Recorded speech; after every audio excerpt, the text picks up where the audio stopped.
Welcome in, everyone.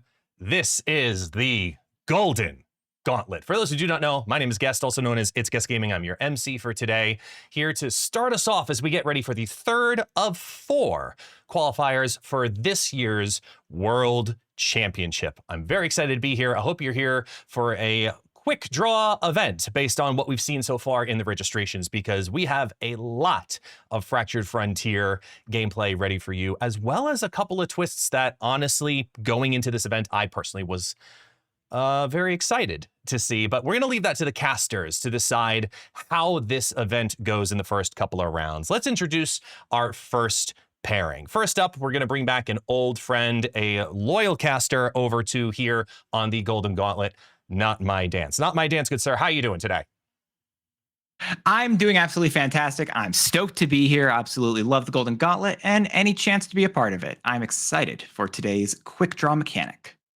Yeah, it's gonna be a really exciting event, to say the least. And speaking of exciting, I'm very excited to have our next caster also here with us today, casting with us for the first time here on the Golden Gauntlet.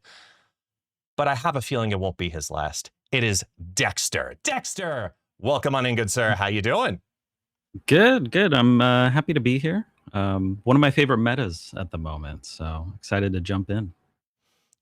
Yeah, there's a lot going on in the world of MarvelSnap right now. I know that the first round pairings are going out as we speak before we dive into the world of Golden Gauntlet. So for those who have never been here before, Dance, I'd like you to kick off just a rough overview of what the Golden Gauntlet is, how today's broadcast is going to work for our viewers and for our participants as well. And from there, we'll jump into some gameplay. So Dance, Dexter, please take it away. Well, the way I believe it works is we're going to be having 6 rounds of Swiss qualifiers in which people will be randomly paired up in terms of just to try to see who can win a normal conquest-friendly battle. And at the end of those, the people with the highest win rate, I think ties are defined by cubes, if I'm not mistaken. The people with the highest win rate at that point then will be going into a bracket, I think top 16, and it's narrowed down from there until we get our number 1 winner. And I think top 16 single elimination. Well, cool. Got it. That sounds pretty exciting. I mean, that's a lot of rounds. And they can qualify, right, for Worlds or something. Yeah. Correct. Actually, I don't know the cutoff for that bit. It's 5 and 1. There you go. Yeah. So then they qualify for the Worlds tournament, I'm believing, and that's going to be a very exciting time. But I agree with what you said earlier. I love this metagame. I've really been enjoying this, again, the quick draw mechanic that was introduced this season and the way that Thanos integrates it. And I feel like we've already gotten a lot of different flavors of quick draw, right? We've gotten one that just changes the cards with Thanos. We've gotten one that basically is, hey, do your ability again with Jane Foster. We've done one that's do your ability even better with Psylocke Fresh Frontier. And then we have one with Red Wolf that is do your ability and then get an additional bonus with it. And then later on this month, we've got Red Hulk Fresh Frontier, who is going to be quick draw, remove a debuff that this character normally has, which is a pretty good amount of variety in this new mechanic. Yeah. And I mean, this card is just so flexible, at least Thanos.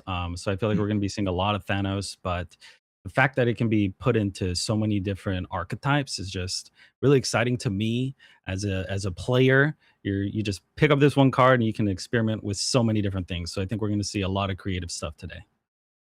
Yeah, there's a lot of really fun decks, a lot of really cool places that I know that people are building cards. But the other thing you mentioned, right? We're going to probably see a lot of Thanos Fractured Frontier. And can we look at some of the stats for the most used cards? Because I do think there's a good chunk of the Fractured Frontier here starting us off. Yeah, 355 decks with Thanos Fractured Frontier. That's a lot. Yeah. And then a lot of Cosmo too. Because the Thanos Fractured Frontier has his mechanic where with Wong, if you play him right, if you play Thanos Fractured Frontier on a lane with just Wong, the Redstone, the red shot, reality shot copies Wong, and then all the rest of his shots happen 4 times, I want to say, which is really good. Yeah. That's like the only way to repeatedly use the Thanos. If you just copy it, it's not gonna really work. But on Mhm. Wong, it does something special. So maybe we're gonna see some of that. That can get pretty crazy. Yeah. But yeah, Jane Foster also seeing a super high play rate. I really like this card as well. I do kind of put in every deck at the moment, so not too shocked to see it up there. But Especially alongside Venus. yeah, with Venus it can get really, really wild, especially if you hit the quick draw. But even if you don't, with Venus, it's very good. Mhm. So, Yeah. um, yeah, Those are all. surprised to see a lot of Chi up here. I've Yeah. not really seen that when I've been playing, so excited to see how this turns out. Very interesting. As we're looking through these top cards here, the only card that can kind of, I guess, be countered by a Shang-Chi is just Thanos Fractured Frontier, but that isn't the easiest counter in the world, as it I do believe is going to be it's movable still. So still Yeah, pretty good yeah. here. Yeah, you can maybe confuse your opponent if you do hit that. I think it's the blue stone that allows them to move. So Yep. maybe they ended up missing the Shang-Chi and then they spent 4 energy and got nothing out of it. Well, I guess Hmm. a little I guess 3 3 3 power. points, which is it's not a lot. But I do want to note the fact that I think this is I'm very interested in how Domino and Quicksilver are going to be doing, because those are both really good with Thanos Fractured Frontier, right? They Yeah. do immediately trigger the quick draw every single time. Yeah, I'm a huge fan of Domino Quicksilver. Yeah, being able to Nice. always hit your quick draw or activate your Thanos quick draw. When you do end up Sure. pulling out Thanos, he is huge. All right, we got our And first match here with Jacob. speaking of, yeah, we do actually have Thanos Fractured Frontier immediately in hand. And it looks to be a bounce-esque list from Jacob. And speaking of Quicksilver, we got Yeah. him against us right here. We got a Quicksilver. Really nice that we drew Iceman here for Jacob. So we did still load up that Thanos shot. And we do have Thanos in hand, which is also a really big deal. Ooh, Sometimes you nice. don't draw him. So Nico on the destroy draw 2 mode is a little bit scary, especially when you typically want to do a quick draw. However, you're probably still going to try to skip it. Although Hawkeye, who did just get a little extra point of power in his honor reveal in the previous OTA, Yeah. is also here being quick drawn here. Yeah. And bouncing cards does not re-trigger the quick draw, correct? I believe it does not re-trigger the quick draw, right? But yeah, Hawkeye, yeah, just getting a buff in this OTA when I thought the card was already quite strong. So definitely a good card. Um, I wonder if they're just gonna Hawkeye and then Nico, maybe getting a copy of Beast or Toxin on the following turn. True. That crystal was also quick drawn as well. Opponent played Domino as well the previous turn, so that is three additional shots plus the one that Thanos loads at the start of the game. So 4 shots in total that Indo Gaming has right here, as well as Rocket and Silver Sable are both quick drawn this turn. Yeah, being able to get the extra draw off the crystal is really nice. Kind of a double-edged sword since so many people are running Thanos. You are kind of helping your opponent a little bit, giving them some options. Oh, and they hit the Thanos, which actually doesn't really do anything with Iron Lad, I believe. Yeah. No, it doesn't. You mentioned that earlier. Yeah. Because Thanos himself loads the shots. And even though Iron Lad has copied Thanos Fractured Frontier's text, he actually hasn't gained any of those shots himself. Right. But we know the top card of the deck is Thanos Fractured Frontier, and Silver Sable just stole 2 points of power from Thanos Fractured Frontier, which is a notable hit. Yeah, that's a good thing to keep track of. We're probably going to be seeing Thanos come down here, followed up by the big Galactus from Indo. I wonder if Jacob probably looking to play his own Thanos. I like that, yeah, because now you've got, what is it? You can still move it over to the left lane. Yeah, I like that. This Thanos is almost fully loaded. It's going to be doing a lot of things. Oh, he might be saving it for the last turn here. Okay. That means Rocket is going to be destroyed, I think, here. And we did see, I believe, all 6 of the shots go off for Thanos. Okay. So yeah, if blue went off, it's going to be able to move. I wonder if they end up moving it to the right lane here. We do, yeah, we get that info that there's a massive Galactus Oh, Ooh, but you also now have a Hip Monkey who is, even though it's quick drawn, I don't know if you want to do that here, but you've got a lot of points if you're Jacob, but not enough to feel confident. I don't think Thanos Fresh Frontier from the opponent is it got the blue shot off. It also doesn't have no. like it's hovering little Yeah. If it had that thing. hovering animation, that's a good way to track if it is able to move, which in this case it can't. But I think this is a smart retreat from Jacob. He can't really put too much power. He knows he's lost one lane already. He knows they have a large Galactus in hand. So definitely a smart retreat coming out here. Hmm. Thanos was almost fully loaded, ready to unleash, but he couldn't really do too much in this situation. Yeah, that's fair. I think no, there's not a way you can really get points in the left lane. You would have had to use Thanos Fresh Frontier the prior turn, Right. and that would have been a bit difficult still. Yeah. And Indo, assuming that no locations mess with their game plan, is still going to be able to play Quicksilver into Domino, loading 3 shots near guaranteed each round. Yeah. Wow. Doing a great job of drawing a 1-drop on 1. Yep. While Indo's always also drawing a 1-drop on 1 with Quicksilver. True. One of those is a little bit more guaranteed than the other. Yeah. Mary Chavez putting 3 points of power on 2. Hold. These are onto Iceman. Ooh. These are some that's exciting locations. Grandmaster's fantastic. Yeah, that's not bad. And quick draws aren't on reveals. That's just a separate type of ability. So even if any of those quick drawn cards are played to the middle location, it doesn't load multiple shots. Oh, but then Tarnax 4. That's a rough one to get immediately following. But Hit Monkey and okay, hold up. Yeah, this is huge. This is big. We do have a lot of on reveals for Jacob, so this might favor Jacob with these locations. Ooh, Thanos getting hit twice by the Iceman is huge. And that crystal wasn't drawn this turn, because if it was, I think it actually still would have had the quick draw ability. Right. Yeah. Good point. We would have seen the stone, the shot get loaded by Thanos Fractured Frontier. Yeah. Don't know about this one, but that is at least a now back to a 4-cost Thanos Fractured Frontier. Yeah, we did see the shot get loaded there. And no, we don't have a beast. We don't have another way to bounce the cards right now. A bit unfortunate. Ooh. So then that Silent Fractured Frontier was quick drawn, right? Because everything else got discounted a lot. Yeah, the one that just got played there was definitely quick drawn. We saw the little animation of the revolver. Going for the beast middle, I think is not a bad play here. Because we do have Kamar, everything's going to be discounted. We can also play the Thanos out that following turn. Yeah, this can be a huge turn. And Indo probably playing Thanos mid in order, and then that just most likely only destroys the beast. Yeah. Ooh. The Thanos actually, I believe, costs 6. So they're going to have to... Oh, it got discounted though, right?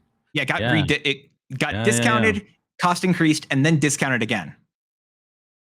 Everything happened to that guy. And Red Wolf Fresh Frontier turned into a Wade Wilson.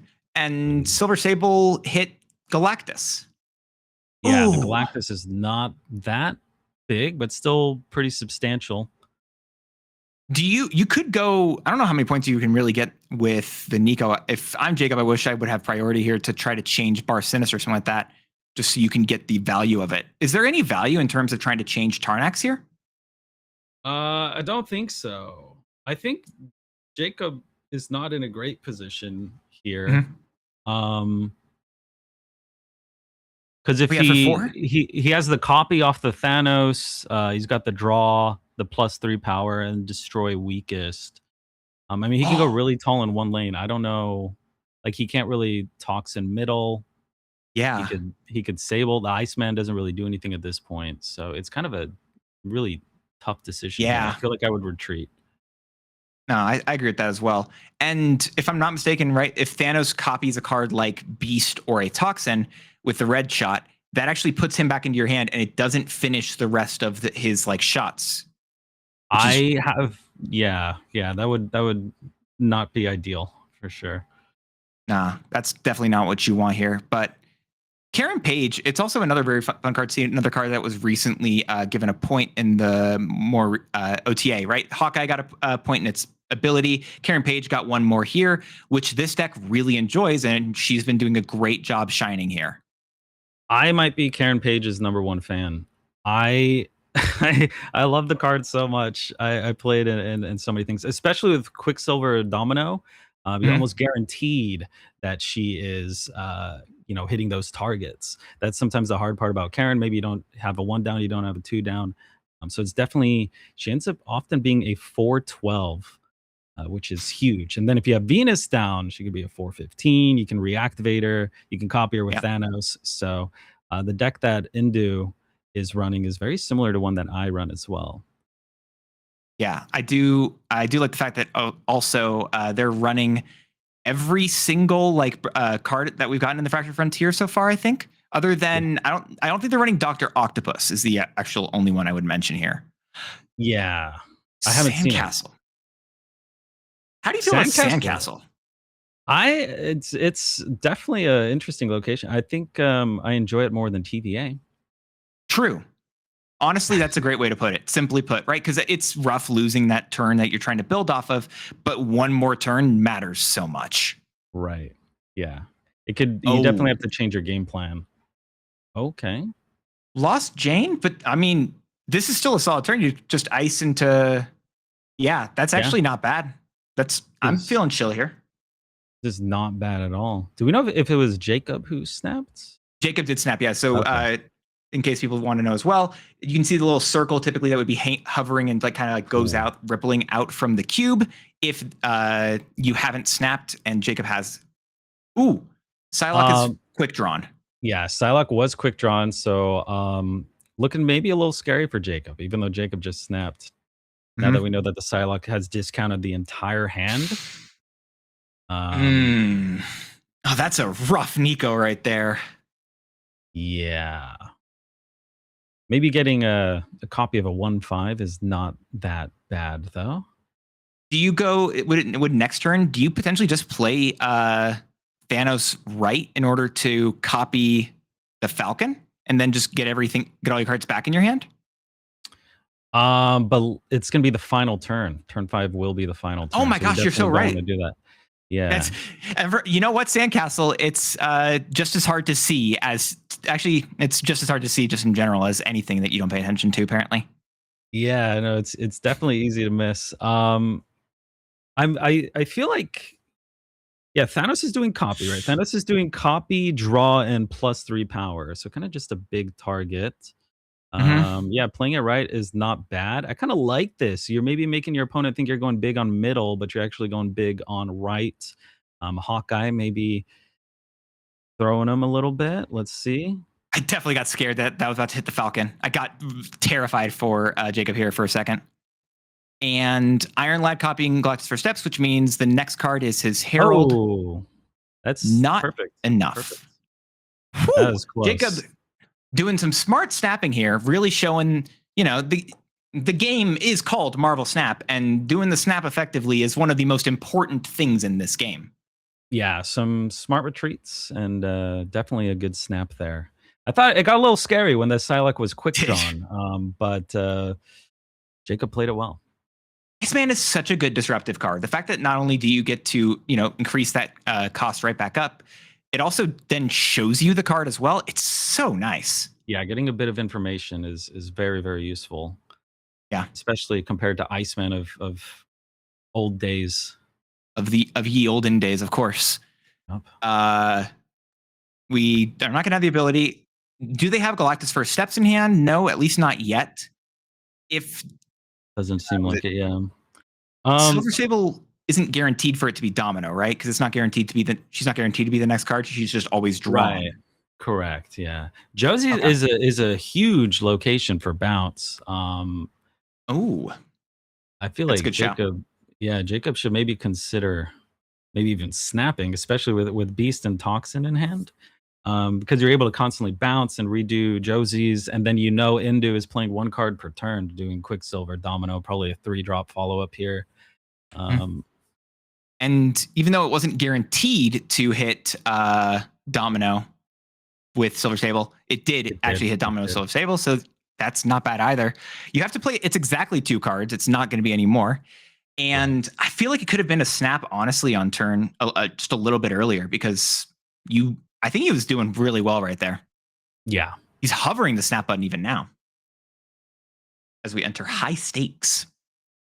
Oh, yeah. High stakes is always exciting. It gets a little scary over here. Negative zone. Okay. It's a good good Nico effect to get for sure. Definitely. You love getting a little bit more points on her, at least doubled. And that can be really fun with their, was it Proscenium? There's Shuri's Lab. There's plenty of great ways that Nico can use the 2x mode.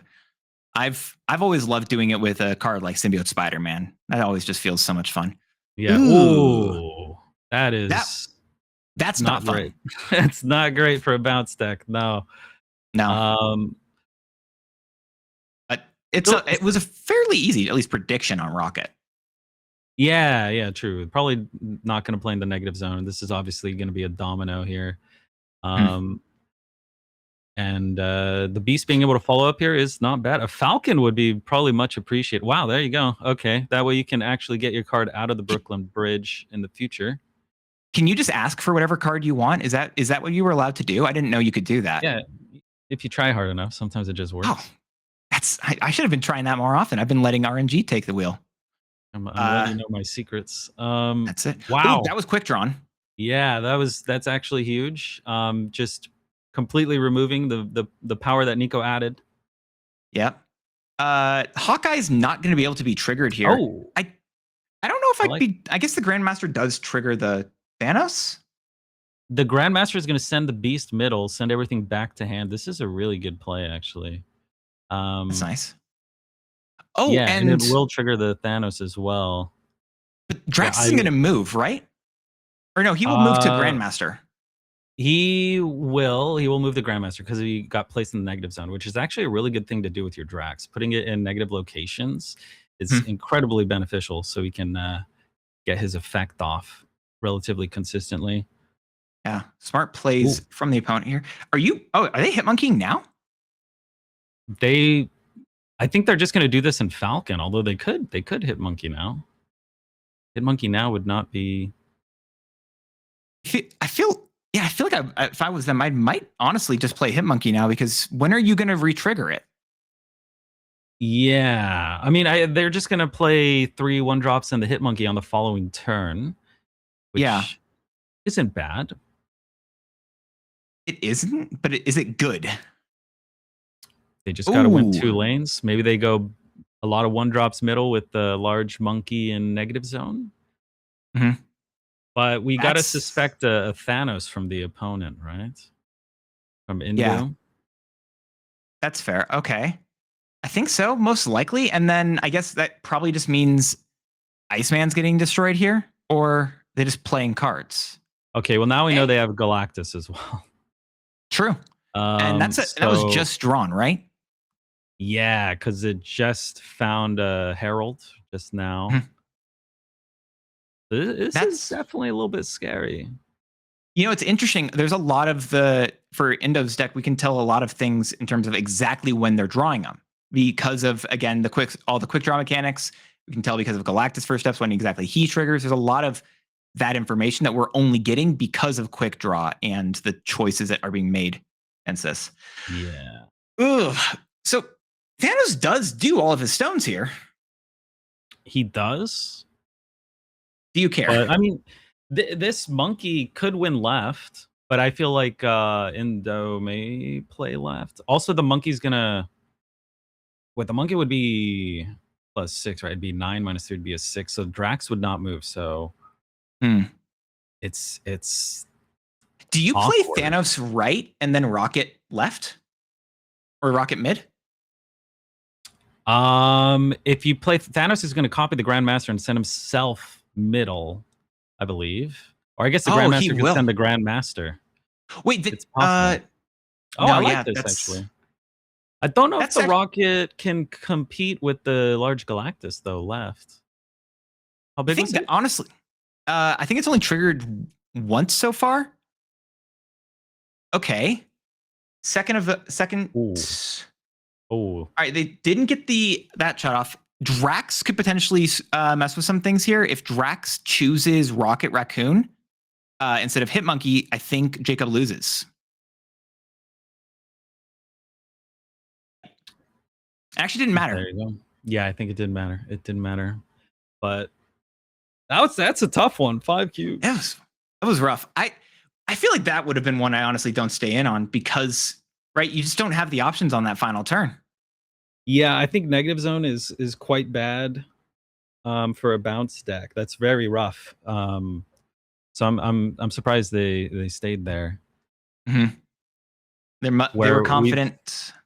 Oh, and Crimson Cosmos. Yeah, that's another bad location for bounce. Mm-hmm.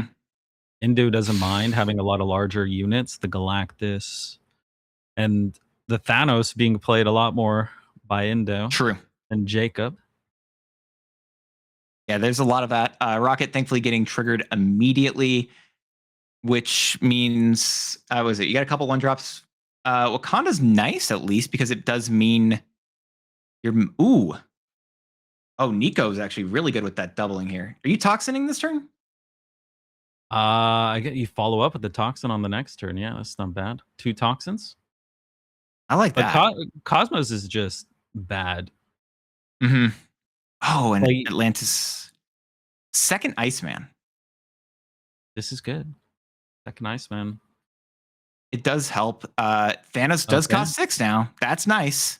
And then we can possibly see a Psylocke here to rediscount it. No, a crystal. Ooh, that's a good use of crystal right there, as it does that mean that she's just a 3/6. Jacob's not gonna be able to get that additional draw with just at the start of turn. Yeah, good value out of the crystal for Indo there. Putting 6 points of power into the top card of the deck. That's a good amount of power. I like 6 points of power extra on top of my cards. Yeah, that's assuming I'm not playing any goblins. Wow, big Karen. 12 points there. Yeah, I think 4/12s are pretty solid. Yeah, that's pretty premium for sure. Agreed. To be fair, I also do think that 1/8s are pretty good too with America Chavez right here. Yeah, not bad. I don't see how Jacob could actually win this one because you can't play into Cosmos unless he drew Thanos here. Do you? You don't clog yourself this turn. No. Oh, but Jane's gonna trigger. She was quick drawn too. Oh my lord! Indo's doing some fantastic things with their quick draws. Yeah. 26 mid's hard to beat. Literally cannot play left. Rocket's gonna be at least 9 right now. There's no. How is it? We don't have any Hawkeye building up points. I feel like it relies on a Thanos draw right here. Yeah. Ooh. That's not Thanos. That is not Thanos. Yeah. To be fair, you win the middle with Silver Staple Rocket. But that's also that's all your power. Yeah, you could. That is all your power. Yeah. That doesn't feel good. No, not at all. That's not looking great. Definitely a fair retreat right there. I don't think you have to do it. But the nice thing about this is Jacob, even though they only have 1 life point left, Indo's going to be still losing 2 cubes each round. Yeah. So Jacob could come back for sure. Just by winning 3, right? Yeah. Yeah. I think I can count. I don't know. I play superhero games not to count. Exactly. Mosh Pit, not bad. Not bad. I feel like I would rocket there, right? That's where they're going to. I guess you can rocket next turn. Well, you know they're going to Quicksilver left. Yeah, exactly. They probably domino there too, which is why I was saying rocket, but yeah, doesn't matter. You could rocket next turn, yeah. Exactly, yeah. That would be the differences right there. Quicksilver is currently the Herald of Galactus' first steps. Yeah, so 100% they're going to play domino there to try and juice up that. Well, they could just play Galactus now. Oh, free beast. That's I've seen worse. Yeah, not bad. Yeah, and there's not really a lot of like tech, no like Shang-Chi or whatever. This would be where Shang-Chi would work because Beast is going to be at least 10 points of power here. Yeah.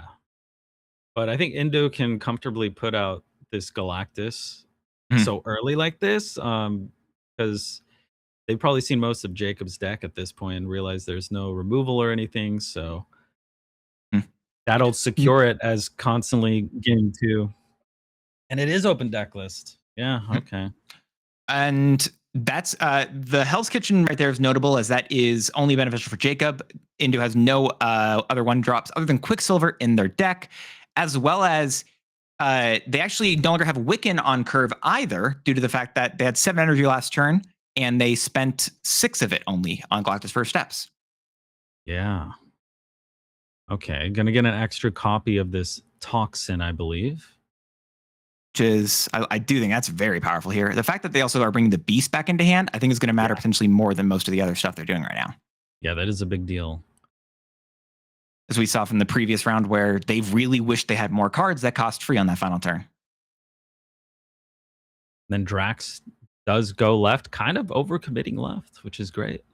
Yeah, right. That's the benefit / detriment of his ability. He's not guaranteed to go to a location that would win you the game. It's just a location that he'd be winning in. Yeah, playing the Toxin now on the even turn, playing the Beast on the odd turn, very smart. So on the final turn, they're going to have some huge discounts. It's going to be difficult for Indo to play around and predict. And if I'm Jacob right now, I really would love to be seeing Thanos here. Or I guess is it still better just Beast here? I feel like you probably do just Beast, especially because, yeah, we didn't end up drawing it anyway. And that's good. Yeah, that is a 15 powered Toxin you can play first in the right lane right there. That's nice.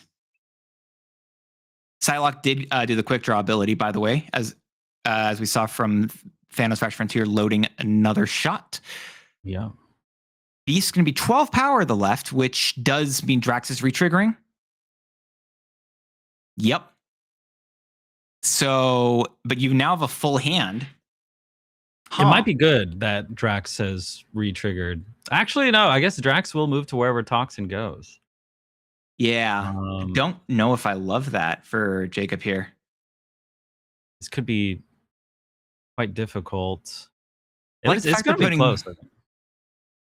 Yeah, it will be close. I like the fact they're putting a lot of points over in that middle lane right now. If Indo does play Thanos Faction Frontier that destroys the Nico, which does put less points onto Toxin. Yeah.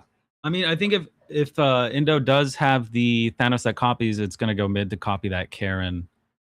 Oh, and I didn't even think about copying Karen. Ooh. Yeah, because Karen was alone. It seemed very intentional. Yeah, that's a good shot. I didn't think about that. Toxin gaining 2 less points with that hit right there. 17 points power is not going to be enough. I wonder if you're supposed to play some more of those cards in the left lane in order just to barely try. Once the Drax moves, you can try to win there because he's going to probably move out of that lane. 38 left though is a lot. It is a lot. Tough. That's a lot of points though. Yeah, that was a difficult position for sure. Some tough locations for Jacob, but yeah, well played all around. I think 100%. I think those are great games right there. Another person who actually won the most recent MarvelSnap tournament, the Spider Showdown, BU++, is also, I think we're going over to their game right now. And it's actually the same deck that BU++ ran in the Spider Showdown, swapping out Eliath, who I heard him talk about afterwards that he wished he didn't have in that pile, and has put in Juggernaut instead. And they'll show up below us, I think, on screen, both his and Blanco's decks in a moment. Or now. Okay. Yeah, so no quick draw here in this. No. Just playing a move package and his signature Emperor Hulkling that BU++ does love dearly. Yeah. Hulkling is he's definitely a champion, I think, of Hulkling. Yeah, when I play Hulkling, I always get Infinite, but BU++, not so much. It's just built different, I guess. Yeah. which for what it's worth, he does currently have priority right now, or is it in terms of the total life? However, in game right now, Blanco does have priority. I got myself confused on that. Oh. And opponent's definitely not retreating. They just snapped. Yeah. BU++ hitting that retreat later before the snap even came out. Notable here that in the open decklist format, both Copycat and Emperor Hulkling do give you advantages over your opponent in that they do not know exactly which cards you are going to get with their abilities. And in addition to the fact, you also know what the bottom card of your opponent's deck is. Deep Space, not great. Yeah. Yeah, Copycat is incredibly strong for giving you that information. Just like Iceman kind of does when it hits a card, it kind of tells you what it is. If you see that Copycat, you can know your opponent's not going to end. Wow, the Hulkling hits an Arnim, which is massive. Arnim normally 0 power, and now we got 12. This is huge. But then we also now have a Deep Space and Fisk Tower. A lot of locations working against BU++'s move deck. Yeah, I believe Nocturne does turn off Deep Space, unless I'm wrong. I don't think so. I don't think she turns off Deep. I don't believe it. I there's a world in which I'm completely incorrect. But it's not. Oh, okay. I believe you. I was testing your knowledge. Ah, dang it! I failed another test. It's unfortunate. School year hasn't even started yet. Oh, I did. Jubilee going to what's she doing here? She brings out a Dracula, which Silk's now good. Silk's staying in Deep Space. Yeah, kind of fortunate there. Didn't go into Fisk. Batroc, Spider-Man, and I actually really like the Juggernaut here currently because that does just knock every single unrevealed that Blanco might play over in that right lane and knocks them to either a lane that loses points power and doesn't do anything or just does nothing. Yeah, this is quite nice. And it doesn't really matter where it goes. Batroc is following it over there and will no longer be moving. Spider-Man, brand new day. Yep, Dragon Lord just kind of sitting there. Hulkling, 2/6, which isn't bad, but I don't know if it's good. I don't think I've ever seen this BU++ guy miss a 50-50. You don't think so? Do you not move Spider-Man, you think, mid? Because that's still... well, you get shot. You get -4 plus... It's negative. 3. Yeah, it is still... it is still going to be negative in general.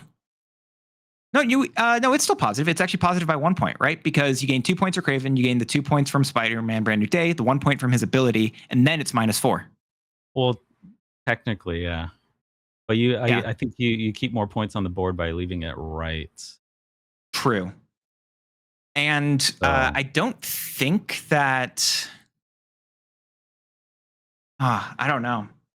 I mean, we do have the Arnim, so maybe you do move it right, and then you just play the Emperor Arnim, and then you add mid. Emperor Arnim sounds like a what if storyline. Yeah, that could be good. I think it goes into Nocturne, still middle, or I guess you don't get rid of it. Or it's just the 50. Have you ever seen BU++ lose a 1 in 3? I know you mentioned 50-50s. No, I'm surprised he could have moved. Oh, see, he hits the 1 in 3. That's good. That's nice. Spending all the energy. Ooh. Dracula, not a fan of the Zola. Where did wait, I totally missed the fact that Blanco's running Zola with Dracula. Wait, yeah, he is. Wow. This is like a Dracula dump list, kind of. Not really. It's a ramp deck without too much ramp. I've played versions of this in the past that I've really do enjoy. Hydra Man, also another card that recently got some love, going to a 5/10 stat line. Really nice. Yeah, I'm excited to see some Hydra Man action. Oh yeah, and Batroc over in the right lane. You could still get a lot of good points here potentially. Are you trying to go for the Sacred Timeline? Do you think if you're BU++? No, I don't think so. But maybe. I feel like you just start trying to get points from all this movement. Not seeing those rough locations that were seen last time. True. I think BU++ is well positioned here. Oh, yeah. And you can also... Oh! Okay. Already That's really pulling- good. pulling 3 cards from the deck already. It's kind of a Giganto is huge. I'd like A it on the record. I chamber? never said anything against Arnim Zola in this deck. I'd like Yeah. the record to reflect that. Just to be, can someone edit the record for me? Thank you. Okay, the Craven is going to be massive. Yeah. And then we got Hellion being played middle, so middle's going to be huge as well. And then we could do Juggernaut final turn. I don't think I caught what the Hulkling was this time around. I was about to say I had forgotten that as well. Oh, Oh wait, hold up. that's Are you actually leading fantastic. points? Hydra Man does retrigger. How much stuff can you do with just playing Juggernaut mid? A lot. If you just go Juggernaut mid into moving, like you move Batroc mid, play Juggernaut mid into a Silk left, do you win the game? Maybe. Yeah, there's a few things he could do here, I think. But he does have to be careful with his movement. I wonder if he ends up abandoning left, because any card he moves, like that Batroc is going to follow. Yeah. That's why I say if you move the Batroc only, then Batroc would just go to the right lane. That's true. I think this play loses, right? Because still Batroc still moves here. Batroc will follow the Juggernaut. Yeah, you almost do have to move the Batroc middle. And then play the Silk left or something like that. I think that's the only way you can potentially win here. It's not.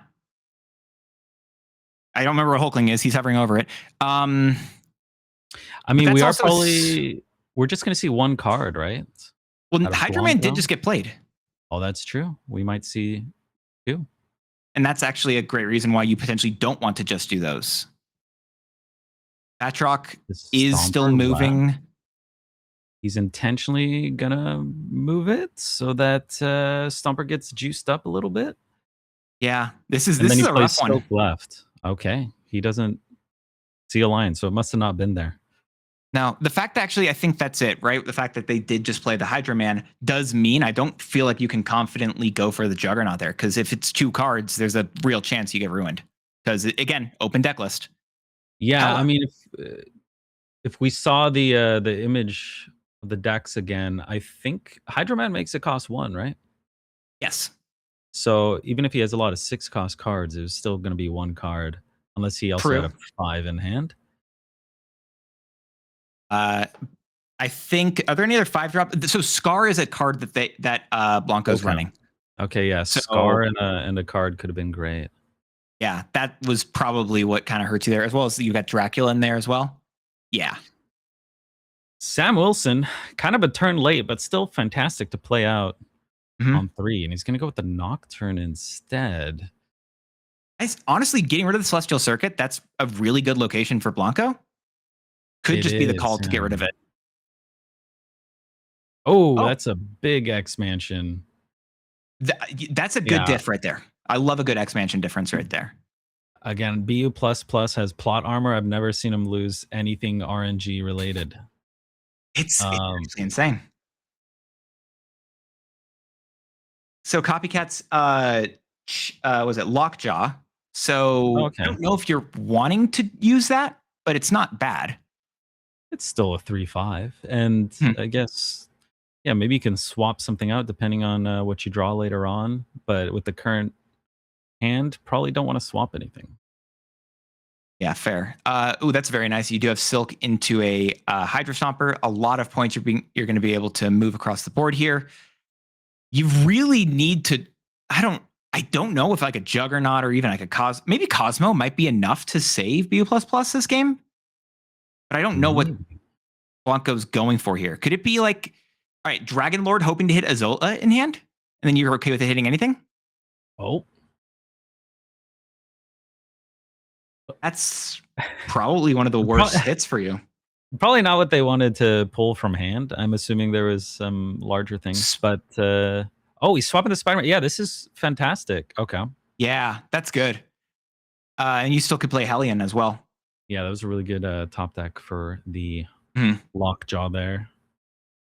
I like that stuff. All right, it's these are close. Blanco is on the final 2 cubes right now, and we do get to know that Red Hulk is the bottom card of their deck, and BU++ upset they cannot additionally snap right now. Yeah, I'm cheering for Blanco here, but it's gonna be rough. You got to win. Was it 5 in a row, 4 in a row?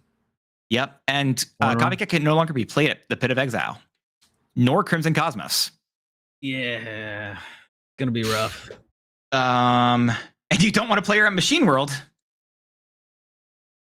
That's rough. Yeah, nothing too good here. Nocturne tosses Cosmos, giving him Craven. Yeah, they don't benefit off of it as much. But it does count for your movements, which maybe I could foresee an issue with. I don't mean to say that a 314 isn't good stats. 314 is a pretty good stat line. It's not bad, but you can't play it left. So he's got to go for the Nocturne here to shut off the Cosmos. Yeah. And even though Blanco's legitimately played no cards so far, I don't think that means Blanco's out by any stretch of the imagination. Plenty of cards they can use at this point to give them a lot of points. The Craven. Craven See, down. if BU++ giving his opponent a Craven, but if you're playing a Craven on your turn 4, it's really not that bad. That's a great point. Didn't think about that. Would it be a Hellion? Are you just going for extra Craven? That's how I order my food, extra Craven. What was the Hulkling again? Gosh, he could last time that'd be awesome. It changes each round. I know what it was last round. Can you ask me that? It was hella last time, right? But this time, dang it, he didn't. He didn't ask me. He knew. Yeah, I don't know. I need to say it. If I see a Hulkling, I have to say it, verbalize it to make sure it's like that's how you have to remember things. Hellion there is also solid. Do you still Nocturne in the right lane so you can move her right in order to try to trigger stuff? I don't think so. I mean, I like keeping the Nocturne here so you don't hit the Craven. This way, BU++ is able to move cards mid. He's probably just going for mid and right. Stomper, Copycat, that's a great line. That is huge. Those are some really big numbers. And the Hellion allowed him to really go big middle as well. He's probably playing around an Infinite Dracula, but he could just abandon that lane, so it's really not that big of a deal. Ooh. The problem is he's also, Dracula could also hit the Copycat here, but you kind of don't care. Zola. That's a sneaky one. Could that win? It looks. He's also putting more cards in Blanco's hand, meaning the Dracula is going to be a little bit less consistent here. True. It could still hit Copycat. It could. It does, but it doesn't matter. And neither one matters. Yeah. You need a card that has more than 30 power. That's a fantastic showcase right there. Who knows what Hulkling was? I've got no idea. Wow, BU++ played that really well. I think he also accounted for the Arnim going left on the Dracula in the first place. That's why he left the 5 power there. So, yeah, well played. Well played. Yeah, very well played. I think people are doing absolutely great right now. Absolutely love it. We will be back in just a little bit here. Don't go anywhere, and we'll continue talking about this tournament, having a fun time, and seeing great games getting played.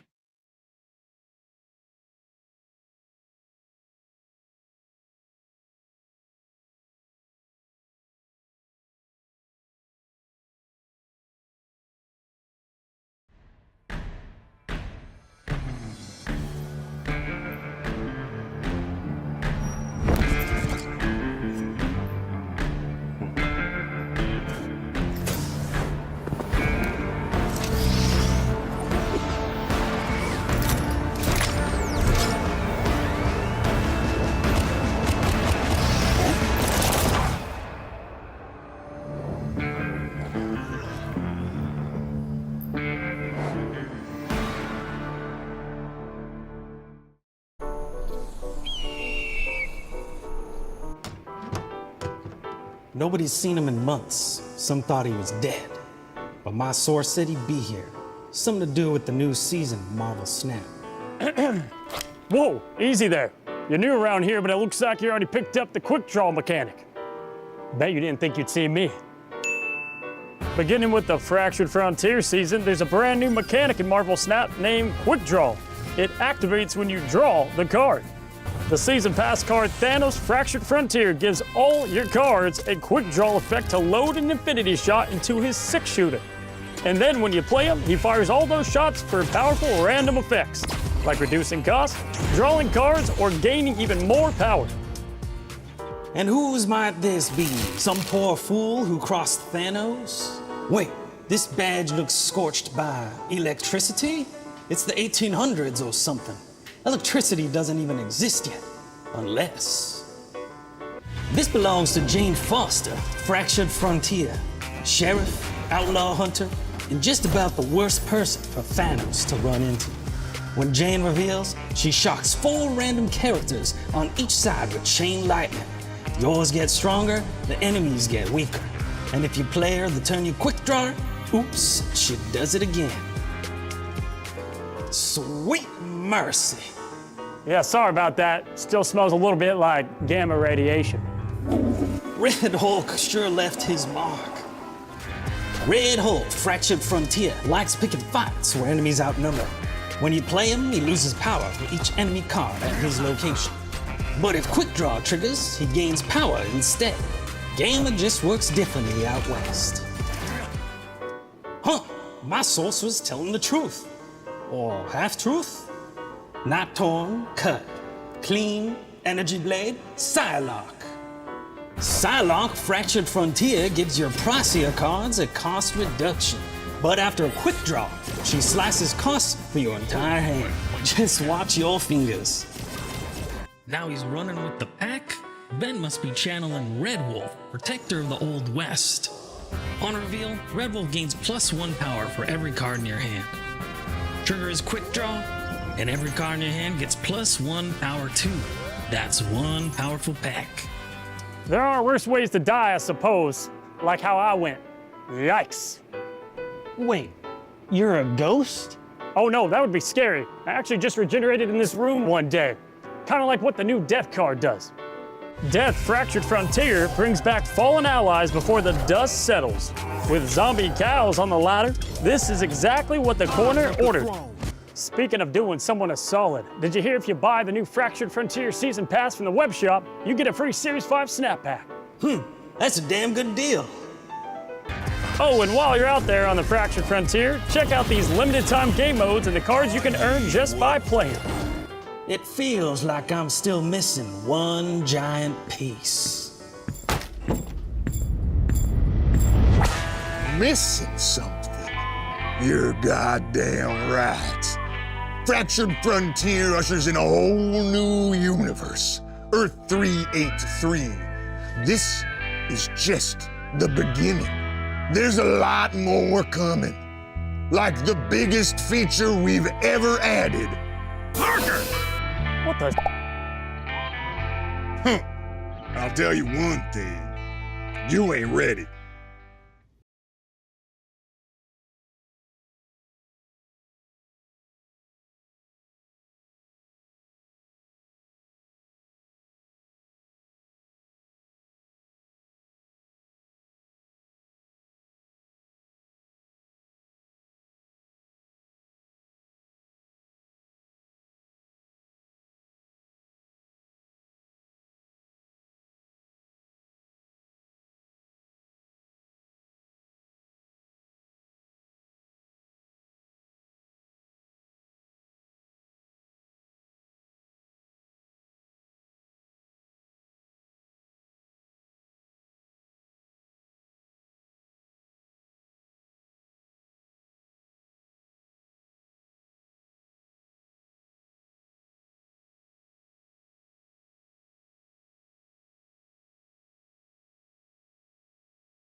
I think one of my favorite parts about these tournaments are the high level plays, the variants, and I'm now going to just keep listing all the parts of the tournament. So I kind of just like the whole thing. I've now realized is kind of where I was getting with that idea. Yeah, we've seen some awesome matches so far. Really high level play from a lot of people. So excited to see more. Yeah. But we're going to get there in a second. Don't just hold your horses for a second, because we are going to talk about all the cards and how they've been performing so far as round one is finishing up currently. And I think there have been there's some interesting cards, as I've seen already, with some very high win rates. Yeah.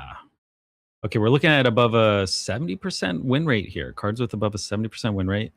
The one in the most X is Iceman. I mean, as we were talking about earlier, again, that bit of info is really useful.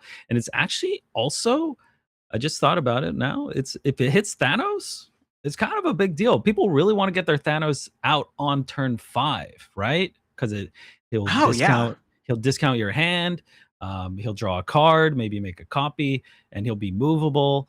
But if he's at 6, makes him a little bit awkward. So I could see Iceman being fantastic, not just for Thanos, but just in general. Kind of hitting anything, getting some info there is huge. You know what? I hadn't thought about it, but right when the season started, people were talking about ways that they could try to play around Thanos Fractured Frontier, and one of the things that was mentioned was another card that does set cards to 6 with Baron Mordo, which is another fun shout. But it's interesting to see these types of counters and what people are trying to do to try to, fight against whatever the current metagame might be. I don't know if I would have expected that Marvel Boy would have done so well so far, though. I do love the fact that he's doing solid. Yeah, Marvel Boy also catching me off guard here. Real quick, I wanted to talk about the Baron Mordo you mentioned, though. I was also going to mention that, but I was scared because I didn't want you to make fun of me. But it's... yeah, like it makes your quick draw super awkward. I don't think we've seen too much of him here, but also if it does hit that Thanos, again, I might start sprinkling Mordo in here. But back to Marvel Boy. Marvel Boy is huge for hitting those 1-drops. I'm curious that's a huge... There's a lot of people playing him. Like I haven't seen much of him when I'm playing. Maybe it's is it Aurora stuff? Maybe, I'm not sure. Aurora stuff? I wonder. We can probably check here in a second, but there's some like Clea stuff. Oh, and also in like regular Thanos. Yeah, actually, a lot of Thanos going around. People have been messing around with that. The double Thanos decks, those are really fun. Hold up, can we come up right now for a name for those decks? Can we call those Thandos? Oh, wait, I like that. That's a good suggestion. That just came up on the spot? You didn't think about this? I wish I could say I thought about that. That was on the spot. The two Thanoses. If they ever make a third Thanos, it's Thantrace, Quatros, like that. That's just an infinite train, I feel like. No, well, let's stop at Thandos. That sounds way better than Thantrace. But you know what does sound good? I actually love Awesome Andy. One of the cards that I was really stoked on when it first came out. And it's, again, I think a really cool card. It's just free points, right? That's just a lot of points on the board, especially if you can combo with cards like Venus. It's really good. And Copycat, we already talked about it a bit as well. Yeah, I'm a big Andy fan, especially with Venus. Yeah, as you were saying, because you can wait to activate it, and then instead of it giving, it gives an additional 1 to each lane, which is huge. Tombstone also doing well. Like we haven't seen any Tombstone stuff yet.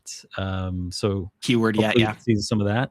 Kraglin, a standout card. I've been seeing a lot of Kraglin when I've been playing in high ladder. So I think Kraglin's just huge after his recent adjustment. Yeah. I've heard some stuff from people where they're talking about how they think Kraglin may be one of the premier 3-drops. And how do you feel about him in terms of the 3-drop world? Yeah, I mean he's got premium stats. There's a lot of good 3-drops out there, but Kraglin is he's nearing the top for sure. He's very flexible as well. So yeah, and similar it gives you info. Yeah, it gives you info like, oh, I'm not gonna draw this card. It also gives your opponent that info, but it kind of makes you maybe alter your game plan and kind of know. But yeah, Jane is so good. Yeah, I mean that's the exact same thing. It's just a lot of stats, a lot of points on the card, which is absolutely fantastic. And the unknown element we were talking about earlier with Copycat, again, Emperor Hulkling. Feels like BU++'s win in the Spider Showdown may have a little bit to do with the current play rate, but it's speaking higher of it at least. Yeah, Hulkling, very good for anyone playing it. That's not me, apparently. And then Living Tribunal, does that say 100%?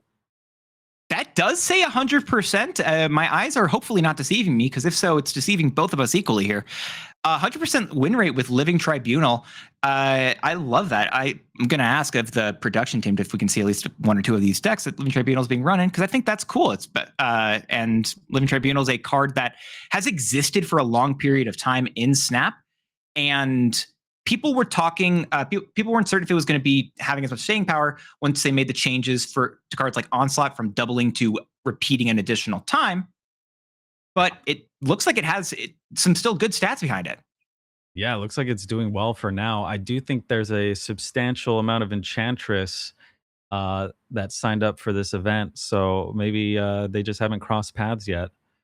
I mean, and also, was it Enchantress also isn't in the top 75% of win rate? That is true, but a good tech card against Tribunal for sure.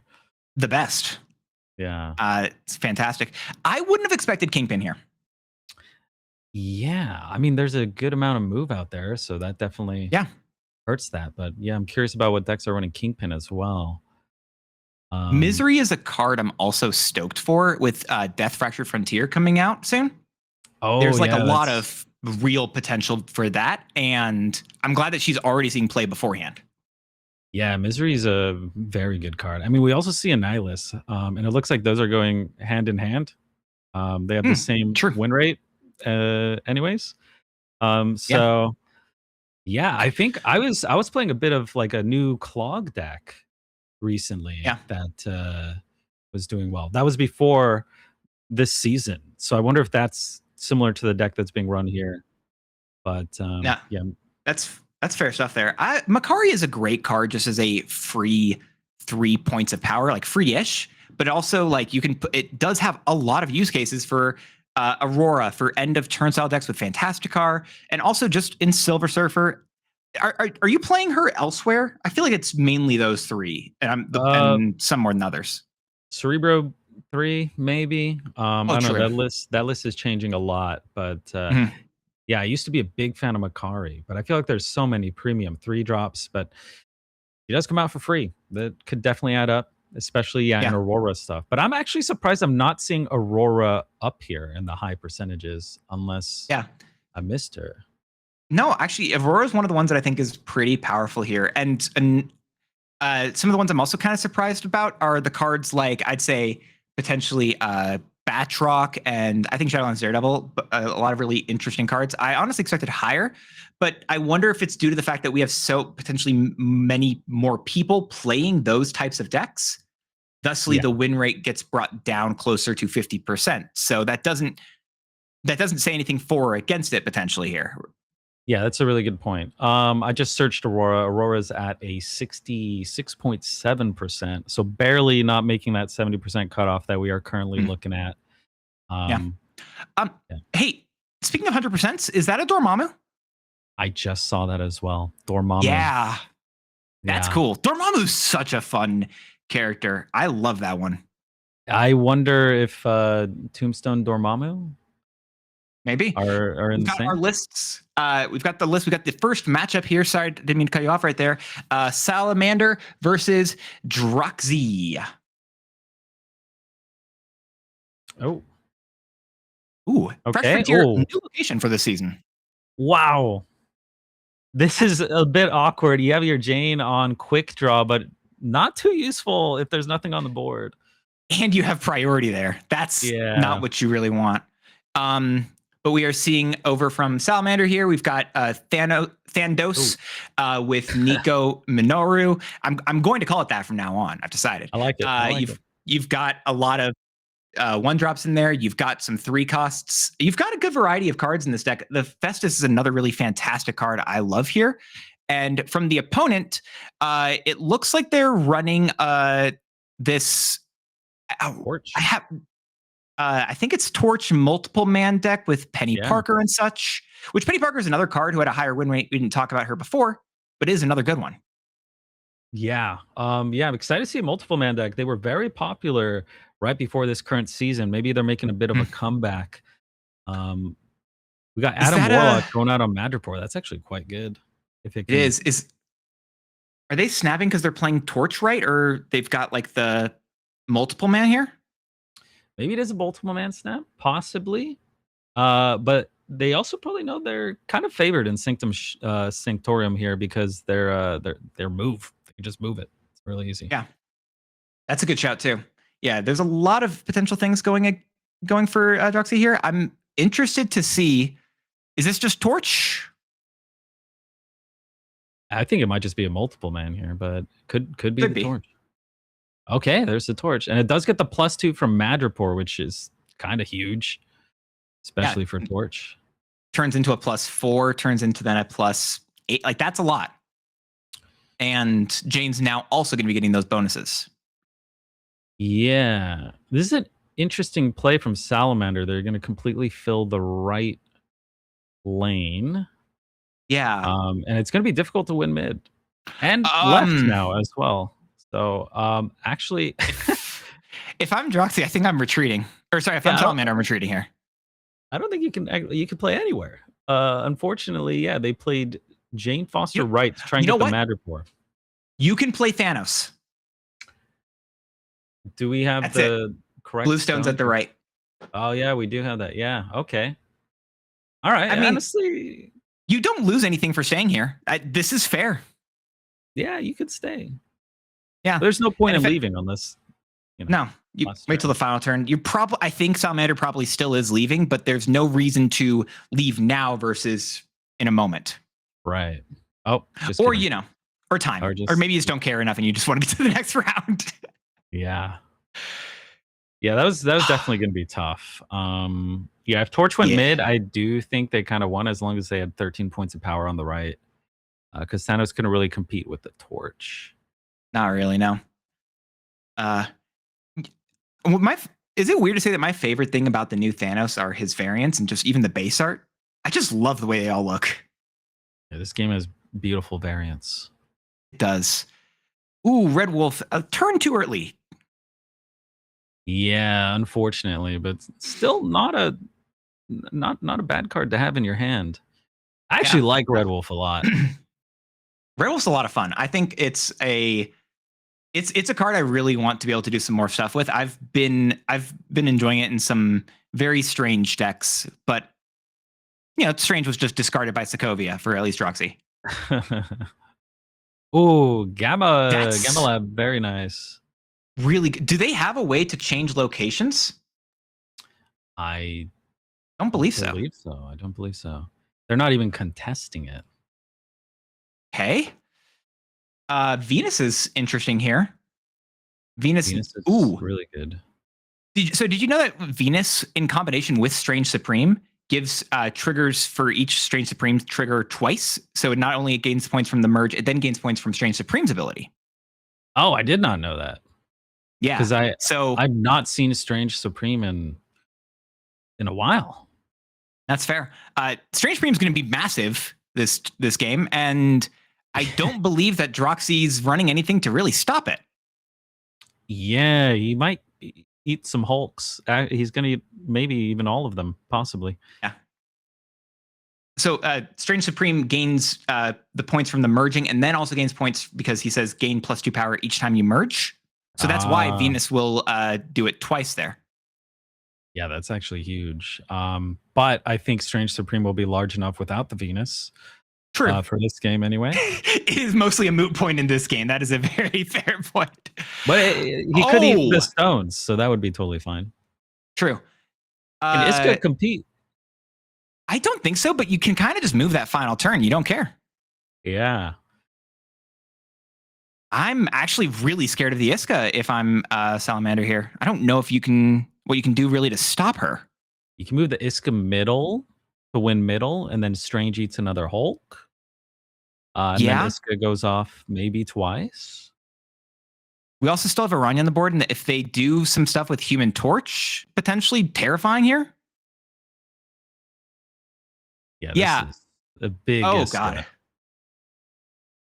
So I think abandoning right for Draxi is the play here. Yeah. Is it worth what? Nico was worth it. I think Nico's better there, correct? To turn the Red Wolf potentially into like a. I think, yeah, if I was Salamander there, I probably would have tried to get as many things to get Strange to not eat the Hulk. Yeah. Just reality, power, Nico, and playing the Red Wolf possibly to have only a 20% chance of being sad. Yeah. But, you know, as we've already established here, the RNG may not always be on your side. Oh! Another... That is on our side. That is that is huge for Salamander because Salamander is running a lot of small things. That's really good. Okay, Aranya is still. At least they're going to get points with Aranya. I wonder if they have a way to trigger that on turn 3 with like a torch or something. They just kind of don't care. Yeah, I think you go Eitri. You might go Eitri, and kind of forego the wolf for now. Eitri activating that quick draw, but also giving you an extra next turn. Okay, interesting. Okay. They're deciding to ignore the Hulk lane. Maybe they just top deck a Reality Stone. Oh, huh. So when you mentioned just like how to just get the exact things that you ask for, you weren't kidding. But they're not playing it. They're just they're getting a couple Hulks, but they're gonna abandon the Hulk lane. I actually do kind of like this play. Their intention of putting Strange right to consume the Hulk. They're gonna win the Grand Prix, hoping that their opponent will overcommit the Gamma Lab. But it's still gonna be tough because they're gonna be able to move those Hulks. They're gonna be able to merge a Spider onto them. Notable that I don't believe Aranya was activated before she got changed. So they Druxy did lose out on a point of power here with that hit. Yeah. Reality left. A time stone middle. Interesting. Okay. I feel like this is really good for Salamander, I think, right? Yeah. I was gonna say if there's ever a time to play Wong, that was probably the turn. Probably was. But I guess there's not too much Wong value in hand. Oh. You could do a Wong Psylocke here, which I guess isn't that big of a deal. It's not bad still. I don't know if I don't know if I feel confident enough for Salamander right now, but I also don't know if it's like bad for them to stay in this game. Yeah, if they hit a torch middle, it's not looking good. Yeah, that's fair. Are they ending turn with 5 energy? Yep. Interesting. I feel like it's. Why would you not play the Wong here? What's the? I'm trying to figure out the logic for it. Yeah, maybe there's some plan here. 2 cost means if you top deck a Wong, or not Wong, sorry, top deck a Thanos Fractured Frontier. You have the +1 energy from Sakaar Grand Prix. You could play Wong plus Thanos Fractured Frontier. Is that the logic? That's the only. I'm trying to think of like why they'd be doing it this way. Yeah, I'm curious as to why they're not playing the Wong here. I guess it'll go down to 3 cost. Oh yeah, that's gonna be rough. Yeah, that's a good snap from Droxy here, and the spider. Yeah. And then if that's a ghost spider in the right lane, ooh. Yeah, that's a lot of points because each of those can move, correct? Yeah, I believe so. Oof. It's not looking great for Salamander right now. 39 points though is pretty nice for Strange Supreme. Yeah, perhaps top decking Thanos that could have destroyed something like the symbiote mid would have been good. Yeah, especially if there was a Wong on the board. But we did not get the Fractured Frontier Thanos here, unfortunately. I mean, the nice part about double Thanos is you have a lot of things that can activate the quick draw, but it does kind of lower your odds of actually drawing the Thanos Fractured Frontier in the first place because you're putting more cards in your deck. So it's kind of a double-edged sword there. Yeah, that's fair. It is difficult to see exactly like the guarantee of it because you're guaranteed to get Thanos regular with the Space Stone, but there's no guarantee on Fractured Frontier. Yeah, exactly. Just restated what you said. I've realized that's all I did. That's all I did right It there. was well said, though. It was very well said. I was quoting someone who was pretty wise in the subject. Soulstone, probably your play on the first turn here, just to get the extra card draw. Yeah. I don't think you ever reality here. Soulstone's great. Mind Stone probably your best turn 1 play. Yep. If you Mind Stone. I remember the days when wait, hold up. Quick draw on Red Wolf might matter a lot here. Yeah, this is very nice. Gonna get the full power of Red Wolf here. It's definitely the play. I like that. And you really you really want to give them that rock because that's going to make what is it? They can't play Symbiote Spider-Man in that lane. Yeah. So a 2/9 worth of power here. Pretty good. I consider that well statted personally. Yeah. And yeah, so that's 10 points of power already in the Eternity range. Thanos regular now only costs 5. Yeah. Rania not triggering on Torch. Interesting. Yeah, just playing out the ones. I wonder if we're ever gonna see Wong actually played. Maybe they're planning on only playing the Wong if they draw Fractured Frontier Thanos. Yeah, maybe so. This would have been a great time for it, right? Because then Wong could have re-triggered here on Jane Foster and made that happen like in a lot of extra points. Space Stone. I feel like you're still. Oh. So you just want to get the extra energy for next turn is the logic, I'm guessing? Yeah, instead of the double activate from Jane. I mean, you can do a Wong and a normal Jane here. Ooh, multiple men about to enter the field. Okay. That's a lot. That's a lot. Madam. I'm scared. Yeah. Oh, we actually drew the Thanos, and he will be fully loaded here, going for mid. Mid? So a huge commit mid with both Thanoses there. Interesting. I don't know if I like that, but I don't know. I think this is a retreat. I don't think this is a stay. No, because you will lose if that symbiote goes left. Yeah, literally symbiote going left just means you lose.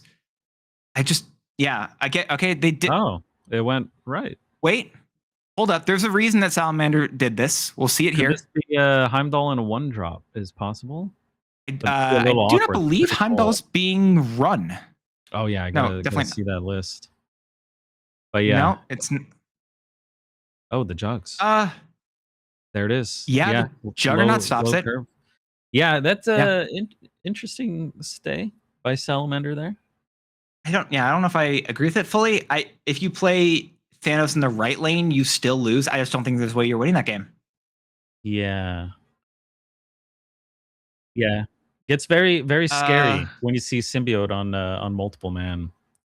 Yeah, that deck's very powerful. It's a very fun deck. I actually do really enjoy that one. There's one of my favorite. It's truly, I think, one of my favorite things about MarvelSnap is just the variety of decks that you can be playing here. I can tell you, I'm using Thanos Fractured Frontier in a deck, and there's at least 20 different like piles of cards you can be looking at in terms of what I'd actually be trying to do with it. So cool. Yeah, that's what's so exciting about this current season. It's just the pure flexibility of that one card. Really is. Reality Stone in the right lane. So you want to get the quick draw triggering here. Genosha you're probably okay with Genosha, I think, more so than anything else. And then Asgard, you do definitely want to win. Ooh. Baxter, another location you also want to win. But then the multiple men. The multiple man on curve? Triggering Aranya immediately, which is notable. Nico, not helpful here, but you are going to do a lot of negatives. If that hits Human Torch. Oof. Oh. Nope. But you take Prio. Yeah, that could matter. I mean, that's you're still supposed to play Red Wolf here. I feel like you're Yeah, I not. feel like maybe they want to wait, draw the cards, and play Red Wolf and give them a little bit more power. That's fair. Okay, I see you. But Iska is unbeaten, and she allows Doxy to take the points here. You don't have a lot of options right now. I think. I feel like I'm going Venus activate King into Red Wolf. I'm uncertain about Salamander's logic here. Yeah, deciding not to play the Red Wolf. Not. And Iska. So this will be the final scary turn. This is just a Thanos play right and hope that it's large enough, but they will get +6 with the Iska. Okay. Yeah, that was not fantastic for Salamander right here, but yeah, I think that multiple man deck is incredibly strong. Yeah. As we can see here, if you're able to just get that card on board and buff it up a little bit, it's really hard to contest because it just goes in every single lane. So if you're a move fan, still a very good deck to be playing. I think one of the other good things about the deck we're seeing from Droxy here is the fact that you can run Cosmo, Juggernaut, and Iska all in the same deck, and they all work. Yeah, and that Juggernaut is such a good play on the last turn. Truly fantastic. Off card, yeah. We could see the symbiote getting discarded, which is quite nice. You would have liked to be able to play Adam to Quantum Realm, but yeah, it's not bad. Time, power. Okay, and that's actually scary with multiple man, right? Because multiple man, if it makes a copy at Proscenium, that's actually like unfortunate. The Strange Supreme actually makes it a little bit better, but I was gonna say you want to be playing cards there. They've already got 2 slots filled up, so the Reality Stone definitely could have went better. It's a little unfortunate, but we do have a lot of stones in hand. True. And the ordering there, I don't know if I agreed with, because if you Festus and then you activate King Tree, that Soul Stone that was drawn by it could have cost 1 less. And you're also getting more points if you're playing a mid. Yeah, true. I feel like Time Stone would have been nice here to draw 1 card, but we got the Power Stone. We do have the Thanos in hand, Fractured Frontier Thanos. You're talking about Red Wolf. You already like the card. I'd like it even more as a 1/1. Yeah, it's pretty dang good at a 1/1, especially in Quantum. Not bad. Oh, true. We got both Thanos in hand. We're gonna play it mid, which doesn't have the destroy. Not yet, but you have a 50% chance to get it here, and because even if Cosmo stays in that right lane, the quick draw ability does still trigger. So you're either getting the 1 card draw from Mind Shot, or you're getting the destroying shot with the Soul Shot here with Red Wolf. Yeah, maybe Salamander's reading the Cosmo moving to a different lane.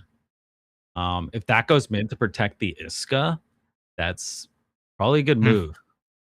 Or they move Aranya mid, and that's actually that will also stop the theoretical shot. Yeah. Okay. You did call it the Cosmo mid. That does stop it entirely. So Salamander with a very good play here, maybe predicting that Cosmo moving. So very, very smart move there. So this is the scary thing, right? That multiple man is actually gonna have 9 power mid. Yep. Proscenium, very helpful for multiple man. Yeah. So we can expect that multiple man to go left. Is this the end of the stones from Salamander? Is this triggering if they play time into Thanos? Do they get enough points here? 1, 2, 3, 4. What was discarded at the beginning? Adam Warlock. Oh, okay. They played the Reality Stone. I don't know if the Soul Stone I think was played. Don't see it. That might have been the previous one, unless it.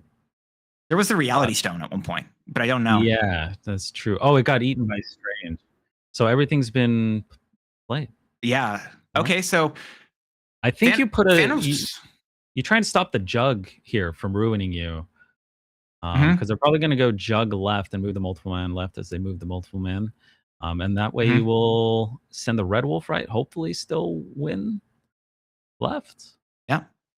Did you want? I feel like the ordering there might have been that you wanted to potentially play Thanos first in order so that he would hit a card draw, and then Red Wolf gains an extra point of power at least. Maybe missed a point there, but yeah, because the Quantum, playing the Thanos in the Quantum is kind of unfortunate. True. Actually, yeah, that's the biggest thing against it. And let's see this here. So it's going to destroy the Human Torch. You do get an extra Mind Stone. That may not be enough. Oh, yeah, because it also, ooh, that really hurts too. And a lot of points right, though. Yeah. As you said, that Jug is just very strong. Oh, so close. Ooh, that was... You know, Wow, if that that's was an ordering incredibly thing... close. Oh my gosh, wait, that's an ordering thing. Because if the Red Wolf actually gets played second, it would have had one more point. They would have tied left and won the game. Wow. Because it would have gotten the card draw as at least actually 2 more points. No, wait, you win that round entirely. Just not even tiebreaker. Wow. That was really close. That was No, that was really... But that's one of the great things about Snap. It comes down to these like tiny little decisions, right? Like that, where you don't think of a difference typically between playing a Thanos versus Red Wolf, like the ordering there. But that small thing, I actually think just cost Salamander the game right there, which still very well played. A lot of great decisions, but those tiny little ones at the end. Yeah, everything matters there. I mean, dodging the Cosmo at the end there when they were playing Thanos, they redid their play and then they switched it up. I mean, if they played the Fractured Frontier Thanos mid as they originally had, they just would have lost it. So the fact that they switched their play even gave them a chance in the first place. So you can see like every little thing really does matter in Snap. No, it's a really great piece of Snap that you can dive into every single decision making, every single decision that you make during the process, and they all come out to a fluid point, as I think we're about to see here in another match with Zapgaze and Ab15. And we've got Cerebro 3 versus another Wiccan pile with Galactus First Steps. Okay, I see what's going on here.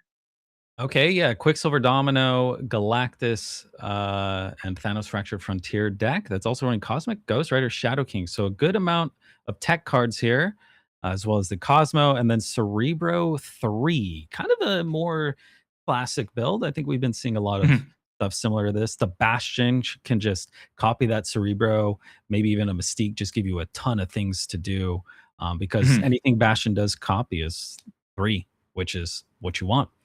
And the Chameleon 100%. also crazy. Last turn, maybe just doing like Cerebro Chameleon. So good. Yeah.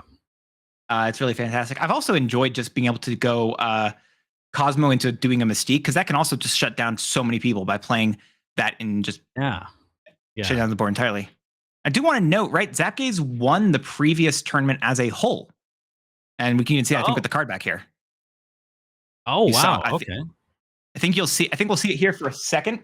Right before Luke Cage flips over, but we will see the World Champion Golden Gauntlet card back from 2025, which we've looks like they've got some other fun card backs coming out for future stuff. It looks like. Was Zapgaze also playing Cerebro 3? Cerebro, I believe so. Actually, it may have been this exact same pile, which is I wonder how different. Okay. Yeah. Do you Scarlet here? Scarlet, not bad in Danger Room, but Rocket Pad is super awkward for Cerebro 3. Thunderbolt's Tower, not that big of a deal when you do have Luke. True. But yeah, Rocket Pad, you do not want that extra point because that's hard to get rid of sometimes. You also don't want the mines because you don't want a 1/4. No, you don't. But you can Cosmo mid, which I do think there's a real chance that Zapgaze could go for here, just to try to stop any any of the, I believe we saw Cosmic Ghost Rider being run inside of Ab's deck, and that does a pretty good amount of work there. I think I understand why the Makari win rate was so high. Yeah. Because it's being used in Zapgaze's deck. There you go. Zapgaze is almost hovering over the float button here entirely, potentially the float button and turn button to float. What do you think between floating and playing the Cosmo mid? Because I do think it's one of those two. I like the Cosmo mid. Could end up being awkward for ABR here, and your Luke will protect it. It does seem like Zapgaze's deck is different than the one from last time. Nightcrawler is now in there when Jeff used to be there. And Chameleon is in when Rogue used to be there. So 2 cards separate. Oh, in okay. A Good thing to know. very good deck. I mean, it Yeah. probably still is very good. We'll see. True. And then you're potentially going to be trying to deal with the Cosmo, as we did see that Abra is running as well. And you can go Cerebro, Chameleon, final turn, which does give each of your cards +3. Yeah, and that Cerebro is going to have nothing. That is unfortunate. Well, because of the Luke, right? Yeah. Yeah. Sorry, So I the didn't realize Cerebro that. now having 3 power is huge.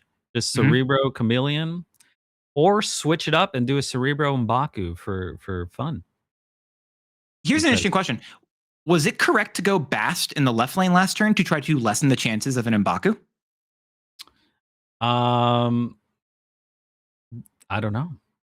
I like Bass right, but maybe Bass left. They might not be going for right at all. It's gonna be tough to True. win right. So I think what I would do is like Chameleon or Cerebro Chameleon left with Nightcrawler mid. Or maybe you just dump See them it? all left. Yeah. Well, I think you've already established that the luck is not on your side here. The question is it on Zapgaze's? Probably. Cosmo's also another real card that the opponent's running, and that stops you entirely. Okay. Zapgaze banking on ABR not playing mid, and that's a proper mind read. Well done. Hold. Ooh. Oh, So that's a fully loaded Thanos, which gets rid of one of those 2, but that's still going to be an additional +6 to every single card. yeah. This is good enough, I believe. Yeah, I say every single card. I'm pretending like Luke Cage and Bass don't exist, but that is enough for Zapgaze to take this one home. Proper read on them not going mid. I mean, if they split it, they Mhm. would have not taken it there. Yeah, so very, very good play. That's why You Zapgaze don't is have the champ. you don't have a way to win mid if you're, at least with the cards that we saw right there from Amber. But Yeah. Bastion, 'cause- Bastion's a fun card. Bastion is a fun card. Very good card. Yeah, very flexible. So That's interesting thing with Sorry, I'm not meaning to cut you off. Go ahead. No, you're good. I was gonna say that Vibranium's a little bit awkward. You could Bast it, make it a playable 1/3, but then you got to be careful with your Luke positioning. That was exactly what I was going to be mentioning. Yeah, right. You can play that in the back lane, and then you're okay. Yeah, Do you keep the Abby here? maybe if you're Okay. gonna be playing 2 cards on the next turn. Sure. Shadowland does stop the ninja. Yeah, is it just you go Cerebro, like potentially even to Cerebro Bastion, or do you try to like set up with multiple of those? Or you Bastion the right lane because it can't get CGR'd?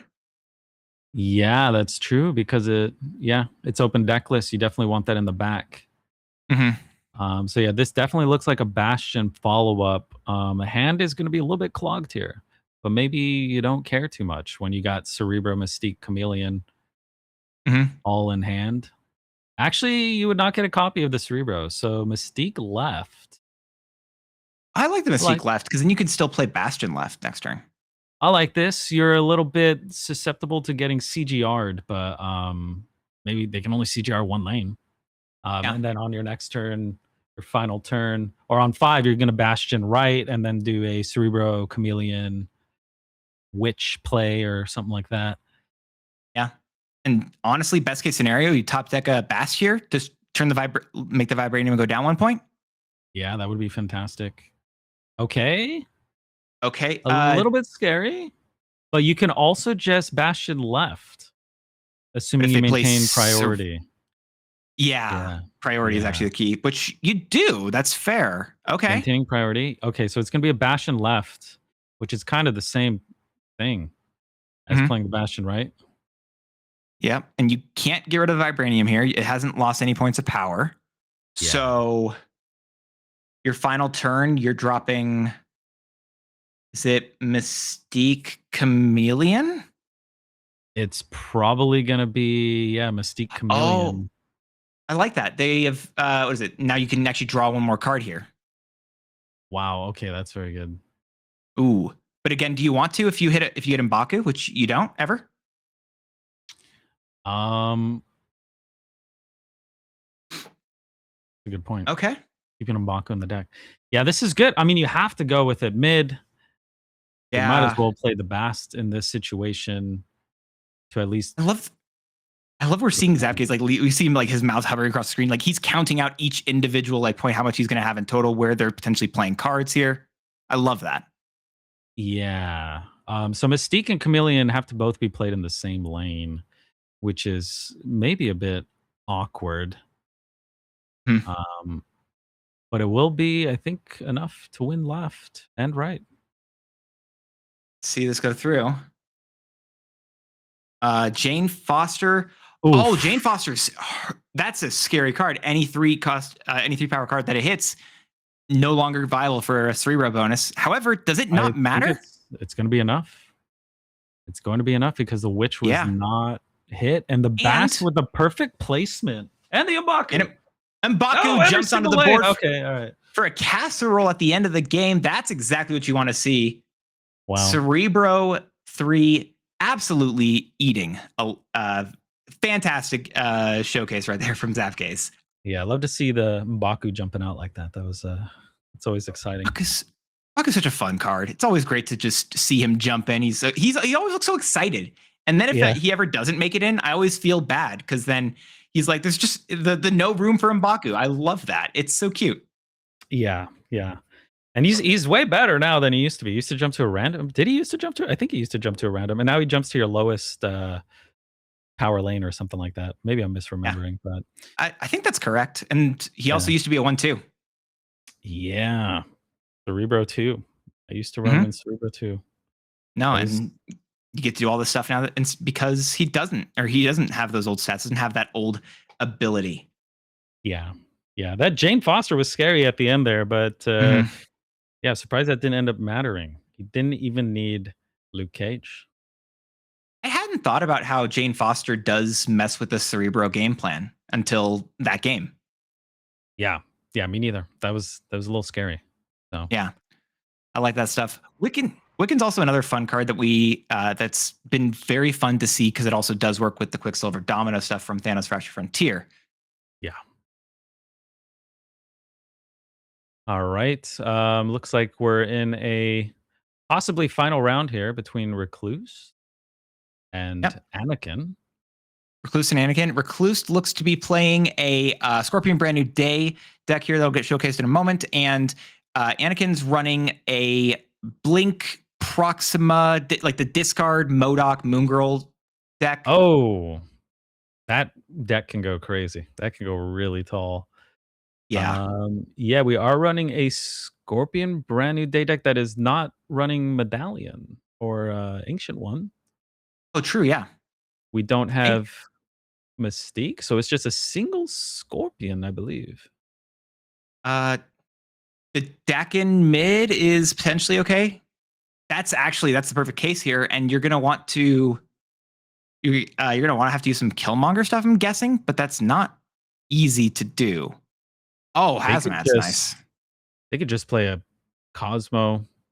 Or sorry, not a Cosmo. They just play their MODOK because Recluse does not have a Cosmo. So if you just get a MODOK off, that's going to be huge. I don't think they can snap here, but if I'm Recluse, I'm snapping right now because that Invisible Woman getting... that's rough. That is rough. You maybe can still... behind it, yeah. Yeah, Super Giant doesn't work because nowhere stops the on reveals. You could still go for final turn. Like Killmonger does do a lot. Ooh, this is scary here.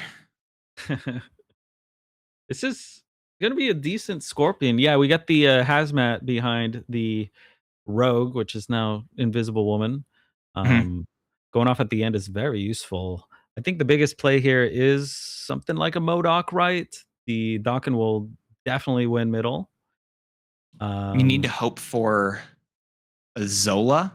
Or no, that deck doesn't run Zola. Never mind, I'm thinking of deck and combo stuff. I like hiding the Scorpion in the right lane. Yeah. Ooh.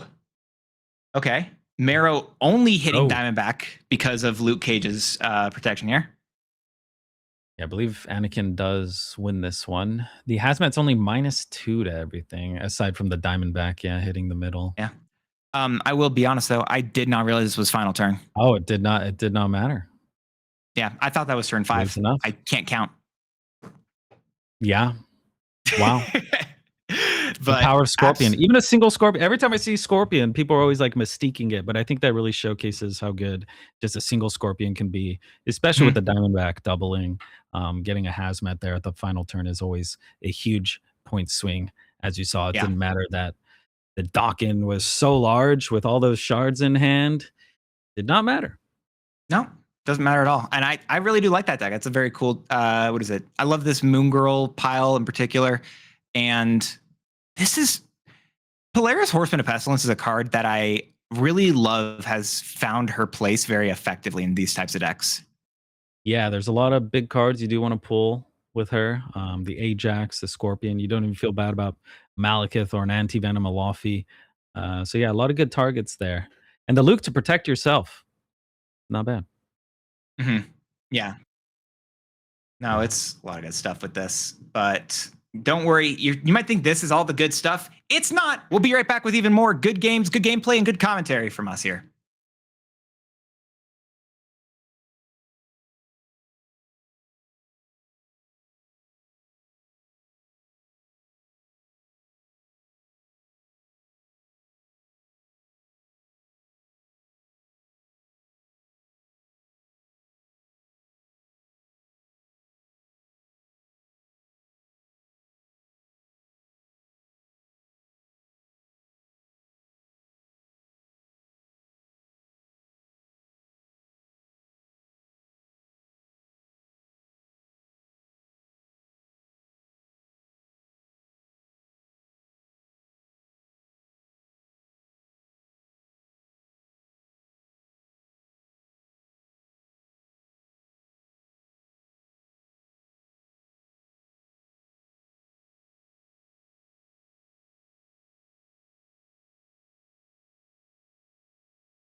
We're rounding up round 2 here right now, and we've had a lot of cards that we talked about initially that had a very high play rate.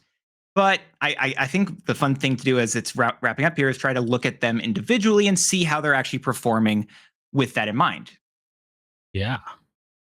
I mean, Thanos doing good. Yeah, that's still a good win rate. That's 57% win rate, and it's the most popular card by I can't math. I don't do math. I do superhero card games, but I'm fairly certain that is what is it, 79 or 69 decks more than Cosmo? Something like that. I wasn't prepared to do the quick math, but yeah, super high win rate, and I mean Cosmo is still doing good. Yeah, at 55.7, obviously great at stopping Thanos. If you have priority, you can read someone's mind and stop all their shots. Is kind of game winning. Jane Foster Fractured Frontier, another fantastic card. You know what I just realized? The interesting thing, the cubes won, which is a second from the right column here. The amount of cubes that have been won with Thanos Fractured Frontier is actually really interesting in comparison to just like the next card, which then goes down by about 500 cubes. Yeah, well, I think we're going to see a lot less games played with that, so I feel like it kind of makes sense. I think looking at the cube rate is a bit more telling, but like they're all top of the 3 most popular cards are all kind of neck and neck as far as cube rate. Venus fourth card not as well, too Venus. far. Yeah, Venus right behind him. But after Venus, that's where it gets a little bit more drastic with Shang-Chi. Yeah, Shang-Chi's a very powerful card, I think, right? I mean, to be able to destroy, a 4 cost, at least 13 power card in terms of just the trade of power on each side of the board is pretty good. It can be a lot harder to use effectively inside of a tournament, though.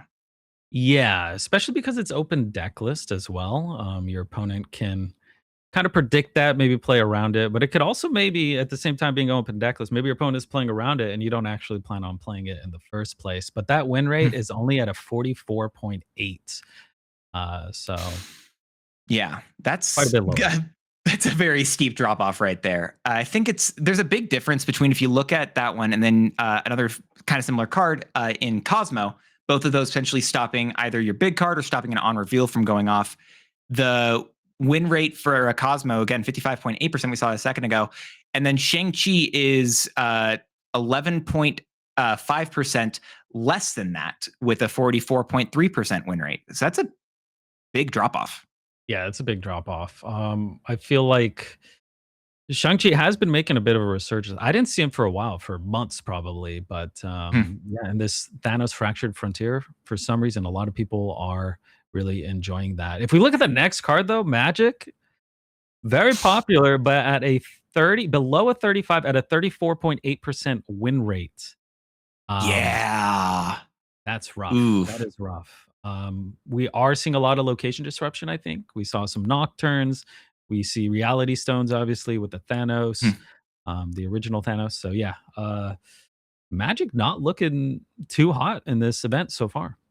Yeah, and then the card that's played next lower than that, again, if we're looking at the cube rate, is over. It's getting average over 1 cube every single time with Luke Cage. Because Luke Cage, even if you're trying to counter, in particular, the Scorpion Brand New Day, right? It also does stop Jane Foster, as we saw before, if you have cards only in the front row. It also counters locations that we've seen that are Affliction. So there's a lot of things that you can counter just with dropping a Luke Cage on the board, but does only affect the front lane. Yeah, Luke's still good though. Those Necrotias, the sewers, all those bad locations. Yeah, if you see those and you have Luke and your opponent doesn't, you might just want to snap because that is huge. And then Shadow King right below Luke Cage. Also really good card in this meta. A lot of people buffing things up with Jane Foster, with Venus. So Shadow King completely wiping that is pretty good. At a 53% win rate, I honestly thought it would have been a little bit higher, but still a good card. Yeah, and a card that it also potentially counters is Spider-Man Brand New Day, who right below it has a higher win rate, higher cube rate, and played in less decks, which Spider-Man Brand New Day, very fun card. Yeah, I'm a big fan of this one. This was from last season. It just seems like an incredibly flexible card, similar to Thanos Fractured Frontier in that sense. You can almost just splash it in any deck you really want to, and you're probably not going to be too upset about it. It's a 1/4 kind of if you get the effect off. But if you got Venus on board, those +1s become +2s. You can move it around. Just all around a fantastic card. One of the best one drops I think out there. It's really a really solid card. Surge has been a great card to highlight the quick draw mechanic, as every single time, right, you're trying to play a card on curve, it's easier to play a card if it costs one less. So Surge, really great. Yeah. Somehow only at a 50.3% win rate. I actually personally don't run Surge in my quick draw things. Maybe I'm doing it wrong, but maybe this win rate is kind of backing me up. Because sometimes I'd rather just play the quick draw card on 2 instead of Surge, and then Surge ends up making it a little bit awkward. And then the next card you draw costs 4, but then you got 3 energy and you can't do it. So we'll have to see how Surge shapes up. But 50% win rate. So not bad, but also not amazing. So you would say that you probably prefer a discount for that Psylocke Fractured Frontier could give you over a Surge discount? Yeah, most definitely, especially if you're getting that quick draw effect off of Psylocke. But again, Psylocke Fractured Frontier only at a 52.8% win rate here. It is great when it hits your Thanos. Even if you're hitting like 2 cards, being able to play a 5-on-4 is quite nice.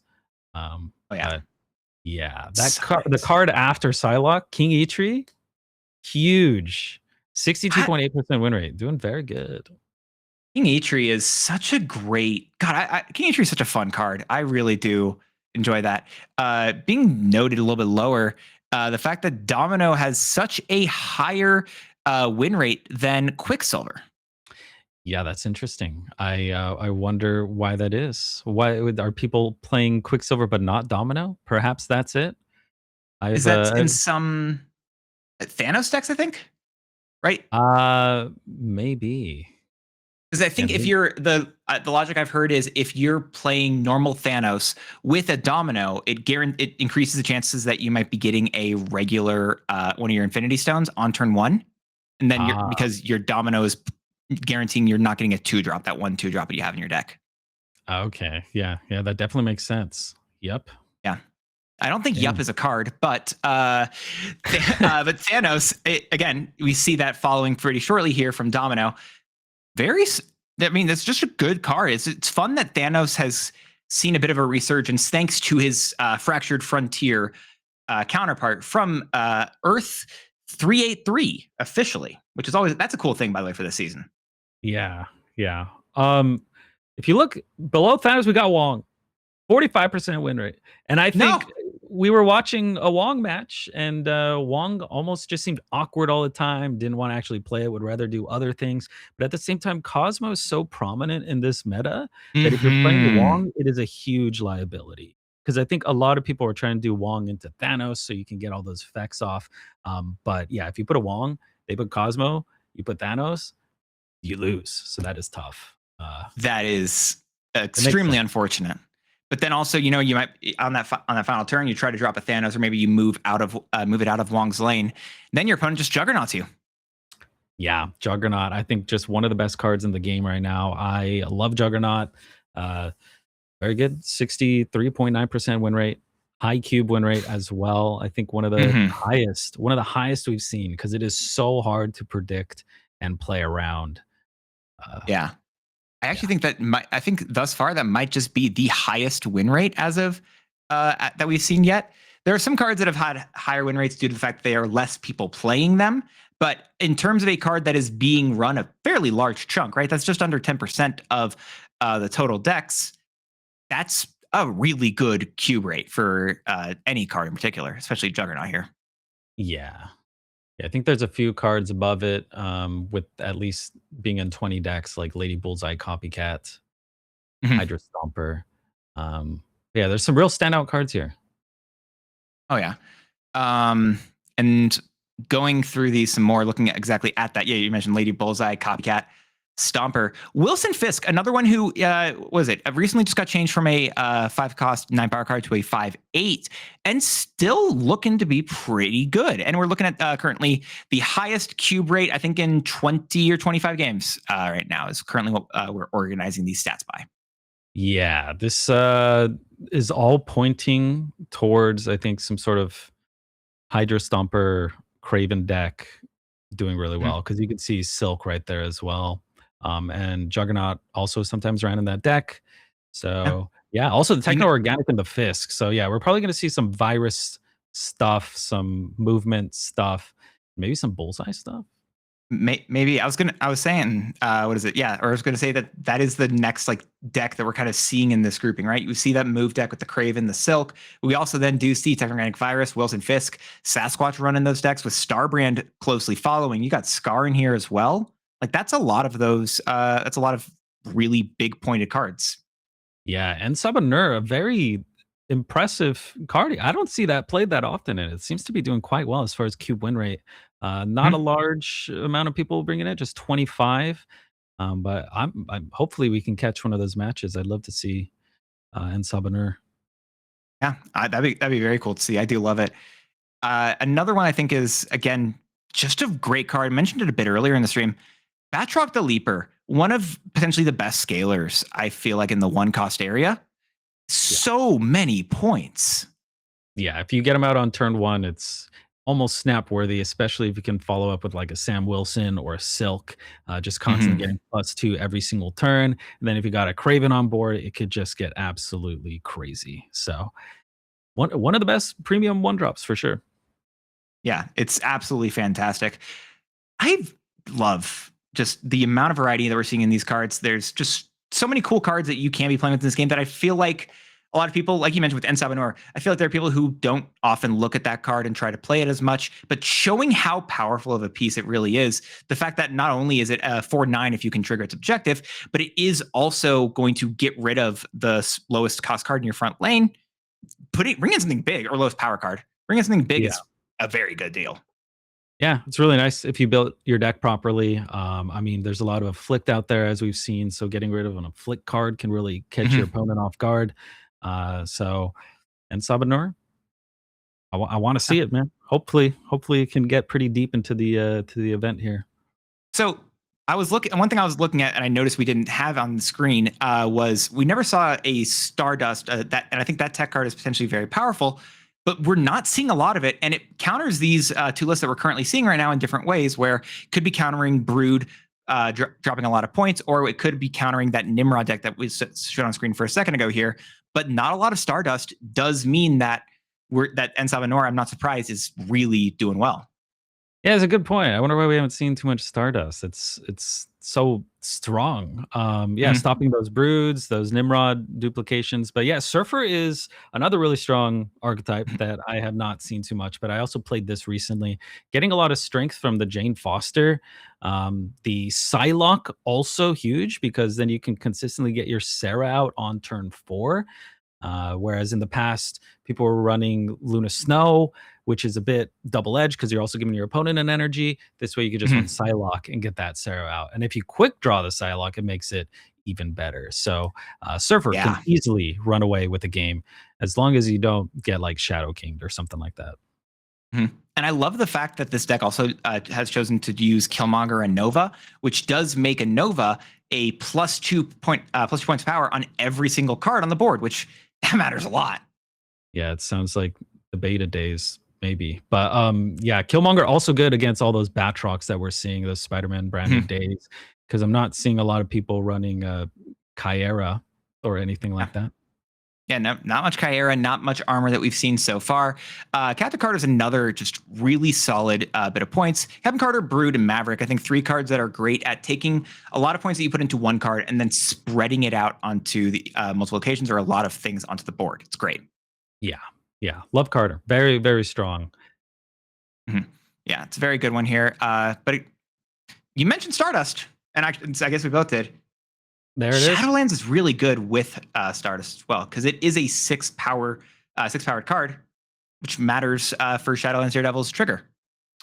Yeah. I mean, I think this is fantastic. You got the King Eitri to pull out the demons that you put into your deck with the Shadowlands Daredevil. Uh, like having a bunch of 1/6s is fantastic, but also juicing up that Mhm. Daredevil in general is really, really good. Then you can kind of keep the highest power card on there so you can get that Fisk out as a 3/8 instead of a 5/8. It looks like we're Mhm. jumping into a game here with that exact deck. Yeah. Yeah, it does look like it is using that deck. Uh, Cable also another notable one because if you ever draw a card that has more than 6 power, that does work. Yeah, it counts as drawing. Yeah, I'm a big fan of Cable. I think getting that intel as well, maybe you can steal a core piece from your opponent. You could steal their Thanos Fractured Frontier, Hmm. uh, or something very critical like that, and that might just give you the confidence to snap. And I think we're seeing one of the reasons why there hasn't been a lot of uh, what's it, Stardust so far, as we are seeing Beta Ray Bill. They're not able to really do anything with a Stardust unless there's a location that affects something. It doesn't really do anything here for them. Yeah, definitely not that useful of a card unless it's the proper matchup, which is why it is a tech card. But at the same time, it Mhm. does add a little bit of power to the Daredevil. 4/6 is not terrible stats, definitely not premium. But worst come to worst, you could kind of just play it out even without getting too much value there. True. And I think is that Thanos fully loaded right now? The fact that quick draw is no longer being shown, or like the lightning effects no longer being shown on any of Beta Ray's cards here, I think means that our Thanos is fully loaded. Maybe that's what it means. Yeah, because we're not seeing any of that. Yeah, because Iron Patriot was just drawn, doesn't have the effect. I think that's what that means, which is a fully loaded Thanos. That's a 5. I would say it's a 5/12. Not even counting the fact that it gets to destroy an opponent's card. Yeah, we just got to be able to actually draw the card now. That's True. the weird part about playing Shadowlands with this sort of deck. It's like it lowers your Ooh. odds of drawing it. Oof. That Infinite's unfortunate here because you're definitely not able to win that middle location right now, and you have to play there to win it. I mean, Huh? It's not this is bad. you're probably just gonna not play the Infinite in general. Although looking like Beta Ray Bill is going to pass and just slam the Infinite. Or not. Potentially. I feel like the demons are so large, like I'd almost rather play those. Yeah. You could play one mid and it's 9 power. That's kind of a big deal. And your opponent's actually locked in to keeping Middle if you mid. don't play. I wonder Yeah. if it was playing a Cosmo in the left lane. Apparently not. The fact that you're actually also giving priority to your opponent, very big deal here. And Thanos is Ooh. fully loaded. That's just Thanos. Wait. Uh okay. How do you win the right lane right now? Do you just win? I feel like this is just a winning line. Yeah. I mean, you could play a little bit more points left or something like that. You could do a demon middle with a Thanos left. Like that's not that Yeah. bad. I think that's actually more points. But you're just going off the I don't see an answer for how Pillar Jane can do something to stop Bitter A Bill in the right lane here. So it honestly is, yeah, I actually don't think this is a bad play at all. I think both of them are winning lines. But Is let's see Thanos this. is Thanos large enough? Regular Thanos only gets them to 20. Yeah. Maybe Viv. Um, yeah, There's it no way. doesn't I don't think there was a matter. way. Because what is it? Even if they play a Juggernaut in the left lane, if you still play a Demon mid, Juggernaut does nothing at that point. You still win there with Thanos Fractured Frontier. Cosmo doesn't stop you. I guess Cosmo doesn't stop you because they would still then not be committing enough points, right? Like you're just feeling happy about that game. Yeah, that worked out pretty well. I do want to note the fact that both of the players here are using the Vincenzo Riccardi. I believe that's how you pronounce his name, and I apologize if it's not. Thanos Fractured Frontier variant, and I love that one. It looks so good. Yeah, that is one of my favorite artists. Actually, a lot of good ones out there. Oh yeah, There's a ton. You could play like a full There's- surfer deck with all those variants. yeah. I think there's even an album that supports it. Yeah, yeah, I would agree. Is that my favorite? It might be just simply my favorite one because it does look so good. Yeah. Iron Patriot giving you a Lady Deathstrike, which actually not bad at all for a lot of the, I believe, stones that Pillar Jane is running here. And you can also play Wilson Fisk in the left lane. Oh. And that Well, is a snap. they do have Reality Stone, right? I was going to say. And Hydra Bob could go over there, kind of tie that lane. Yeah, I think this might have been a quick. Maybe Draw? they were too excited. They were too excited to snap there, but they end up leading anyway. I mean, the banking on like Bob could have went right, as you said. The Reality Stone. Quantum Tunnel pulling a Reality Stone also is a bad thing for Pillar Jane there. Yeah, true. That's fair.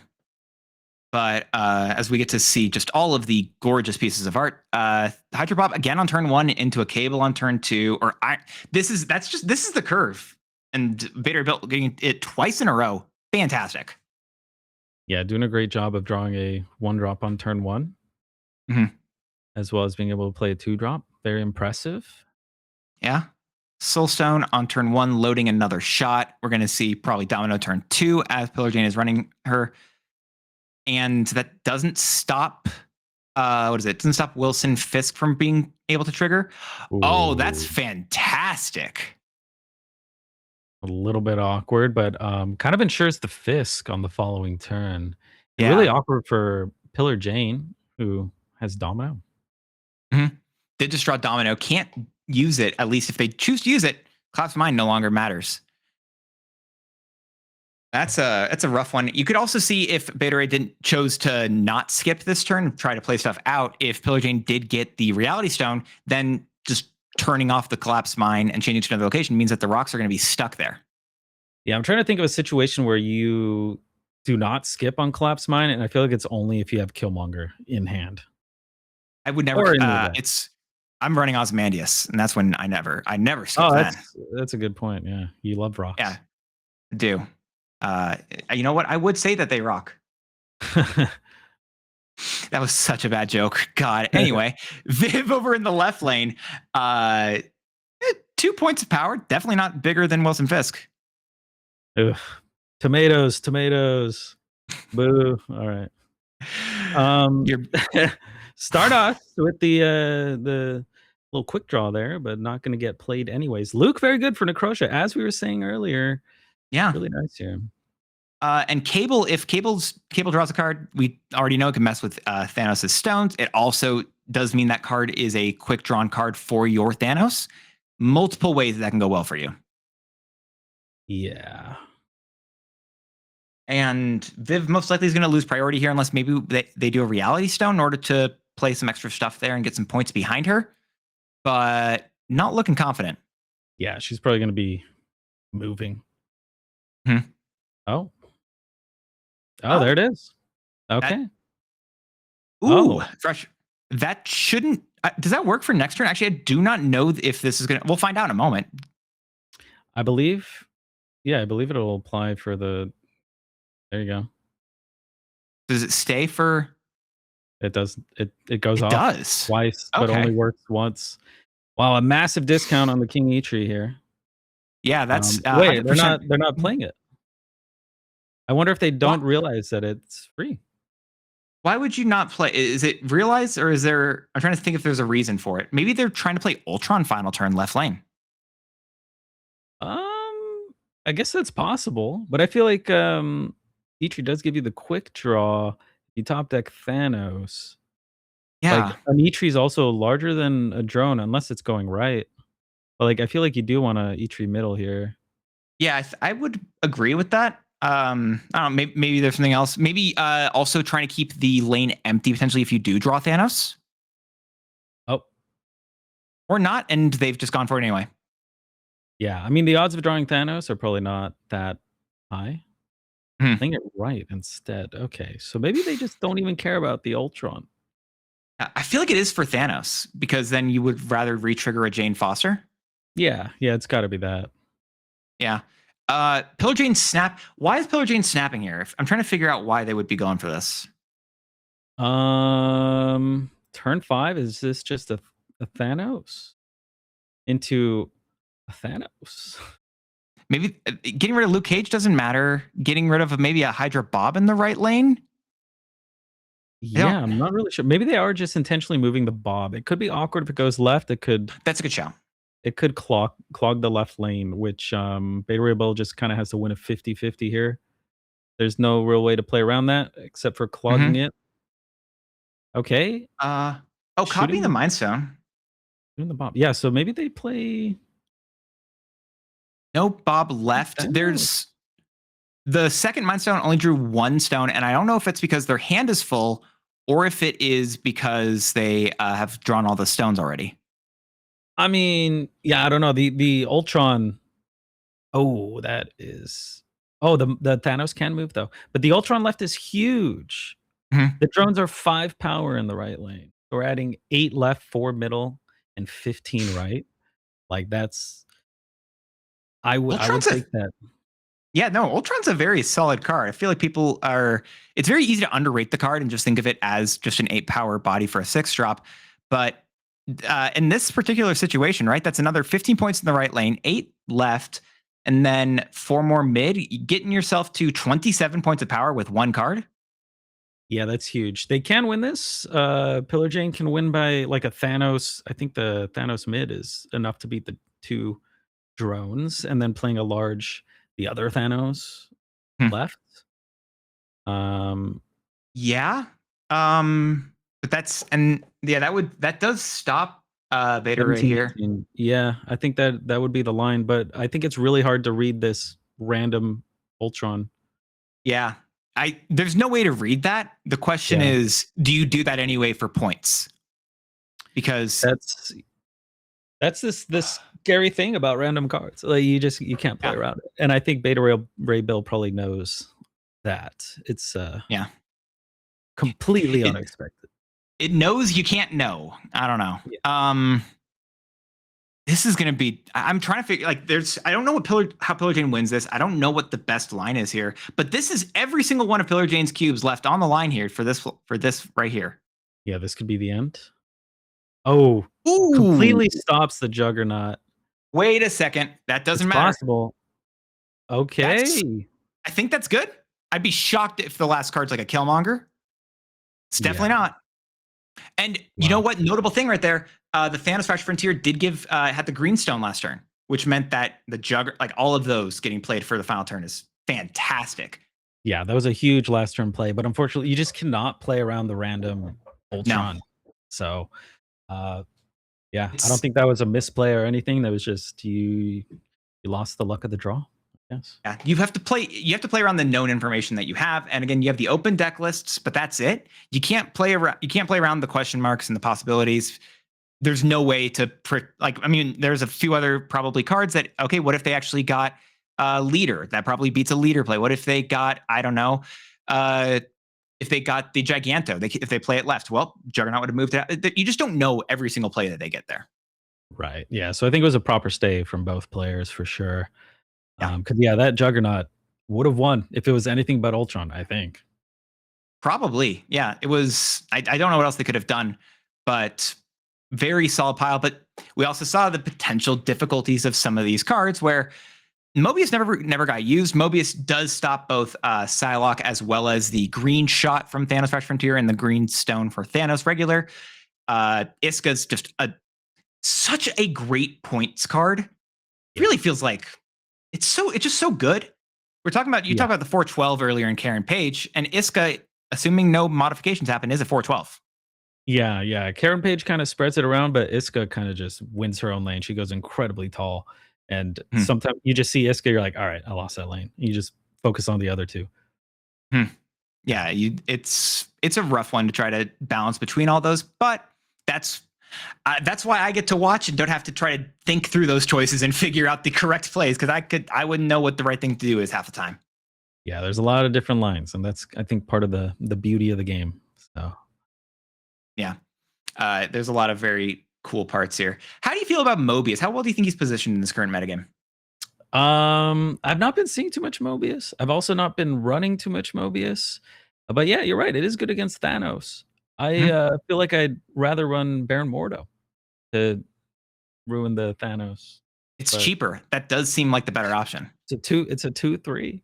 But yeah, Yeah, Mobius is, exactly. I think, just a good card, especially in a deck like that where you're drawing so much. You could just play something else if it's not too useful in that Mhm. situation.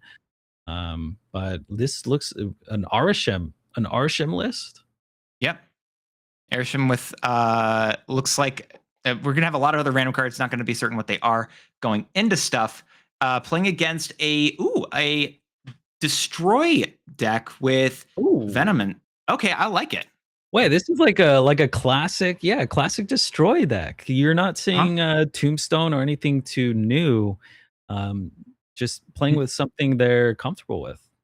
Notable, leaving the decks on screen for a second. This is the final turn of this game. We are catching it on the final turn here, but still want to leave the decks up on screen. Just mentioning that as you cannot see the turn in the bottom right now. But Airshim Thanos, I'm calling it Thanos, feels great. Gambit Horseman of Death is another card that we haven't seen a whole lot of this season. Yeah, I honestly thought we would see a lot more because I feel like that card is incredibly strong. At least it always ruins me every time my opponents are playing it. But it does seem to not have that much representation here. But it is in the Arshim deck that's also running Thanos and a bunch of random cards. So it's really easy to get off in a situation like this. It's 2 games in a row now where we're seeing a Juggernaut do absolutely nothing. Oh my But we gosh. are seeing Baron Mordo. We are seeing Baron Mordo was played and then they won the game. I think that's the lesson to take away, correct? Yeah, I think everyone should be playing Baron Mordo based off of this alone. We only wanted to showcase that game just to highlight how it's just Baron Mordo equals win. And I don't think I can say much more than that. Yeah, he's great. This is the era of Baron Mordo for sure. Yeah, Baron Mordo is definitely going to be one of the counter cards of all time. I think there's a lot of cards in that 2-cost area that are specific, like super niche to certain metagames. And Baron Mordo, right, for this metagame might be a choice. You also have there's Quicksand, another card that's there's a lot of people getting extra energy with Luna Snow, and we just saw for a moment the Airshim player that stops at least one turn of that extra energy with that, and it's better stats than Baron Mordo. That is true. That's a good point. But I've seen Quicksand like maybe once in my career, but I did lose to it. It was really good. You saw it once, you lost to it, and then you just never saw it again. That was it. Yeah, it was like a hot location. They were getting extra energy, or I was getting extra energy. But I don't really want to talk about that. Let's move on. Sure. It brings trauma. Sorry, I didn't mean to trigger you back with this, but going back into some Airshim stuff here. First time seeing Dr. Octopus Fractured Frontier so far, and seeing another similar kind of classic destroy deck, but the note that we are seeing Negasonic and Shang-Chi in here.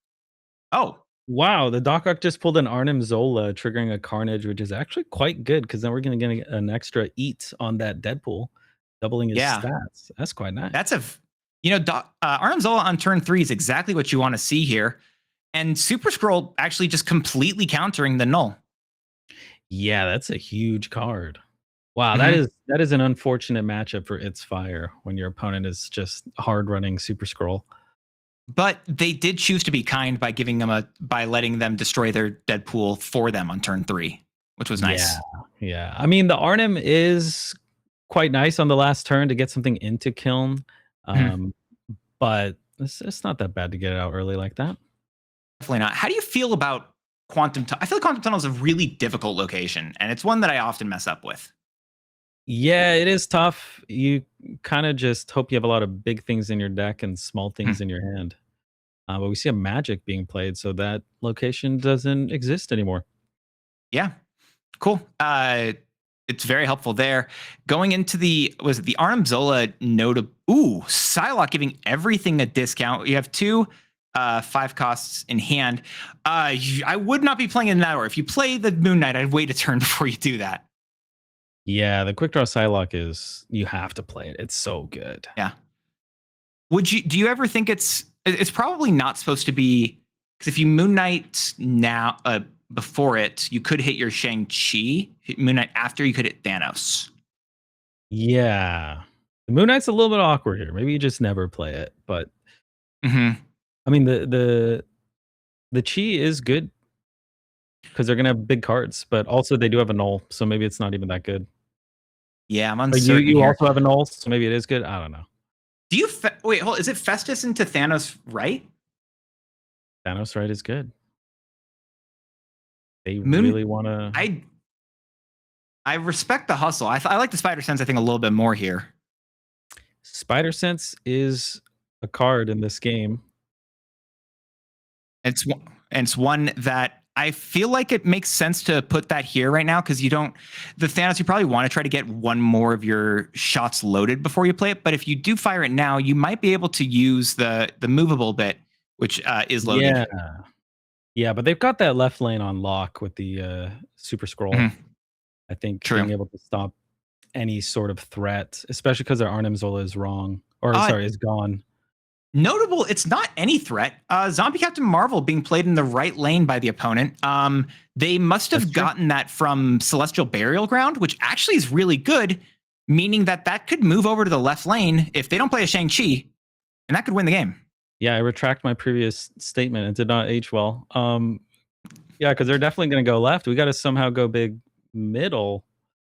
Or just Shang-Chi. Wait, the Shang-Chi, I was about to say, that just loses no matter what, right? Because that would have... Marvel goes off. Does not go off as soon as it activates. So the Chi would not really matter. Yeah, and also it doesn't matter because you would only have 7 points in that lane, and they have 8. So even if you destroy their biggest card, it doesn't matter. Yeah.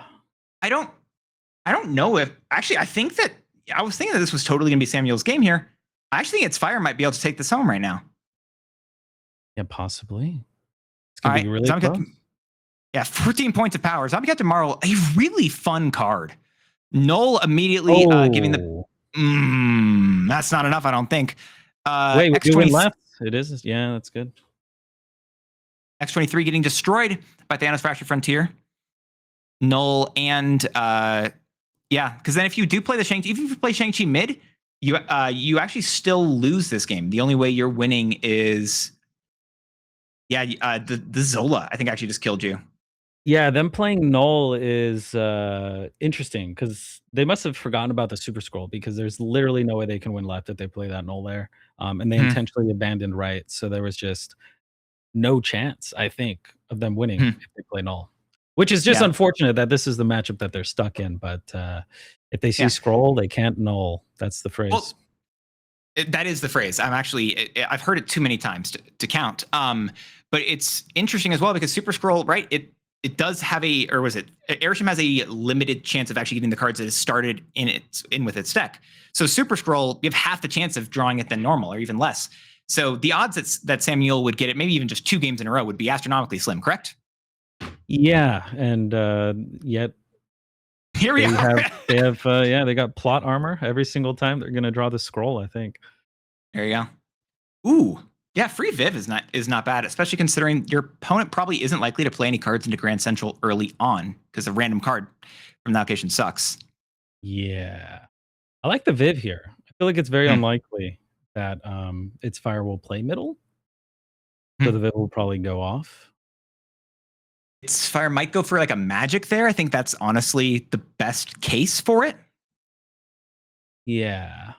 But Viv will still go off in that situation. Yeah, so that'd be nice. I wonder if you follow up with a Terrax.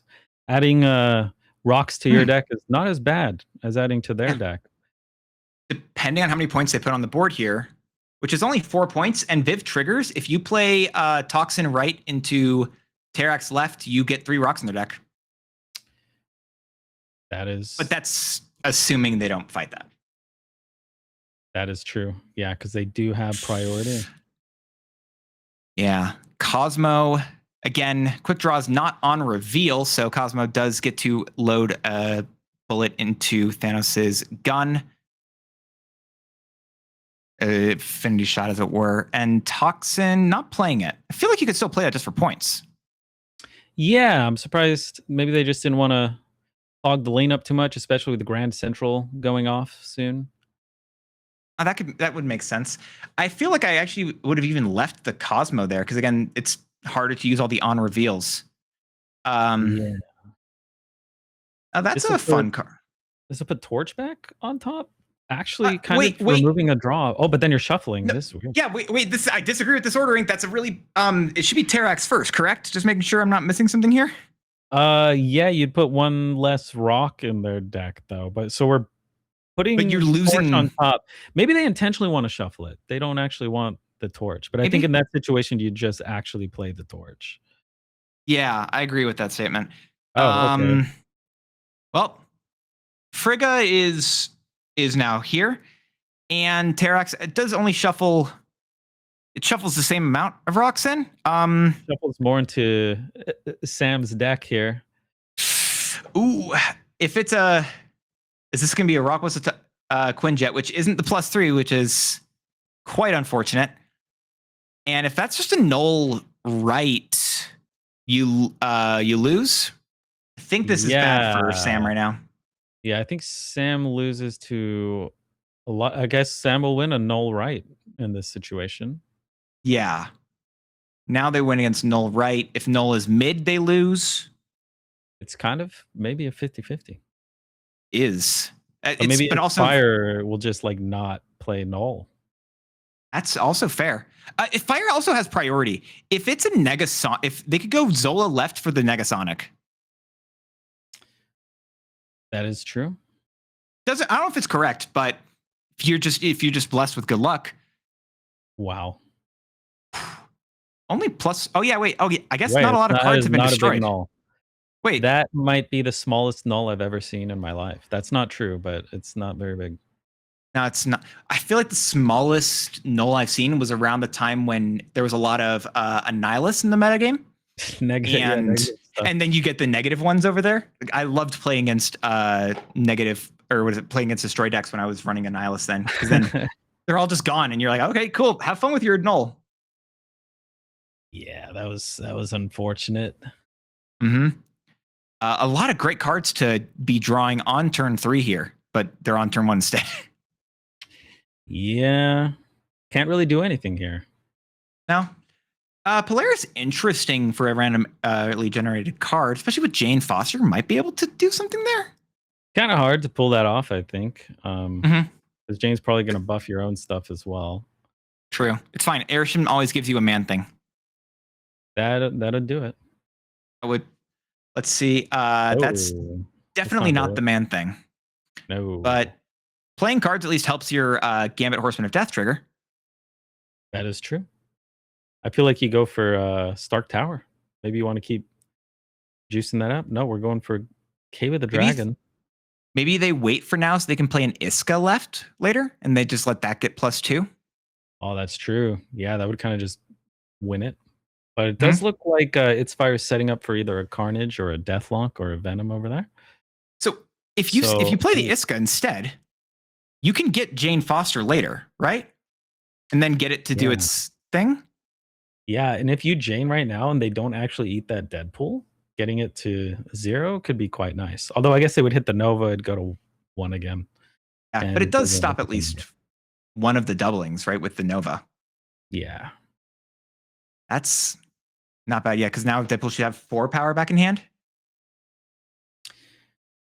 Not bad. Okay. Agent 13 is another card. I actually didn't realize Agent 13 was inside of their deck here. We're talking about the randomness that a lot of cards can give you, and Agent 13 is one of the premier examples of giving you a random card, especially for a very low cost.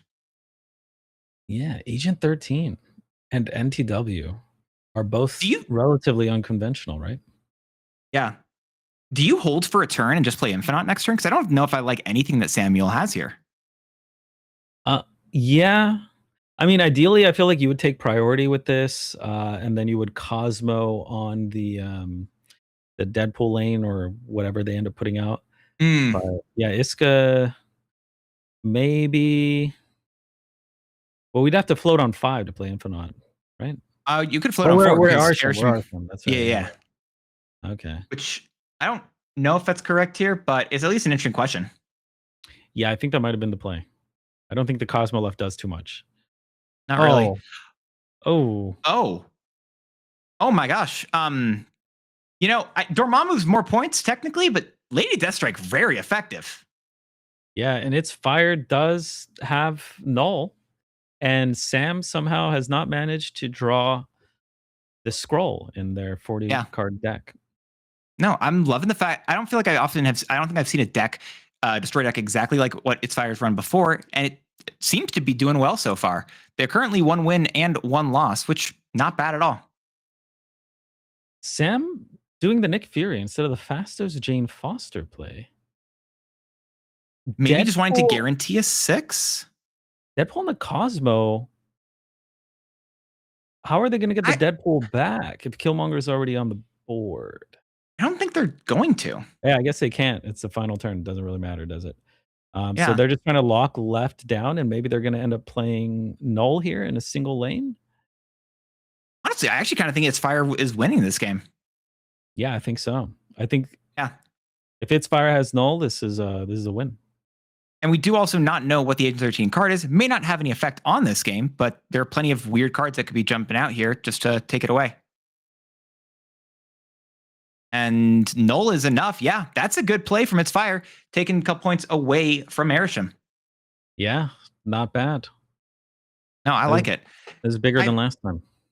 Yeah, I feel like if you flow for the Infinite there, you could at least play for the left lane, because the fact that they had locked themselves out meant that they were every single card they would play left didn't matter. I don't think they had any way at that particular point to win there.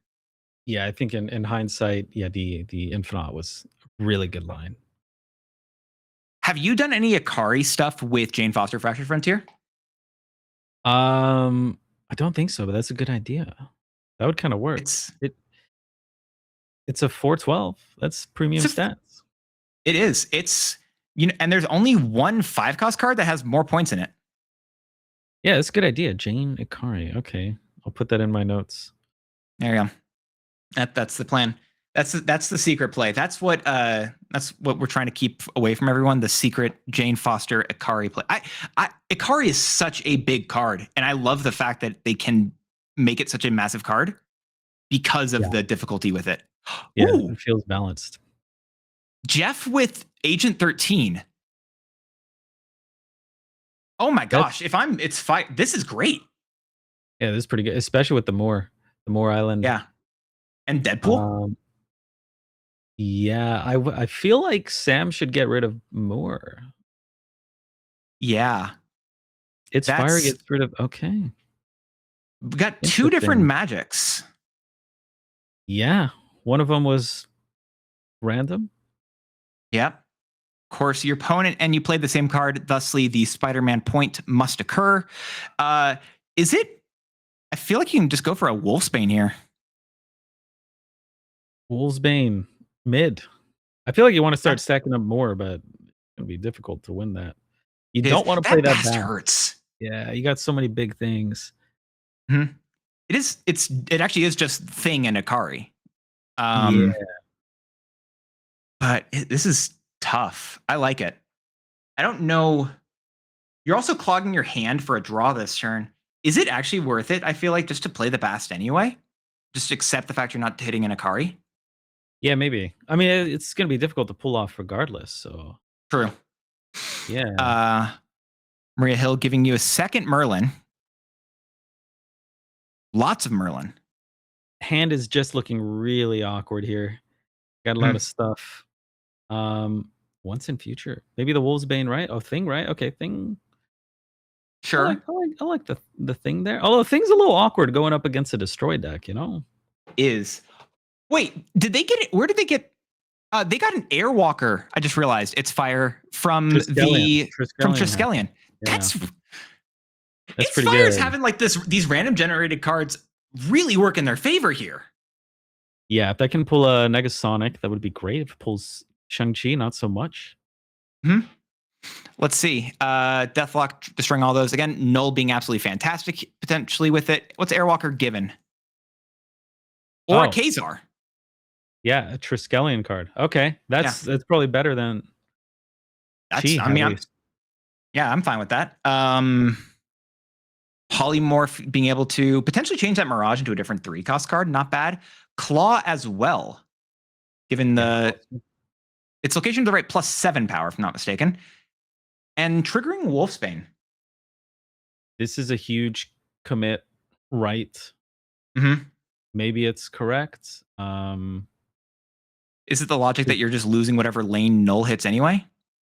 You do kind of lose that lane. Unless you throw priority and you can Shang-Chi it. That'd be good. True. Or just top deck the perfect card. If they play a null mid, does that stop them? Think that you're in trouble there? If they play null mid, they get priority. I think they only win if they follow up with an Arnim.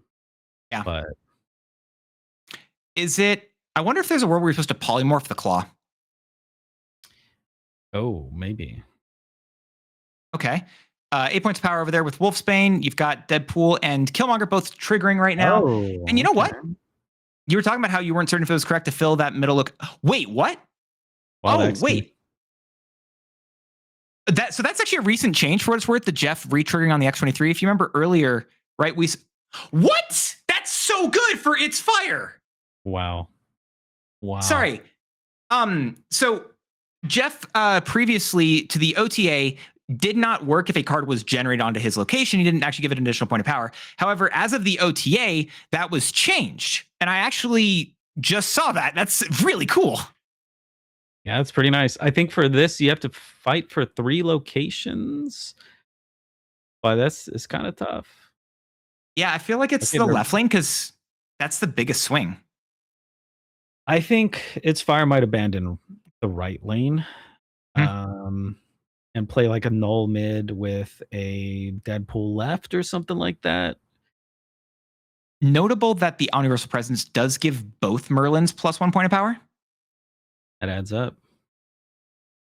And oh wait, second speed. This is really That is good good. for That is- Samuel. It is big. That might be larger than a null, maybe. Might be. The Null's had some pretty good free cards with the Deathlock and such. Let's see here. Arnim Zola is still null. Let's see. Hold. Oh, no, that is very big. That is very That's big. that's a really big play. And thing for steps, making that null even larger, actually. Yeah. Well, that was close. I mean, the Thanos left would have been pretty big. You would have got an extra claw, but I think you still would have lost it, right? Well, actually, no. I think you won left. If No, you did actually, Thanos you left win. there. Yeah, you did win. Yeah.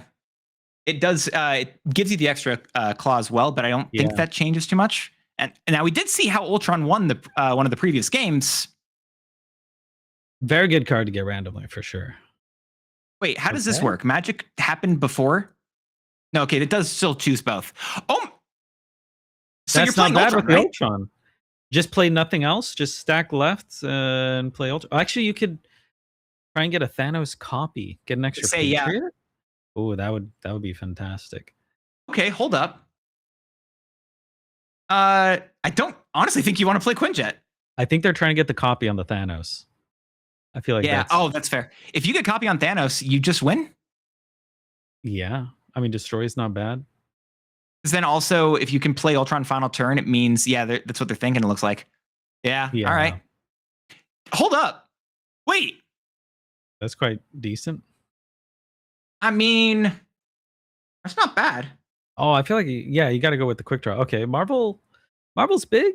I mean, a drone with 2 Patriots is 6. So Marvel Maybe being, it's- this is pretty good. Maybe you hide that. Maybe this is like a final thing here. Like final turn play. Again, you don't know all the randomly generated cards, so you're just going to hope for a sneaky play here. Yeah, I think the only scary thing here would be like a Killmonger if you end up having priority. Yeah, I think so. But was it? We're seeing that the Mind Stone gets loaded, and you got Jane Foster. Very good. Do you Jane Foster right Firehair mid to hope that if Jane Foster gets destroyed, Firehair retriggers? Oh, I like that play a lot. And Firehair is pretty big. Big card. I like this. They did Yeah, just I give like it a point. I like that. Yeah, Firehair mid Jane. I'm on board with that for sure. I mean, this is fine as well if you're able to win it. It's the question of if you're able to. Maybe they just want enough points there. But if you go Firehair first into a Jane, I still think you want the Jane in the right lane. Going for Jane middle. See it? Not You do get the -1 terrible. cost. Yeah, but we don't have that many cards in hand, so a little bit less impactful. There's the copy. So you go Thanos left here. Is it just float till turn 6? You play Thanos left? Yeah, but then your drones are only 6 now. 6? Oh, that's still pretty good though. You play Wing Beat and then you Thanos. If Thanos is mobile too, that's also pretty good. That's true. Yeah. So it's 50-50 between the blue stone and the purple stone, right? Yeah. Yeah. I think it's just that. Yeah. No, I don't think you play it. I don't think you're supposed to play it anywhere else. Yeah, you want the copy? I mean, your drones are still big. You know, you can even just play Ultron mid actually, because the biggest thing is potentially a Negasonic messing with you. Yeah. Having priority will be bad. True. Yeah, so you would definitely not want to play Ultron until the final turn. Right. You're also not getting Marvel value, so it does lower your... Actually, I guess okay. Now you're feeling much more comfortable. You are feeling better. They could still potentially, like, I guess they have to Zola the Killmonger is the only way they would be able to retrigger it. Filling mid is not great, though. Yeah, a little awkward. But Ultron is very big, so playing that left will be good. Or you can move. You move and play Sparky? Oh my god. And then you activate Sparky next turn? That's all you do? And you play Ultron? Pretty good. That's pretty cheeky. I like that.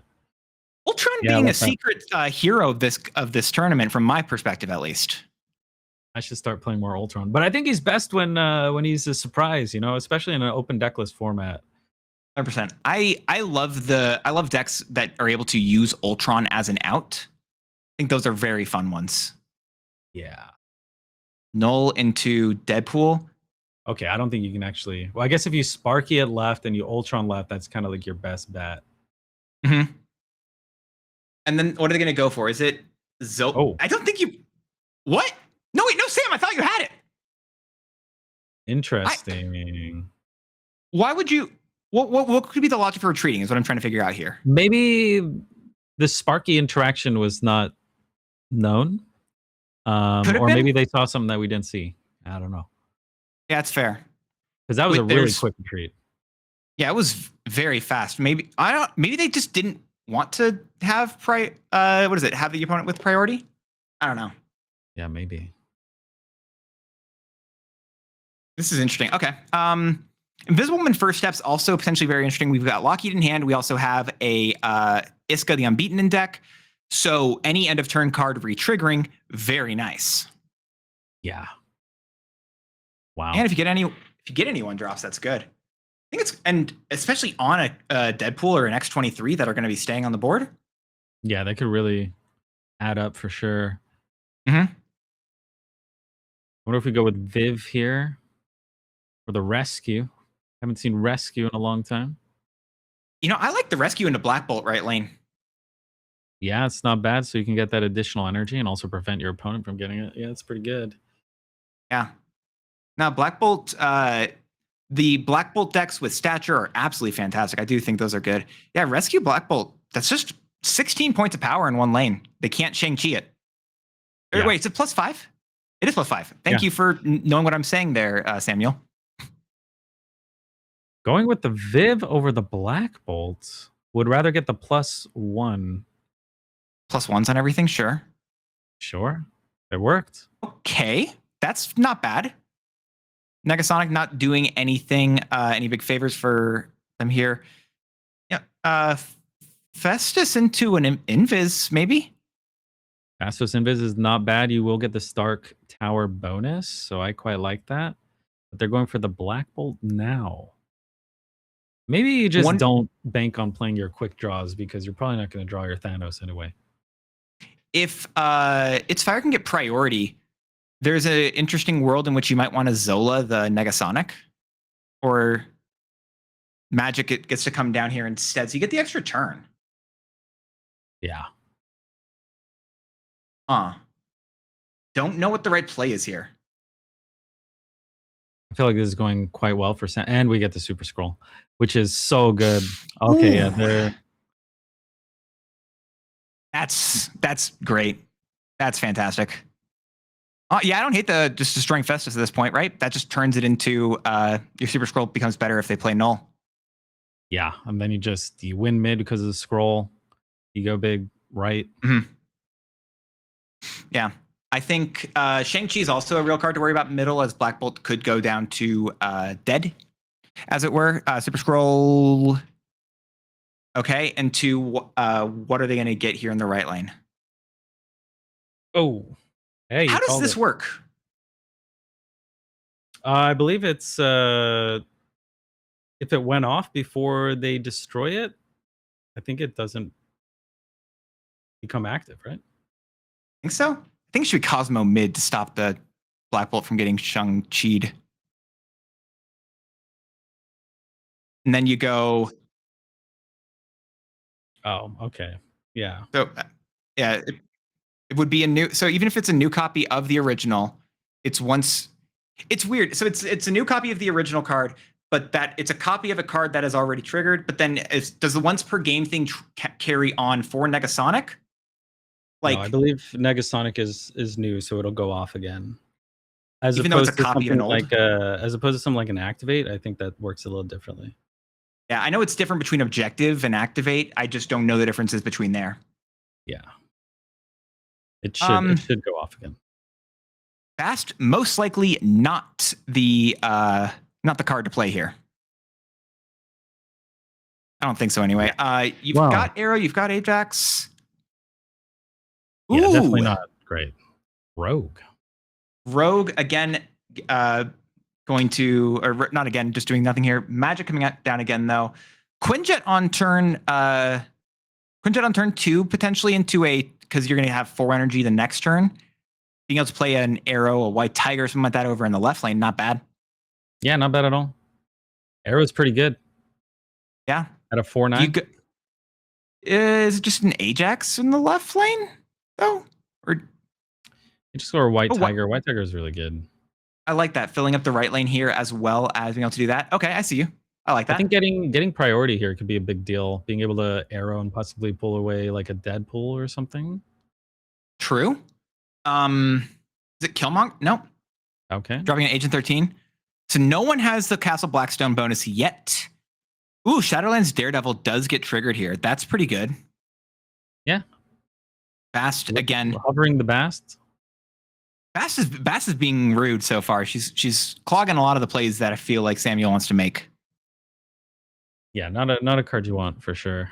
Yeah, Shadowlands Daredevil is kind of small though, and then you're just going to keep drawing one 6s, which I guess is not that bad, but against a destroy deck, it's not as great. But you're also not drawing them as much thanks to Airsham just having more cards in deck as per usual. X23 going left doesn't give Castle Blackstone bonus to its fire. Samuel's still winning that lane. Pretty nice. What do we have? Cosmo, well, that's very good. You probably want to put that left to stop the X23. If they are going to play a Deadpool and Heat, it's probably going to be that lane. True. I don't hate the idea of an Arrow left, though. That isn't bad. Arrow left to pull the Killmonger left?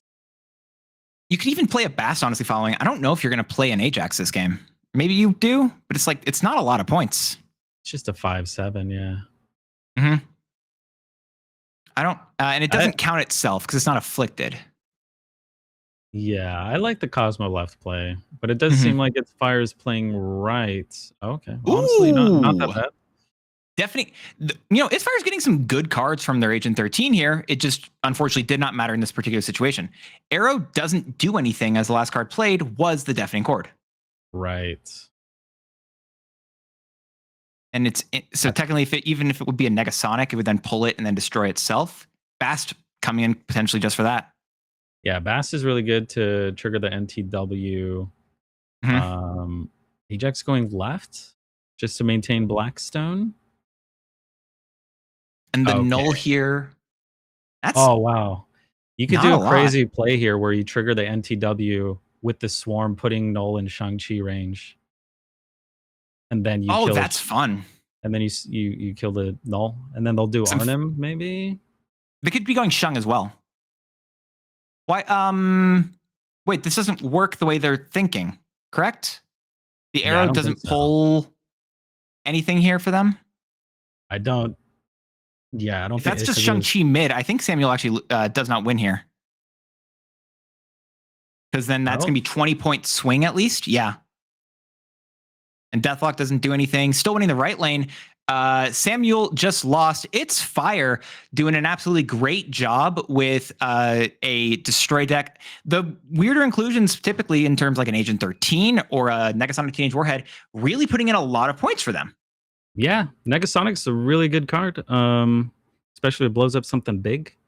I mean, they even had the Bass that they could have used to blow up, and they just it just still seemed a bit awkward for them. So, a very interesting destroy deck for sure. No, 100%. I love being able to use decks that might seem quote unquote unconventional, and then using them to be able to do these sneaky plays, as we saw with Deafening Chord. Didn't work out in particular, but there was the Jeff the previous game, and a lot of stuff. It's cool. I love it a lot. This is a really cool deck. Yeah, I always enjoy going back to destroy, and this is a good time to play it, as you can see. Hang on, definitely. hang on. I gotta interrupt. Fun fact. The pilot of this deck, who is competing and is now continuing to move on into the upper half of the bracket, they have a collection level of 745. They just started playing MarvelSnap. So whether you've been playing for 4 years or you've been playing for 4 days, you have a shot in these tournaments. And I absolutely wanted to shout that out. That was beautiful gameplay. I'm sitting here screaming silently behind in the production going, yes, it's so cool. Because I love seeing that kind of stuff. I wanted to give personal praise as well. Continue. Wow, that's impressive. I agree with this, with the small gremlin that just showed up on stream. It was it's really cool to see a lower CL player do absolutely great. There's a lot of very fun decks you can play just jumping straight into MarvelSnap, showing that you might think the deck's unconventional, might think it's worse, but you can still put out real numbers. Yeah, I mean, it just showcases that maybe you just need skill, and then you can do well. I mean, destroy is good. I like destroy. It's just a solid deck, and if you play it right, you'll do well. And you'll do well to be right back after we take a quick little break here.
Dexter, I was a little bit worried if people would think that your room was too dark. So I've now turned off every single light in my room in order to make sure that I can match your like level of brightness a little bit more. Thank you. I appreciate it. I like it. It's a good vibe. You know what? My eyes don't hurt as much. Yeah, I'm actively noticing that. Yeah, no, it's actively a lot easier. This is I understand why you're doing. This is a good vibe that we got going on over here. I actually turned on one light too, but I was trying to match you, and we both tried to match each other. And look at this now. Yeah. Wow. I don't know if I could actually tell that. I don't know how to. I'm sorry to break the news to you. Yeah, but I think we're getting ready to head into round 4, right? I believe so, considering that thing just popped over our faces. But we're going to look at some of the decks here, I believe, that have gone, undefeated so far. Yeah. Yeah, we got BXV at the top here. Yeah. Followed by Toxic Soul King. Big fan of Both. Toxic Soul King. Yeah, myself as well. And actually, I do believe both of them are running Aurora decks. BXV running one without Thanos Fractured Frontier, but they are running Jane Foster. Looks like Spider-Man Brand New Day, Zombie, Mr. Fantastic, Awesome Andy, Herbie, Sam Wilson. I think that's Sam Wilson, Captain America, Cosmo, Venus, Jane Foster, Fractured Frontier, Iska, Thing for Steps, and Aurora. Yeah, that's a very strong list. I mean, Venus just being added to this is so good. And then Jane Foster, Fractured Frontier, another great inclusion. Yeah, I think Aurora is just incredibly dominant in the current meta. I'm surprised we weren't really seeing any early on, or it just wasn't as represented as I was expecting. But in the top decks, it's there. So no, it definitely is. It's doing very well so far. And yeah, I think Toxic Soul King is also running an Aurora list in general. And what is the next list that we would have going on here? For Toxic Soul King, we got a very similar list: Spider-Ham, Iceman, Hydra Bob, Surge, Luke Cage, Awesome Andy, Sam Wilson, Venus, Jane Foster, Wong. This one does have Thanos Fractured Frontier and Aurora. So 2 different Auroras at the top. I like the shout in particular with the Wong in this deck, as if you can do the solo play where you play Thanos Fractured Frontier in a Wong lane, you can then, assuming he has the movable, move him out of that lane and then follow it up with an Aurora, which is a lot of points. Yeah, and I mean, you don't have to get super greedy. If it's only hitting Thanos or Aurora, that's kind of good enough value off of Wong. I mean, you can also hit a Jane Foster Fractured Frontier on the Wong, which is good. But again, we do have to keep in mind in this tournament, we are seeing a lot of Cosmo. So that is a little bit scary. But it is open deck list. So maybe if you see that they have that, maybe you hold on to your Wong until they've played their Cosmo or something like that. Bob, again, running another Thanos Fractured Frontier deck, but they've got a little bit more of the moving package here with Batrox, Spider-Man Brand New Day, Lucas, Cage, Sam Wilson, Craven. Silk's a card that really came into her own, because I feel like there's a period of time where she maybe wasn't thought of as a great movement card, even if she could re-trigger Craven multiple times. But Hydra Stomper really made her shine, I think, along with Batroc. Yeah, those 2 together, and Craven as well. You could just get crazy points. It doesn't really matter where Silk goes, because one lane it's Craven, but it's also buffing the Batroc, or it's always going to be buffing, the Hydra Stomper. And then Iska holds her own lane down. Juggernaut as a solid finisher. Hellion to kind of keep them on their toes, being able to move things or not move things. A lot of mind games you could do with Hellion. And then Thanos Fractured Frontier, which could be a move card on its own. Yeah. That's true. It definitely could be a move card as well. I know you're a fan of Cerebro, as we are seeing another Cerebro list right here.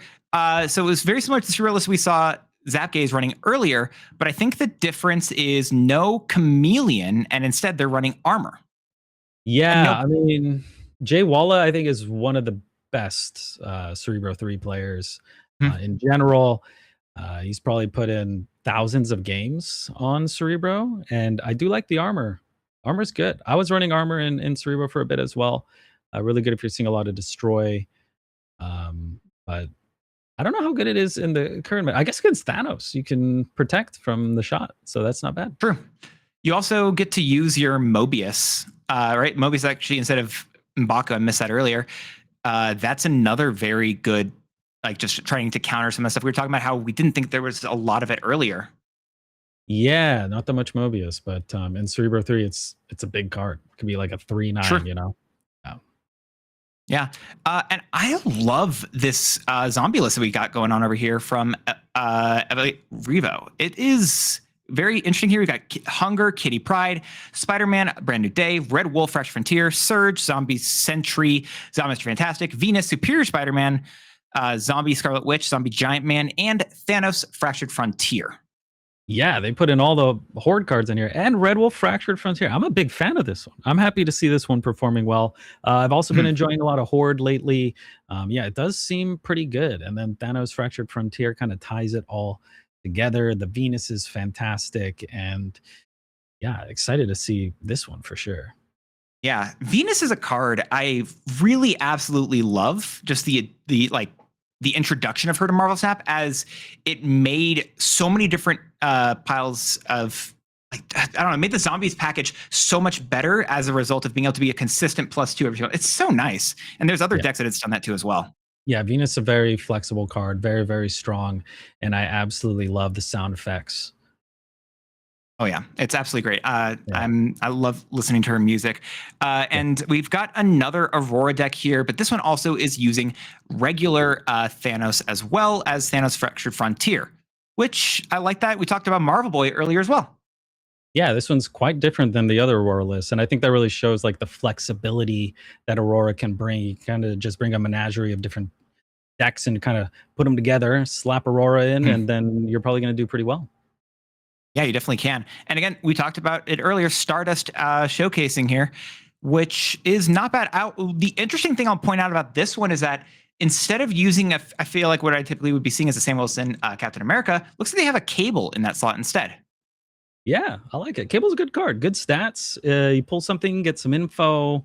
2/4 is just, it's not bad. Definitely not at all. No. And Sickle with, it looks like a Scorpion Brand New Day list. And once again, it's not running Ancient One here. No, but I like this build. Going Omega Sentinel, so that -7 turns into -14, and you got Caliban, which is actually a card that's kind of standing out with the super high win rate at the moment.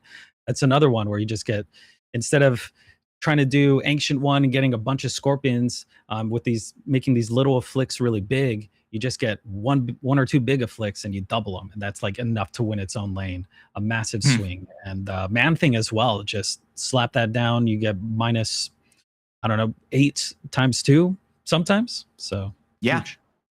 And notably, I think that's Spider-Man 2099 as well, who recently got changed to be a movable card, which also does a -3 affliction. Yeah, surprised this isn't Punk instead, but maybe it's genius deck building. No, I love it. It's a different one entirely. It's fun stuff here. Looking over at, was it Free Hugs, got some more Batroc, Spider-Man Brand New Day, Hulkling. Yeah, this is actually really similar to BU++'s list, running the Hulkling and a bunch of move stuff. Batroc, again, that whole little package is just one of the best in the game at the moment. With all these little move cards turning into massive, massive threats. So yeah, I feel like we've seen a few different iterations of that list where we've seen cards like Juggernaut be able to slot in. We've seen cards like a Cosmo, and you've got like a good chunk of cards you can kind of put in with whatever else you're really feeling right now. It's a very nice piece. Yeah. If we look at this next list by Warlock, this is a Sauron list. It's got Scar, Sauron, all these cards that we want to get rid of their ongoing effects, as Sauron does. Red Skull, Typhoid Mary, and then we also have Techno-Organic Virus, which kind of just ties it all together. Techno-Organic Virus is such a cool card. I absolutely love it, and it really does a lot, it feels like, inside of this deck in particular, in order to be able to just turn off those negative abilities. Notable thing that I feel like I would normally be seeing in these types of lists would be a card like Starbrand, and Warlock isn't showing that, and I think that's something I wanted to call out here. Yeah, that's kind of interesting. Yeah, you're right. Normally, Starbrand is massive at a 310, and then you hit him with the virus. Huge. Mhm. Yeah. Yeah, it's definitely very powerful there. There's a lot of really just decks that we've seen already. I think the one that we've noticed the most so far is Aurora. And I don't know if I would have said that Aurora would have been like the top guess personally for me going into this fourth round here. Yeah. I mean, I thought Aurora was very, very good, so I'm happy to see it. But yeah, I thought we have a nice variety of decks at the top, actually. So. Yeah, I do like that. I think it's one of the benefits of Marvel Snap as a whole. It's just you do have a large variety of cards that you can be playing here, and we are seeing two of these decks go up against each other. We're seeing what is it? We're seeing that zombies deck. We're currently seeing that from Ellie Revo, as well as from the opponent here. We've got the Affliction with wait, no, that's not. No, sorry, I misclicked. This is the Mobius with Aurora Thanos deck. Yeah, and it's running Stardust as well, which I don't know how much Stardust would actually impact this, because usually you get your horde out there relatively quickly. But yeah, Could stop excited to Thanos' see. red shot. That is true. That's a good point. Yeah, And it Stardust always pretty copies good. the lowest cost card. So Thanos' red shot's actually really effective because you would want to copy the zombie horde, correct?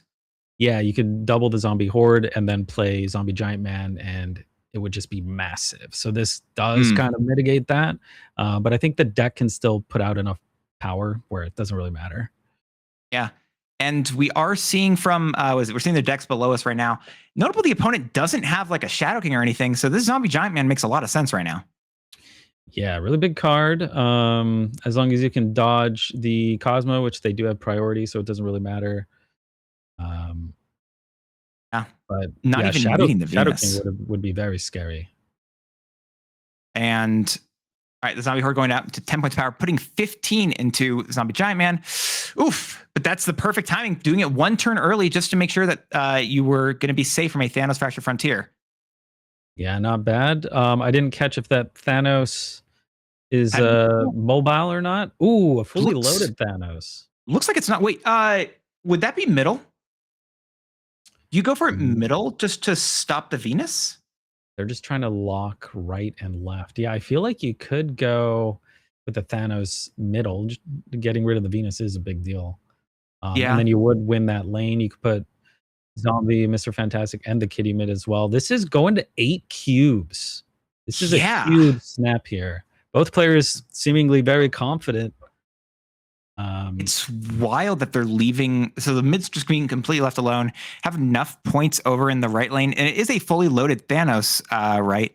So that does mean it's 9 plus an additional 4 from his 2 stones. Also taking down either the time or the soul stone. If it hits the soul stone, that is going to be it's 1 less trigger on an Aurora. Yeah, that's true. We're probably going to be seeing Aurora here, or just a big Thanos. Yeah, I'm surprised we're not going mid here. Getting rid of the Venus could really, really add up. Yeah, but then maybe you're committing too much mid, and I don't know if you have enough points else. I think you still do. I think you have still enough points to win the other lanes with the left lane. Okay. Wow, Yeah. okay. So retreat for 2. I think that was a smart move. I didn't see a way out for them there. No. And that was LA Revo who did snap on this turn. Okay. So all the Thanos dropping down here. And we have Zombie Scarlet Witch in hand right now, which is fantastic. Also being able to trigger the quick draw ability for Thanos Fresh Frontier on Kitty Pryde. Yeah, not bad. Going for that. I mean, I think it makes sense. But if you go Kitty, then on your second turn, you can go Kitty and Spidey again. Yeah. And was it maybe there's a chance, right? You can draw any. You've got Red Wolf, Surge, and Zombie Mr. Fantastic. Maybe you're supposed to wait for those. Yeah. So yeah, that's why. That's really good. That is a huge draw. And playing it right, setting up for that Zombie Sentry. It's a fun parallel to see both Zombie Sentry and regular Sentry caring about that right location so much. Yeah, I didn't even think about that. It says Sentry. Yeah, it is. Red Wolf doing a lot there. Zombie Scarlet Witch. is probably your play in the right lane this turn. Ooh. Yeah, or that. That's pretty good. Follow up with Yeah, Zombie that's- Scarlet Witch and Hard. That's solid too. Is it? Yeah. Do you go Zombie Scarlet Witch mid then? I think you can do it right and then just keep putting the kitty on it. That's fair. Or you could do a mid. That's totally fine. We do have Stark Industries going off here though, so you could like do Spider-Man, right? Yeah. The lack of Venus is really unfortunate for was it LA Revo here? I feel like I still want to move Spider-Man right. Yeah, I think I would as well for Stark value. Have less he hasn't chances. moved yet. He's still got another move in him. So yeah, I think moving it right, getting that Stark, and then you're able to move out. I think he has 2 moves. Yeah. So he's still got. I mean, another one after he theoretically moves right now. Yeah, and that's the perfect lane for it too. That's great. And Hunger adding 5 points there for the 3 for itself, and then with Zombie Scarlet Witch's trigger as well. You've got a lot going on right now. All right, so Venus and Mockingbird each only got 1 of those 2 points. So out of the 8 points from Stark Industries, LA Riva got 6, and the opponent only got 2. But the Venus made each of those a couple more. Ooh, that is big. You play it mid, you get an extra copy. And then you Kitty Pride. Oh, I don't know. Wait. I don't what? know, but No. the Spider-Man mid is going to mess up. Wait, why would you? Copy here. Oh, no. Okay, so no copy going to happen here. I don't know if it's going to matter, but a copy definitely would have been really nice. Yeah, it might have mattered, but now it doesn't. Let's see. Only 1 of those triggers here. Kitty Pride, again, triggering again. Although, it did just protect the... Oh, wait, no, Thanos wasn't able to destroy either. Yeah. I mean, still a big enough swing. Yeah. It's a very big swing. The fact that opponent doesn't have any like Shadow King or tech really to deal with the Horde when it gets really big is definitely something on LA's side. Yeah. Thanos Fractured Frontier immediately triggering himself with being drawn on turn 1. Doesn't mean you can play him, but he's ready. And lots of quick drawing and nothing to play. Nothing to play. I mean, it is always nice to have Thanos in your hand, I think. So I'd consider that a win. But hopefully a quick draw card off the top. Let's see. Well, that's fine. Is it not bad to get this out? Yeah, I feel like I would have played the Zombie Mr. Fantastic sooner, because if they do get the Stardust before you're in a lot of trouble. Yeah, so I feel like Zombie Mr. Fantastic has to come down now. Ooh, but Mindscape, you need to take priority here. Ooh.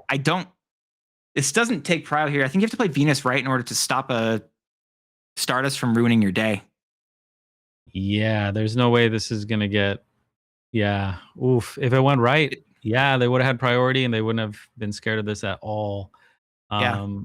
So LA does lose to a Stardust. Yeah, it's actually... The Mindscape's super interesting here, because if LA doesn't play Zombie Giant Man, the opponent actually gets a good chunk of use out of it, considering they've already played their Zombie Horde on the board. Okay, that's looks like it's not a Stardust. Okay. That's fine here. And they're probably just playing a Thanos Fractured Frontier next turn? Yeah, I think that's really good. Just Thanos into... Well, I guess Mindscape's going to happen. But... True.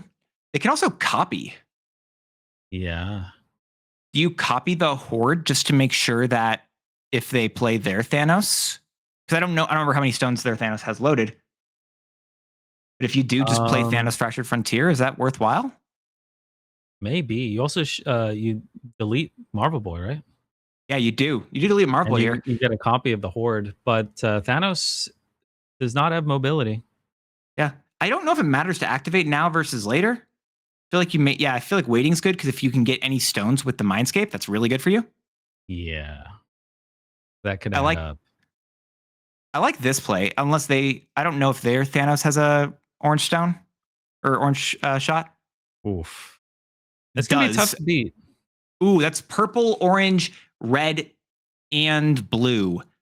Oh my gosh, Thanos in the right lane is really good for the opponent here. If they didn't have it in hand right now, Yeah. let's see. Yeah, that's not a Thanos Fractured Frontier. Oh, I kind of like Cosmo right. Is that Cosmo, bad? right? I don't think it's necessarily bad, but they have to go big mid, I think. Yeah. Who I snapped don't. here? I don't see the ring on the top anymore, so I think LA snapped. Okay. Oh, this is interesting. I don't know if I wonder if Thanos mid is ever just the play. It's a big card. It is a I big feel like card. it might be the play, but this is gonna be close for sure. Mhm. We don't really know what they have. I mean, they have a zombie giant man, which would get +7. Okay. Yeah. And actually would have gotten +8 because of Venus, right? And then Oh, that's plus right, yeah. one more. Yeah, you're right. You're right. So it was Yeah. a very big card, actually. Yeah, it was close there, but I honestly think that's probably a fair retreat. I don't know if I like the play, but it won, so who am I to judge? I think that's why they played the Cosmo, because they were trying to respect the zombie giant man. Yeah. That makes sense. Yeah. Spider-Man Branded Day going into Sinister London here.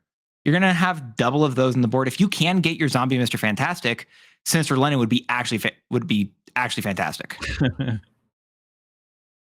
The gremlin's gonna come back. Careful. You're right. I've been trying to avoid him for a while. Kitty Pride jumping though, jumping straight into hand. She is going to be fantastic here. You go Surge next. Surge Kitty. Oh, that's really good. Ooh, Probably for yeah. both players, actually. Yeah, I think Oh. Surge Kitty. Yeah, Pretty good. you can also then play a Superior Spider-Man here. Yeah. That's nice. I don't know if I would move the Spider-Man right now, but I see the logic here. I feel like I'd try to wait for a Venus or something like that, or maybe trying to buff the Horde. Yeah. Uncert. I don't know. It's rough, right? Because I mean, I have this outside perspective, and I give what I think is correct, but I don't know. When you're in the moment, you have no idea what to do. It changes up entirely. Oh, that's pretty good. Neither player really benefiting from the super flow here. Red Wolf into Zombie Sentry, maybe? yeah. Trying to get that to go before Stardust may appear. Yeah, I like that. It's a great shout. It's either, yeah, you would probably just want to do it now, which does stop stuff, thankfully. If they can't play Thanos eternally, they don't have any time stone on the board, so there's not a good way to stop them from, or what is it? Stop them from being able to destroy your card. Yeah. You go really, really good Red Wolf there. Getting the surge value, but also the quick draw value, and that's ooh. Do you want to play that? I kind of feel like you don't actually play Zombie Giant Man this turn. Yeah. Yeah, I prefer this line, going the Scarlet Witch with the kitty, getting that horde really big, and then slamming the Zombie Giant Man later. Mm-hmm. We see another snap coming out here. Yep. Ellie being aggressive with the snaps, and I like the plays. Yeah, I respect it. It's very good snapping. Mm-hmm. Going into Venus. Marvel Boy, we're talking about one of the reasons why he's so good. Well, with Venus, he becomes at the end of each turn, he's a 3/8, even if you only play him on the final turn, and that's great. Yeah, all of a sudden this is a little bit scary for LA, but we still do have a big zombie giant man for a later turn. Yeah, we can still get the horde really, really big middle. Is it just going zombie Mr. Fantastic and Superior Spider-Man? I think that's probably the play. Yeah. Yeah. Just getting like everything. that. Yeah. You've got a lot of good stuff here. Okay. I think it would be both in that left lane. Interesting. I think this is fine as well. They'll be able to play two things in the left lane. Oh. When keeping the Spider-Man mid. Okay. So it doesn't get you're not destroying the zombie horde here. They do have 2 Venuses now, though. That is terrifying. That is really That's scary. At least yeah. I it's was not going talking to hit anything else middle. true. I was talking about a 3-8 for Marvel Boy being good. Yeah. What if he's a 3-11 each turn? Yeah, that's big. Yeah, I'm scared right now for LA here. I don't know if this is going to be a. How much you got? Okay, you The do, Thanos can move as well. but it doesn't matter because it would be the final turn. You could destroying Marvel Boy middle. Yeah, but if you're doing that, you're not developing your zombie giant man. So kind of a tough decision. Yeah, especially on the final turn here. That's you're playing Kitty Pride plus one of these two to close out your game, and I don't know if there's a correct answer for which one. Yeah, I think this might actually be a retreat for LA. Especially if there's an Aurora coming out. We got Marvel Boy going off again, unless we do destroy it with the Thanos. Very scary. I don't know. The problem is Thanos. Yeah, Thanos is in every lane equally right now, right? Because you don't know where he's going to end up. Also, is that Spider-Man Brandon Day in the right lane? Is that the created one or not? I don't know if we. I do not recall, but I don't Me think neither. it mattered enough. True. Yeah. That's fair. All right. Well, going back into this, it's looking close. I know that LA's got more points right now, but it doesn't mean by any stretch of the imagination that they're guaranteed to win this game, especially with the lack of being able to quick draw. Yeah. Not drawing a 1-on-1. We do True. have Thanos in hand, which is always nice, though. As long as LA can draw 2 into a 3 into a 4. Ooh. Yeah, assuming that could even happen, unfortunately. So it would be. I don't.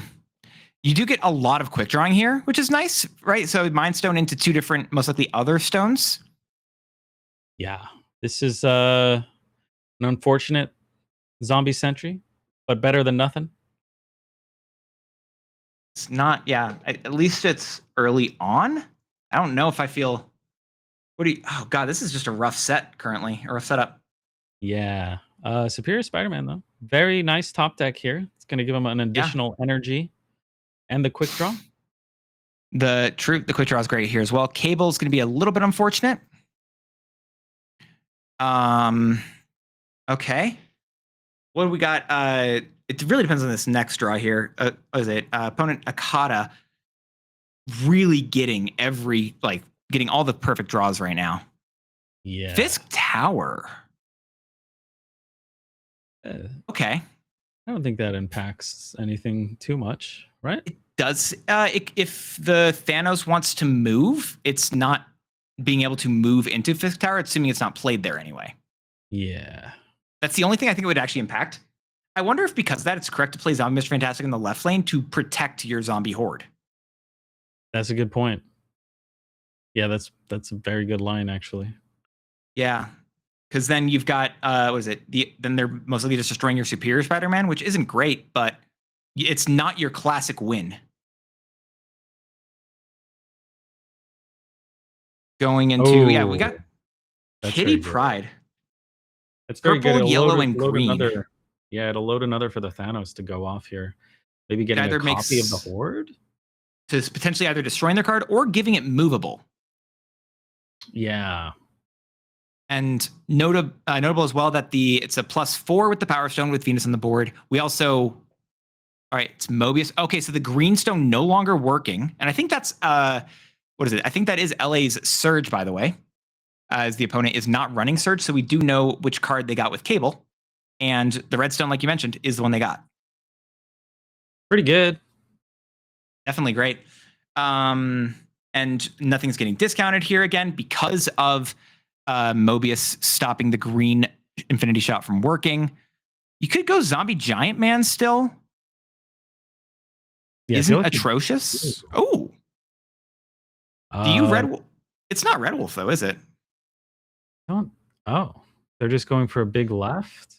This is interesting. I don't hate this actually, because that's actually every single one of those cards in the left lane, or each of those zombie hordes, is getting +3 with each of these because of Venus. Yeah, it's pretty nice. But I mean, Zombie Giant Man would make them probably big enough to win the lane. They have to play Red Wolf, right? Yeah, that feels like an overcommit a little bit left. It does. But Red Wolf is also that's 3 points power. You're fighting for each lane pretty. You're fighting for each lane effectively here, right? Because you're gonna have more points. But the problem is, if they just have an Aurora, you lose. Yeah. Yeah, I think it has to be. I think it has to be. Yeah, Kitty Kitty Pryde Zombie activate. Giant. You need to activate first, though. Yep. Yeah, I like this. The Spider-Man should still be played down in case of like tiebreaker points. Ooh. Is that actually enough though? Still to win? That might still be enough. It's still enough. It's still very large. Yeah. Yeah. See it go through. No. Oh no! Wow. It's short by 1. Imagine counting. Yeah, counting's hard. If it was mid. Yeah, maybe if they go for it mid, I think they could have potentially won there, but that's not clear. You don't know where they're going to play a Cosmo. They had each lane free. Yeah, it was kind of a 50-50, or everything's a 50-50 if you think about it. That either happens or it doesn't, and that's just factual. Oh, free Zombie Scarlet Witch and a free Marvel. Honestly, really good for both opponents here. For both players. Yeah. I wonder what's actually better for. Probably for the Zombie Scarlet Witch. I'm not sure. It depends. I think it's better for whoever gets Venus first. That's the answer. Yeah, that is a good point. Yeah, whoever gets Venus wins, maybe. I legitimately think this might just come down to who plays Venus first, and that's it. You know, I'm really enjoying the room being darker decks. This is just such a calmer experience right now. So much like just vibing. Yeah. No, it feels so much more like just calm and relaxed right now. Love it. Yeah. It's good stuff. I think this might be LA's game. No, Akata's game. Because of the white hot. Yeah. I think LA can get 3 cards in there at the exact same time. I feel like it's a Red Wolf middle. Yeah. I do agree. I think it's Red Wolf middle into move Spider-Man and play Spider-Man. Yep. Oh, okay. Or it doesn't happen at all. Okay. That's really good for LA here, getting Kitty Pryde. It's close. I don't know who's currently favored. Yeah, Kitty onto the Zombie Scarlet Witch, very good here. Like that. The Venus. It's just Venus left. It has just to accept whatever Venus. happens. Yeah, Venus is way too good. I think you do need to run Venus, especially considering it's going to trigger with the quick draw. Yeah. Yeah, Venus is huge. That's it. That's just the play. I think if they both get Venus on this turn, then our prediction of whoever got Venus first it's still up there. Yeah. See, is that just her? They're only playing 1 card, which could make it easily. That's a +3 here. Ooh. No, that's Cosmo, but that does stop 50% of the. That's I good. think that's enough for LA here. I think LA may just take it home with that. Ooh. That is unfortunate. I think I'm guessing that LA is taking this one home. That's a really good set right there. Into the Surge too. Yeah, there's no point in leaving though. They're both in for max cubes of 4 at this point, so you might as well play it out. Akata does have 1 left afterwards. Yeah, but you meant max cubes isn't okay. Never mind. I understand now. It took me a second. No point in leaving. Play it out. Get some info. Maybe, I don't know. I guess there's no information gathering if it's open deck list, but maybe there's a chance. Is it? I wonder how much information there is to gather based off of just the way the opponent would be playing the game out. I don't know if that's actually worthwhile information. If there's anything to gain from that, but that could be an argument. Yeah, play style stuff. I think Venus would still be huge here. Like a Venus into an Aurora would still go crazy. Yes. Oh my gosh, yeah, that's a really big zombie horde mid. Ooh. And Cable getting played over here. Actually, that Cable could be sneaky if that takes a zombie giant man. Yeah, it's actually tough to go tall in a lane here. Like you're gonna win the horde lane, but you do kind of need the giant man. Thanos Fractured Frontier for Akata, the opponent, is fully loaded. However, Cosmo has completely stopped him from firing all loaded shots. Oh, Zombie Giant Man, still gotten. Would it just be like a Kitty Pride, I think it's right? Kitty Sentry. It's just they think they have enough points right now. What are they? This Wait. could. Oh, Did they draw? Wait, did they just get with the Cable? They Yeah, just did. took. they They took the cable or the Thanos. Oh, Yeah. wow, that's actually insane. Hold up, Venus is gone, but I Venus don't know is- if that matters. I think everything's too big already, so it doesn't matter.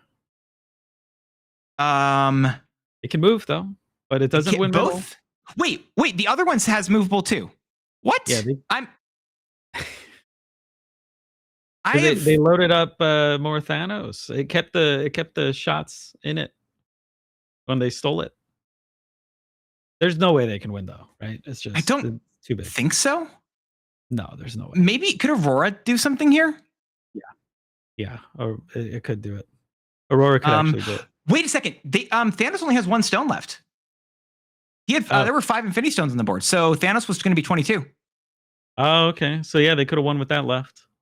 Yeah, they move Thanos Fractured Frontier to the right lane. They play Greenstone left, and then they go probably Greenstone mid, and then Thanos left.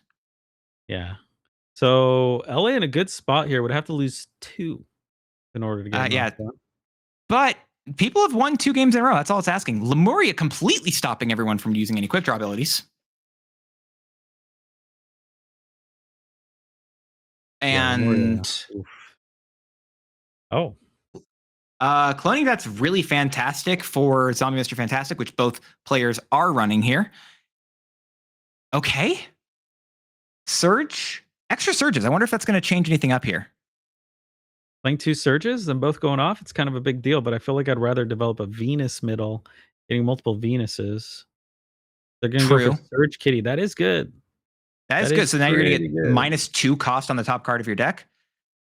That's not bad. The question is it better than being able to just play Venus middle? Maybe not. I don't hate this play. I don't think it's bad. Again, you need to worry about a Stardust, and having to get the Horde on the board before they do anything with Stardust makes sense here. Yeah. Okay. Maybe that's why they switched the play up. Yeah, that could be it here. You still have was it Superior Spider-Man who can get played here next turn, potentially even the right lane? Yeah, and priorities of 50-50 here, since they are tied. These free 1-cost cards looking pretty helpful. Yeah, Surge is putting in a lot of work here. I feel like 2 Venuses is just so good. I do think this is the turn where you play Venus and Venus mid into double, like 1-drop right. I could still, the Superior is not bad. I just don't know if I love him more. Yeah, I think Venus is proving to be such a critical card in this matchup. Mm-hmm. Oh, but going for it right or left instead of middle. You know, I don't hate the left, actually, because that's it doesn't stop it didn't stop Surge, so that's fine. But if they were to play Thanos left, it does mean that they wouldn't be getting any, like, if it does do a copy, it doesn't matter. But if it was right, it would have been protected by Cosmo, but there's no way to know that until this turn. That is true. Okay. Oh. He has 2 or 3 shots loaded. 2 at the moment. It will be third. It will be a third. No, it will be 4th because it's blue, purple, that's and right. yellow loaded. Yeah, I have a color deficiency. I didn't see the purple. You're good. Just take some iron supplements. You'll be fine. Spider-Man Brand New Day, you can move it mid, and if that hits the Thanos Fractured Frontier, that does potentially give you How big is that going to be when it gets copied, potentially with Venus? And you have priority, so let's see this go through. Because they don't have the Thanos Destroy yet, I don't think. Oh, and your hand's getting discounted by 1. The discount is quite nice. Hand of Ret. Playing cards middle, very helpful with cloning vats. What do they got here? Movable, copy the Time Stone. And they did destroy Venus, but I don't know if that. Wait, that's a 4-cost, 17 power card. That's really good. And you Plus, can play it. Ooh. Yeah. Oh, and it can move. Oh my That's a gosh, big this deal. is. And you've got Zombie Sentry here. You've got Zombie Mr. Fantastic. You're putting a lot of points. Even though you just lost the Venus, you could drop, what is it, like the other Thanos right and still go for a Zombie Sentry? I don't know if I'd be playing the second one mid though. That feels like an overcommit. Maybe you're right. I mean, this is not bad. This is a lot of points everywhere. If Yeah, you play true. it right, it's not going to go off, but we don't know what it's actually going to load here. Yeah. We don't know yet. We'll find out here in a second. But this is a very solid line for sure. I like it. I think that I don't know if Akata has a play, please. Oh, Let's see. Okay. Kitty Pride, that's 13 points power. So that's 10 extra points, 10 more points than them over in the right lane. Zombie Mr. Fantastic triggering. Orange Stone never going to be able to, or Orange Shot never going to be able to be fired because the clone from the cloning vats is not one you can actually, load any shots into. Thanos play Reality Stone. Reality Stone has to do something wild here. That's not wild enough. yeah. That was a lot of power. Yeah. That was a lot of power. Wow. I love to see the zombies deck do well because zombies I think are they're one of the most fun packages I really enjoy in the game, and I really love pieces we have. I want more. I want more pieces, and I love it when cards like Venus do a lot for that type of deck without actually being explicitly a horde card. Yeah, I think it's one of the most fun archetypes, and a lot of people are kind of sleeping on it. As you can see, it's performing really well in the meta. There's a lot of different ways you can build it. I think it's still not been completely refined, but this is looking like a solid 12 cards for sure. 100%. And going into our next round here, playing against Ika, and I believe it's King of Canada we're going to be loading up here in a moment. It's Ica. Oh, I'm so sorry, IKEA. I think those two are the ones we're going to be playing against next, or I think we're seeing here in a moment, unless that round is already finished, in which case we won't be able to. I thought we were jumping in, but now we're right back. Oh, I think we're jumping in here in a moment, but Ika running in Thanos Fresh Frontier with Infinity Ultron deck, and King of Canada using some Nimrod, Arnim, Zola things. We'll have both the decks showing up right below us here. Oh, both of these players are actually undefeated right now. Oh, that's good. Okay, so that's very powerful. I was seeing a Tombstone deck doing good. It seems like this might be the one. The Nimrod, very good if there is no Stardust, which there's not.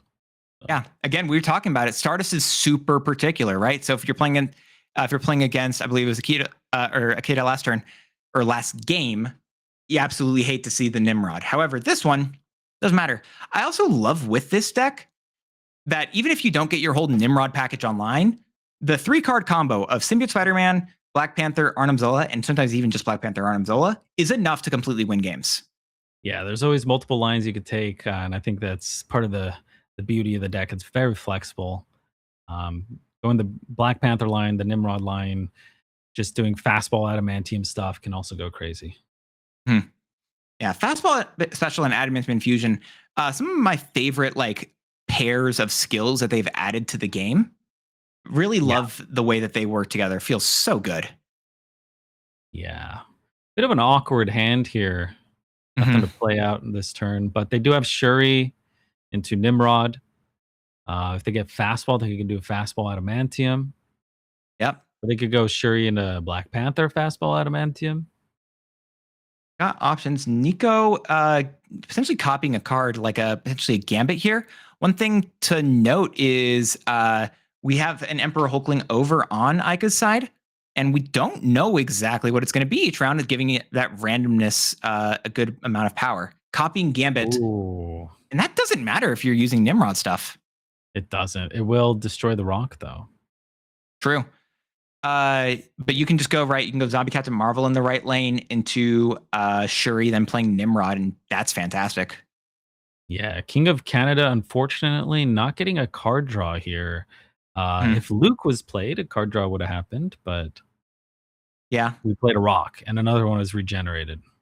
Through Yeah. Pyramid. Pyramid of Ramatut, continually filling your hand up for somewhat rudeness at times.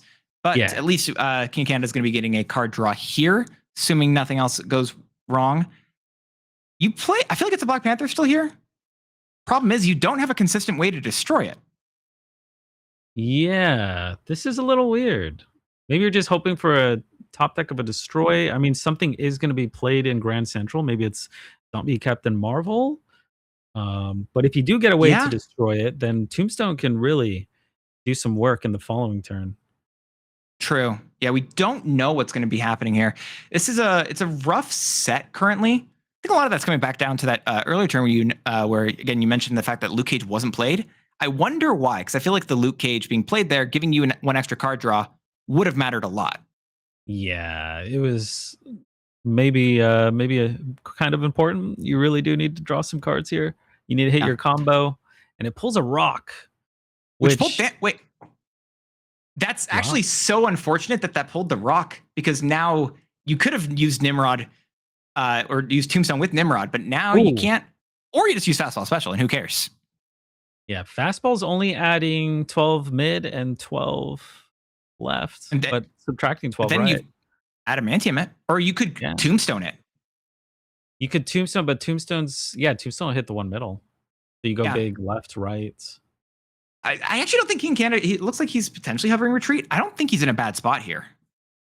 No, I think this with the Tombstone is definitely the line here. Yeah.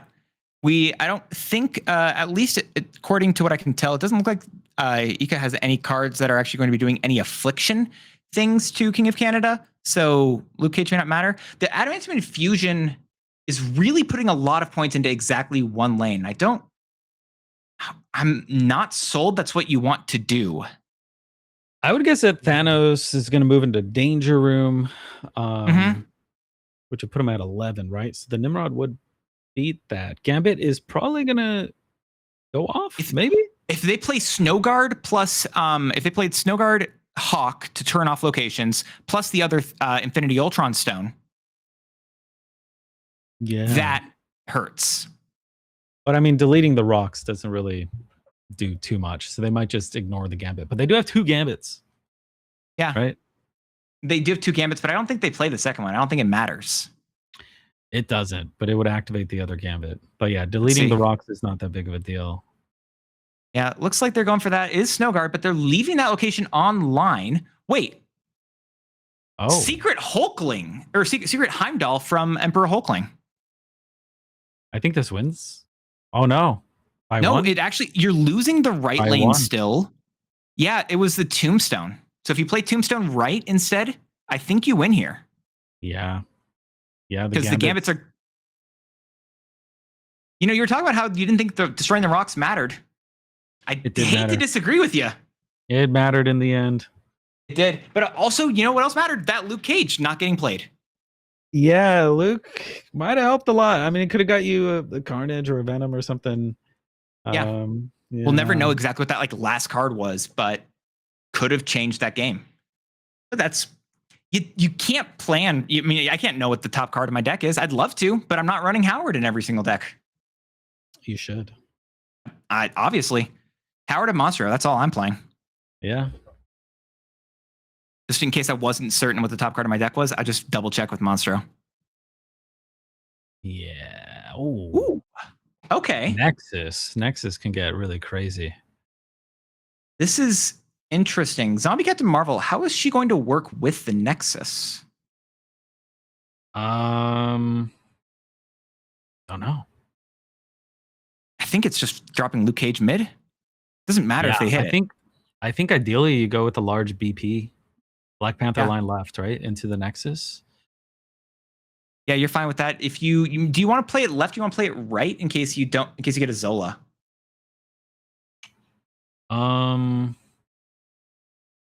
I guess you gotta. I don't know because you could do. Oh my god! I guess you want. I think you play. I really think you play it right. Personally, I really think it's right.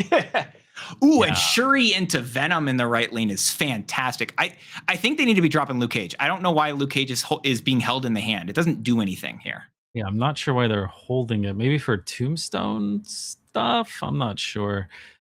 Shuri right. I think it's actually Nimrod play at this point because of the Kamara. You do Shuri right, Nimrod right, Venom right, Tombstone right. Yeah. Or maybe Tombstone. Is it Tombstone right? It might be Tombstone right. I think Tombstone right because it destroys the two in the other lanes. They keep just filling everything else up. Yeah, true. That's an insane amount of points. But again, I mean, the Luke Cage is not going to matter here holding up that spot in the hand. I don't understand why it's still being in the hand, but it's working, obviously. So I can't question it too much. And 2 Techno-Organic Viruses going back into the hand here.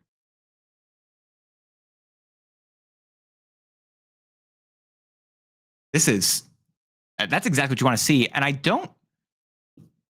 trying to figure out what stops King of Canada right now. And I think the only answer is, and it doesn't even stop him, it'd be something like Infinity Ultron getting the Infinity Space Stone. Oh yeah, if it got the doubling one and the power one. Yeah, or the one that moves a card of yours away, essentially. Yeah, that could be good. All right, sure. Thanos Fractured Frontiers got a little bit of a virus. It feels strange that you've got a Techno-Organic Virus in the Fractured Frontier, but who am I to judge? Okay, it's got to be Venom Tomb, right? It's Venom Tomb. The Zola's tempting, but Venom Tombstone's still more points, correct? Because you get more of the Nimrods across the board. Right. And they're not running Cosmo. They don't have a way to move your cards. I'm just trying to see if there's anything that stops you here, and I don't think so, unless there's something really weird with Emperor Hulkling, but I don't even think that stops you. I think if you're King of Canada, you've got this game in the bag with just playing Venom Tombstone. Yeah, I think it might end up losing left, but it would win mid right. You ever? It's one of those classic lose the Nexus, win the game angles. Yeah, I like it. No, that's a lot of points here. Tombstone's such a fun addition to just. I don't know if I like it there because you're actually stopping yourself from getting one in that. You're also destroying your Venom. Yeah, you're killing your Venom here.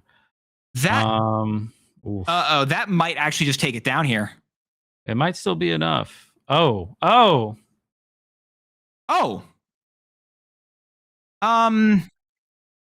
that's random insane. Valentina card. A random Valentina card is crazy. Oh my gosh! But wait a second. The Tombstone loses the game. Yeah. Do you still? Oh my god. There's no way to win there. I don't think there's a way to win against the null. Yeah, but you can't really play around it, so it's not necessarily. The thing that's kept coming back to are these like randomness that we can't predict. And we didn't talk about Valentina before. Valentina giving the perfect answer for Ika that game. Absolutely fantastic gameplay from Ika.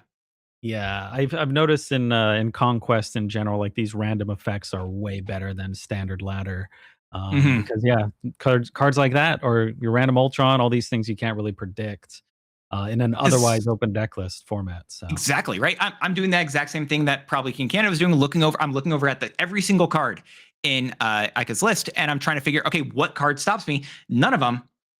Of course it doesn't, because it was the 13th card on the list, Secret Null. Yeah, can't play around it. Can't play King of Canada. Yeah, absolutely fantastic. Yeah, exciting game for sure. No, I love that stuff. Oh, he's back. Yes, I am. Everyone's a little bit bigger. Yeah. I just kind of wanted to step on in here. First off, the first 4 rounds have been really cool. Like we've seen a variety of different decks doing incredibly well, whether it be focusing on the Season Pass Thanos Fractured Frontier or playing completely opposite and against it, but not even direct countering and still taking it down. And we saw a Destroy deck under collection level 800 take down a massive, what we'll call definitely been around for a long time deck. Like, it's really cool to see what's been, hang on, you know what? Let me. Hey, turn off your lights, please. Yeah, gotcha. Thank you. There we go. Yeah, perfect. So, Cool. yeah, I want to make sure I fit in here. But I just wanted to say thank you to the two of you, because this is that moment where both these amazing, amazing casters are going to be saying goodbye. So I wanted to give you all one last hurrah, say thank you, even though you can't see me. Over to Dexter, over to Not My Dance. I want to say y'all are absolutely fantastic. Thank you so much for being here. I hope that both of you had a good time. Yeah, thank you for having me. I Yeah. enjoyed it. This is No, it was an fantastic. absolute blast. Yeah. Love it so much. I am glad that you got to see the games that you got to see, and stick around, y'all. It's too dark in here. We'll be right back.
Nobody's seen him in months. Some thought he was dead. But my source said he'd be here. Something to do with the new season of MarvelSnap. Whoa, easy there. You're new around here, but it looks like you already picked up the quick draw mechanic. Bet you didn't think you'd see me. Beginning with the Fractured Frontier season, there's a brand new mechanic in MarvelSnap named Quick Draw. It activates when you draw the card. The season pass card Thanos Fractured Frontier gives all your cards a quick draw effect to load an infinity shot into his 6-shooter. And then when you play him, he fires all those shots for powerful random effects, like reducing cost, drawing cards, or gaining even more power. And whose might this be? Some poor fool who crossed Thanos? Wait, this badge looks scorched by electricity? It's the 1800s or something. Electricity doesn't even exist yet, unless.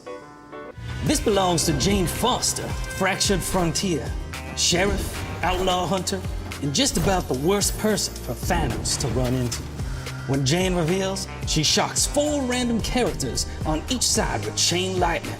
Yours get stronger, the enemies get weaker. And if you play her the turn you quick draw, oops, she does it again.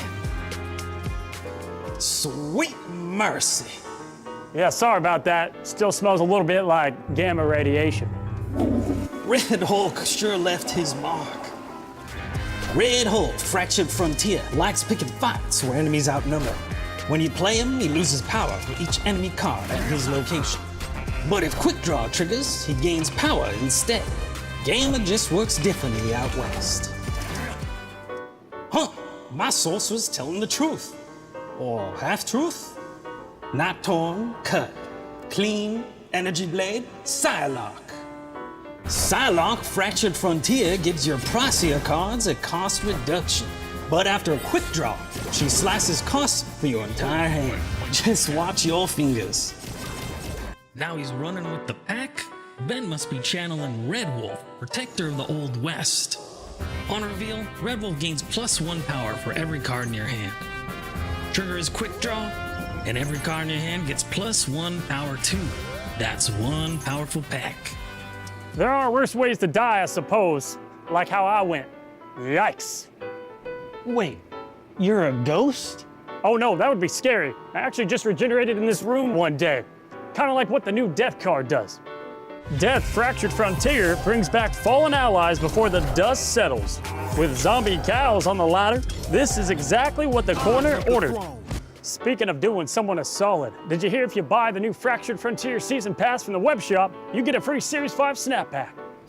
That's a damn good deal. Oh, and while you're out there on the Fractured Frontier, check out these limited time game modes and the cards you can earn just by playing. It feels like I'm still missing one giant piece. Missing something? You're goddamn right. Fractured Frontier ushers in a whole new universe. Earth 383. This is just the beginning. There's a lot more coming. Like the biggest feature we've ever added. Parker! What the? I'll tell you one thing. You ain't ready.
Welcome back, everyone. For those who do not know, my name is Guest, also known as It's Guest Gaming. I am your MC for today, and I am here to be your introducer of two more amazing casters to come join us here on the third qualifier for the Golden Gauntlet. We have, once again, one returning famous face and one brand new famous face. So I'm happy to have both of these casters here who are going to take the reins away and just lead us through the rest of the Swiss rounds into the top 16 and the top 8. First off, the familiar face. Glad to have you back once again, gaming with Flash. Flash, how you doing, good sir?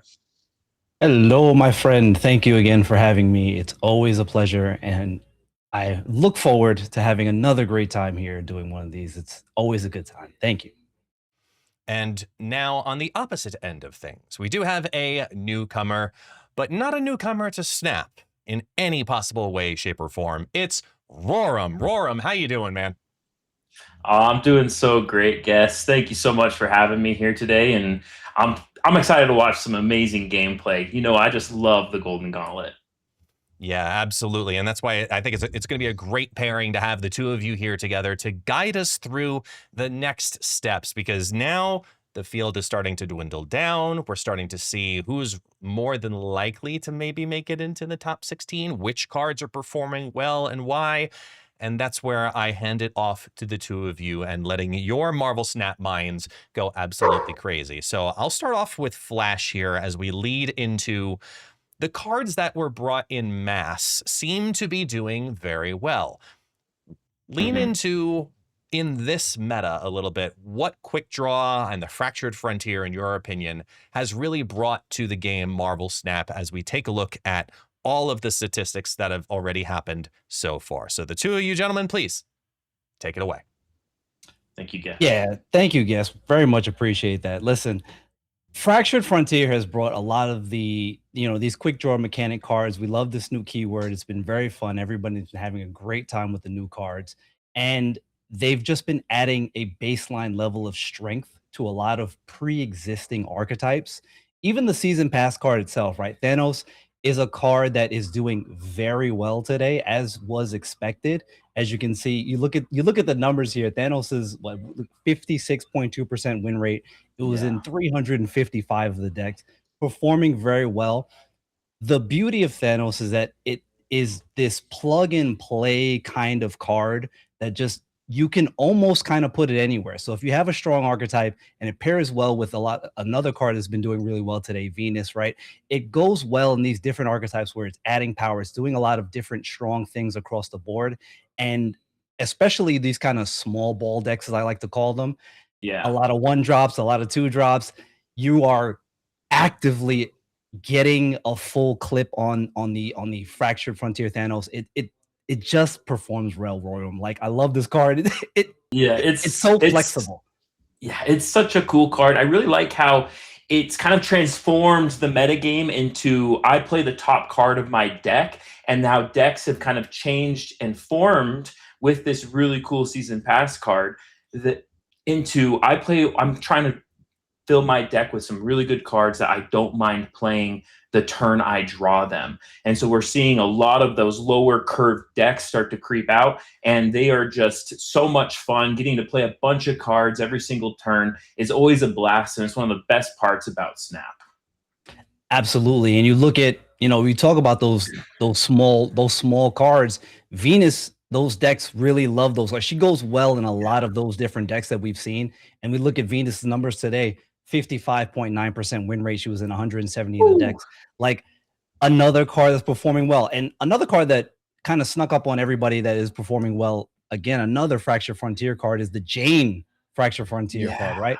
56.2% win rate, 185 decks. I'm not even sure anybody really expected that much Jane to be here, let alone performing as well as she does. But it just goes to show you how well just that extra little bit of power is doing.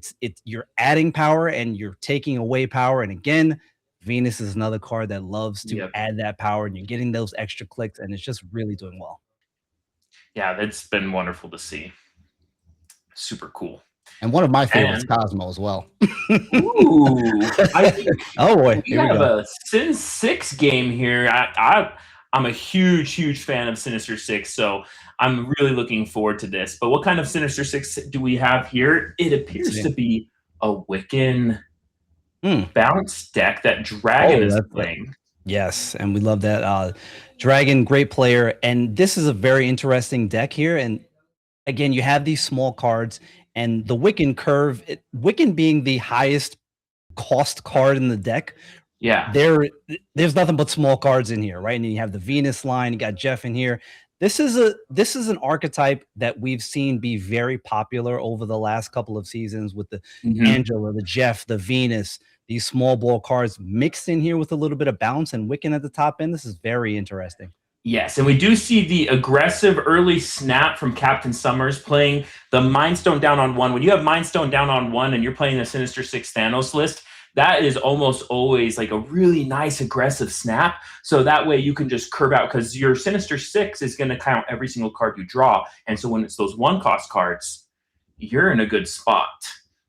Yeah, this is going to be a very interesting matchup, because as you say, you have that Sinister Six, and it's kind of that plays. It really has to play for winning a lane, and how they end up winning another lane always ends up being the challenge with the Sinister Six decks. But we are figuring out more and more how to figure out winning another lane. See here, you have the Juggernaut. That's a good way to win another lane, where you can clear out and be like, okay, well, I just win that lane too, and good luck, right? Yeah, and we do see the Wakanda Embassy come out on turn 3, which is another really good location for Captain Summers after just filling his hand with a bunch of cards, playing the Time Stone and Space Stone. And so Dragon, now getting his Wiccan activated and online, is kind of playing catch up after such an amazing start for Captain Summers. Right. Yeah, definitely. And it's going to be fun to see. There's the Cosmo. The Cosmo is always, because when you have to tempo out the Cosmo, they're like, oh, this is going to be, am I going to hit? It's going to be a 50-50. It's going to be 33. Like, you never know. Like, yeah, it was also a great play by Dragon, knowing he knows that Captain Summers is running a Cosmo and kind of hiding that Jeff in the right lane to kind of bait the Cosmo there to play the Wiccan in the middle. Absolutely. Baited with the Jeff. Excellent play there by Dragon. Yeah. Wonderful. We love to see it. We do see Bar Sinister and the Vault. So there is kind of like a tug and pull right now for Dragon, trying to figure out, hey, like, am I going to commit more into the Vault, or do I do like a Demon Falcon kind of play to be able to play a bunch of demons at the end of the game?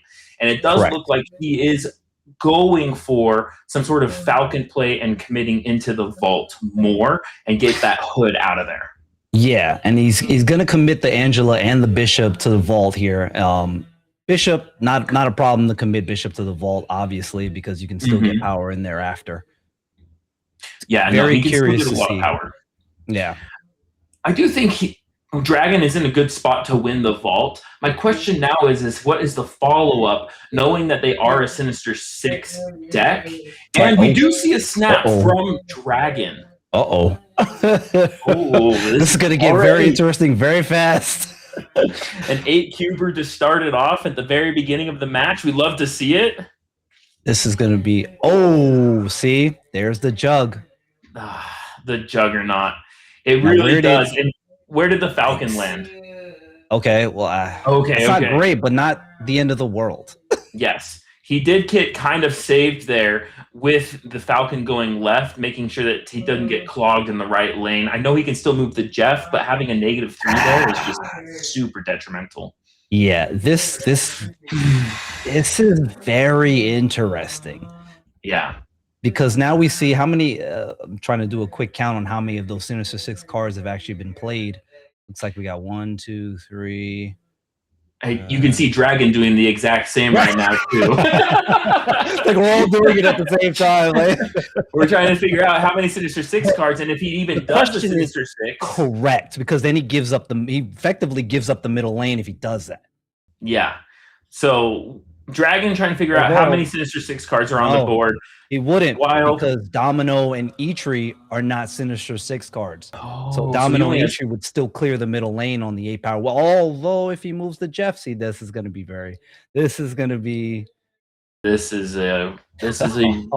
oh man, slightly risky play here. He's like banking on the fact that he's saying, hey, I think he does play Sinister Six, and so I'm going to try to win the other 2 lanes. But if he just plays a big Thanos on the left there, then we see Dragon down 8 cubes. That's right at the beginning of this matchup. Correct. Oh my! This is what it's all about. This is why we love MarvelSnap, ladies. I love it. I love it. These big plays, man. This is my favorite part of Snap. It is just they're putting all the chips on the table here. Yeah.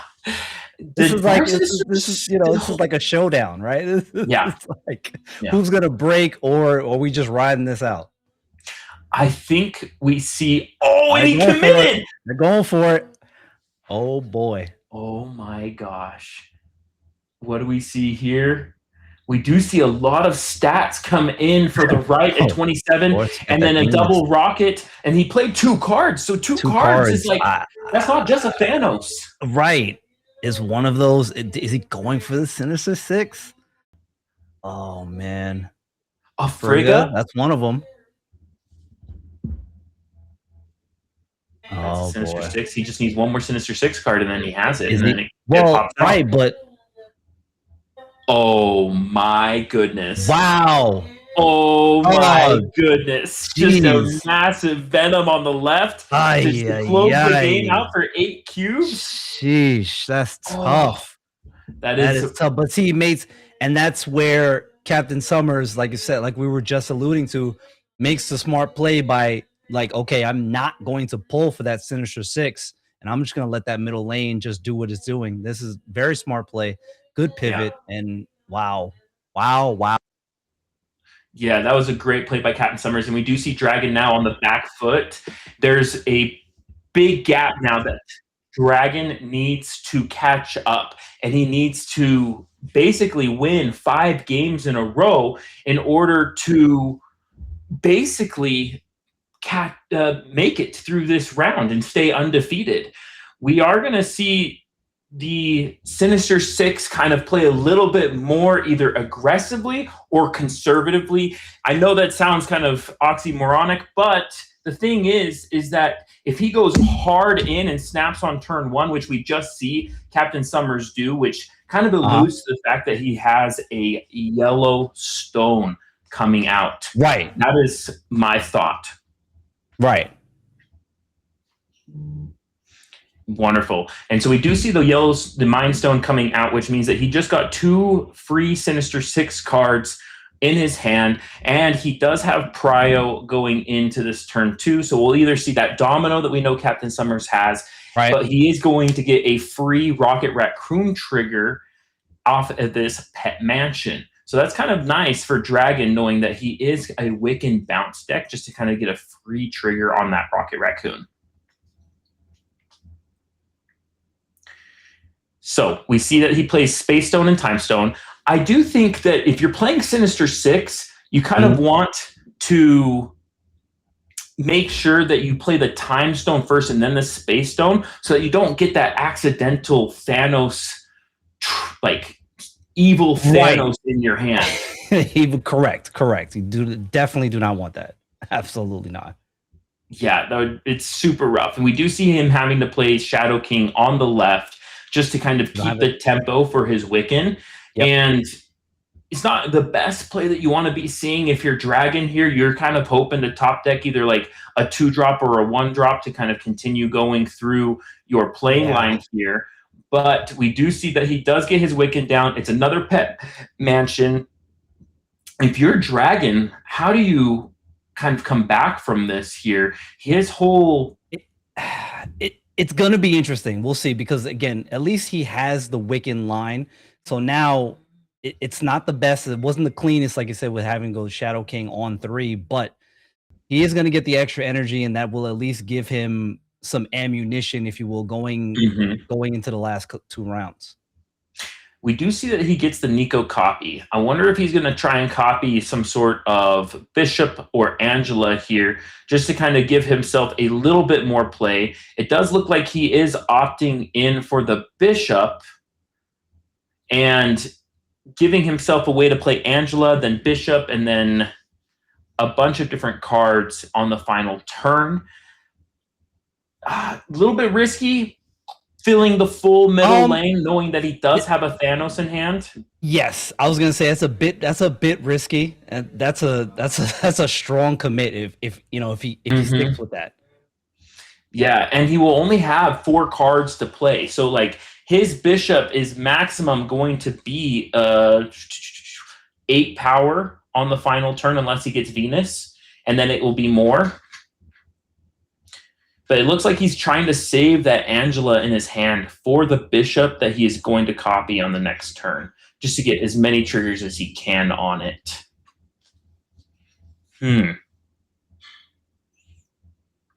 Okay, so we do see stone. That is stone number, and there's the Sinister Six going down into the middle.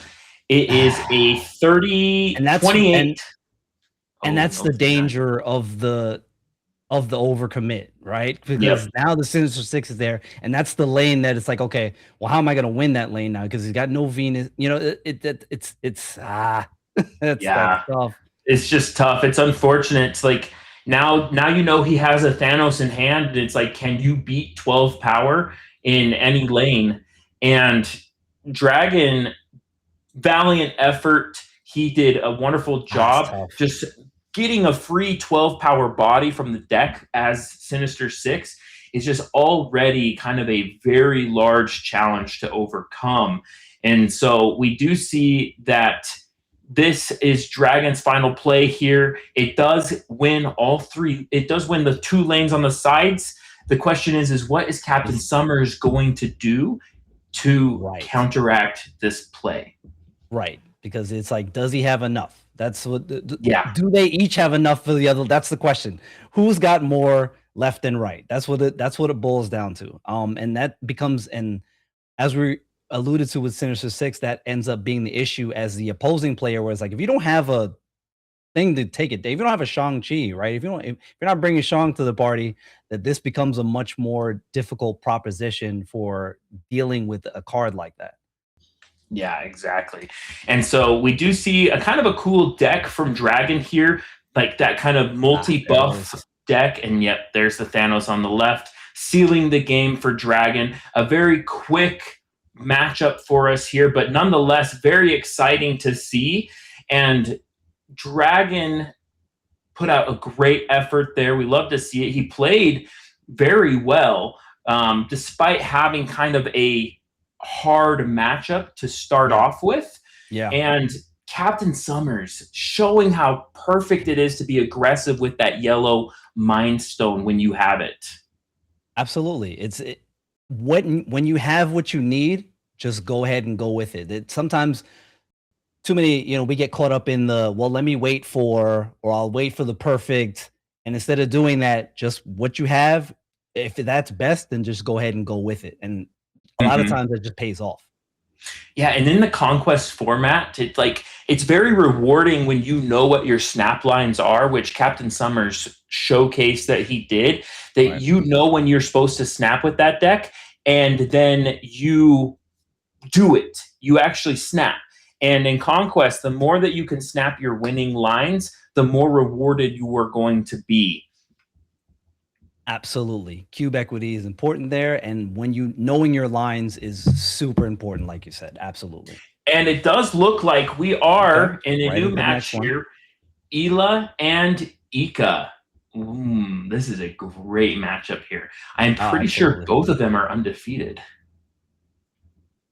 Yes, they are. And look at that. We got one of the few Stardusts that we have even in the entire tournament. I believe it was 27 decks brought starters to the tournament. So there weren't very many, but here's one of them right here. Yeah, and we do see Ela dropping down a 4-shot Thanos there.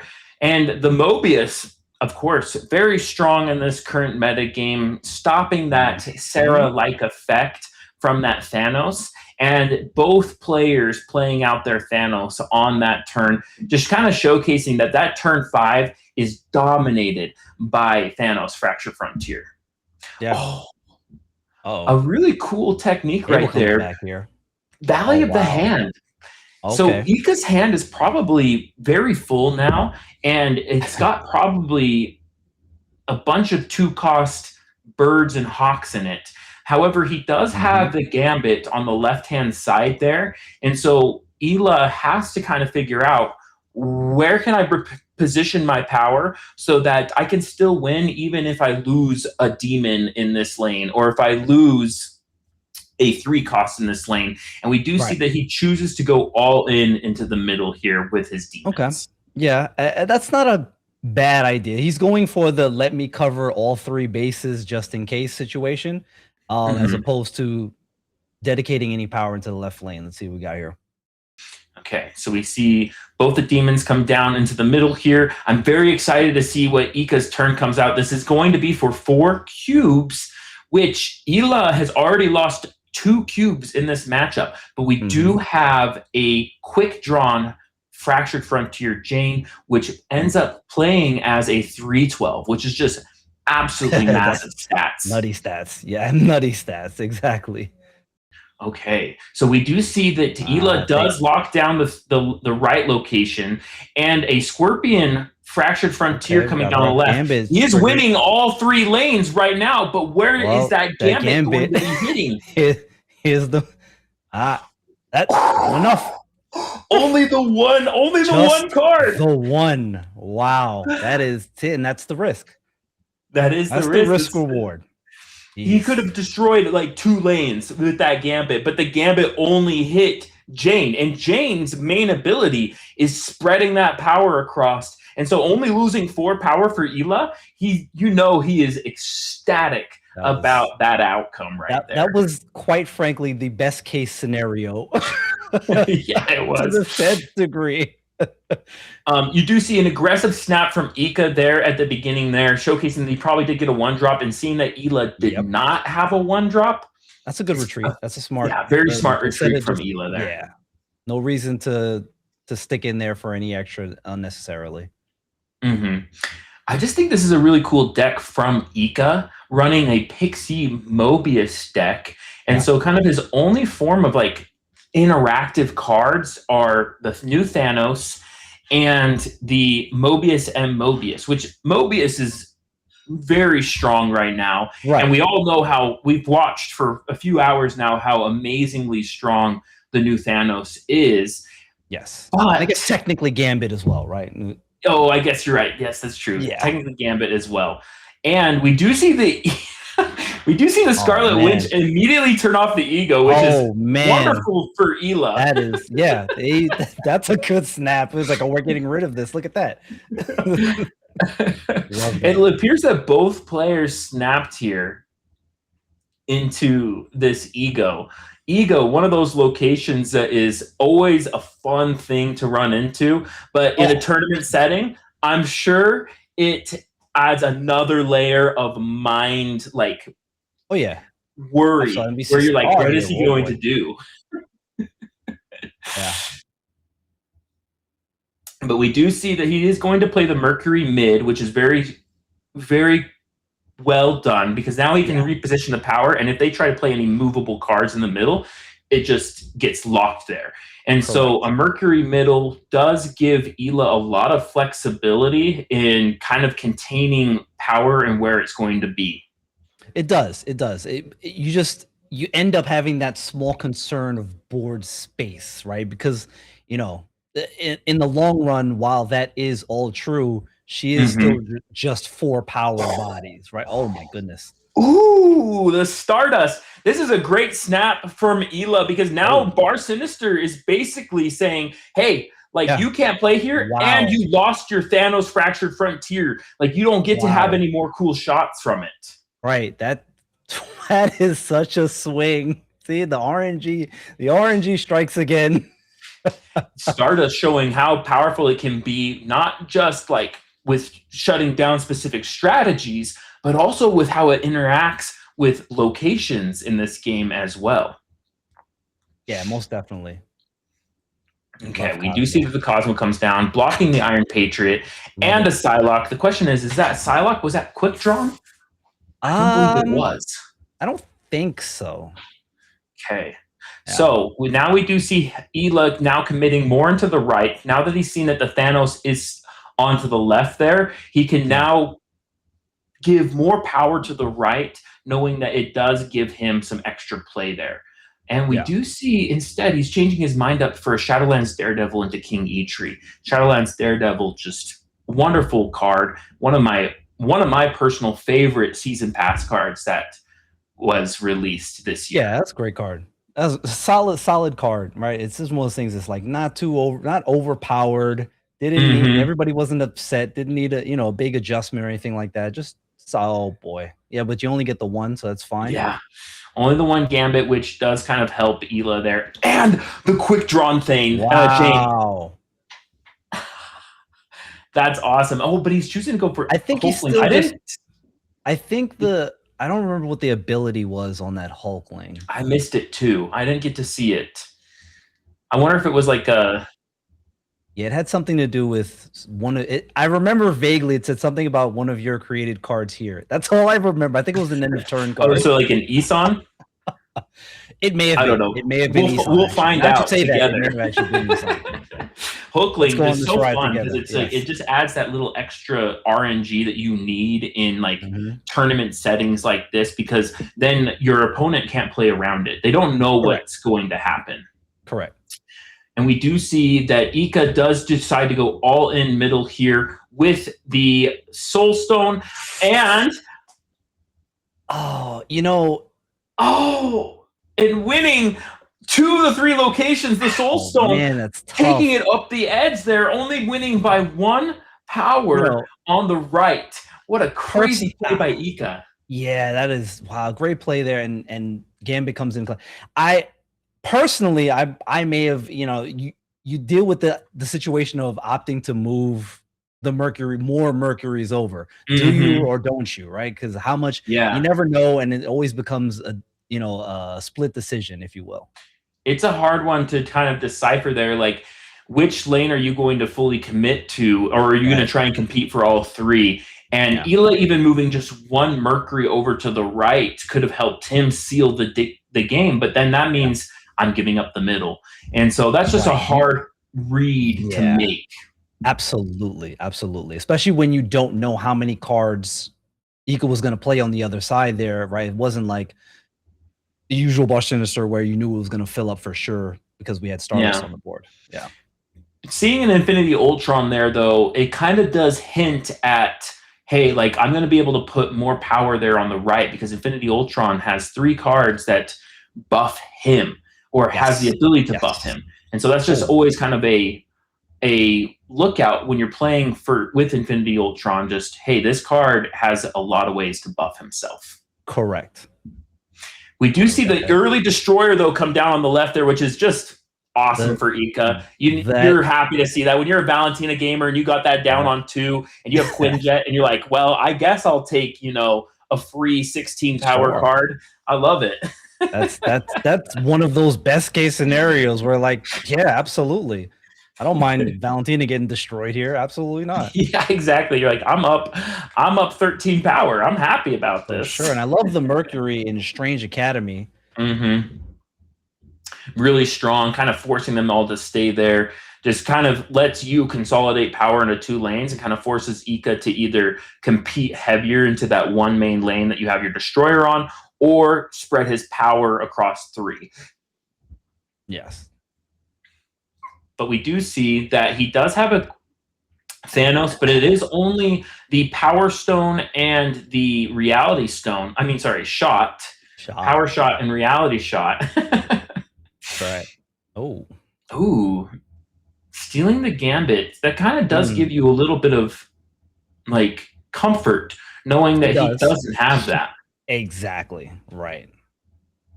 But once again, just Mobius and Mobius is showcasing just how powerful it can be. It like kind of shutting down a lot of different game plans here. He did get his Fisk down early enough to where it wasn't going to be extremely harmful for Ela, but it still does just play a lot into the Thanos game plan, the Fisk game plan, just showcasing just how wonderfully powerful like all these cards are and how they are so unique in MarvelSnap. Yeah. 100%. Okay, so Thanos. Yeah. It does win right. It does. The question is Ela holding on to mid? That looks like it. Since we see the border, I believe that is his Thanos, if I'm not mistaken. And then there's, okay. Yeah. Well, And there we go. We do see that was Ika tough. That was solidly kind of they both played so wonderfully. I do think it did come down to that middle game where they were both in it for 6. And that really just kind of showcases just how quickly these conquest games can flip on the dime, where you are in the head, you are in the lead, and then just one small mistake or one small adjustment of power can completely change everything. Yeah, absolutely. And that's Snap in general, right? Because just the drop of a hat, boom, everything flips, and now it's like, oh, well, now this is a very different game in the split second. Yeah, and it's just really cool to see. Love Ela, love Ika. I love both of what they put out, and it's just awesome to see just 2 really strong players kind of go clash to clash. But we are now going to be able to watch Var here, Kelvin. Andre Var and Kelvin. All right, we see Fal. Oh, okay, there's the list. Yes, there they are. We do get to see he is choosing to hold Sam Wilson into his hand, and I think it's because there is a Sinister London, and Sam Wilson taking up 2 board spaces can sometimes be a lot. Yeah, it can be a lot. Saving the Wong there for Sinister London already seems like a great idea, because we got that. He's running the Aurora buff deck here, and wouldn't you have it, Kelvin here running, one of the only players here running the full Scorpion package, and Andre Var having, of course, the Luke Cage here. So he actually doesn't want to fill this board with a bunch of cards. Oh yeah, that's actually really try to keep it as close. Oh, that's tough. Try to keep it as much to the front row as possible.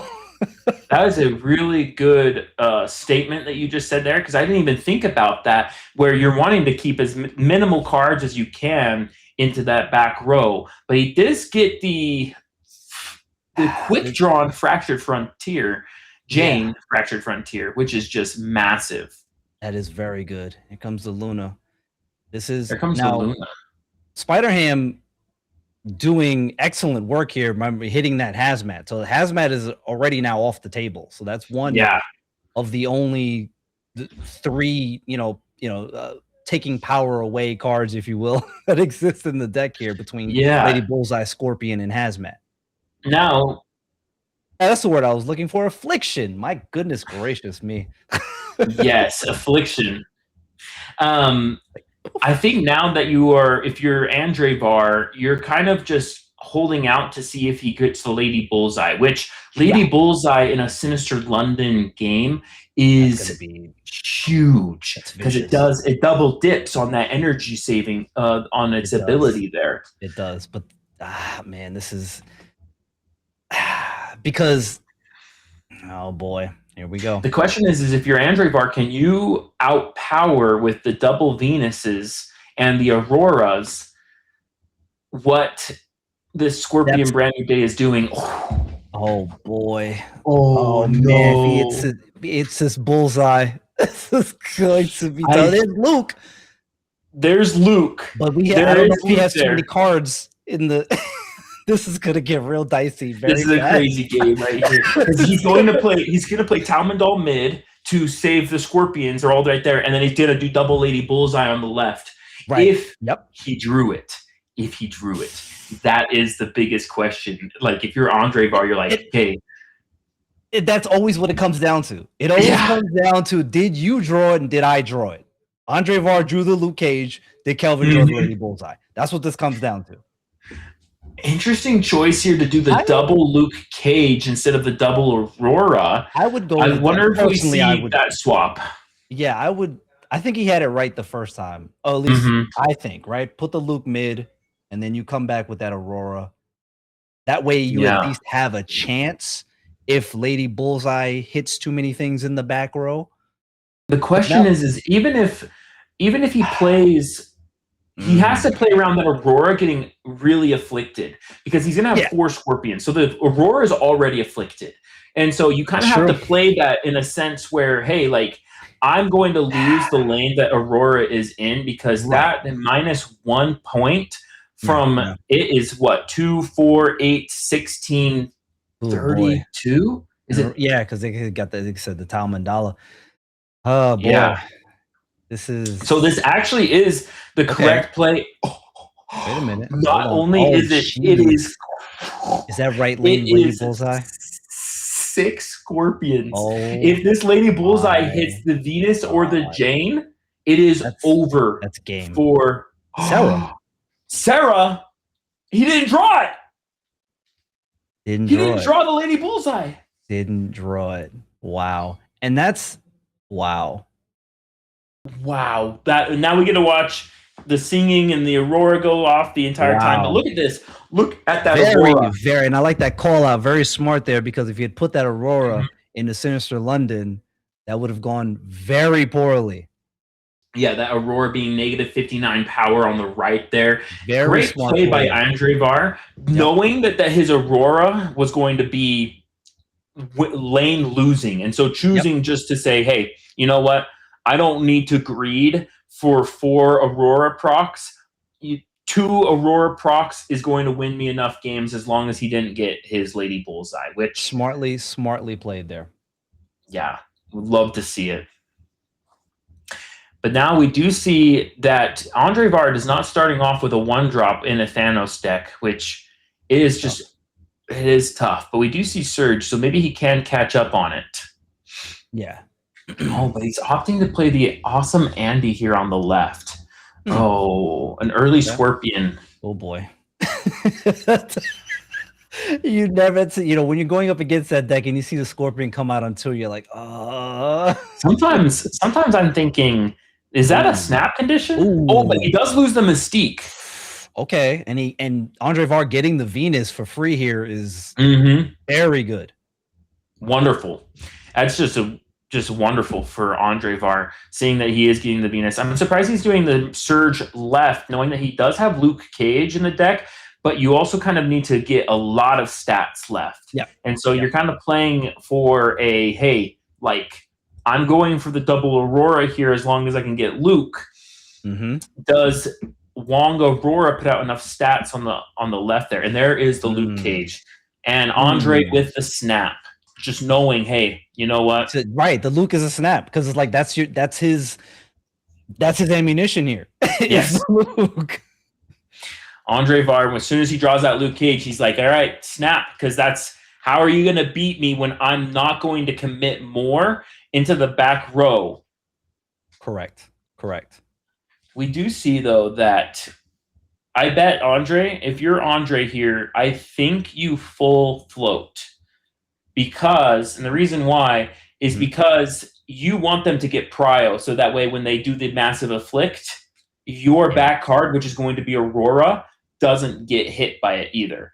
But we could also see that he does choose to just play the Luke Cage to just get the Surge buff as well. Yeah. This is very interesting to see here.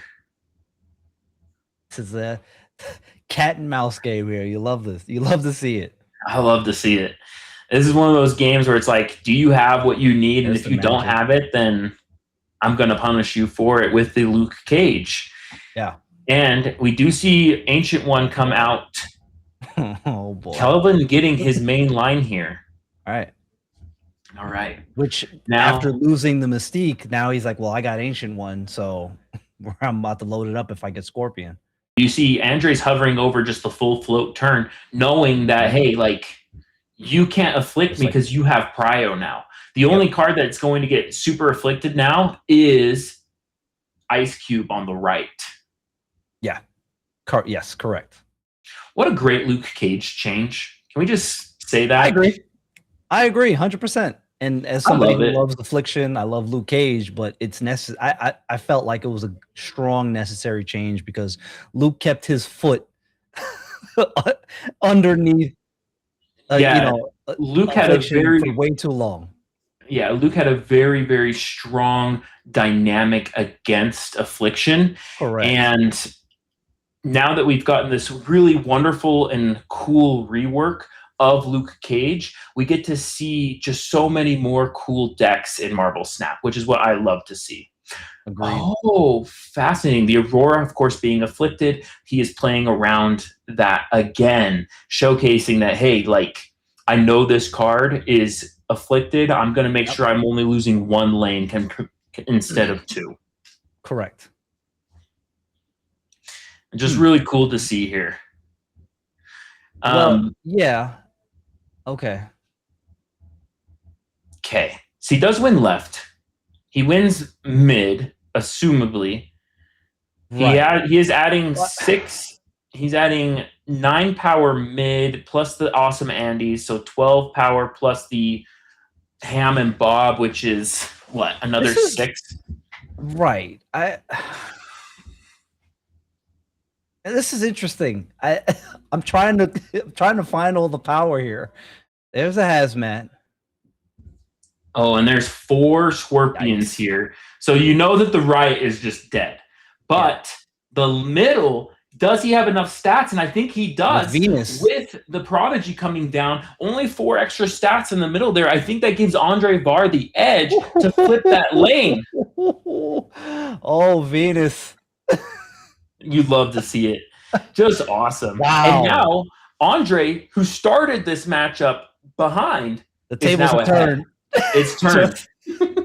Couple of strong Luke Cage plays, and here we go. Yeah. And this is You listen, love to see it. and that's where strong, smart play can get around everybody. You know, there's a lot of people that are feeling negative about the Affliction deck currently, unironically speaking. But Luke Cage can still be played at a high level where you can still have a chance in that matchup and still come out on top in that matchup. Yeah. And we do get to see does he get an opt for the Surge or for the Sam? The Sam is just always really strong, especially early on, being able to reposition that power and as well as kind of protect cards. The Shield, though, is kind of a risk in this matchup, at least. Yeah. Maybe I'm wrong, but in my opinion, just because it does end up going into the back row more often than not. Correct. Agreed. Especially already here with the setup that he's got going, that shield might very much end up in the back row, like you say. Yes. Yeah. Okay.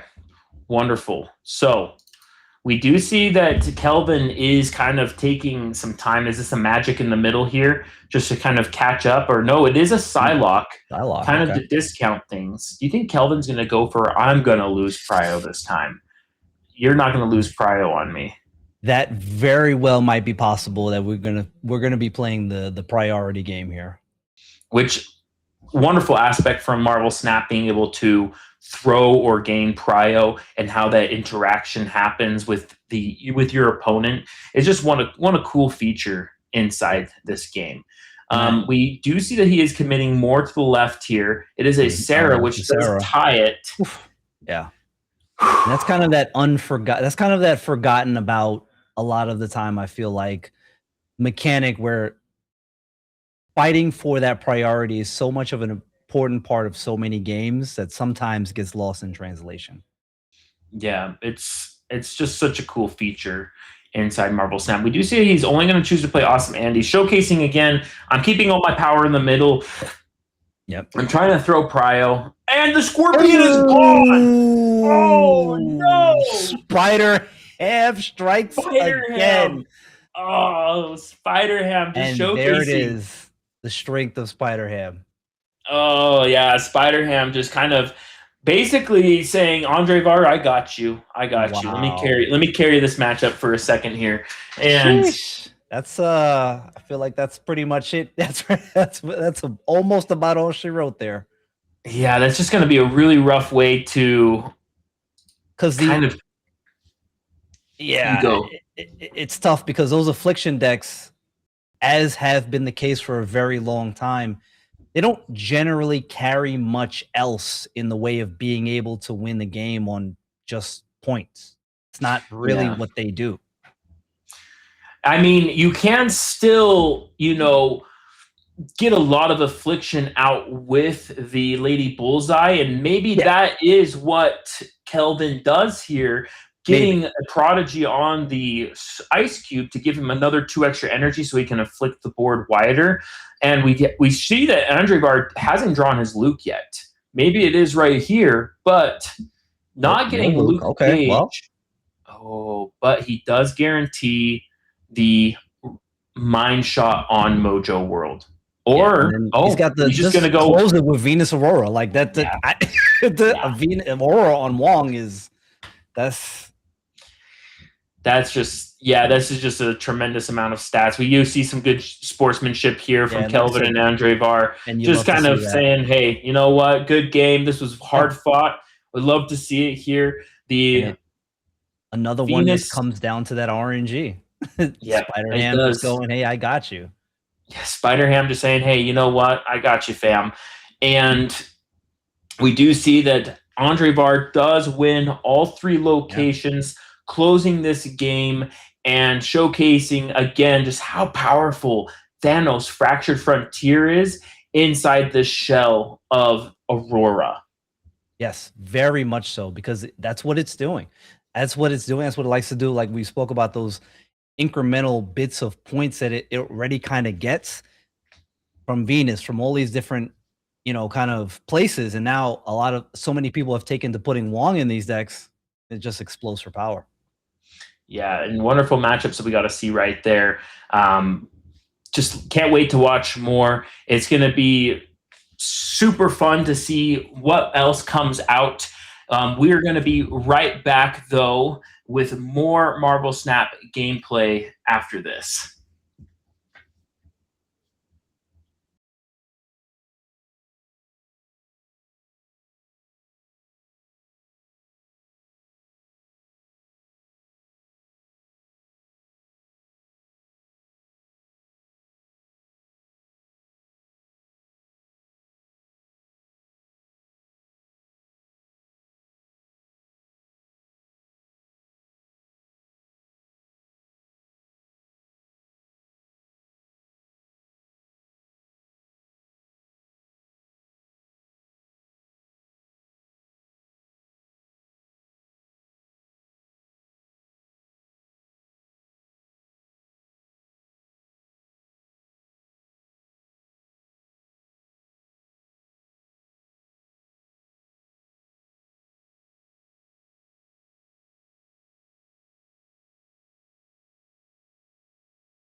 Amazing games that we've seen thus far, Royum. Thank you all so much for coming back and hanging out and joining us. We are now into round 6. I'm sure we got a lot more fun and shenanigans coming at you. Yeah, and we're going to take a quick gander here at a deck called John Firehair. It is a really cool Firehair list. Name is fitting, but it's like a cool move deck with Ghost Spider. The main move lines here appear to be multiple man. Interesting list here. What do you think the Firehair is targeting? That is a very good question. Now you're looking at that, and I think, you know what? Because here's the thing. Usually in a list like this, you would commonly see like a Phoenix Force, right? With the Kid Omega, and you can destroy the thing and then bring it back. That's fascinating because you can't. I wonder if it's a Shang-Chi line or a Doctor Strange line, giving yourself another option to say, hey, like, I'm going to play multiple man here, bring a bunch of them over here with the Doctor Strange, blow it up with Kid Omega, and then bring a bunch of them over here with the Firehair. Kind of like doing like a little bit of a combo line, another combo line inside a combo deck here. That's a great call out. That's a little bit of a trickery there. That's actually very, if that's what that is, and it looks like it might be, that's very well thought out. That's very intelligent. I like that. Sneaky. I like that one too. And there's also the other line of the double Shang-Chi, with the Kid Omega.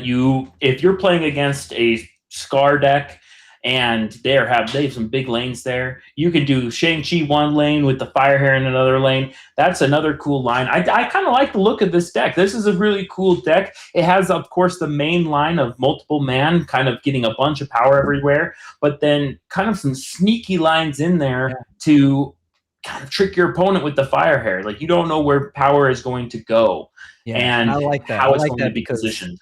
Yeah, that offers you that little extra bit of question mark that your opponent is like, okay, I'm not sure what might happen here, and then they can kind of pull this rug out from like, oh well, I didn't see that coming, and now all of a sudden now they got to deal with something that they didn't plan for in the moment, right? Because they're focused on the multiple man, they're focused on all the other interactions with the symbiote Spider-Man and all the other things that's happening with the multiple man, and now all of a sudden now here we are, we sneak, just like you said, a play like that, we sneak a Shang-Chi, we sneak a, oh by the way, Doc Strange is going to do. Very interesting. Very interesting. Yep, wonderful. And now I think we are going to be moving on to showcasing the last remaining 5-0 decks. So let's go ahead and take a quick look here at Musical Man first. Okay. So Musical Man, how many 5-0s do we have again? How many people are undefeated? I believe it was 20 is the number, if I'm not mistaken. 20. Yes. Wow. 2021 people left that are undefeated. Okay. It is just really cool to see. That is a lot of players going into this round here. And Musical Man showcasing once again just how strong Thanos Fractured Frontier is with the Batroc shell. And already a strong shell. And as I alluded to at the top of this, Thanos just being very flexible and a very sort of kind of good utility plug and play, even as a 5 cost, goes well perfectly in this kind of shell because you have all of these small cards that you are constantly loading those infinity shots. Yeah, and I believe I bet a majority of these players here are running Thanos Fractured Frontier, just showcasing just how strong he is as a card, that you can build him in a myriad of different styles as well. We've got to see him in Batroc. We got to see him in Sinister Six. We got to see him in Shadowlands Daredevil. Like, he is just a really cool card that you can plug and play into a wide myriad of decks and archetypes. And he fits all of them just because he has so many toggles that allow him to be beneficial in all these different roles. Correct. Now, if I'm not mistaken, the player Bobby there, looks like we have just like a straightforward it's a while we've seen like a hard move deck where it's just kind of all the general, right? You got the Human Torch, the Dagger, Topaz, Heimdall. That deck being 5-0 right now. Again, move is a very strong archetype. It's very difficult to master, but the people that take the time and put the effort into mastering them are usually very well rewarded. And as you can see here, Bobby being 5-0, like it just lends itself one. You got the Luke Cage in there as just that kind of just in case I run into that bad matchup. Here's a Luke Cage. Yeah, Luke Cage showing his face in a lot of different decks because that Scorpion matchup is just so like dependent upon whether or not you draw the Luke Cage or you don't draw the Luke Cage, and it can just be a completely different game, like back and forth on whether or not that one card is in your hand. Absolutely. It's just that little bit of swing, and as we have seen, can be all the difference when played, properly. Gal Liglander showcasing. That's it. I butchered that. I butchered that name, man. I'm sorry.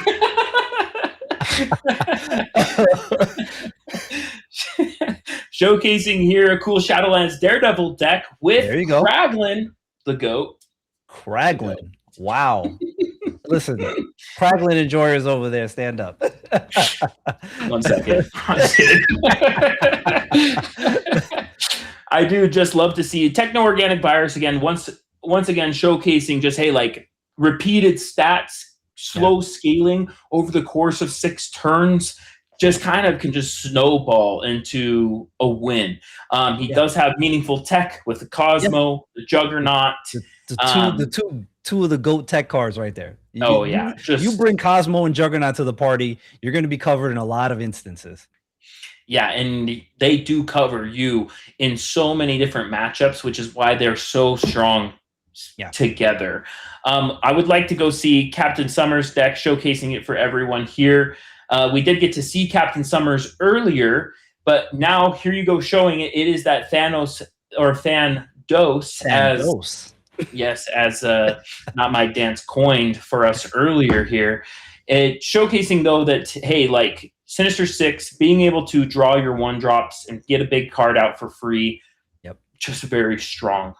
Yeah, and powerful. A lot of the community has figured out that this Sinister Six line with the Venom adding that there's this slight bit of, okay, we're figuring this card out, we're figuring what we can do, where we can put it, and it's really kind of coming together. It's coming together nicely. You say with the double Thanos here, we got Cosmo, Juggernaut, Shang-Chi. We've got the tech. We got what they need there. If we could go and look at Post-Catch in his deck, he has a very unique deck here, running White Tiger. White Tiger, excuse me? Agamotto. And he's 5-0.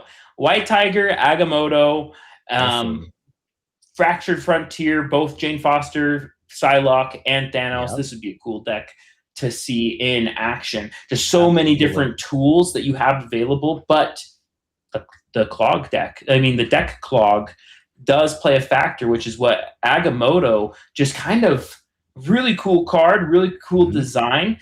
And that is like both an upside and a downside to the card, knowing that, hey, like each game is going to be completely unique and different. But that makes planning hard, which I'm so cool to see that this is 5-0. Yeah, it gives the opponent fits. Like I said, that bit of, and these things always kind of do well. That mystery that your opponent does not know what you have specifically at all times is just very strong. Information is strong. Having it and not having it. Yes, and then another cool deck, if we could go to 89P13, showcasing here a ramp deck. Yeah, 89P13. Yeah, that's it. Yeah. He's got a cool deck here showcasing, hey, like, you know what? Everyone's playing Thanos Fractured Frontier, but I'm going to stick with an OG, a classic. I'm going to be ramping cards out. And in a tournament where there only, 27 decks brought Stardust, yeah, this could just win games. Yeah. You can just win games with this. This might be a really well-suited deck for this specific tournament just because of how low the Stardust play rate was in this specific tournament. Stardust being a very, very strong card, just not showcased a lot in the decks here today. And so this deck, and I don't know how many of I think there's a couple of decks of these 5-0s. I think 1 or 2 of them have Stardust in them, if I'm not mistaken. But if this deck runs up against Stardust, it's going to have a very tough time. It will have a tough time. Yeah, it'll have a tough time against that. But, against Thanos' Fractured Frontier, you also run the risk of that orange shot just kind of taking a big chunk out of you, which is really cool for this deck, the 8-9P13 deck in particular, because it has the Jubilee and the Artem Zola and the Dragon Lord. Yep. Just to kind of be like, hey, you can play the orange shot. I'm going to protect it with a lower power card. Yep. Wonderful. And so, Cinder kind of rounding out the 5-0s here. We have this just looks like a good cards list. Shadowlands, right? This is just a good cards list, and you got the Malekith in here. And we haven't seen too much of that, and you commonly end up seeing Malekith in a very specific style of archetype. In this deck, it's just here. Yeah, it's just here to Malekith. be. Yeah. Especially in Shadowlands Daredevil decks where you're kind of putting a bunch of 1/6s in your deck to kind of let Malekith draw out a really strong card. I've always really thought that was a really cool strategy that you can implement with a Malekith. Deck thinning is strong. Deck thinning is strong. Being able to target them more is just wonderful as well. But yeah, that's all our 5-0 decks. Yeah. Really cool to see all of those here. And I do believe that we are moving on. Right into John Firehair. Here we go. Oh, John Firehair with the Firehair deck. Very fitting name. You're never letting that go. That's it. Yeah, no, it's just so good. You name yourself after the card that you love and you put it in the decks. I just love it. Gotta love it. You do. And he's got, as you can see, Mastery 30 on that Firehair. He is committed. Very committed. I would hope for nothing less. This is perfect. I love it. We do see the Penny Parker come down early, though. We don't see his main win con in his hand, though, being multiple man. We do see a Martyr, which kind of indicates that says, hey, I think I have Techno-Organic Virus in my hand right now. That's why I'm willing to get as many Martyrs as I want. Yeah. Correct. At least that's what it says to me as or they're just hoping that that they'll get it, or they'll just play enough cards where it doesn't absolutely hurt them at the end. That's true. That's a good point too. But we do see the Shadowlands Daredevil come down on the right with the Martyr on the left. Song YY is playing that really cool Scar, Sasquatch, Wilson Fistex, Wakanda Embassy, just massive for Song YY, though, because now it makes your Wilson Fisk 10 power, which just works even better with your Scar. Yep, absolutely. We'll see if we do see any of them snap. Songy? Okay. Yeah, Songy's that's a good shout, Flash. Okay, so we got the Nico Destroy 2 here, which... he wants to see more cards. You got to try to get to your multiple man if you can here, but we shall see. If anything's expendable here, it's definitely Hulkbuster in this instance. Yeah, in this specific instance, it does also kind of leave a lane open still for multiple man, which is a really good play for John Firehair. He does need to see that multiple man in order to flip this matchup that is slightly favoring Songy. See it here. Literally, we're getting to that point now. Songy having the extra energy, that's going to be if tilting the scale in his favor a little bit here. If things don't draw well for John Firehair. Yeah, John Firehair does, and he does get the multiple man, which is huge for him. And the Shang-Chi. And the Shang-Chi. the open deck list matchup showcasing just how powerful him knowing that I have Shang-Chi, I have multiple man. We do see the snap come in from Song-Yi, though.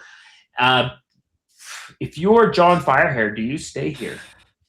Personally, I wouldn't, because I think we're getting started too late on the multiple man stuff. So I don't think this is the ideal scenario where you want to stay in, and especially now. This is gonna go from bad to worse very quickly. And the Cosmo to stop the multiple man. Song-Yi just going ahead, and he's gonna take 2 cubes here. We're gonna see probably a retreat from John Firehair. Yeah, I don't really see a way that you can. No, really, especially knowing that he's got a second Cosmo that can. Yeah, a second Cosmo to stop anything that John Firehair is doing here. You know, Song-Yi just kind of ended up snowballing, getting that middle location, white hot room, getting the extra energy. Just kind of ends up making it really hard for John Firehair to catch up at that point. Oof. And we do see Central Park. I was gonna say that's real tough for John Firehair here. That is really tough for John Firehair, and really good for Song-Yi, knowing that, hey, this is a multiple-man gamer. This is a Spider-Man, symbiote Spider-Man gamer. Like, he needs open spaces. Yeah, Squirrels is tough here. Again, we're seeing the techno-organic virus come down on 2. And again, here, buffing up the squirrel. The worst card. That's the worst pull there. Geez, my goodness. Yeah, if you're Song-Yi, do you snap right now? I would. Just a really aggressive especially snap on that Otto's lab, pulling in another activation on the technovirus. That would probably be the moment where I snap. Yeah, it doesn't count for the extra power because it wasn't technically played, but having a card already with the extra virus is just really strong for Song-Yi, and basically kind of starts the snowball effect that we were speaking about earlier of techno-organic virus. Yes. To be fair, and probably this is just me just being me, but the second I saw Central Park pop up there on turn 1, I would have snapped.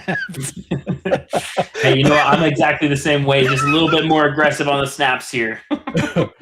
You'd love to see it.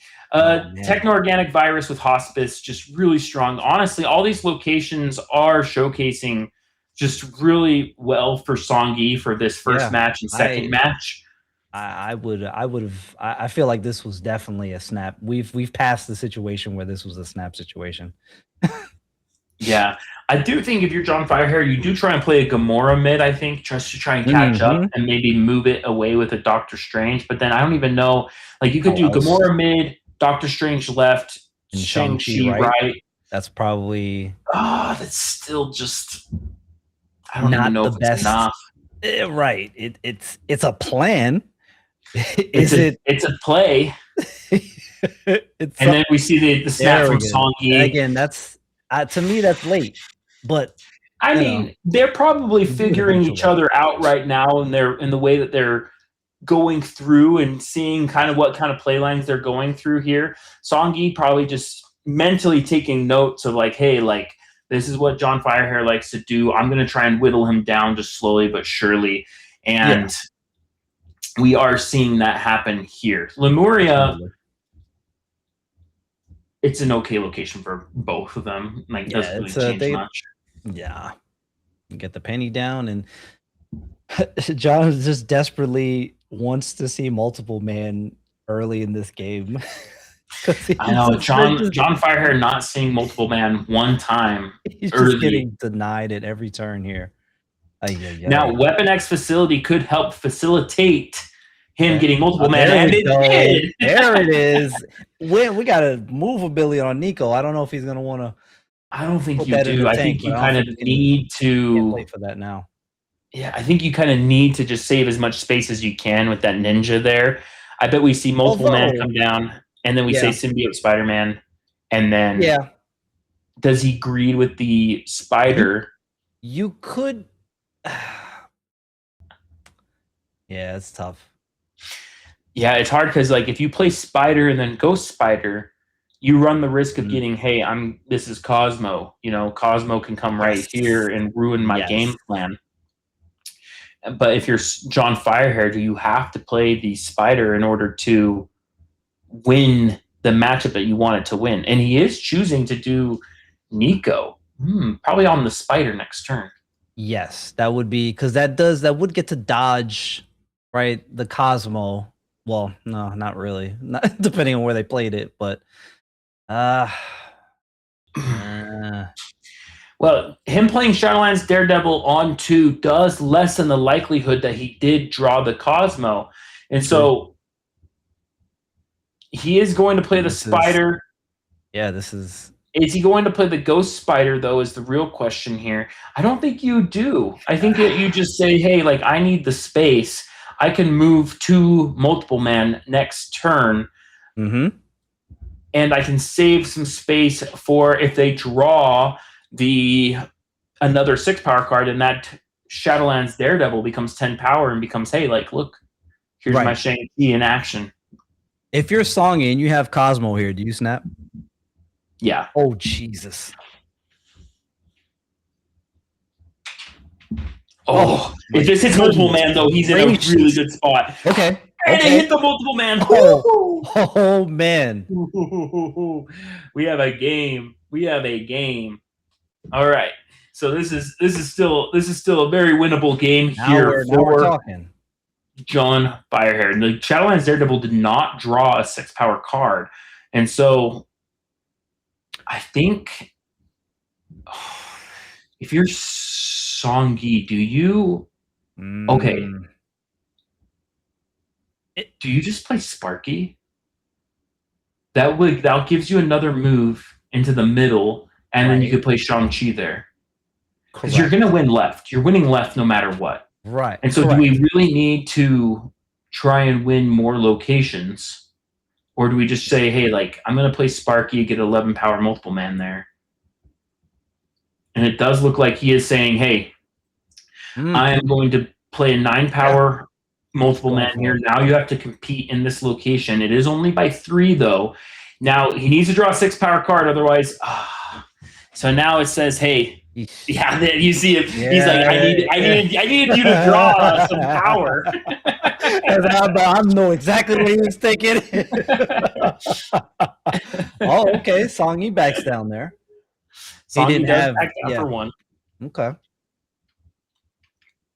Oh, you got to draw what you needed. Songy clearly did not draw what he needed there. Yeah, Songy needed to draw a 6 power or higher card for John Firehair to just, power is my control, or whatever Shang-Chi says. Power must be controlled. Oh, that's it. That's right. That's perfect. That's what we wanted to hear. But yeah, so now we do see the multiple man in the hand. It is he's probably going to play it right, seeing that he does have New York. You don't really want to play it in Miniaturized Lab, but he is going to choose to turn off Miniaturized Lab with the Shadowlands Daredevil on the left here. Yeah, turn off. Yeah, that's the danger room. Oh, and then we see multiple man. We see Symbiote Spider-Man. If you're John Firehair, do you snap? And he does. He does go for the snap, seeing that he does finally have his early line that he wants to see. Okay. So, multiple man on the right here. Symbiote Spider-Man again on the right here. If you're Songy, choosing to retreat. We do see kind of a very defensive, slow burn kind of play here from Songy, which I do think can favor him, because he does have that slow rolling, I'm going to win the game via almost like attrition, to say it in a game sense here. We do see Nico Minor with the copy spell, probably going to copy Sparky. Just because it's a very strong card to copy, giving free kind of preloaded moves in a sense, especially because you have Mindscape. Right. Yeah. See, now this is what he's looking for here. You got the early multiple man, got Sparky. And we get the draw from the Abbey, which, seeing Mindscape there, he might be hoping to say, Sinister London. If you're John Firehair, which one do you turn off? Oh, jeez. I think this is the one I would turn off too. Yeah. I think Sinister London will help Song Yi more than because he can me. get these multiple men going before Mindscape flips these hands. So, and that would be in his favor for sure in that instance. Yeah, it'd be very in his favor, and it also kind of helps prevent his multiple man from doing all of the like it doesn't get clogged, so that you can still have a symbiote Spider-Man line if you need it. Correct. We do see that he does get 12 power from it, though, which is kind of a little bit rough for John Firehair, but he is going to see. Okay, he's going to play the Sparky. Okay, playing it middle though because he doesn't want to draw any rocks. It does showcase to Song Yi that hey, like I'm not going to be able to compete a lot here in the middle here, but he is choosing to go back into the Hulkbuster play. I think he's banking on, hey, can I draw a Ghost Spider? Can I draw a Doctor Strange? As long as Song Yi doesn't come here this turn with a Cosmo, he's fine. Yeah, because that again crippling. Yeah, Cosmo just, and it's a Sasquatch. It's a Sasquatch. That's a lot of power. Yeah, that's a lot of power right there on the left there, and he's emptying out his big cards. With the Mindscape, he's like, well, let me go and get rid of the Sasquatch because I'm not trying to give that. Ooh. Nice. So he did get the Doctor Strange, which is really good for him here. I think you have to play it right. And Sparky mid, interesting. Okay. Does he have another?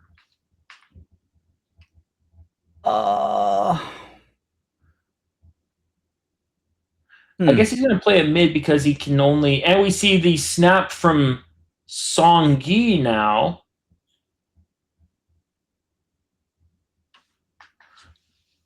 Now we're debating on what we want to do here. I still do think you have to play the Doctor Strange right. My question is do we play Sparky left? I see what you're right. So those 1, 2, 3. Mm-hmm. And then we have 3 on the left, 2 on the left. Oh, and it's a Scarlet shutting Witch. it off. Plus turning it off. I knew it. I knew it. I didn't want to say it. The Cosmo. That's just devastating. Yeah. How do you win? I don't think you can stay for this. I don't think you can stay for 7 too. This would be the end of the road for John Firehair if he stays here. I don't think you can stay for this. Yeah. So now we're up 8-3. John Firehair trying to get some sort of line going with the multiple man, but the Cosmo stopping him 2 out of the 3 games that we've seen so far. And again, to no surprise, especially when you're working with open deck lists, your opponent knows, okay, I know what you're trying to do. I know you have this, and I know you have the spider, and you have the Triskelion. The one thing that we both forgot to mention is that this game matters for them to get qualified for Worlds. They're both 4-1. So whoever wins this qualifies for Worlds, and then the other one will need to come back for Qualifier 4. Indeed. And so the Triskelion here with a Mockingbird, that's actually kind of nice. And multiple man. Like the multiple man Mockingbird synergy, like you're kind of happy if you're John Firehair here. Right. At some point also, I almost feel like John might have to start, well, I don't know, I was going to say you might have to start playing to Nexus a little bit because he's getting burned by this Cosmo a lot. Yeah. Or you can just move into Nexus. Yeah, that's also true. Going for priority may not have been a terrible idea. Yeah, I think... I wonder if you just say, hey, like, I'm just going to stack a bunch of points in the middle here. I'm just going to do multiple man, Danger, Mockingbird, like... And then I move a Mockingbird start, like, play line like that. Starbrand coming down on the left. It does kind of tell me that, like, hey, I might have a Scarlet Witch in my hand. Right. I'm not going which to play. I'm not avoid- going to commit more into Nexus. We've got Nico with a location change ability. That's an option. We do have that. Okay, so he is going for, hey, I'm going to create a bunch of multiple mans here. Do we see the Cosmo to once again shut down John Firehair? Man. Shadowlands Daredevil, so that means there's a 2-drop coming down. It is Techno-Organic Virus. Technovirus. Okay, so John Firehair does get a couple moves here of his multiple man. Now he's in business. Yeah. But he does turn off. He has 3 fake power there because you know that Star Brand is going to get turned off. Or correct. And or like you said, he also has to remember Scarlet Witch, right? So The Scarlet Witch. He just does like- have Shang-Chi for an out, though. yes. Which He does have Shang-Chi for an could out. use now. But Nico Danger. Yo. Nico Danger makes Shang-Chi. It makes Shang-Chi Mockingbird available for the last turn. Do you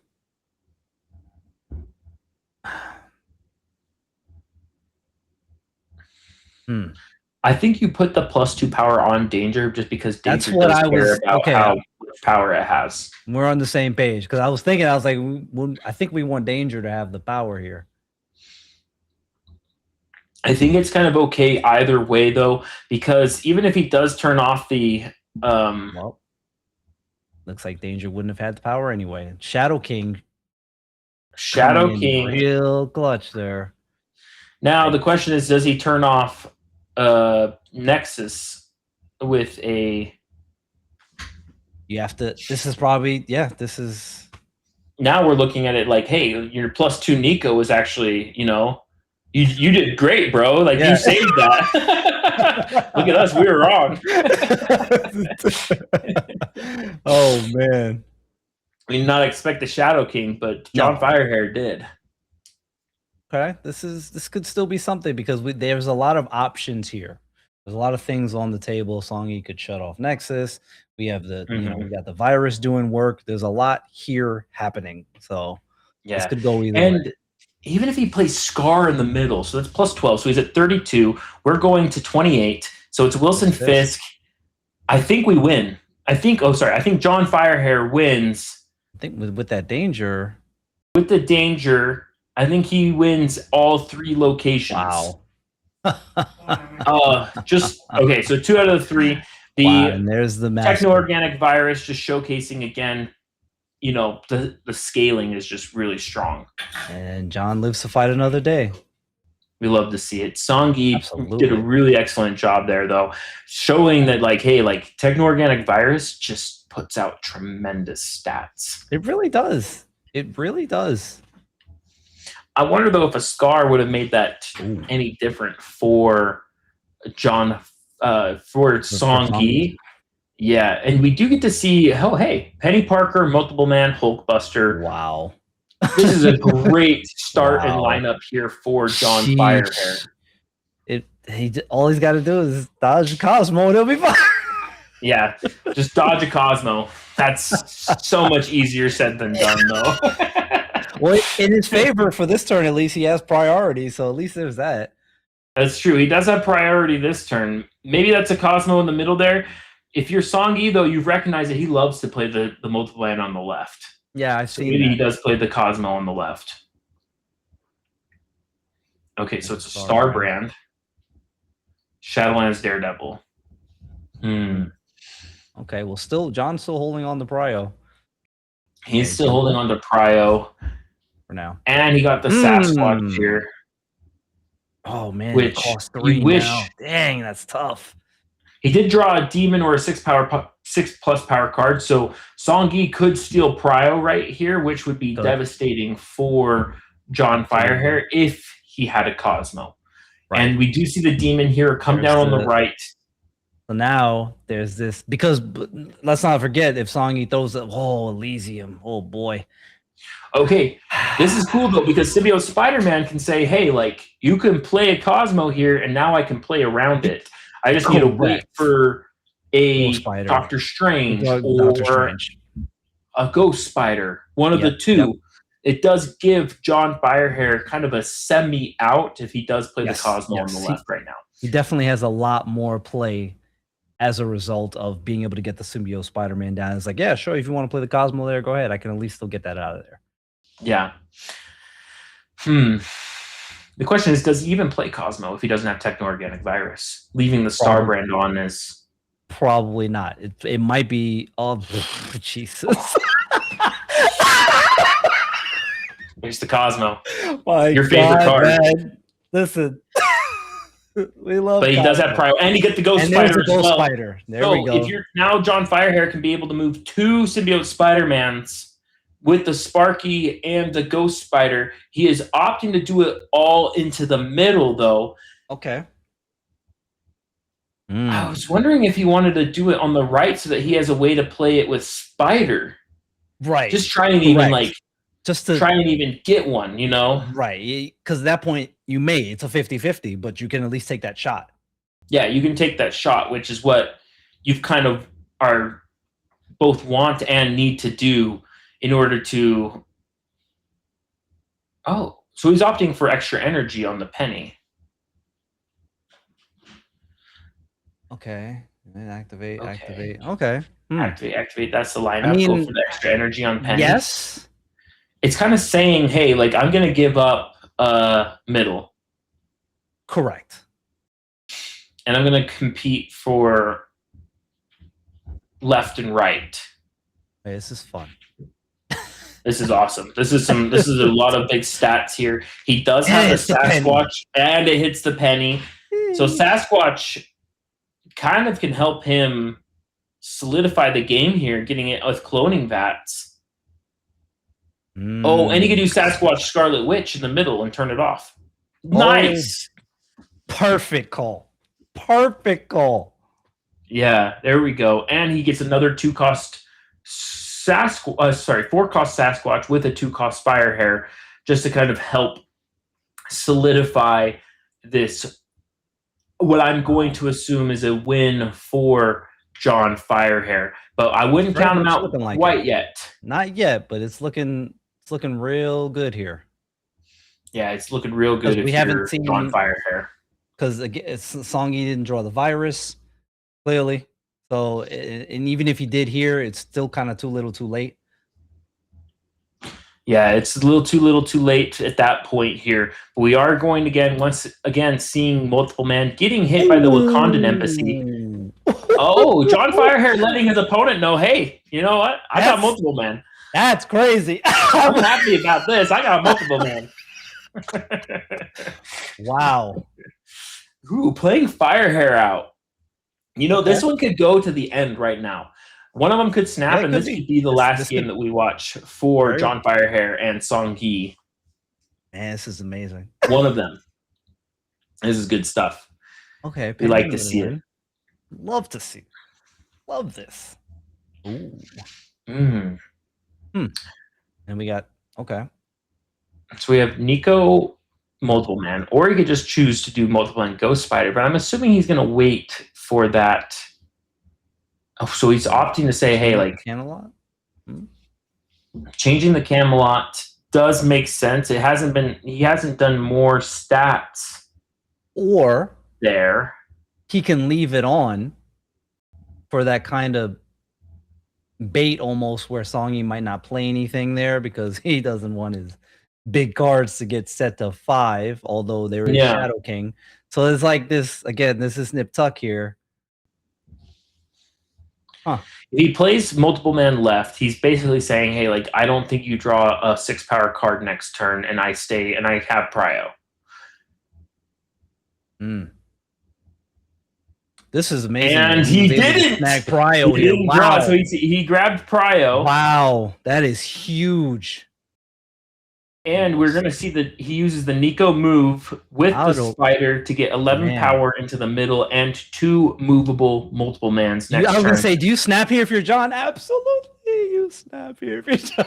We are seeing a snap from John Firehair here. This is exactly what you want. You kind of know that Songy has Scarlet Witch in his hand because he played the Wilson Fisk on the right.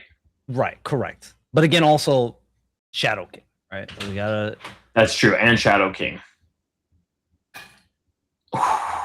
No longer do we have a Shadow King, though. That has been used up. All right. Well, now that left multiple man is happy to live in Camelot. Yeah, the question is, does he do it? Camelot. Yeah, because that pulls. That goes left, then goes right, and then he plays. Right. So now we have that one goes there. That one goes there. Kid Omega. We haven't really seen much of the Kid Omega Fire Hair lines. No. That just feels like if I can get something going with it, you know, it's kind of lesser than. It's like a plan B, C. Like, oh, I got something sneaky here. So he's choosing just to move the 11 power multiple man, but it's going to go into the middle here. Wait. We're both trying to figure out our play lines here. Wait, is he? Okay. Okay. Okay. Shut it off. Got you. He's going to turn it off. He's going to turn it off himself. That makes sense. Here. Song, you might be looking to turn it off too. There we go. Double turn off. Yeah. Oh, that's a really good card to grab from Song. Scarlet Witch, give us Scarlet Witch, take it away. Yeah. Goodness. What else we got? I love Scarlet Witch. Okay. Scarlet Witch is a very fun card. And we do have the Shang-Chi. So oh my goodness. He wants to do it. You can see it. But you can see it. He's like, I want to do Sasquatch to do it. I want to do it. I want to do it so badly. You got to make the smart play, sir. He's sitting there. He's like, I could feel the temptation because it's something that I would deal with. I'm like, I want to play the Chong so bad. Yeah, he wants it so bad. You saw him hover over it too. He was like, hey, maybe just this one time, Yeah, and this is one of those times where he could have done it. He could have done the Kid Omega into Shang-Chi thing here. But he actually technically probably should play Shang-Chi over Sasquatch, and the reason why is because Shang-Chi is going to be playing as 15 power, while Sasquatch is playing as 13. I guess Starbrand is giving +3 on the left and the right, but you're going to assume that he's turning that off with the Techno-Organic Virus. Correct. Numbers, math. There you go. See, it's your specialty. Flash is our numbers guy, so we're really happy that he's here. They know that's not true. The chat knows that's not true. Oh, but he does swap over to the Shang-Chi, which is there it is. Okay. See. Oh, and he did do it. He actually did do it. He did it. The Shang-Chi fire hair. Now, if only it worked. It's perfect. Wow. And the clean sweep, all 3 lanes. What? First of all, congratulations to both players on a well-played game. Songy, John Firehair, masterclass in snapping, masterclass in cube equity. They played those games really well. Knowing what your opponent has, knowing what they might have, well-timed plays on tech cards. Wonderful game of MarvelSnap. Wonderful game of MarvelSnap. It was really fun to watch the dynamic of like, hey, like I'm behind. Like John Firehair was behind at the beginning, and then he ended up turning it around and winning it for himself, which is really cool to see. And that's what I stress a lot of the times to people is that a lot of times if you just being behind, if just don't get rattled, you stick with it. You're one game at a time, one cube at a time, one turn at a time. Even though sometimes you might get stonewalled, it's like, okay, on to the next one. All right, so we have snaps. We have snaps and Zen here. So Mr. Snaps. Mm-hmm. Yep. And we have snaps and Zen here. We have snaps playing a move Batroc list with Venus and the Fractured Frontier Firehair, and then we have Zen playing a Thanos deck, which we like to see that go off. So let's take a quick gander here at what's going on the board here. We see the Mind Stone. I'm assuming that was played on 1. We have the Sam Wilson moved over to the left. We are halfway through our game here. Snaps is currently in the lead with the moved deck. We do see a Negasonic Teenage Warhead come down. Zen is actually on Arishem. Yes. And as you can see here, one of the commonly well-played move lists, this small ball, it's got the Thanos, like you said, and this is one of those things that performs really well because you're getting all these extra little incremental points. And I haven't seen too much of Mary Jane. She's out there, but we haven't seen too much of her, today specifically. Yeah, and we do see the snap come in from Snaps here. I just think that the Batroc Silk package is just so strong. The worst case scenario here is that, and there isn't even a worst case scenario because even if Silk Batroc goes mid, Zen has now played a card mid, and now Zen is in this game for the whole thing. Like, this is his matchup that he has to win. We do see the Gambit Horseman of Death come down and a Polaris.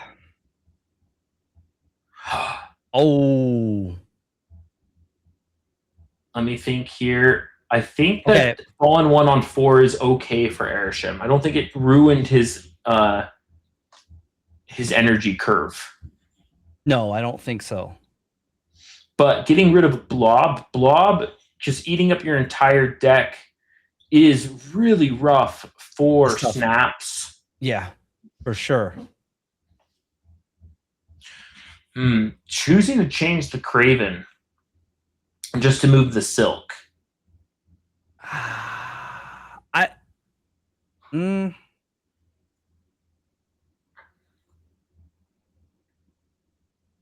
This is going to come down to Batroc. Where is Batroc going to be at the end of the game? Because I just think that... the Shadow King. The Shadow King just completely demolishing that blob, which in turn demolished Snap's entire deck. Right. And we lose the Batroc. He just goes ahead and just retreats immediately. Get out of there. Wow. Now, Snap's lead. Just how quickly those tables turn. Just like that, very quickly. It's like, oh, things are going well. My positioning is, and then one flip of the script. Yeah, so Snap's lead just completely gone in that one game right there. Just the luck of the draw. Blob eating your entire deck is not something that you plan for. Right.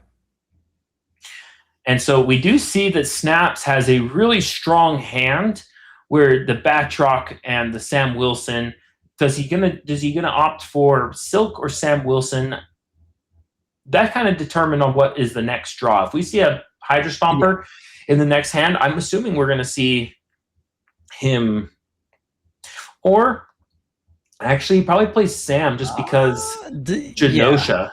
Yeah. You don't want the random Batroc accidentally landing in Genosha. A Mad Thinker from the Arishem Gamer here. Kind of a slower start for Arishem. You really do want to get one of those 2s on 2 in order to feel like you are, competing with the move deck, which has such a very strong early game. Yep. We are seeing Mary Jane, though, which will just kind of incrementally gain more and more value, immediately playing as a 3/5 just this turn, and just getting more and more value as the game goes on. Yeah, this is it. A lot of times they run into that issue of like, okay, what's my when do I get her down? When's a good time? And got the this was perfect here. Yeah, and we do see another snap from Snaps here, and Venus just double dipping on those Mary Jane buffs. Now she's giving +2 instead of being, a 3/5 this turn. Now she's a 3/9 already in the value that she's given to this game. But man, there's the Enchantress. Lord have mercy. Yeah, the Enchantress just coming in, just really hurting that Sam Wilson, kind of really devastating the play line that Snaps had going for him. We are going to see. Yeah, it does make sense to do a Silk line right here, whether that's Silk Cosmo or Silk Stomper. It's got to be on the left, though. You really do not want to see. Oh, but no, he's choosing just to say, hey, I'm not going to risk my Batroc. I'm not going to miss it. I'm not going to risk it going into the left. Right, I see that. Yeah. Huh. Okay. Danger Room saving his And Bob. We'll see if Bob Danger Room survives takes it. Wow. and Reality Okay, Stone there's a changing Reality it. Stone. Irrelevant. Oh boy. Negasonic. That's really rough. Oof. It is rough, and that's not the ideal. Okay, well, this is this is the best case scenario here for The problem is though is that Silk, if that Silk moves someplace like middle or right, which he's playing, and then it goes back into the left. Now you've basically just said, hey, like I'm losing this game because that card going into the left there is devastating for you. Jeez. Now you need this. Just like you say, you need that to go. Yeah, it's just a very big risk that you're taking with the Silk and the randomness that goes on with that. But we did get to see some really cool play lines there from the Move Gamer, as well as the randomness of the Airshim Gamer. Thoughts? Yeah, and so just once again showcasing that Airshim is just, and the RNG behind it really does have a very big factor in open deck lists like this. But we are going to showcase more cool decks and more cool play lines when we come back right after this.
Nobody's seen him in months. Some thought he was dead. But my source said he'd be here.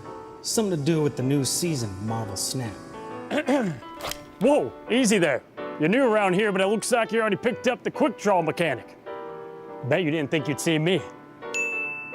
Beginning with the Fractured Frontier season, there's a brand new mechanic in MarvelSnap named Quick Draw. It activates when you draw the card.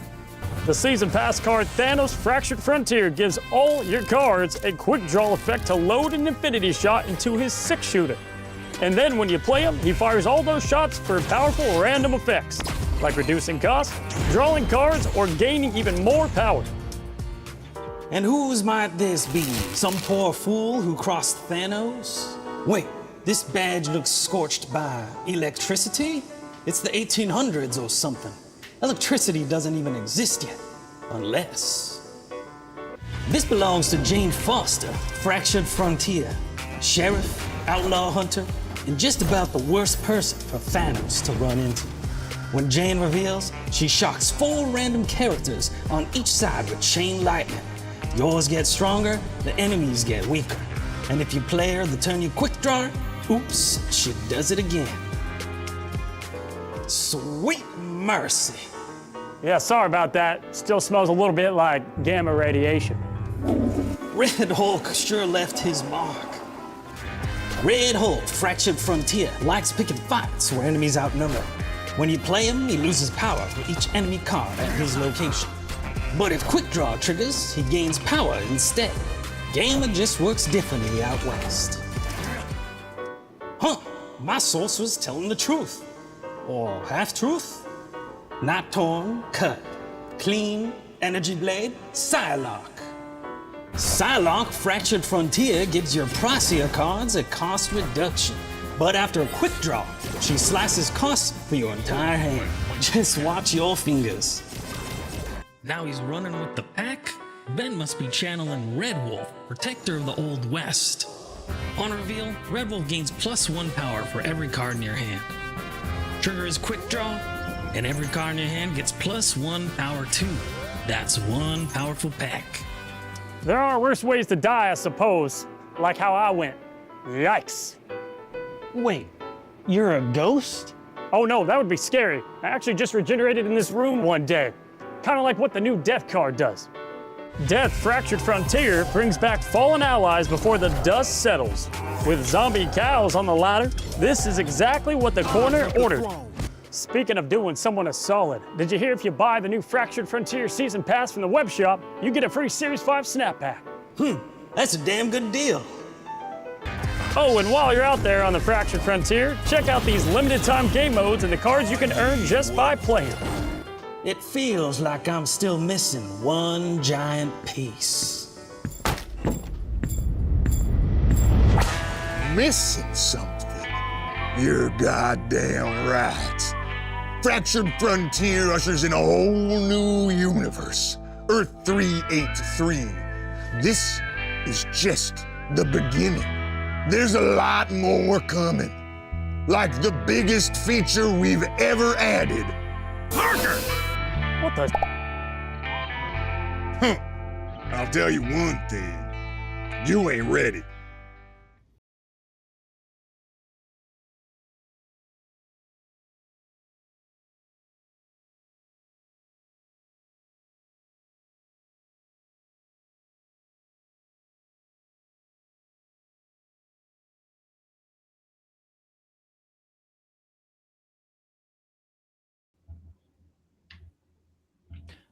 Welcome back, everybody.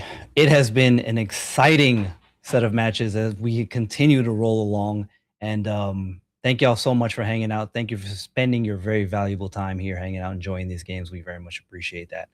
Now we're going to take a look at some of the well-performing decks thus far and some of the top decks and things that have kind of been taking the top billing here.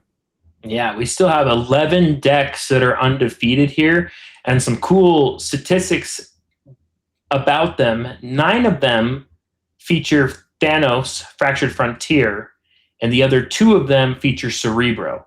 They're not mixing though, so it's Cerebro decks and Thanos decks. The I first don't one think those here, would go well together.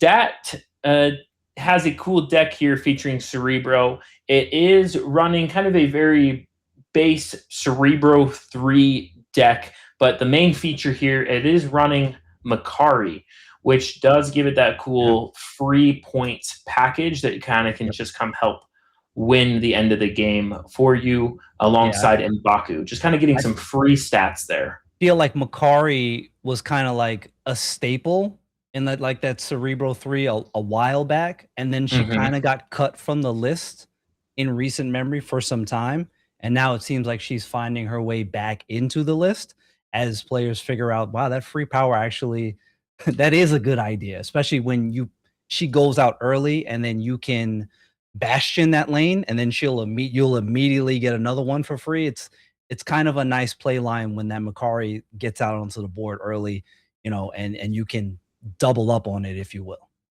Yeah, and the other Cerebro gamer, Zapgaze, who was the world champion of Golden Gauntlet, there's only one card different between Zapgaze's and Dat's deck, and that is Armor for Dat and Chameleon for Zapgaze. Chameleon giving just another option for more stats with the Cerebro. Right. Correct. Zapgaze choosing to go that route of, like you said, just that little bit, just those more stats. But like has been said, Makari in both lists. So like I said, she looks like she has earned her way back into the list, if you will. Yeah, it's really cool. I would like to go check out Hannah's Cat Cafe deck, which I think is one of the coolest decks that we've got to see thus far. It is a double Thanos deck, but the really cool thing that really stuck out to me the most was the Ensaba Noor. Yes, for sure. Her deck has been one of the better performing decks for the entire day thus far. Speaking about cube rate, right? But the Ensaba Noor is one of those wild cards, if you will. And again, as we spoke about earlier, it running during this tournament that does not have that much Stardust, Ensaba Noor gets to go, okay, well, I can do what I need to do without having to worry about, is it going to flip? Is it not going to flip? Because the Stardust on the board, Ensaba Noor goes, bloop, and now nothing. So it's, I just think it's really cool that it has play into, hey, like, I need to get my last stone from Thanos, like I can get it this way, or it has a really cool line with Thanos Fractured Frontier, where you can copy some more of your lower cost cards to draw a card and then swap it out with Ensaba Noor. I just think it's a really cool and unique card that is kind of featured specifically in Hannah's deck that we really haven't seen elsewhere. Correct. Agreed. And it has that strong kind of core middle package where it has that Venus line where it's got the Venus, Marvel Boy, has Zombie Mr. Fantastic, and it has Aurora. So it has like that strong middle, again, a little incremental point package going into it. You got all these stones. They want to leave the stones on the board as means, but you got Marvel Boy going off with Venus. Very nice. Yeah, and we do see quite a few of these double Thanos decks. Rabbit Sweet also running the similar list with the Ensaba Noor and the double Thanos here. I believe that there was one more I thought I saw. Oh, actually, can we go to Super Giant Main and showcase here what a unique deck. They're number 11 here. They are running Thor, just regular Thor. You know what? That's you don't see that very often. Obviously, they have the King E tree in there to go with that. This is just a mishmash of cards. This is a literal mishmash package. You got Thanos, you got Mobius, there's some tech in here, Stardust, and you got the Virus, Loki. Like there's a lot happening of question marks all over this, which is probably why it's doing so well. I really like that it has the Loki Thor package in it, just to kind of make that King E tree more usable. That isn't Shadowlands Daredevil. I think that Loki is kind of uniquely positioned here because it can make games like there are certain matchups that Loki can just flip on its head, and it has that's such a very strong and unique effect that like you as a Loki gamer, you have to figure out, hey, is this a game that I'm going to Loki, or is this a game that I just kind of hold Loki in my hand and I let my main card package win the game for me? Correct. And in a tournament where you have an open deck list, you have a spot of information already going in. You know who your opponent is. You're like, okay, I already know at the forefront what their deck is running, right? You already know straight away, is this even a good Loki matchup, right? Straight away, that's information that you have before even the cards are dealt. Like a Cerebro matchup, for example, that's not necessarily a great deck to Loki into, right? You probably just want to play out your own cards in that instance. So yeah, but you gotta I like the cable, right? The cable in there is just kind of like information plus. Yep. I just stolen maybe your best piece, and now you don't know it. It's great. This is a fun list here. A good deck to Loki into is one like Raylex, where they have a really cool game plan going on with kind of a ramp package here with the Psylocke Fractured Frontier, kind of Psylocke and Wiccan kind of holding this deck together with the very heavy costed top end, but then a lower cost bottom end. And you kind of see a lot of really cool cards here with the Iron Lad trying to get more Thanos Fin Fang Foom hits or blink hits, as well as the Copycat trying to get the best cards from your opponent when you draw her. That is correct. And you have the Caliban there. I'm a big fan of Caliban. You got all these high costs, right? Where Caliban is just like, okay, I'm going to go ahead and take another 7 off the top of something on their side. It's very sneaky a lot of times and forgotten about until it goes off and you're like, yeah. And then you're down 7 points. The cool part about Caliban is that it can play into multiple lanes, which is what makes him very strong, because you can put 4 points in this lane and then 7 points in another lane, making him a total for 311, which is just really well above rate. And he just fits perfectly into this Wiccan line that you're trying to accomplish here, or at least that Raylex is trying to accomplish here. Very cool deck here from Raylex. And then we do have a very well-known gamer, Cerebro equals No Hands, otherwise known as Chamo. Chamo running the standard move deck with the Mary Jane Hydra Stomper. He has been practicing with this deck on ladder for weeks now. And it's you can see that his hard work has been paying off. For sure. And that Cerebro equals No Hands. Otherwise known as Chamo. Yeah. It's and as I alluded earlier, when you put the time in, when you put the time to mastering and really learning this archetype, it just pays off. And here, like, you add the Jane, you add Thanos, yeah, you're going to get a lot of points out of this. You get a lot of points out of this. You get a lot of points that are moving around. And like we've been talking about all day, you got the Bat Rock, who is largely the MVP. It's just kind of like, +2, +2, +2. It's like, And then with it just kind of fully facilitates the whole deck and all the scaling that it does. One thing I do want to shout out about this deck is the Scarlet Witch. Scarlet Witch making a giant showing in this Golden Gauntlet, which I don't think we've seen before. Just that location change is just very, very strong, especially cheap location change that can go alongside Thanos Fractured Frontier. That spot used to be dominated by Legion, but it seems like for this Golden Gauntlet, we're having a more showcase of Scarlet Witch just because of how the dynamic is with Thanos Fractured Frontier.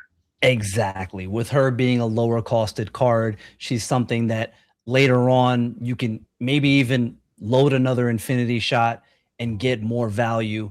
She is very good. We are big lovers of Scarlet Witch. You will take the dice roll on the location because it's just such a strong ability, especially depending on what's on the board and what your opponent is playing and how much you can mess them up. We do have, of course, some of the Aurora decks that are very popular with Burger Enjoyer. They are running just the standard Aurora package that we've seen highly popularized all across Snap right now with the low one cost of Ham, Iceman, Bob, and then Cosmo, Venus. We saw earlier with Dance and Dexter. Talk about how strong Iceman has been. What are your thoughts on Iceman as a card? I am a huge fan of Iceman, always have been.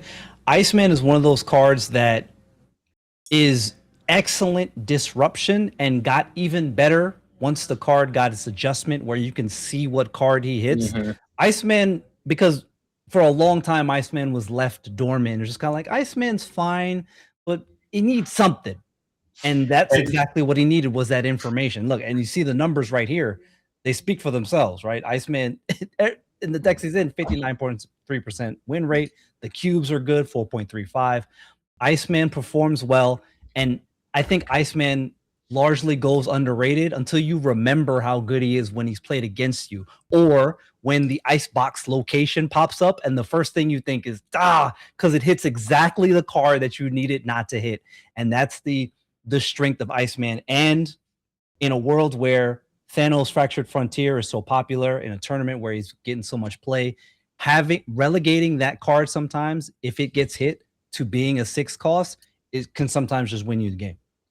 Yeah, I think the coolest thing I want to showcase regarding the undefeated decks thus far is just how much, like, we have the 2 Cerebro decks, yes, but then all the Thanos Fractured Frontier decks are kind of all unique. They all have different kind of play lines that they're tying into, whether that is into Shadowlands Daredevil, whether that's into the double Thanos lines, whether that's into Aurora, just once again showcasing just how strong and unique that Thanos Fractured Frontier is. And we did have, I believe, one other deck that did not have Thanos Fractured Frontier, though, which was Denrix 7.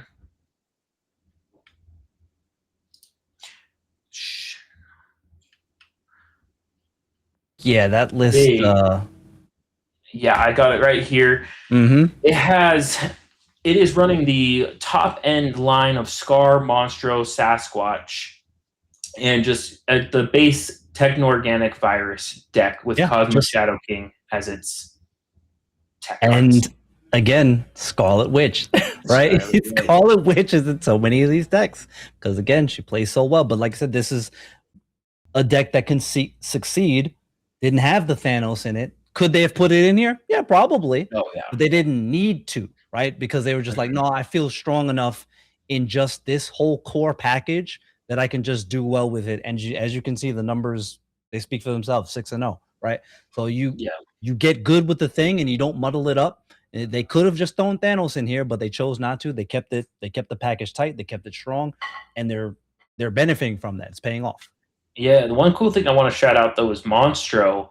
I remember Monstro was when we first was released or showcased. A lot of people wrote him off, and he has just been so consistently good at stats. He plays as a 3/8 a lot of the time. A lot of the time. And let's not forget that Monstro is just good at information for you. Because you look at your Monstro, you know what's next based on,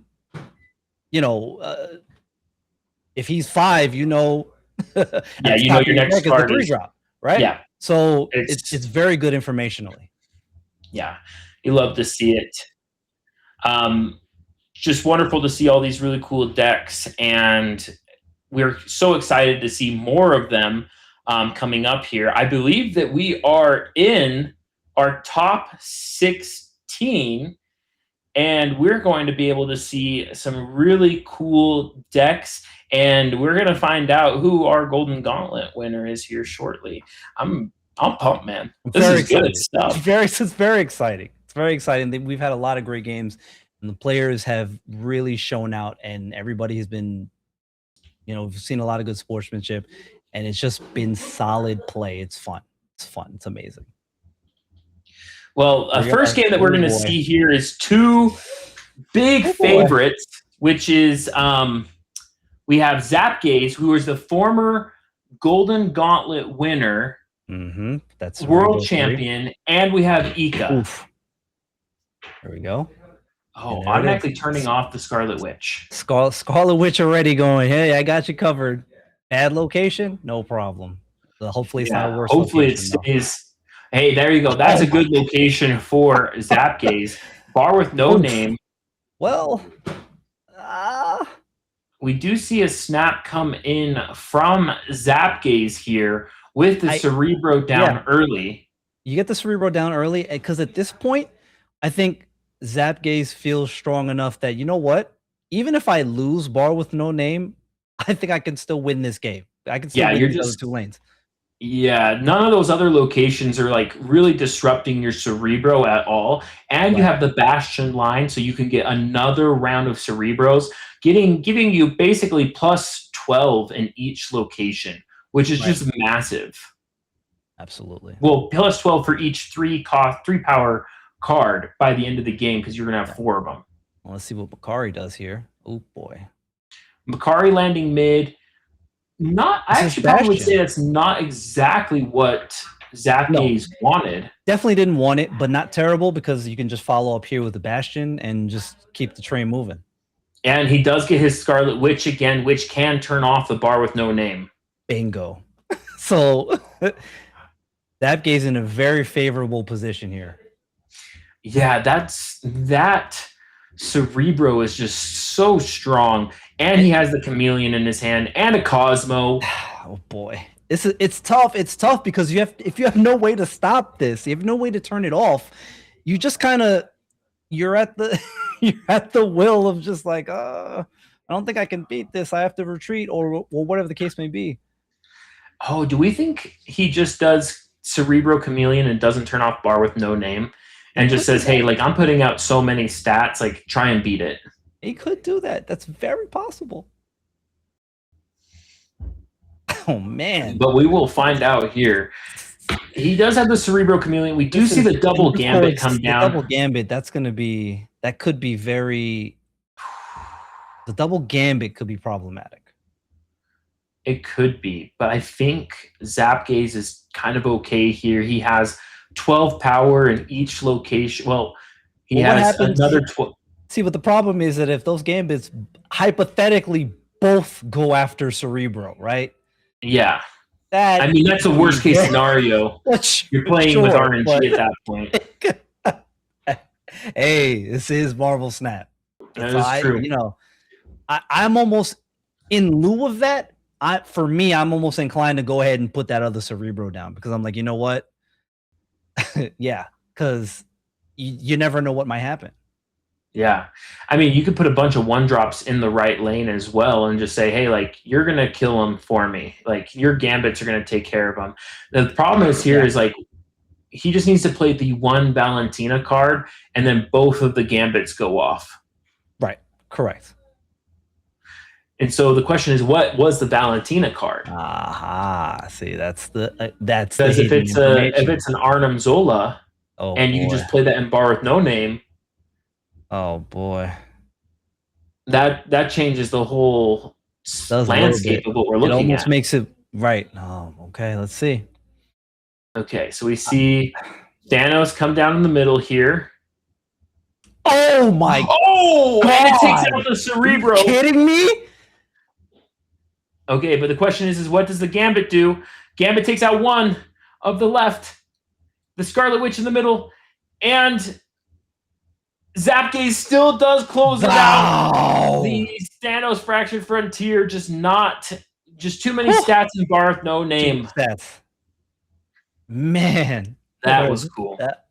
That's tough. See, and that's where Zapgaze made a good decision in not turning off Bar with no name. Because had he done that, they would have lost. Yes. We do see the M'Baku come down. Just into Starbrand Citadel here. I'm surprised. Is he holding the Bast for something else just to kind of showcase that, hey, like, I don't have a Cerebro in my hand yet? Or right. Possibly. Or you just wait until... He could be waiting for Mystique. Yeah, and now you just get it out now. There's the Pixie. Here's the Pixie, now we get crazy. Is not running MMM. We are seeing a snap come in from Zapgaze here. The double Bastion is just going to be way too strong for Ika to overcome, and so Ika goes ahead and retreats here. This is going to be a tough matchup for Ika if he doesn't, we'll see. But again, it comes down to getting what you need when you need it.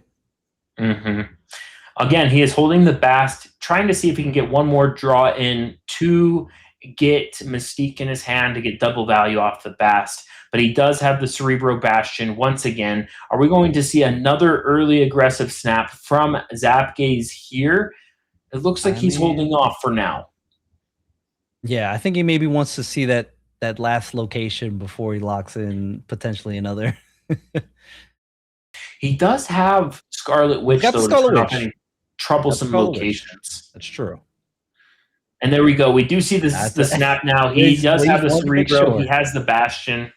Yeah. He's going to protect the Cerebro with Bast.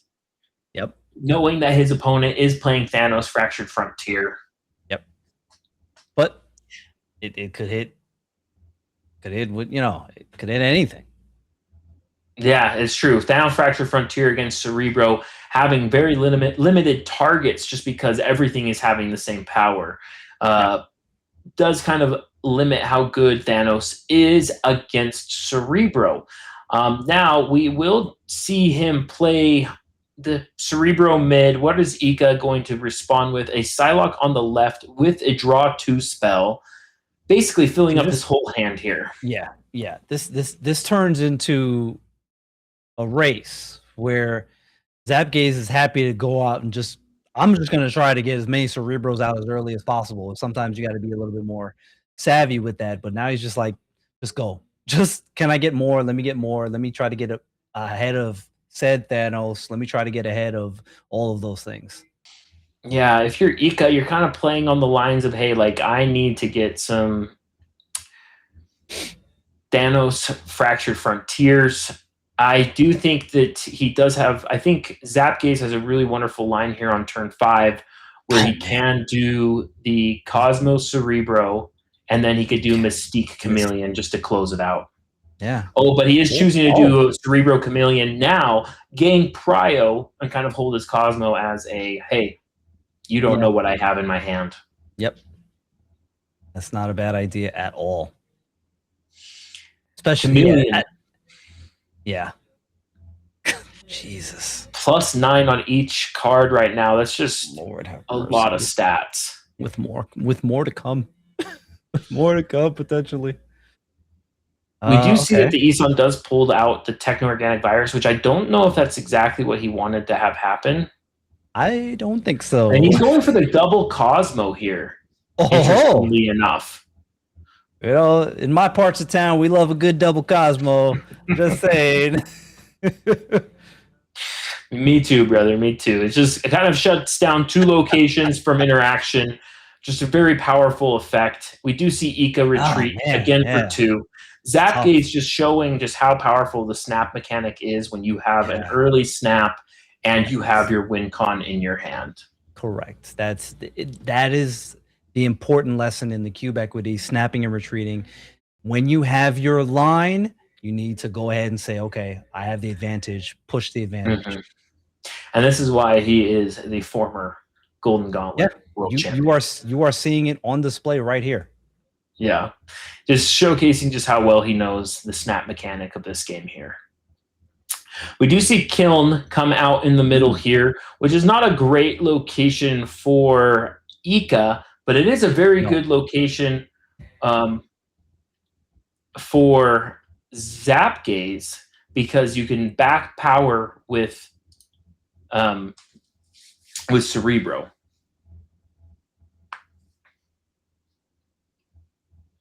We do see the Cerebro come down here in the middle.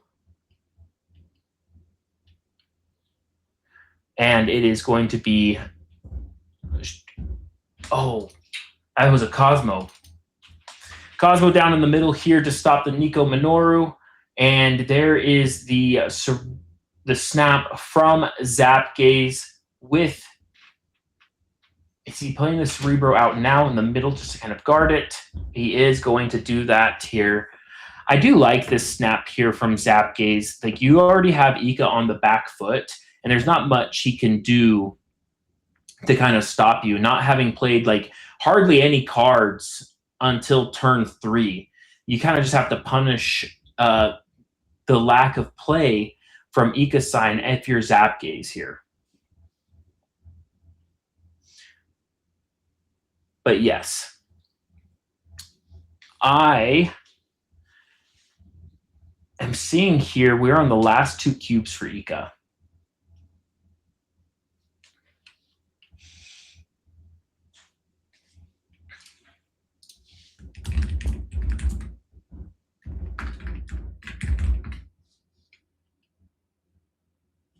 You've spoken to the strength of Cerebro, and when it's doing what it wants to be doing, and it can get out of its own way, and it can get that Scarlet Witch and can change the bad locations, it kind of just rolls. Especially in this when it's getting what it wants, and it's getting the Cerebro, it's getting the Bastion, it just keeps rolling. And if you have no way of stopping it, you just get rolled over. It's just kind of crazy. Exactly what we're seeing with Ika. We're seeing 2 top tier players, and one of them's getting rolled because that's how good Cerebro is. Yeah, it's also just in a really good matchup for Zapgaze. Just Absolutely. Ika lacks some of the tech cards necessary to kind of deal with Cerebro. His main out is Emperor Hulkling, and that doesn't even have very many things that you can utilize to kind of help against and Cerebro. even with the Thanos, a lot of times it might be too late already. It might be too late to say, okay, well, I can't. The Cerebro's already down. You may not have 2 of them down now, and it's already too late. I can't do it. And now here comes a Cosmo. And Zapgaze getting saved by the X Mansion here, just getting a 3-power card. No, Ika was way. Wow. Oh man, when it rains, it pours. Ika was just sitting there hoping and praying that it was going to be something bigger than 3 power. And Zapgaze lucking out in that specific interaction there. Sometimes the RNG is on your side, and sometimes it's not. Yeah, and for Zapgaze, it has been benevolent to him. Yes, well said. We do see, though, he just plays the Sentinel Scarlet Witch. I do think that Ika knows and realizes that there's not much he can do here. This is going for more major victories. We have the Bastion come down. I think if you're Zapgaze, you just go ahead and play Cerebro. And I'm surprised that we didn't see him play Sentinel left, just in case he got the Cerebro Chameleon line. Oh, okay. Yeah. But he also could be holding it. He also could be separating it just in case there's Thanos Fractured Frontier. Mm-hmm. Cosmo just very, very powerful, especially at stopping the techno-organic virus play line here. We do see Gambit come down. If it hits Cerebro, it is nice. Okay. Well, that's like almost last ditch effort there. Yeah, do not activate that. Even though you have no space for it, we're gonna go ahead. You see him? He's taunting it right now. He's like, "Do I do it?" It won't go anywhere, of course, unless he was able to destroy something. Oh no, he wouldn't even do anything because he doesn't have prio. Ika just has to be like, I have to win this lane, and there's not much he can do here. 36 power is just very hard to overcome. The Groot coming down, giving it really cool buffed Groot, giving another 9 power, and then Techno-Organic Virus ending it at 24 power. Oof. Is right. Sometimes, again, not only do you just sometimes just run into a bad matchup, but again, the strength of the Cerebro and just it looked really consistent for a thing that is, and for an archetype in a deck that's usually very fragile, but at the same time, it seems to consistently find itself near the top of these tournaments a lot of the time there, huh? Yeah, it constantly gets slept on. It gets forgotten about, and then comes Golden Gauntlet time, and everyone's like, "Oh, this deck exists, and it can really, really do a number on me." But we do get the chance to go into a new game with an 8-cuber on the line here. Andre Var coming in hot. We have All right, the let's move. try to. Okay, we got Luke down. We got Aurora down. Okay. 2 shields. All right. Okay. So quick recap on this. It looks like we are playing against Andre Var playing the Aurora Thanos shell, and then Chamo playing the Mary Jane Batroc Thanos shell. It does appear like we have a Luke Cage down here. We're going to be putting a lot of power on the right and in the middle. Boy. We are here for 8 power here. This is legendary. Oh, it looks like the Spider-Ham did kill the Hydra Stomper. I mean, turn off the Hydra Stomper. We spoke about Spider-Ham before. Oh, the plus. I think Andre Var does take this. Venus. Yeah, he's got Venus on the board. He's got Venus, but not just that. We have to see how much does the Mary Jane buff the right here. It should only be by 2. It is going to be 1922 on the right, 1331 in the middle, and that is an 8-cube game, ladies and gentlemen. Jeez Louise. My goodness. That's a crazy play right there that we just got to see. A very quick 8-cube up for Andre Var here against Chamo. And again, coming in late there, but just spotting it, looking at looks like Spider-Ham paid off dividends hitting that Hydra Stomper. Spider-Ham and Iceman being sleeper MVPs of the Golden Gauntlet here. They've been putting in a ton of work. Premier one-drop disruption. As we can see, we do see that he has an Echo, which the Echo is really cool to kind of protect the Wong combo line, which I do think is very important for the Aurora deck, just because it can help you get more stats than you probably are used to. And so Echo just really helped facilitate that. Now, Subterranea, really bad for both players, but we are seeing that Chamo is snapping here on 2, which lets me believe, Sam Wilson. Yep, there's the Sam Wilson. And having the Echo with Wong in hand and Venus, that is a fair, I'm going to go ahead and probably close the door here. Oh, and we see that he is going to forego the Thanos line here on the left, and it's because he does have the copy Thanos, which does allow him to get a lot of stats on the left.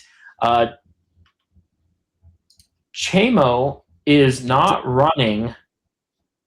I was gonna say, I don't think that's right. So he doesn't even have to worry about that, because He does still need to worry about the Thanos Fractured Frontier, but he does have the Destroy ability, which is notable. Yeah, soul shot is loaded. Which with Prio, if he has the Thanos in hand, and Chamo's got Prio, this could be something. I mean, when you're Chamo, you're kind of saying, hey, there's a chance that you didn't draw your Thanos because of Subterranea. But it does look like he might have with this play line right here. And he does go ahead and kills the Wong. Wong's out of there. But we are going to see... Okay, so he got the move and the power, as well as the soul shot, but the soul shot could target the shield and do nothing. It will target the shield. Exactly just what happened.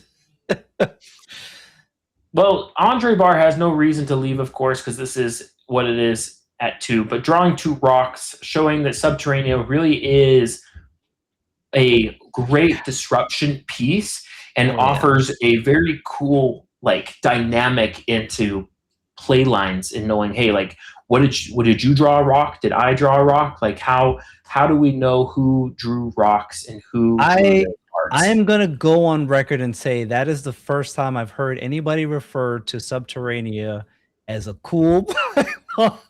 It is. It has a lot of cool play lines within it. But the question now is where is Thanos going to move? And if it moves, I'm assuming it moves because of Mary Jane Venus. Where is it going to move to? Which it does look like it does move into the middle here. And we have the Batroc on the right here. 14 power Batroc. Yeah, Batroc is just a lot of stats.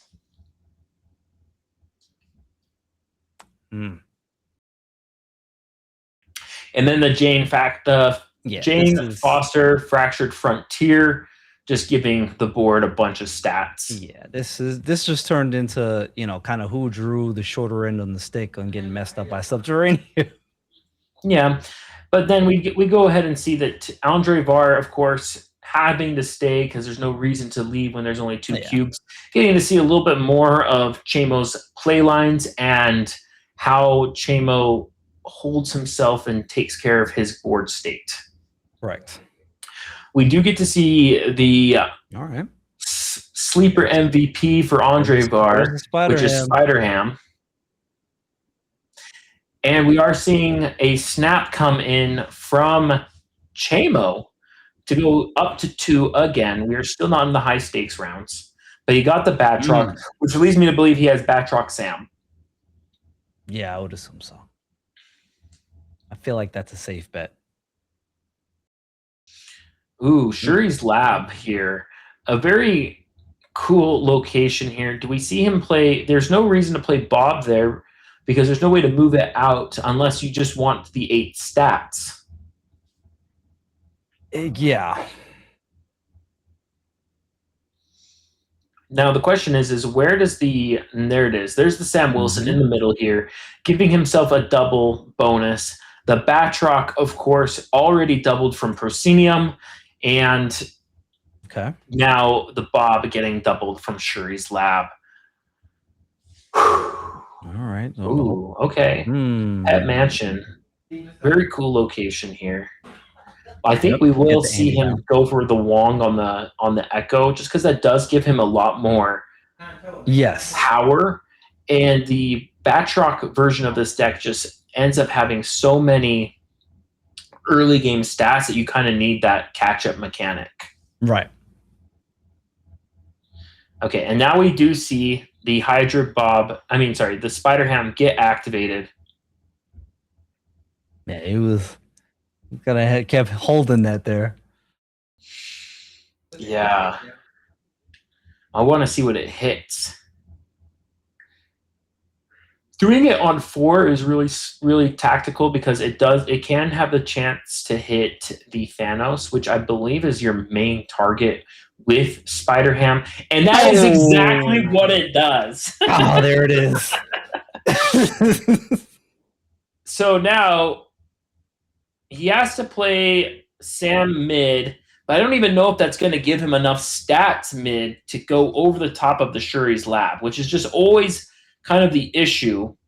Correct. For Shuri's Lab, just because that one big card can but overcome a massive amount of stats that you put there with like mini scalers. Right. We do see that Thanos get played left instead of opting for it to go mid. The Proscenium buff on the shield, which I think probably will end up mattering.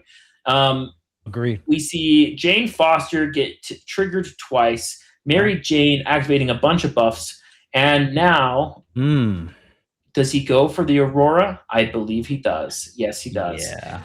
This is just going to be a lot, even without Venus. But you would love to have had Venus here, but... Yeah, this is just going to be a tremendous amount of stats. He's going to get 8 on the left. He's getting a full suite in the middle here. So he's getting 16 in the middle. He is going to be getting another 8 on the right. Just a lot of stats across the board. Venus playing here for a 37 power card with the Wong. Just a tremendous amount of stats here. Okay, so we do see him Nope. opt in for. Yeah. Does he take this? And it does not appear Oh, wait a minute. so. The Mary Jane offering a couple more buffs here on the left. Yeah, that was some good play Wow. by Chamo there. There was. Knowing what his top end looked like with the Wong. Yeah, Venus would have taken that over the top. But Yes, again, Venus just that would've. little bit of extra where she Mhm. gives all of these decks, just that extra oomph to make them Yes. that much stronger. Lemuria stopping the quick draw mechanic, so neither Andrevar or Chamo will be able to get a quick draw effect here for their Thanos. We do see another snap come in, but this time from. Well, they both now. Well, they both snapped. Yeah. But it was originally from Andrevar. Yes. Now Okay, here comes either the slow whittling down of Andrevar with the Chamo comeback, or we see Could happen. Silk landing in the perfect location, giving that Hydra Stomper an extra 2 power just from those two plays right there. We see the Psylocke. Ooh, Sam Wilson here to play on the left. It is a nice protection spell from, and we're opting to activate Spider-Ham early here. Spider-Ham early does. But yeah, I think that the Kraven being played on the right here is just really wild to see, just because now Sam Wilson can't really move the shield here, but it does remove the Scarlet Witch with the Spider-Ham. If you're Andrevar, like, you're kind of in a... You're basically saying, hey, like, I'm going to make sure that we move Batroc here into the middle. I don't want him to be getting Kraven buffs with the Sam shield. I really like that play from Andrevar. Just kind of showcasing here that, hey, like, I have control of your Batroc for now. You cannot dictate where it's supposed to go. The Silk moving right to give the Kraven a buff, and then Nightcrawler ending in the middle here. Yeah, this is a strong board for Chamo. Like, this is well played. And again, this is, you don't get frazzled. You make the right moves, and this is exactly how you want to handle this. You got the Batroc going. Batroc, good. Batroc, very powerful card. He is going to be playing that Thanos Fractured Frontier, which will give his whole board a very large, will give his hand a very big discount that he needs right now, as well as the next card he plays because of the Surge. Hopefully, that Surge card being a 2-drop or a 1-drop, so that he can play it alongside his Aurora. Yeah. Okay, so the Batroc being protected by the Scarlet Witch and the Nightcrawler here. We get the double of the Spider-Man Brand New Day, but there is no destroy shot from Chamo's side. Right. And he did get the 0-drop Hydra Bob. That's good. The question is it enough? Correct.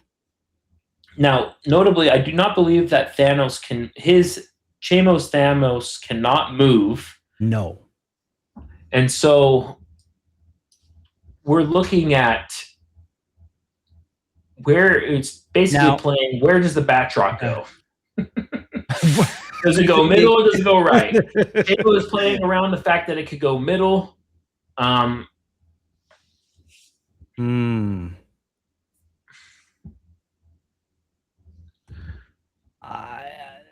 it looks like it is going to go middle because he filled both the locations here. Is that going to be enough stats for Chamo to overcome here? He is getting +6 in the middle. Mary Jane, the Silk, the Venus, and I believe Chamo will win this one. Yeah, because of the stats that are coming out here. There's too much stats. Those extra stats because of Mary Jane, yeah, and Venus.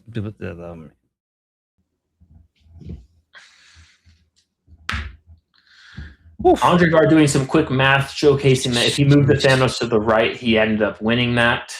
Yep.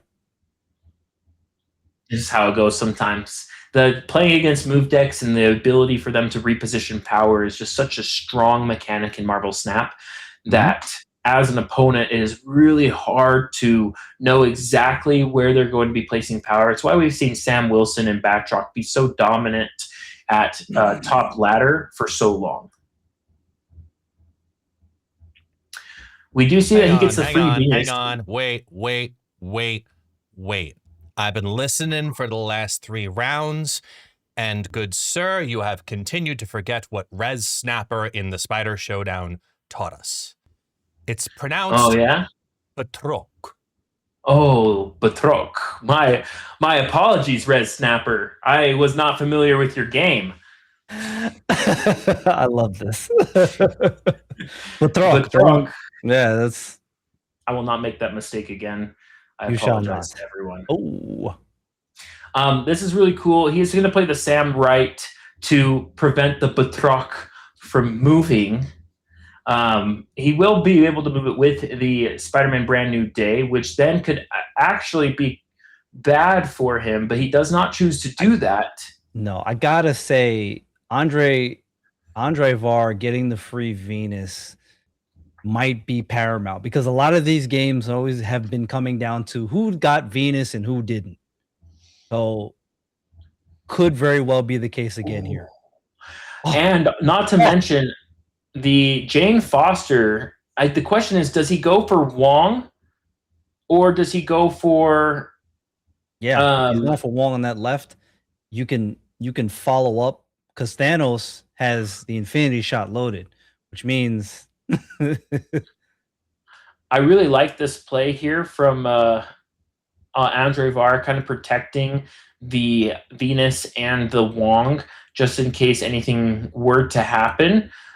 We do see that Chamo is going harder into the right location here.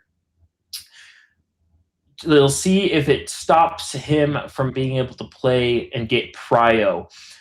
We do see the Destroy Shot has now been activated, and his Thanos has now gotten the Soul Shot, which does threaten the Wong and the Venus. Now, does Andre Var play around that and leave the shield there? I think it does. I think that's a smart decision to leave it there just in case of that, because again, Chamo has Prio or not. I think he's opting in for I'm gonna assume that you're gonna destroy one of these, or he just leaves it. That he can't move. That's the issue. Is that the Thanos does not have the ability to move, and so correct. Whatever is played here is the only right, and the only thing with leaving the shield here is that he's going to be foregoing getting another copy, right, of, in this case, it would be Venus. But like you said, he can't move. So then he's stuck in that lane. So he's got to make a decision. Yeah. And I do think that this decision will end up deciding what happens here. The double Mary Jane. It does make you realize that now Andre Var could have copied. Yeah. That Venus. Oh, that Venus is just really powerful. So big. It would have been so huge there. Okay, so now he can play.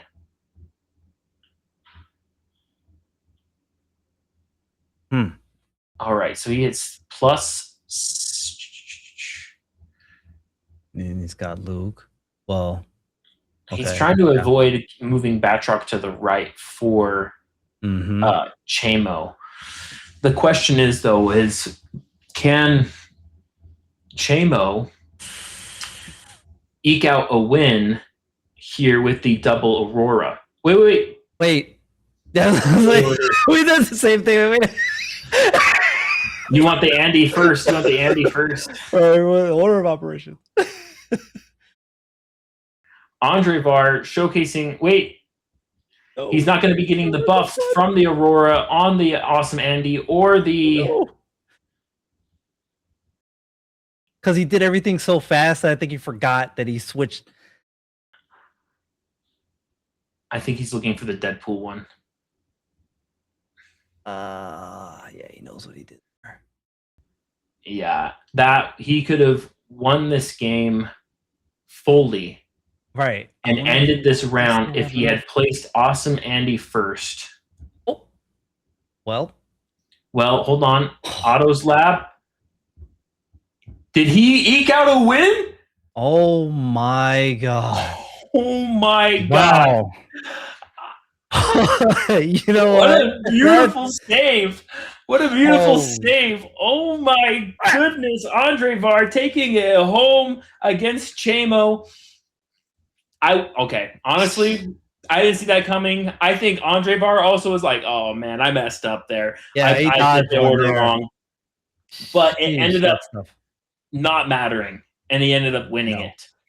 But at the same time, again, what we're seeing as we come down, we start to whittle down here through the rounds and get later, deeper and deeper into this tournament. High level play, great play by both players, excellent, well done. Shout out to Chamo, shout out to Andre Var, great job. And again, masterclass in snapping and retreating, cube equity, fully on display. Yeah. And now we get to turn our eyes towards Musical Man and Burger Enjoyer. It does look like we are seeing a move deck of Musical Man versus, hold on, let me grab this matchup here. Looks like, yeah, Burger Enjoyer's got the fairly standard Aurora, the Aurora Venus package here that has been oh so well, oh so strong over the last couple of months now.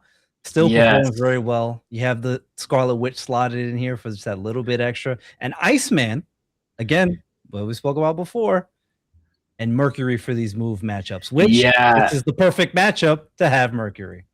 This is really cool because look at that Rogue. It did stop the Mercury, but now it has stopped that 9-power Thanos from moving, which allows him to do Juggernaut on the right and move the Rogue over to the right as well. The question is Burger Enjoyer going to be playing enough cards to make the Juggernaut not matter? They're all in here. If this is and his Batrock's back online.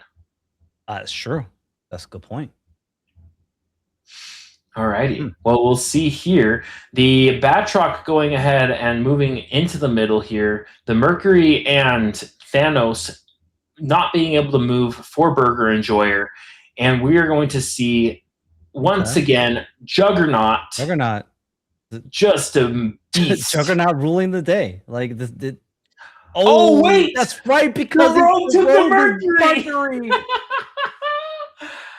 Oh, no! That's tough. Oh, that's tough. Oh. And that would have moved. It would have locked Aurora into the Cosmo lane. Oh. It would have knocked Aurora into the Cosmo lane. What needed to happen was the Rogue going left to move the Batroc left, and then the Juggernaut staying with the Nightcrawler. Musical Man, you know that he is... Oh, no. That's tough. Uh-oh. Well. But Musical Man is just, he's gutted at that one. Yeah, because sometimes it's those little details that sometimes you're just like, oh yeah, I can do the thing, and then you just like lose sight of just that one piece, and it's like, oh no, I forgot that. Yeah. And you know what? We've all been there. We've all done it. I've done it myself. Even in a Golden Gauntlet, I've done it myself. It's just something that just like second-handed, you just kind of forget about that interaction exists. Definitely. I've seen it happen a lot of times, right? I've seen it happen, like you say here. I've seen things happen on ladder. It's not an uncommon for that to kind of happen. It's like whoopsies. It's like, okay, we're not perfect, right? So it is what it is. Yeah, it is unfortunate to see that happen, but it also kind of lets you know that, like, hey, there are interactions in this game that at a high level you need to know, and when they're incorporated into your deck, that you have to be aware of these play lines and how to play around those. That was a game line that Music Man he won. He won that line, and for sure, forgetting about one of those really cool interactions within the game might have cost him this game. Yep. Absolutely. All right, and now we're going to be going into the other point of view here with Burger. Hey, I enjoy myself a good burger too. Listen, I was going to say that. I was going to say something, but I listen. A lot of us do. Oh, Spider-Ham again.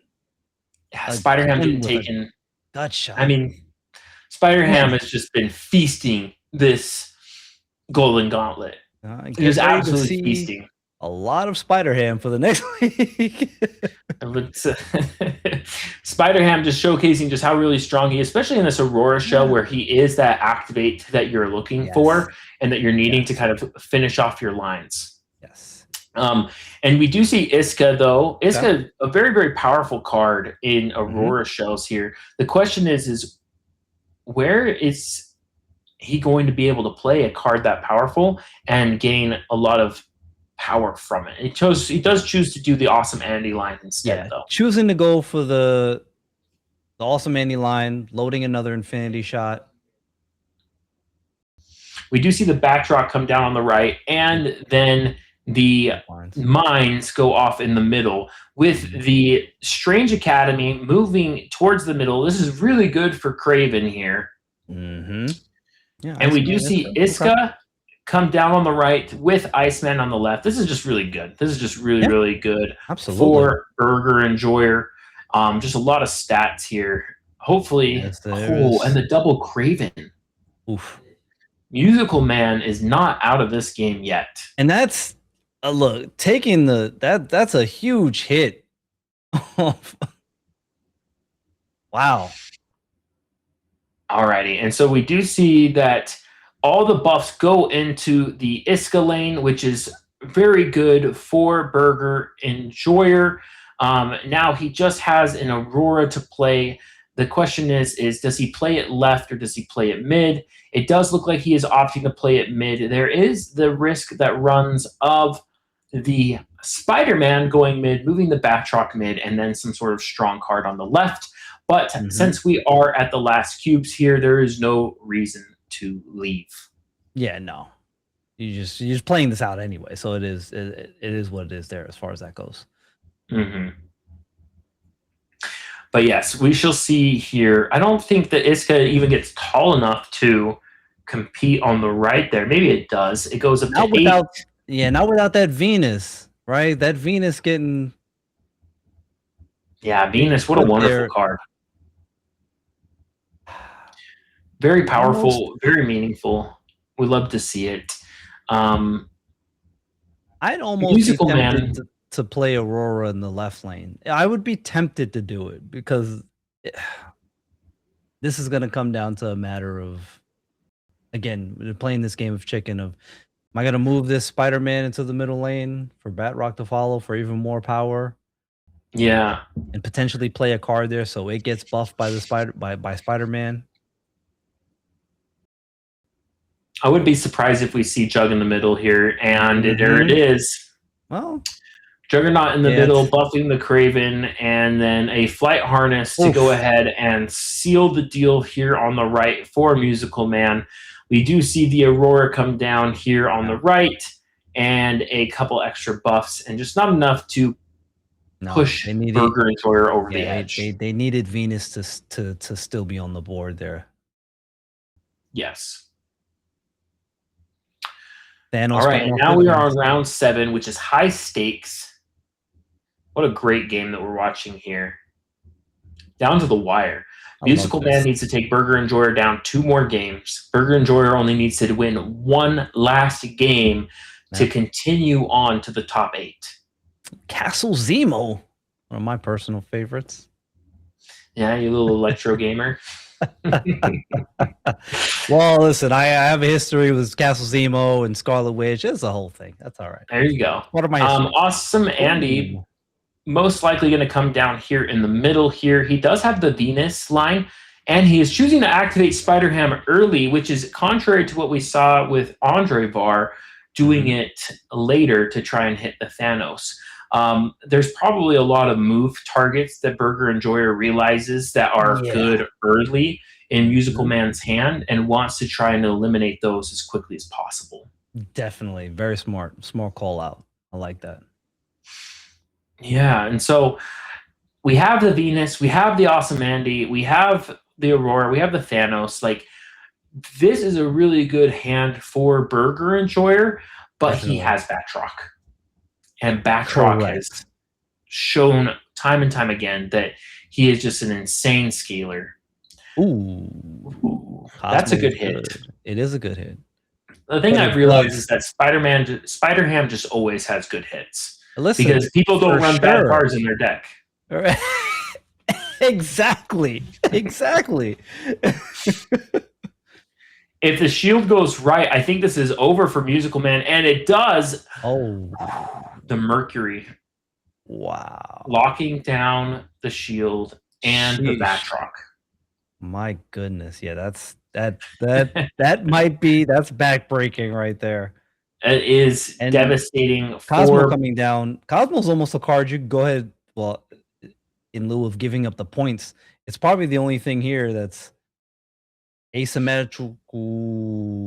There we go. I had a feeling that Burger Enjoyer had the Cosmo and he had the line to stop the Rogue.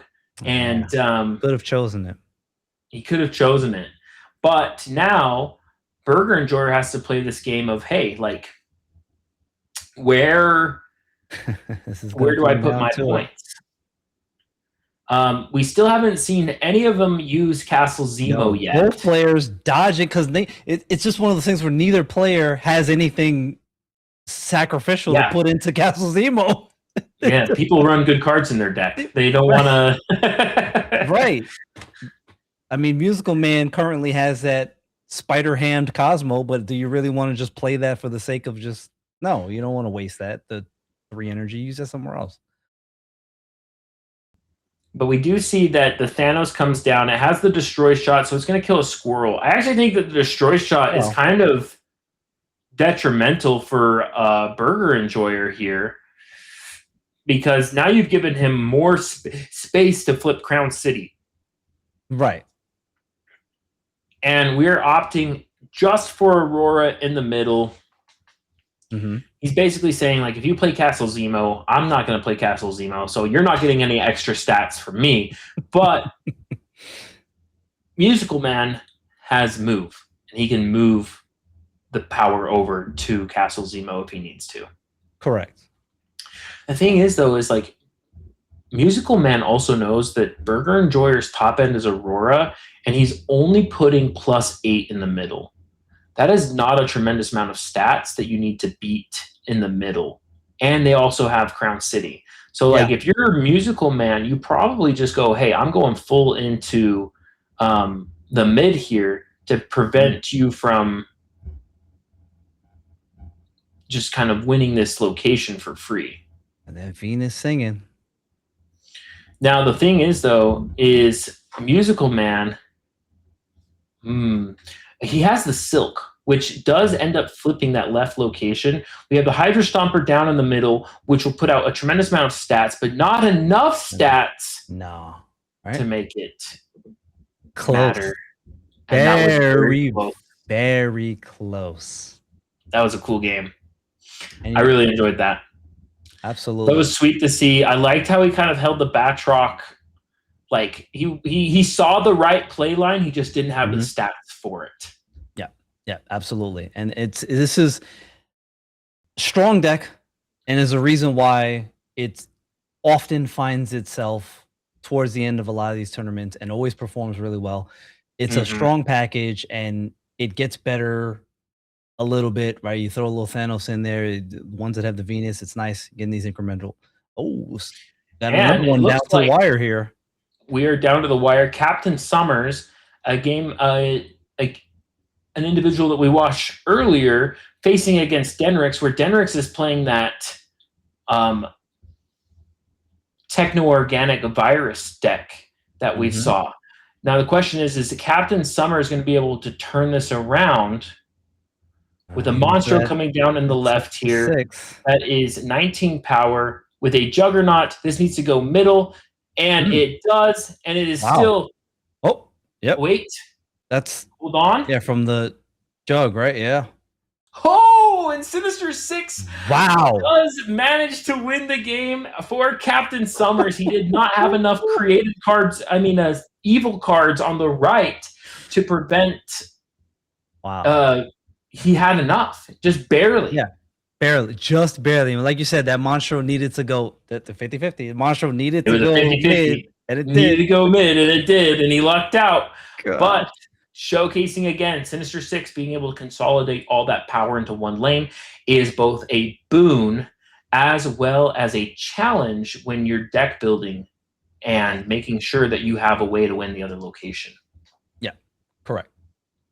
And sometimes you just leave it into the hands of RNG and say, yeah, and one of the cards I love to use with it is Venom, as well as Adamantium Infusion, just being able to just absorb a bunch of power into him and just get a lot more stats, because destroyed cards merge with Sinister Six.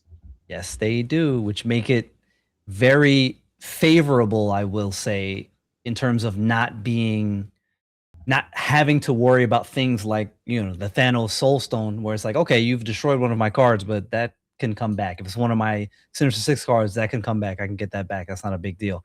So it's very unique in that aspect. Mm-hmm. We do see that King E-Tree and now Domino are going to be Sinister Six cards here. Both. He's going to activate the King E-Tree to make sure he gets a 1-drop as... Oh, he unactivated it. I would assume that you would want one of those 1-drops to be as part of your Sinister Six, but he also does kind of have a curve that is going on right now. Yeah. Okay. So Sandbar, really devastating for kind of both players, because Techno-Organic Virus going to 3 cost is just really detrimental to your game plan as well. You kind of want that to be a lot cheaper, but I do think it ends up hurting Captain Summers more so than it hurts Den. Agreed. We do see that the Cosmo is going down on the left here. He was trying to. It looks like he was trying to target some sort of card to prevent some sort of activation, and it looks like Cosmo is going down on Sandbar. We have double Cosmo this game. Oh boy! Luckily for Captain Summers, the Time Stone and the Space Stone do end up closing out the Sinister Six line for him, so that his main Thanos card does not get marked as evil. And we do see a Starbrand come down on the right here. Now, this right location is kind of ripe for a Sinister Six. That's going to be very difficult for the Sinister Six gamer to kind of... He can activate Sinister Six right now. The question is where does he put it? Does he go all in mid, or does he go all in right? And it does look like he is going for the right location with the Sinister Six. Yeah, I think you might. I mean, you got got that Cosmo there. The double Cosmo game, so exciting. It really is. See, now if and now that his Cosmo is gone, that opens up the door for Shang-Chi. It does open up the door for Shang-Chi. The question is, though, do you even do it, though? You don't have to here, right? You don't necessarily have to. He can try to go ahead and win that left lane. Yeah, this is a tricky one for Captain Summers here, because if you put 15 power on the left, I think that's probably your best line, is just put Thanos down on the left. You could try to compete for mid, which you have to do the Soul Stone Shang-Chi line. And you have to hit... I guess you don't have to hit... you don't have to hit either or if you put both of them there. Yeah, if you put Chong and the Soul Stone there, you'd be covered there if he plays nothing. But he has to play something left, right? Because he's losing it, because of Starbrand, he's losing that lane. So this is a really cool line here. Either way, I think that Summers has a way to win this game, and now it's kind of up to a 50-50. Correct. Correct. And he's opting to do Thanos right, which was not one that I thought of at all. Wait. Hold on. Why are we doing that? I think he thought that there was a way that he could win right with Scar. But even then, with the lizard down in the middle, there wasn't really a winning line for Captain Summers. Putting the lizard down mid it makes everything a moot point there, right? Because even if he Shang's Soulstone, like you said, ends up, it would end up with a loss there anyway. But again, still fun. We're still seeing high level play, and it's the back and forth. The back and forth, right? We love to see the back and forth. The good times. Yeah, the back and forth is really cool. It's just cool to see kind of Sinister Six make it up to the top 16. What a wonderful, cool card. It is a strong deck building challenge, which I know that a lot of players enjoy. And it is really cool to see all that. But we will catch you all for the next matchups right after this.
Welcome back. GG continues, and thank you so much for spending your time here. It has been a wild ride. There have been a lot of great games, a lot of top tier play, and we roll right along to the top 8 and beyond. Yeah, we're so excited for these 8 gamers here. We have Corvus, Zapgaze, Burger Enjoyer, Andre Var, Hannah, Supergiant Main, Denrix and Raelix left in the top 8 here. We are going to be privileged to see Hannah next. So let's go ahead and take a quick gander at their decks here. So Hannah is running the double Thanos list with the Ensabanur, which is a really cool card to kind of swap out a lower cost card and get a bigger card out of your deck. But then Supergiant main, he's running Stardust. There it is. There's the matchup that we've been speaking about, and you're gonna see it here on display. How will Hannah play around having to go up against the Stardust? I don't know if she's had to go up against it as of yet, but she has been one of the top performers today. Her deck is, I believe, still clearing the highest cube rate. She's continuing to just roll along nicely, and it's going to be very interesting to see how she combats that matchup. I think it's really cool to see, though, that Supergiant main is also running Loki, which I think Loki will play a larger part in this matchup just because Loki has always historically done very well into Thanos. And looking at the decks, this is definitely a matchup where you are more than happy to go ahead and Loki into this matchup. There are a lot of good hits here for you to to really do a lot of damage. And Supergiant main, we're going to get to see how well they play around with having the information that Hannah won't have, right? Yeah. So Hannah is running Mobius, though, so that could hold Supergiant off from playing Loki. But I just think that overall, Hannah's deck is beautiful, and it has a lot of tie-ins and a lot of cool tech cards, and it's really cool to see how well she's done in this tournament thus far, and how well Supergiant main has also done being able to copy the opponent's deck, draw key cards with the Cable, copy a strong card with the Mirage. There's just a lot of cool tie-ins for both decks, and they could be more opposite in a sense where they're fulfilling different game plans. Correct. And then, of course, like I said, the Supergiant main just having just that random assortment, and the Thor in there, just Thor. Yeah, the Thor is so cool, so cool. And here we are from the point of view of Hannah's Cat Cafe versus Supergiant main. We're getting some congratulatory fist bumps at the beginning here, some GGs. Let's see how this plays out. Can't wait. Space Throne, the Loki straight away here, turn 2, going into turn 2, like playing no games right away. I'm just gonna Loki straight away into this. I know what's going on here. Yeah, the Loki immediately on turn one. Knowing that Hannah has Mobius in hand, I wouldn't be surprised if we see a snap from Hannah. Just depends on how strong that. So Chronosphere could have either been a Mockingbird or a Thanos out of Supergiant main's deck, which means that they have a 5/12 or a 5/9 that can be reduced from Chronosphere here. The Cosmo coming down into the middle here. Okay. Ooh. Turn 2 Cosmo. Yeah, that's tough. But that's not, that's still something that, looking at the cards here that Hannah, as you said, here comes the Mobius that she can play around. Yeah. Mobius, of course, just being extremely powerful into Loki and allowing Hannah to get an edge up on that early turn 1 Loki. We're going to see if Supergiant main can combat that, and we are seeing a snap come in from Supergiant main. Will this Mobius put a massive detriment on that snap, and will Supergiant main grow to regret this early turn 3 snap because of it? We'll see. I'm excited. Hannah kind of waiting for the end turn button, debating if she wants to retreat or not. Okay. Interesting retreat. Knowing that you have Mobius seems like you have a very strong edge, but then she doesn't really have very strong follow-ups, and Space Throne probably is more detrimental to Hannah Cat than it is to Supergiant main.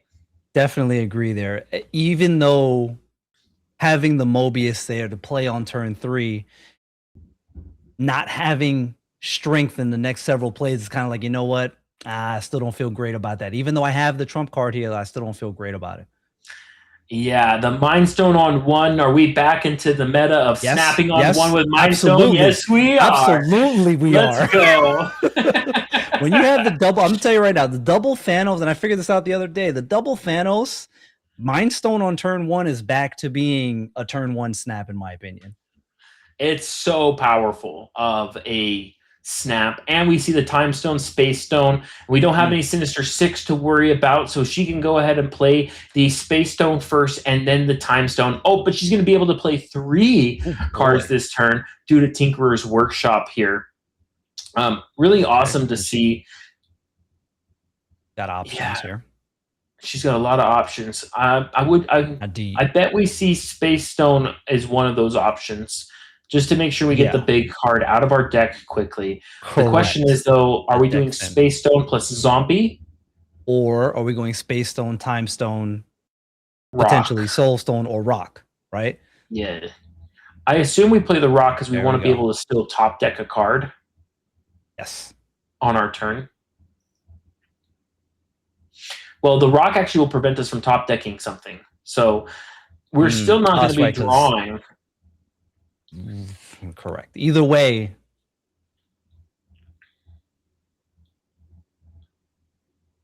And we do have 5 of our 6 stones in hand here.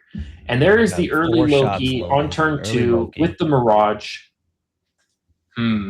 okay. So now, and then Big House. Okay. I think Hannah has to kind of play the Reality Stone this turn, and I think she has to get rid of the Rock location. Otherwise, she's always going to continually have hand problems. The problem is that it's a tough choice because Big House shuts off a lot of the stuff for her, right? Yeah. She could just keep a rock in her hand the entire time and not worry about it. Yeah. A little bit of ordering to swap the Mr. Fantastic for the Reality Stone first and second. We're gonna do this. Personally, I like to put the card I want to stay first, and then I'll play Reality Stone second. But you know, yeah, knowing my luck, I'm always swapping into a destroy location. So correct. And then we see the Luke Cage. There's the Cable. If it and Reality Stone turning off the Rock location. I mean, I think Hannah's kind of okay here. Yeah, she kind of now is looking for Power Stone, is what I'm guessing. At this junction, right? Yeah. Which she can get with King Eitri. Also, let's not forget that with Space Stone on board, she can play Thanos in the Big House. Yeah, or she can move her Fractured Frontier Thanos into Big House as well. Correct. So I think this looks like she's going for Green Shot, which now has been turned off because she got the Mobius. Supergiant Main has a Mobius to turn off the. It didn't get it anyway. Okay, well, they have to wait to activate it. Early activating their own Zombie Fantastic. Okay. Oh, alrighty. So now maybe she wanted to play for priority, perhaps. I think so. I think she wants priority here to kind of mitigate any sort of damages that could come from the opponent's side of the board. Yep. We do know that Supergiant Main is also running his own Fractured Frontier. And so there is a little bit of play here where and then of course with Supergiant Main Lokiing into Hannah, he could potentially get her Cosmo. So that's that's another thing for her to be thinking about, to try to get early to take priority here going into turn 5. And now we are seeing a snap come in from what appears to be Hannah's cat. Mm-hmm. Destroying the Loki, being able to move things to the right. This is a rough spot for. I'm surprised by the snap here, just because of how strong Loki, Mobius, and Mobius is into kind of the game plan that you're doing here with Hannah's cat. Mobius, because Mobius really handicaps the Mockingbird as well, so it's kind of it's tough. Hannah doing a lot of math, going through the play lines in her head here. We do see the Stardust come down on the left and a rock on the right. That's actually really, really good for Hannah Cat, because now that right location you could just can only get one extra power, I believe, unless they got their Aurora. She's counting to see how many different keywords are on the right to play around in Aurora. Smart. Yep. And she sees now that the Thanos will still allow her to win on the right if there is a Aurora there. If she plays her own Aurora, probably on the left, I'm assuming. Correct. Yeah. Or she could play it mid just to get more stats into the middle, knowing that that's probably the location that Supergiant Main is looking to flip. True. Yeah, if I'm Hannah, I'm playing it in the middle just so that I could get as many stats as I possibly can into the middle. If there is an Aurora coming down from Supergiant Main here, I think Hannah is going to solidly win 8. Yeah, it looks that way.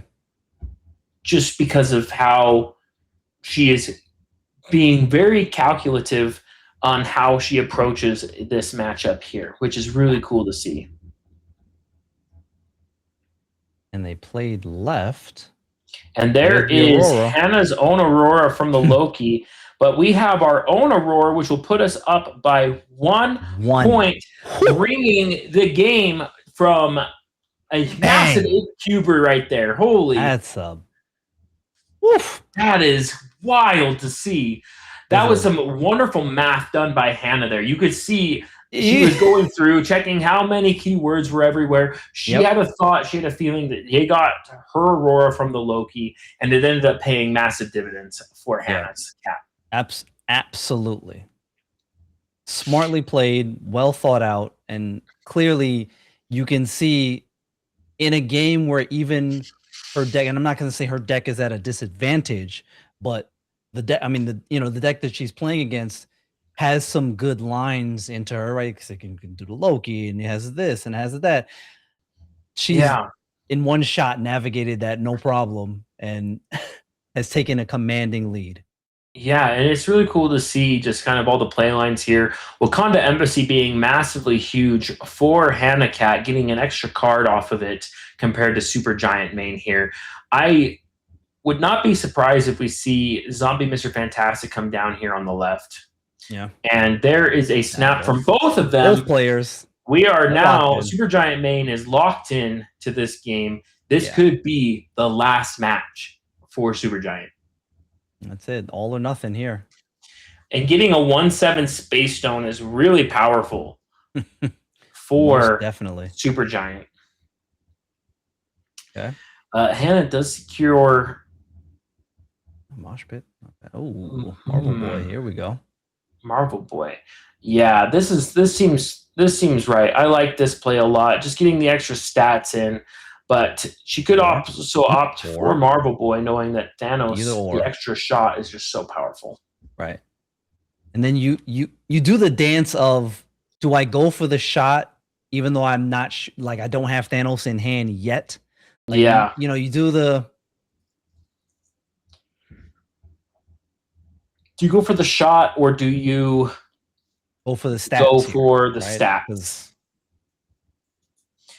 It is just one extra point of power, which Marvel Boy does offer, but I do think this is the correct play here, doing the Supergiant plus Luke Cage. Yeah. Luke Cage going to 2. What a wonderful change. Very powerful. Agreed. Kind of a buff, in my opinion, but arguably.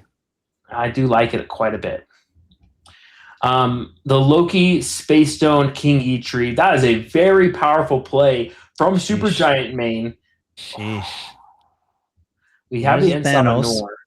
Could go for the Ensabanor, but the only issue is that if Supergiant main comes here with Stardust, we have a bit I of think we you're have a kind of problem. okay with that because you're only swapping out a 1-power card.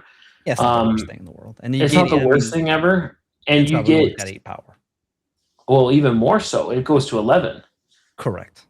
because now it's transformed. And so I do think that playing in Sabanor mid is the correct play here, just because at the end of the day, if you lose a 1-power card, you're still up a total of 2.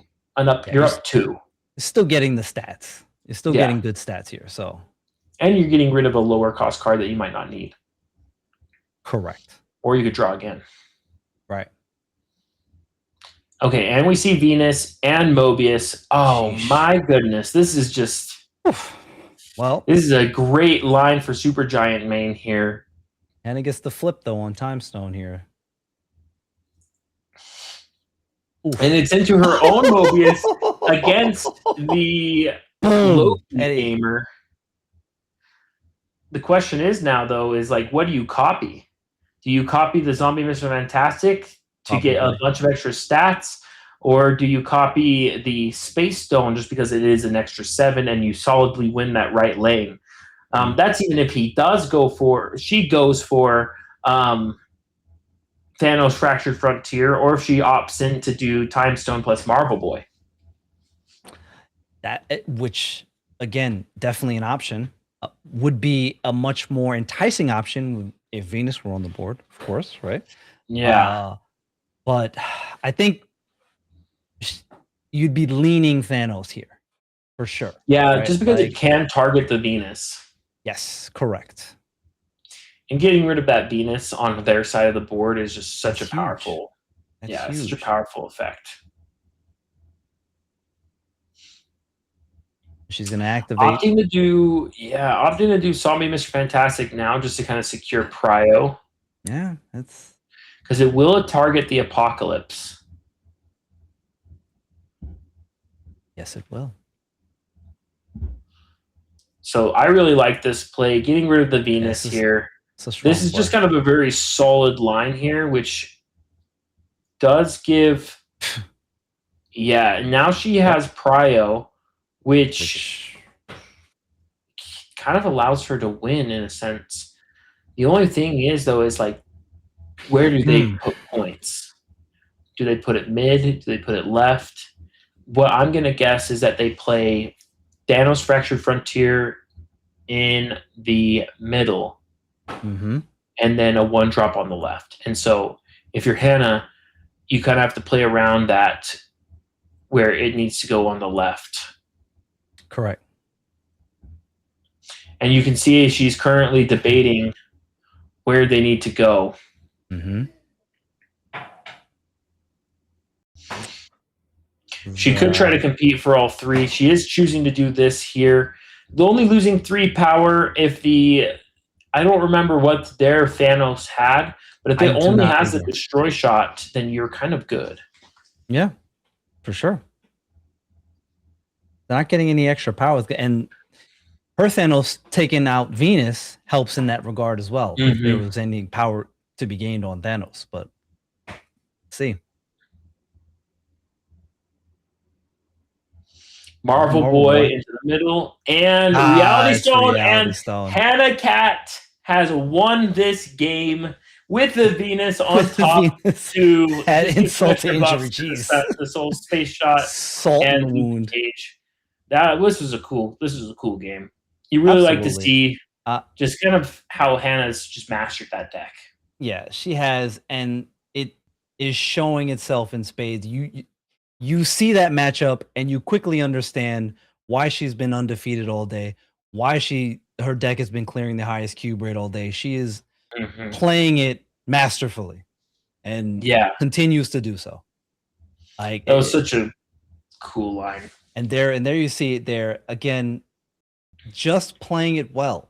That's all you take this core synergy, move a couple pieces around, the double Thanos, got the looped in there just in case. But like I said, that end Sabanor, just sometimes just being enough power regardless.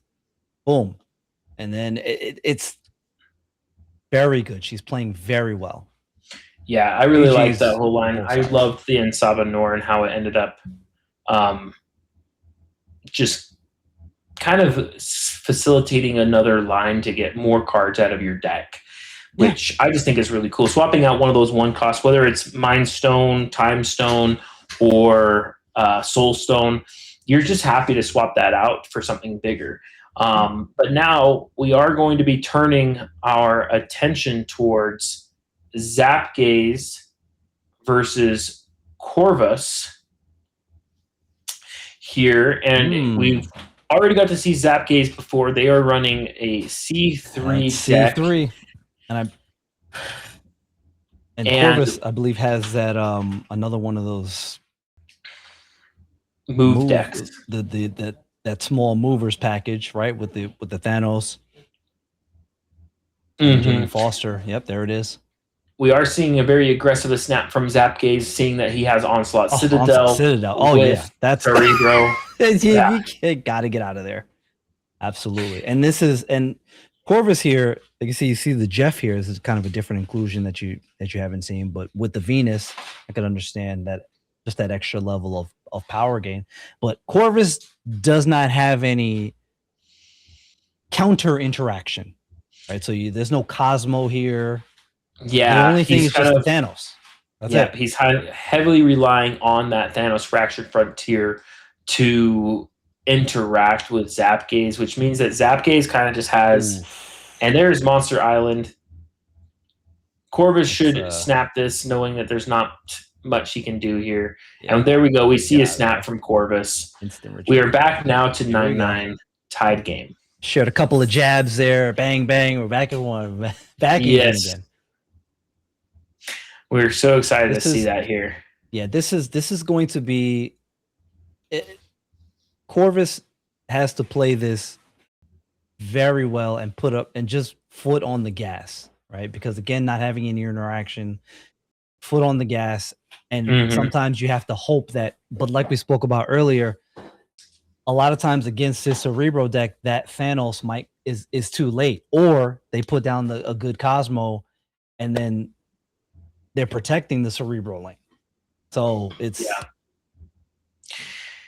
just, there's just a lot of things that go on in a Cerebro deck, managing the locations, managing where that Cerebro is going to go. See, even now, like, he has to avoid Stark Industries, or he has to change it.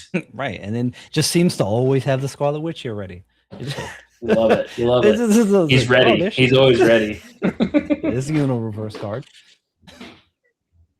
The Scarlet Witch, very powerful card. Let's see what it turns into. Grand Central, which is just a great location for Zap Gaze here. Mary Jane, though, also a good scaler going on here. Zap Gaze not drawing the Cerebro is tough. That's tough. That's rough so far. You're kind of hoping to see it by this point. You are. And this is a game that if Zap Gaze does not get the Cerebro when they need to, Corvus can just roll them, because Zap Gaze is not going to be able to match the power here. It's just and we do see an aggressive snap here from Zap Gaze, despite not having the Cerebro in hand already. Kind of interesting. It is, but Corvus, you kind of have to respect the Cerebro snap. Even if it's a bluff. Which clearly it is. Because he didn't have it. Wow. He had a chance to draw it, but he didn't have it yet. That is amazing. Jeez. It just goes to show just like how much Cerebro can fully warp the battlefield. And just that one card is so many tremendous stats that as Corvus, you have to respect that those stats are going to come, and they're going to, you have to basically plan around those +9s to +12s in a lane that you weren't expecting before. Correct. How long do you hold on to this Bast? Because it's hollow.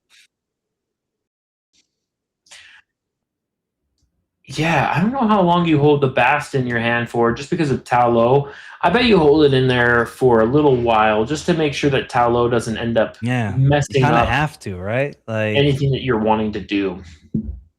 because if it goes for, I don't know, M'Baku here, right? You're fine if it goes for Bass or Mystique here again, but going for M'Baku here is almost okay. See, continuing to get fortunate. This is actually a really good time for Corvus. I'm surprised we haven't seen Corvus snap yet. He is going to be getting a full 8 here from the Stark Industries. Yeah. And Tao Lo is continually to mess up Zapgaze's hand. Although And currently, now not doing him any Oh. disservice. So Venus just gonna Oh, put out geez. tremendous Oh, boy. stats here. yeah, this is for Zapgaze. This is like most of these games, pretty much. As a Cerebro player, if you don't get to Cerebro, you got to get up out of here. But Paramount here for sure.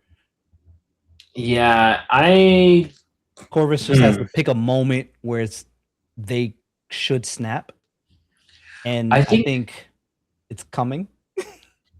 Yeah, it's gonna come. It's gonna come a bit too late. That's I the bet we'll see problem, 'cause Corvus it's gonna snap be right. instant retreat. Yeah, it's just gonna be an instant retreat here. I don't even know if we will see Corvus snap at all, just because he's so wary of that Cerebro and how quickly it can completely transform the board. Which here it is. Oh, come on! Which is just, oh, jeez. it's just tremendous amount of stats here. Oh, but we do see the Thanos come down. Does it have the orange Does he have the shot? And it does. There goes Cerebro. Come on. Oh my! Well, that ended up working out wonderfully Blow for blow for Corvus. Wow. And we're back to a tied game here. Oh my! I just think Corvus is like the issue for Corvus right now is that you have to be very aggressive on your snaps, but it's hard to be aggressive against it's Cerebro. tough because you're one turn away from Cerebro getting. Oh, I drew my Cerebro, and now I have the full Monty of just like everything I need. Like boom, you have to tread very lightly. Yeah, and we are going to be swapping here to Corvus's viewpoint to kind of see what it's kind of going through his mind as they are playing against each other. Mm-hmm.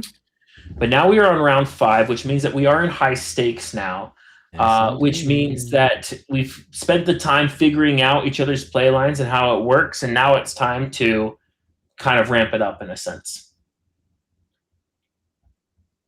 Here we go. Let's get ready. Okay, crawler. Got a good line here, kind of set up here for Corvus. They can go into whatever they need to here. You got Jeff. You have Silk they can go into next turn. Magic Walt or Craven. Craven's a great or card. Craven. That's a dynamite top deck. It is a dynamite top deck. Let's see what happens here. Scarlet Witch turning it off. That was an interesting play there. I think he probably just top decked it and Yeah. needed to get a card out of his hand. We do see Zapgaze choosing to snap here. If you are Corvus, do you stay or do you go? I think Corvus is starting to reach the point of I'm gonna have to. That is, oh man, It's a tricky one. that is so tricky because you, like you said before, you have to respect the Cerebro snap, but at some point we're gonna have to play these games. Like I can't. Oh Jesus. There's the Cerebro, which means that we are going to be seeing the Bastion line that Zapgaze has so commonly used against a myriad of his opponents. That's what you need to be afraid of. And that's the and we're already in for 4. Which yeah. you kind of need like one lane to be a lot of stats, which he kind of does right now have. Like he has the ability to put out a tremendous amount of stats here with the Hydra Stomper. The question is can it beat 12, 15 plus 15 each lane? You know, that's Right. always the hard question here. I think he's going to be okay in the Craven lane just because Zapgaze is not running any form of tech like Valkyrie, Correct. like where you interact with your opponent's stats. And so my thing is though, is what I've been surprised about is we haven't seen hardly any, like he hasn't played the Mary Jane out, No. even though he is a ton of move going on all over. Although, that's a very interesting call out. And here you kind of going for the Jane, whereas hoping that the Zapgaze doesn't draw into Luke. I mean, it makes sense to go into Jane. It does favor you getting more buffs than they do get afflicts, and it does hit the Bastion, and his Camp Lehigh card was Green Goblin, which is just awesome for Zapgaze. Just finding a card that you can use like that.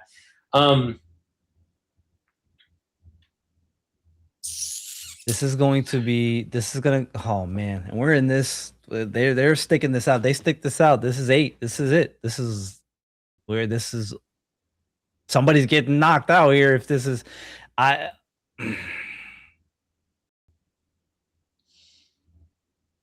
So Zapgaze, I mean, Corvus here, making sure that the Batroc stays right with this play here. Mm-hmm. Also comes down to, it's the most stats available to Corvus. But the thing is, though, is that he has a Cerebro and a Mystique. Can you beat +6, +12 on everything? And there we go. He has to retreat for 4. Yeah, because he knows there's at least another Cerebro coming. Dude, does he have Luke, plus a Chameleon? Does he have Luke Cage? Is he going to even bother playing it? Does he need to? There's too many questions there. Too many questions, too many stats. Not a good way to interact with it. Yeah. I do think that was actually one of the plays that you probably had to stay in is for your Corvus, because now you're such on a back foot that it's going to be so hard to catch up. Again, at that point you stay there. That's everything, right? So you either, that's true. That was for all the marbles if you stay in that. So that is very true. It's just that's very tough. rough spot to be That's into. tough. Yeah.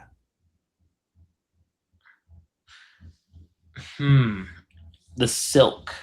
He's playing the Silk right because he assumes that there's going to be some sort of move with the Makari, probably a Bastion kind of line. Mm-hmm. We do see Sentinel come down on the left, giving Corvus Prio. That is not what we wanted to see happen there. No, it's not good. But, it's, yeah, no, that's not ideal, to say the least. Yeah, I think Zapgaze just punishing the low roll there with a high roll of the Bast, guaranteeing that he has like a strong Cerebro here. Yeah. Hydra Stomper, just a very solid card, can put out some good stats. I think the problem with the Astral Plane for Corvus is that now Zapgaze knows that you have Thanos in hand. Yes. And there's no way you can take that back. No. I think Mary Jane Wright. He's trying to get as many shots as he can. Yeah. Mm-hmm. I mean, he has the right idea. If he can get Orange Shot right now, then and if these go mid. Oh, we'll see. Copying a Hydra Stomper is just a very powerful effect. Yes, it is. And then that becomes, okay, is that what I'm doing here on this turn? And I think you have to. Oh, it looks like he's going for the copy of Mary Jane. And Which is interesting. A little bit. Oh, Wow. he expected the Cosmo. Good Cosmo dodge, I'll tell you that. That was a great Cosmo dodge. Because that would have been largely The thing GG's. is, though, is like, now what? Right. He does win left, and can he beat? Basically, he needs to beat 24 extra power. Wait, 6, 12, 18, 20. Yeah, 24 extra power on the left, which puts him up to. Nice. You got Jane. You can move the Thanos for more power on. Or not. Okay.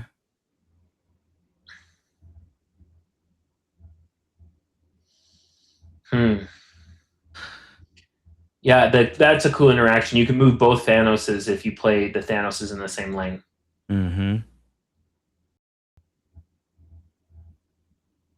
Venus. Jane. Nice.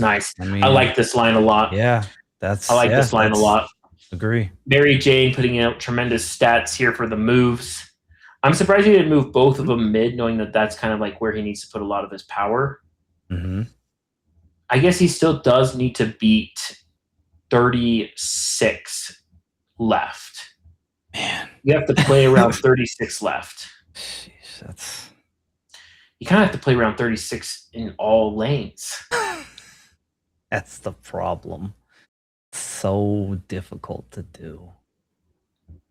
The Thanos moving would have been more stats than the Venus, just because it will be getting double points from Mary Jane. And playing the Foster here last turn is nice because it is hitting some of the cards in the back row. Yeah, he's not planning to play Luke specifically. That's 4 hits. Sheesh. And there's the Scarlet Witch, and there is the Luke Cage, which means that he did not draw Cerebro. Now Cerebro, which means Corvus does live to Clean play sweep. another game. Go. And oh man, that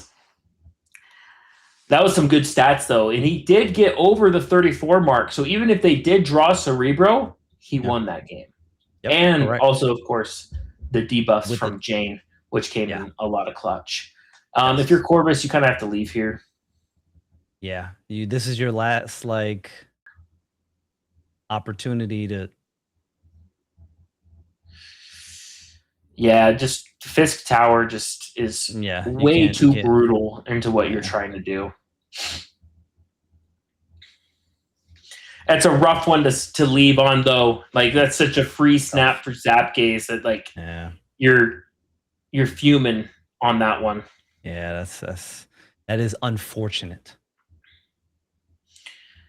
We do get to see the Bob come down. He is choosing to play it left, which is slightly risky. 25% chance risky. Yes. But then he has the M'Baku Makari. Makari just showing, man, that, at the end of the game, that's going to be 9 power. Exactly. She's just there. She's like, hey, what's up, Danger Room? No problem. The Jane is really cool in this deck because it does give you some play into And there we go, losing the Jane. Unfortunate to see that for Corvus here. Zapgaze is probably very happy with that. Yeah, it's a good exchange. Yeah, great exchange for him. I'll take that. The Bob not being able to move is rather rough for Corvus, knowing that there is no way to snap him and move him for extra stats. And now that Zapgaze has shown that he does have indeed Cerebro, you're just in a very rough spot right now. Now he's just going to be digging for the soul shot. Yeah, he kind of has to in order to turn it off. And there is the Cerebro Bastion. Just a classic play line here for Zapgaze, not getting the soul shot that he wanted. So now I think you play Mary Jane. Yeah, you kind of. Yeah. I think you move it right, play Jeff in. You're going for the soul shot again, basically. Yeah. You say, hey, like pretty much. I need to draw this. Like I need to turn off at least one way to gain extra power here. Agreed. You just go, Oh, he's gonna go for another Sam. Okay. Interesting choice here. He doesn't have a way to move it out. So either way, Especially if he and goes there's the Cosmo. Cosmo That's why I was like, protecting. he's gonna. Yeah. Yeah. Unfortunate, and that will be the game for Corvus. Well played, really well played. Just absolutely unfortunate for Corvus, but still, nonetheless, great job. Absolutely. Still love to see it. Yeah, I think Mary Jane is more stats slightly because all the cards that will be buffed Venus will not see those.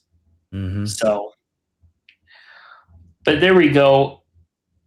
That is going to be plus another plus basically 6 on the right, which brings him up to plus 9, my bad. Plus 9 on the right. And now another plus 9 on the right, which then makes it 36 plus another. All fought. Just Cerebro 3. All fought. Yeah. C3 claims classic. Wonderful. And it keeps on rolling. Well played by both players. Shout out to Corvus. Shout out to Zap Games. Yeah, wonderful job from them both. Job well done. The Cerebro 3 moving on. It's just not surprising. Not surprising. It's a classic at this point. Yeah, it really is. It really is. We've gotten to that point when it's played well. You see what happens. It plays well into these formats and these settings. And especially when there's when you go up against something that's offering you limited interaction, like you can't do much about it. The best shot was Thanos, and that was kind of it. It's kind of like you hope for the best, and it just kind of didn't work out.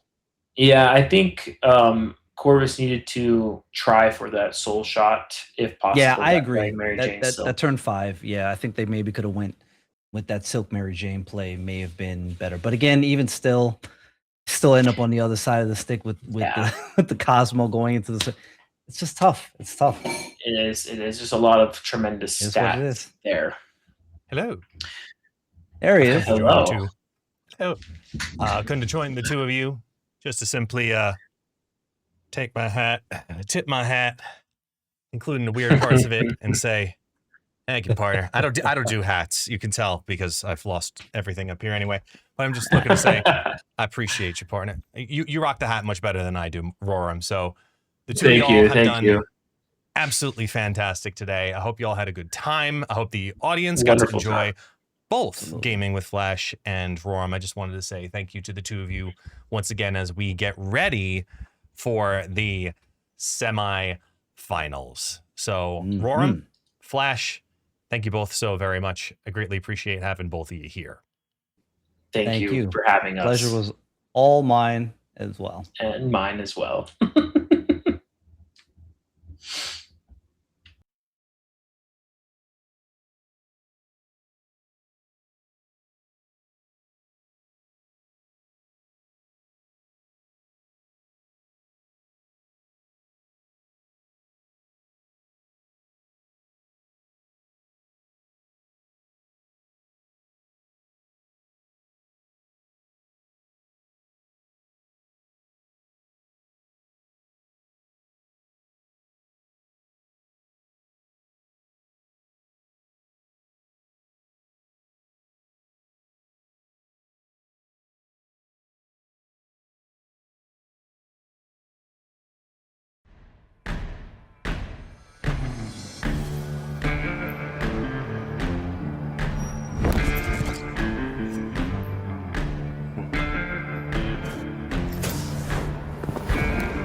Nobody's seen him in months. Some thought he was dead.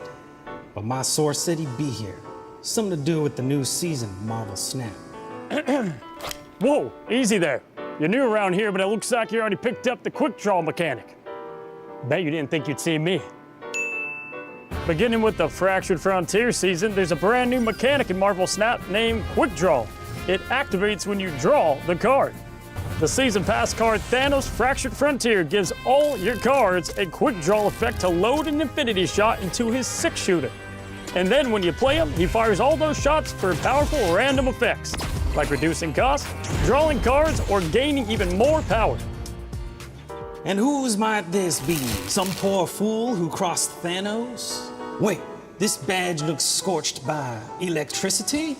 It's the 1800s or something. Electricity doesn't even exist yet, unless... This belongs to Jane Foster, Fractured Frontier, sheriff, outlaw hunter, and just about the worst person for Thanos to run into. When Jane reveals, she shocks 4 random characters on each side with chain lightning. Yours get stronger, the enemies get weaker. And if you play her the turn you quick draw, oops, she does it again. Sweet mercy. Yeah, sorry about that. Still smells a little bit like gamma radiation. Red Hulk sure left his mark. Red Hulk, Fractured Frontier, likes picking fights where enemies outnumber. When you play him, he loses power for each enemy card at his location. But if Quick Draw triggers, he gains power instead. Gamma just works differently out west. Huh, my source was telling the truth. Or half-truth? Not torn, cut, clean, energy blade, Psylocke. Psylocke Fractured Frontier gives your pricier cards a cost reduction. But after a quick draw, she slices costs for your entire hand. Just watch your fingers.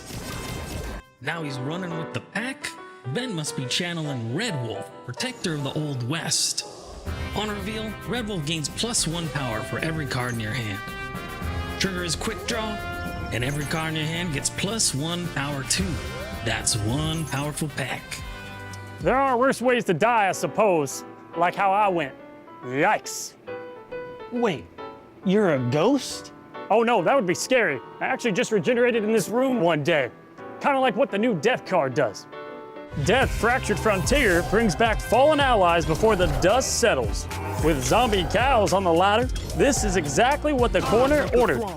Speaking of doing someone a solid, did you hear if you buy the new Fractured Frontier Season Pass from the web shop, you get a free Series 5 Snap Pack? That's a damn good deal. Oh, and while you're out there on the Fractured Frontier, check out these limited time game modes and the cards you can earn just by playing.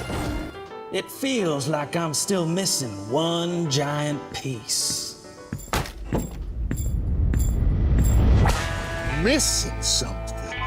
You're goddamn right. Fractured Frontier ushers in a whole new universe. Earth 383. This is just the beginning. There's a lot more coming. Like the biggest feature we've ever added. Parker! What the? I'll tell you one thing. You ain't ready.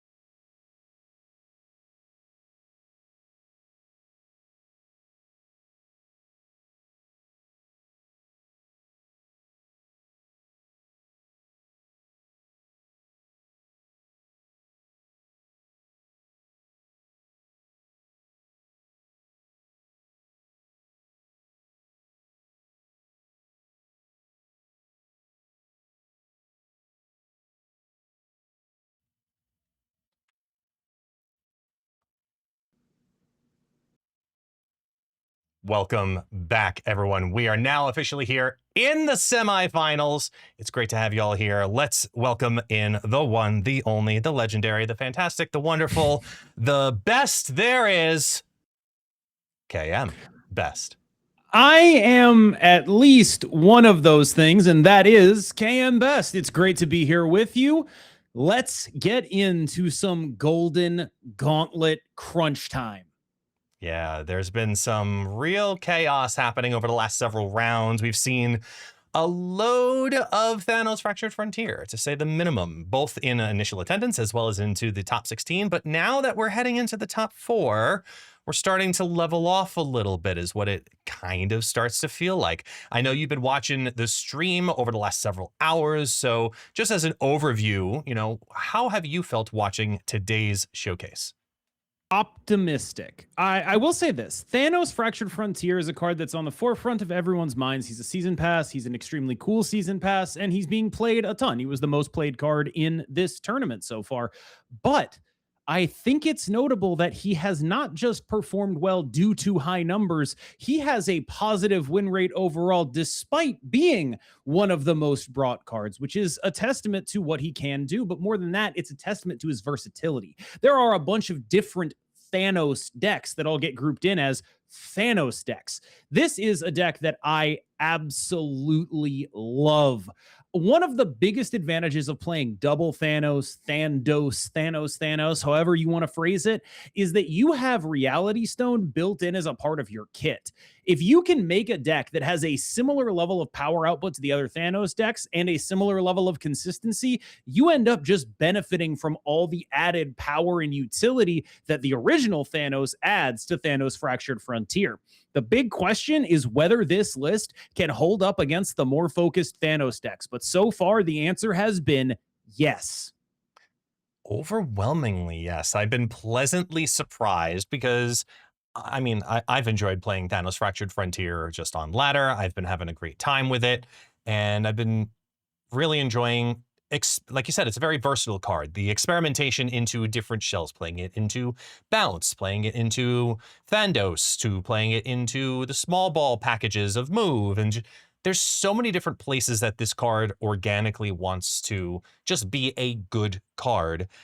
And I don't know if it's just me, but it has never gotten to the point that it felt like, oh, I don't want to go up against this card. It's still exciting because every single time you play against the card, it's a different card. Well, it's a different layer amount, if you will, of the card. I've really had a nice time experimenting with the versatility of this card, and we see that very much so in a variety of different types of shells. Like the fact that we have a Wiccan Fin Fang Foom Blink thing happening, and it fits in there too, versus what you just saw beforehand. It just speaks to the strength of the card. I actually think this speaks to the strength of the deck builder. I've been pretty down on Thanos Wiccan shells, in large part because a lot of them are doing things that this deck is specifically avoiding. And what I mean by that is just playing cards that aren't a lot of points. Have you ever had the experience of playing against a Thanos Wiccan deck where they make 10 energy by the final turn of the game and then use it to do absolutely nothing? That is not happening here.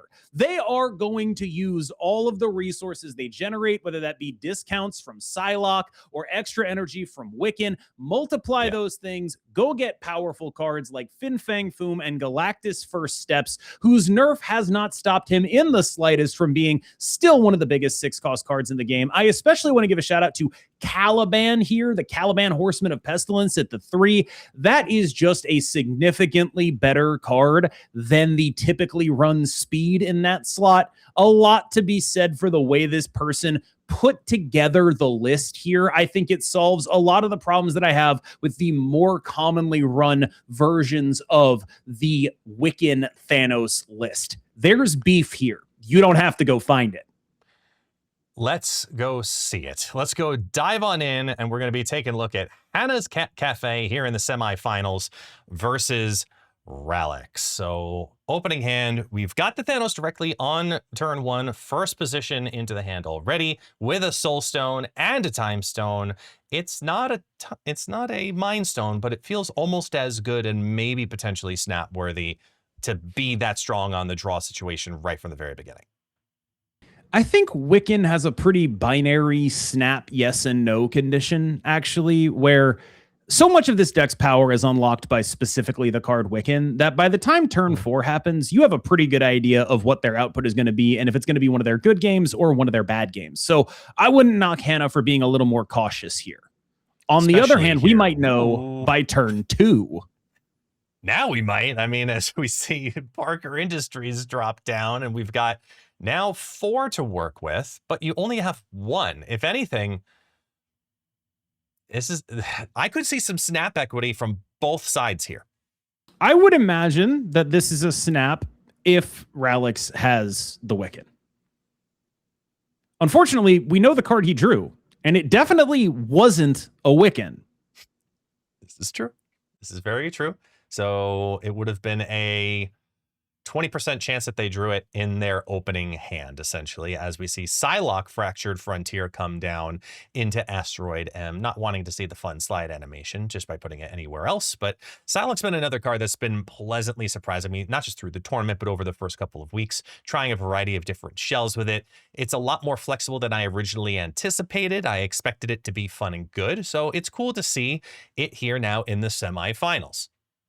One of the reasons that I was relatively higher on Thanos than other people was that it was just able to be bigger and play bigger cards than many of the other Thanos lists. And Psylocke is a pretty important piece of that. And when you think about things in those contexts, like how do I beat other Thanos decks? Okay, well, I'm just going to play a really big guy, and that's going to beat the other Thanos decks. We saw the Zombies Thanos deck doing a pretty good job of that. This Thanos list gets to be bigger than a lot of the other Thanos decks because you're cheating out things like other Thanos, and obviously Mockingbird, if we can get to it, is a great thing to do.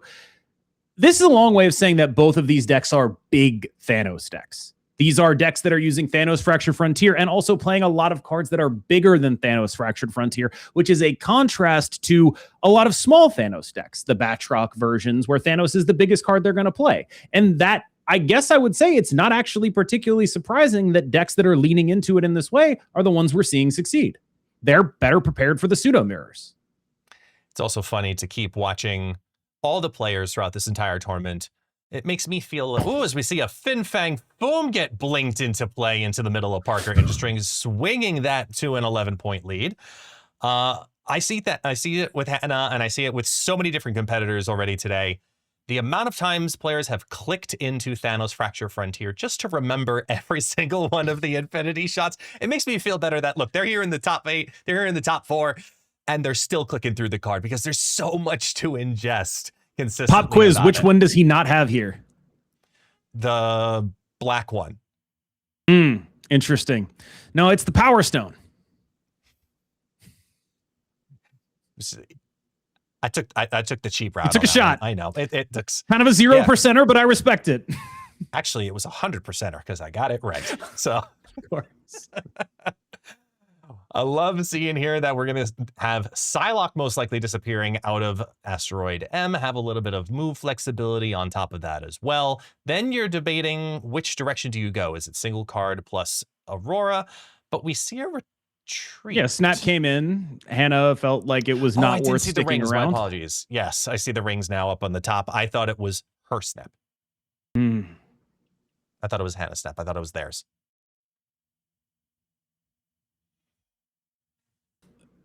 One thing that I do think, many people are going to talk about nerfing Thanos in some way.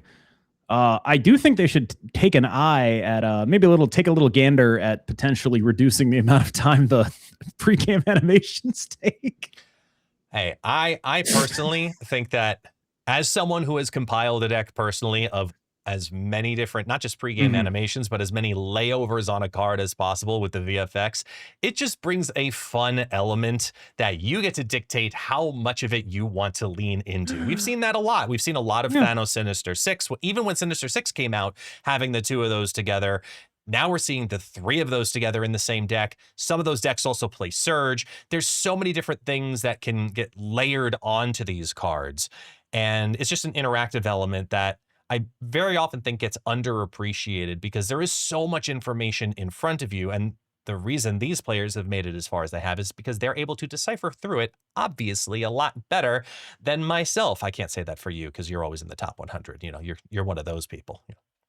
I wouldn't say that at all. I've been very impressed with some of the plays that I've seen today from a lot of the people I've been watching. Some really incredible stuff. I want to give a shout out to Andre Var navigating that Scorpion Brand New Day matchup incredibly. I would have definitely retreated one of the games that he won for 4 cubes. Really, really impressive work from him there. And these are players who have come out on top of a bracket that includes him. So these are players who absolutely deserve to be here. It's interesting how much of this game is on rails.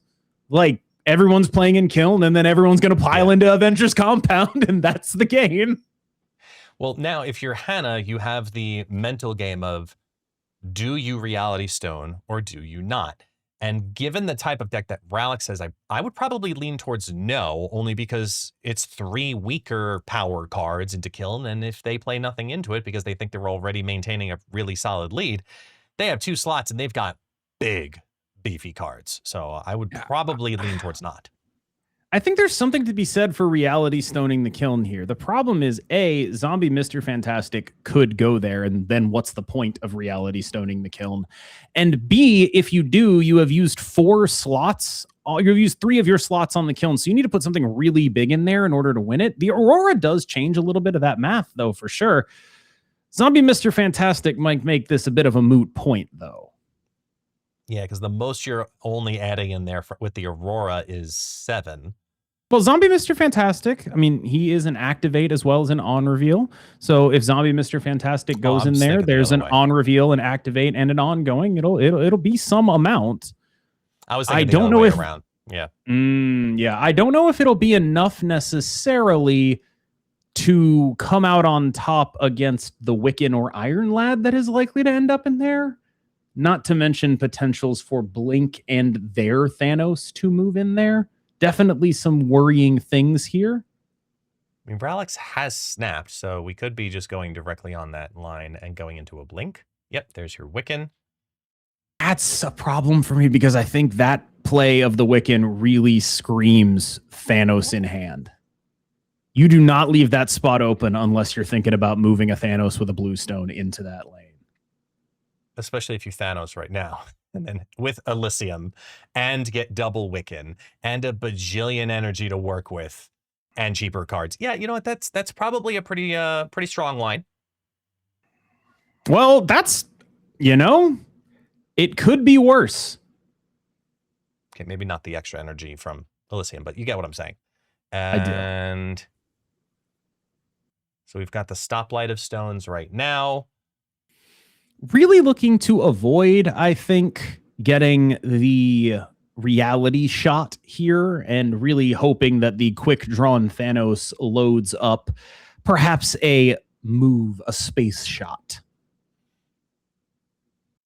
Looks like that's what, I mean, it's only turn 5. You're already 1 snap in. It's a free play to at least roll the dice and make the decision afterwards. So does not hurt to do so. Meanwhile, I'm also trying to take a look through the setup and what's remaining of the deck and try to figure out what's the best draw here. I mean, there's your Wiccan. Yeah, there's the Wiccan. So not only is the Wiccan, 10 energy, also there's an Elysium. Also, he blows a guy up. Did get the blue stone coming in here for Hannah, which is definitely the one that was desired. I don't know if it's going to be enough.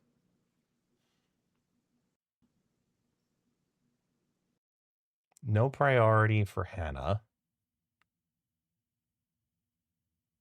The draw, I think, really dictates if there's any hope, and it's a King E tree. So I don't know that this is stayable. This looks to me like the way we win is we hope our opponent forgets that we have Aurora in the deck. And, if they do, we can win. That is like a real thing. These are high pressure environments, and it's definitely not incredibly easy all the time to keep track of everything.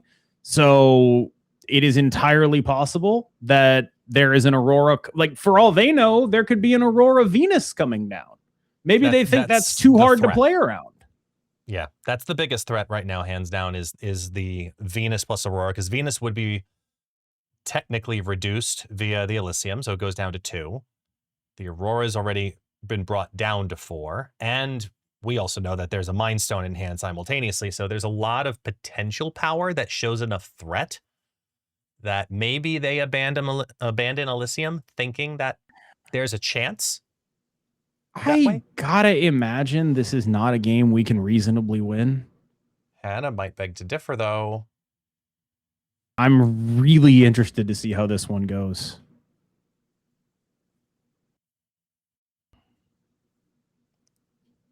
And there it it's is. locked in. There they go. The Caliban drops over onto the left-hand side, which is going to be able to activate over. The Fin Fang Foom hits big and hits the Thanos in the center lane. A King Eitri drops on down, followed by the Cosmo just for a little bit of supplemental power. Here comes the Mind Stone, followed by the Aurora. The Aurora is needing to take the Elysium lane down by going up 7. It's going to add +2 into the activate, the Luke Cage, and the on reveal from Time Stone. That's going to be 6.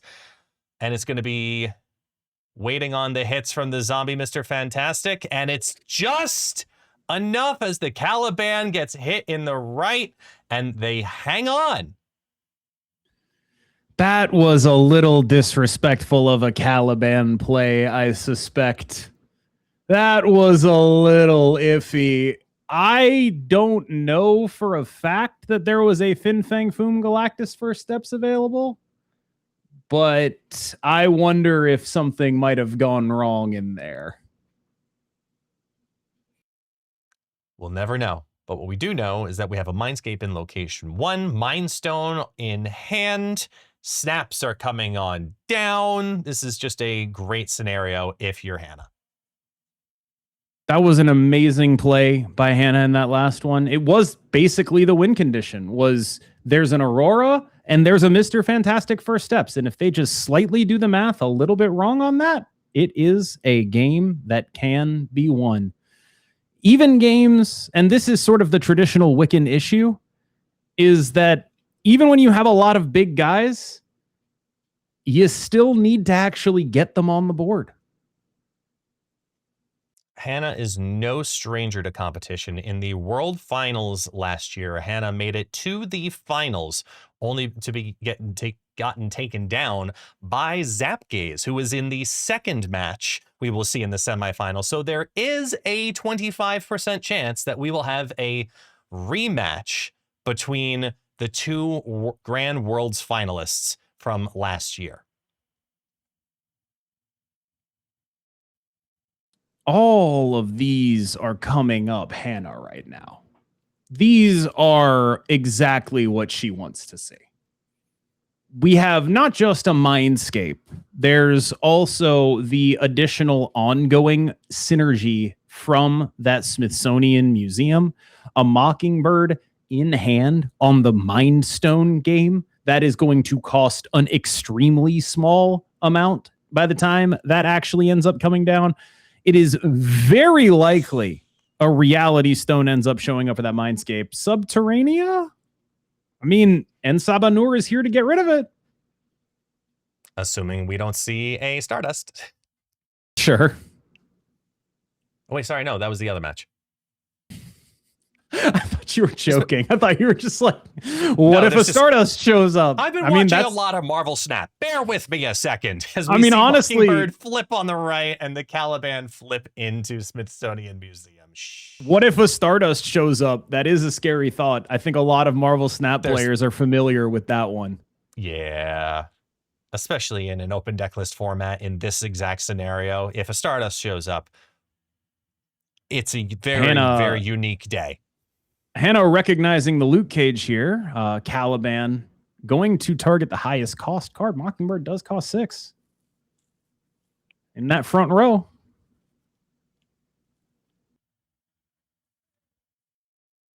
I like the play of the Ensabanur on the right. I like that a lot. And they're setting up in that way. It looks like it'll pretty safely be the Mind Stone and probably just pocket the rock. Now that Mockingbird's down, there's no need for it.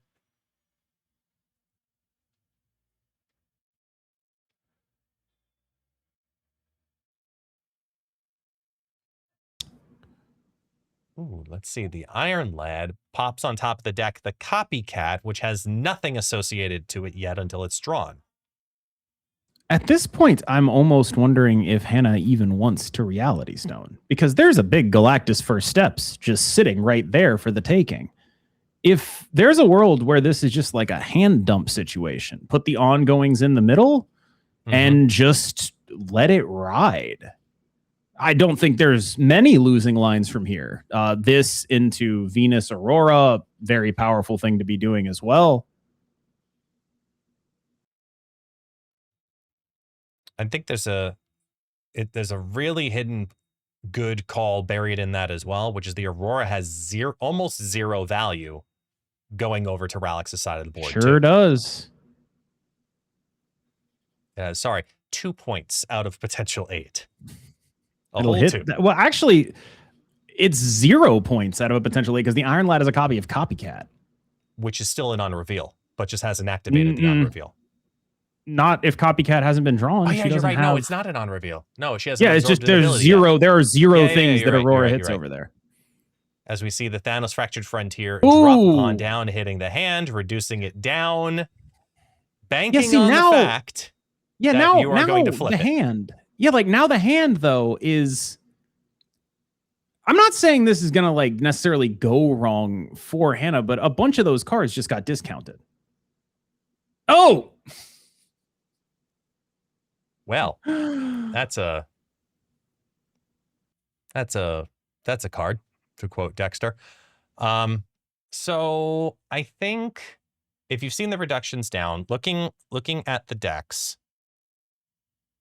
the other 3 of note would probably be the Jane Foster and whatever the Copycat hit. Because we know that there is a 5-cost Thanos Fractured Frontier. Trying to think of any other card combinations that really stand out because of this. Well, what's interesting here, the 5-cost Galactus, it's actually not that good, is it? And so the Aurora play to the mid is giving up the left, but it's saying that what's overwhelmingly likely to happen is a reinforcement of right lane or a reinforcement of left lane. The Aurora play to the mid loses only to a further investment in the mid lane.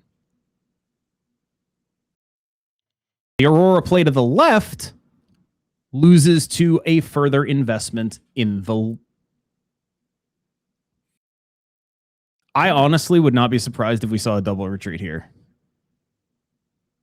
I think this is a really hard game to stay in for both players. But the Caliban... Keep an eye on it, yeah. The Caliban is the big threat here, right? Yeah. That's why Hannah was going back and forth on where it goes. Ralix stayed in. Yeah. Ooh. Very interesting. Let's say the play is just Galactus First Steps. Yeah? Mm-hmm. Galactus First Steps comes down. It's 21-21. Aurora buffs 2 cards on the right by +3 because there's a Venus on the board. Caliban then presumably shoots one of Aurora or Mockingbird, meaning that if Hannah wanted to beat the Galactus First Steps on the right lane, the Aurora had to go there.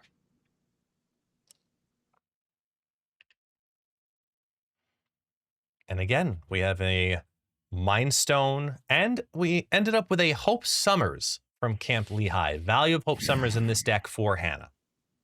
I was wondering where the snap was, honestly.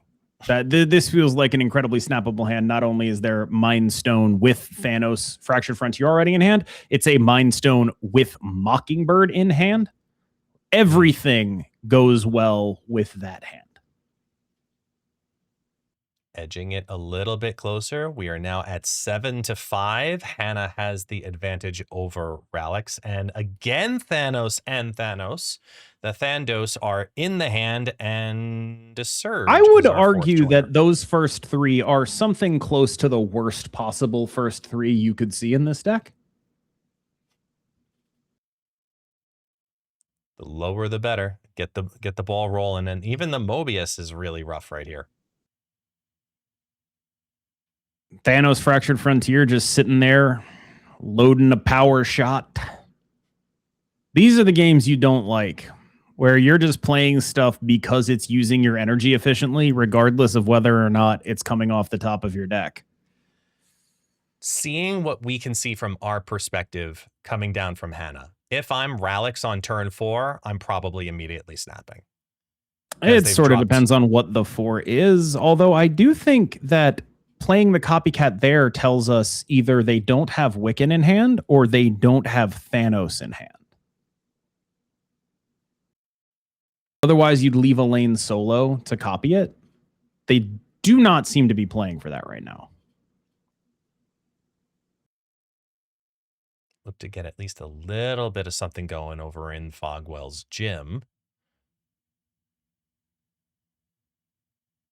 Here comes the Iron Lad once again with some better luck. This time it's the Wiccan. It's the Wiccan, which means we've got another potential 10 power to work with on turn 6 if they decide to go that route again. Energy, it is worth power. noting that, I mean, what, are we staying here?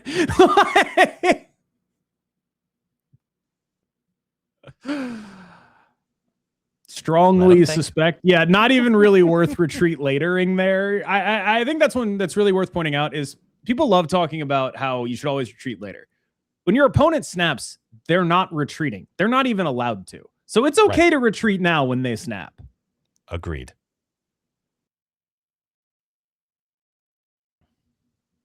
Much, much better hand. Ooh. Ooh, yay. Okay. There's a bunch to cook with there. Given that Reality Stone is a card that is part of your kit, I tend to like using Aunt May's pretty early. I also tend to want to draw cards that are not Thanos, so that there is something that might get a little bit more ability to load a shot into Thanos Fractured Frontier. Like that, for instance. It's a tough one because I think sometimes it presents that value and sometimes it doesn't, because it depends on how valuable it is. As we see a Black Vortex.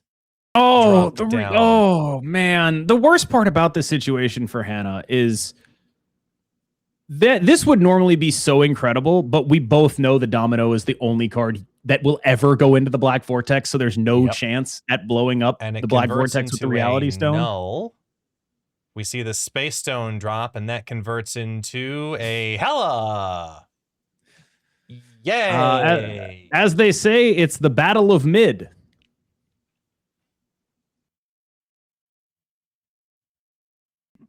That deserves no response. We now draw the Aurora over here on turn 3, and now just sitting on a Reality Stone. What I was leaning into before, though, is when to play the blue Space Stone, mainly because we see a snap come down, looking to push both players all in to send somebody potentially to the final right now. And that's Hannah snapping. Yeah, on the rebuttal. Mm-hmm. Because the timing of when you play the blue stone to get that draw to happen first versus if you're doing stones draws, in any other situation, I might recommend the reverse. And it's enough of a strength snap to force Ralix to say, you know what? You take these two, take your 5-3 lead. Not like in the situation I'm in. There are snaps we call semi-bluff snaps. That, to me, read like a bluff snap.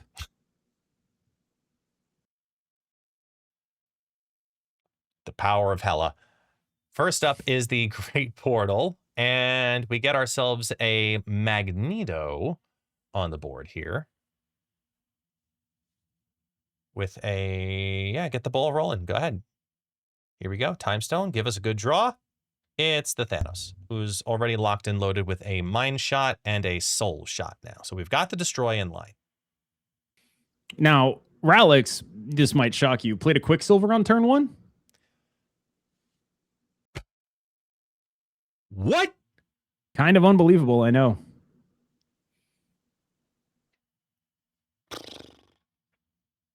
Mind blown.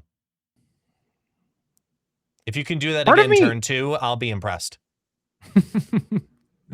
Part of me sort of wonders if, this Marvel Boy Venus stuff is awesome, but part of me is thinking maybe I don't want to draw 2 cards off the Soul Stone. Maybe I want to play Venus middle and get 2 clones of Venus off of Thanos.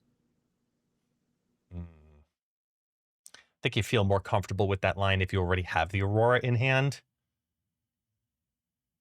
Or you're looking at like an emergency backup plan of I need to draw for that.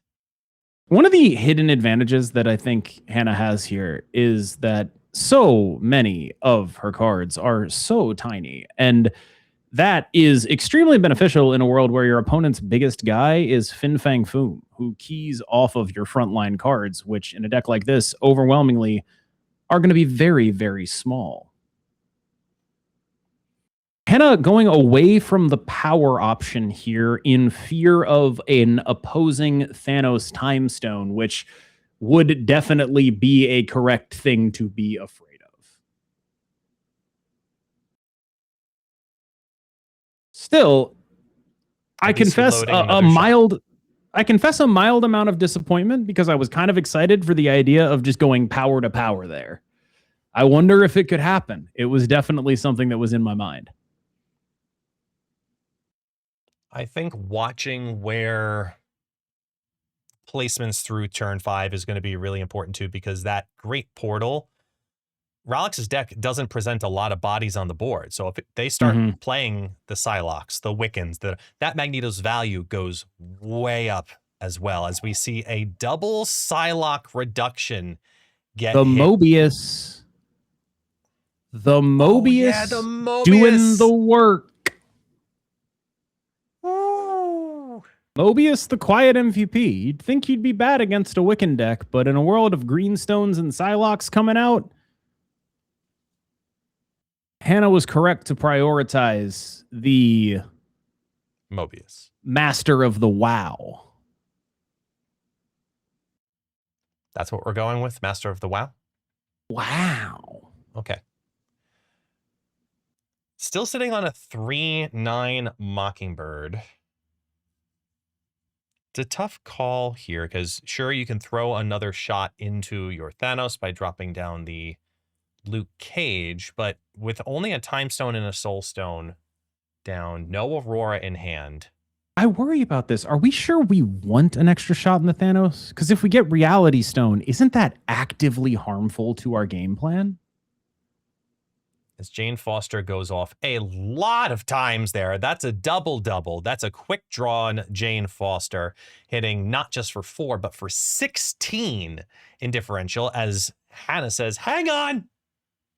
And Luke Cage comes. That's exactly what we didn't want to see. Because we really want to play that Thanos mid for the double Time Stone, but now Thanos mid is doubling Soul Stone, and then, like, that's a full lane.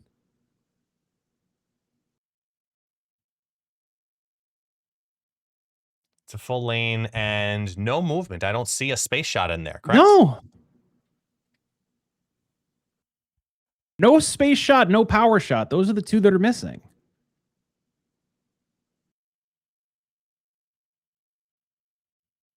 I mean, the good news is the hand costs 2 less, so there's a future of presumably Magneto, Mockingbird, something else. But I wish there was not a reality shot in this Thanos right now. There may be a pretty insane final play here.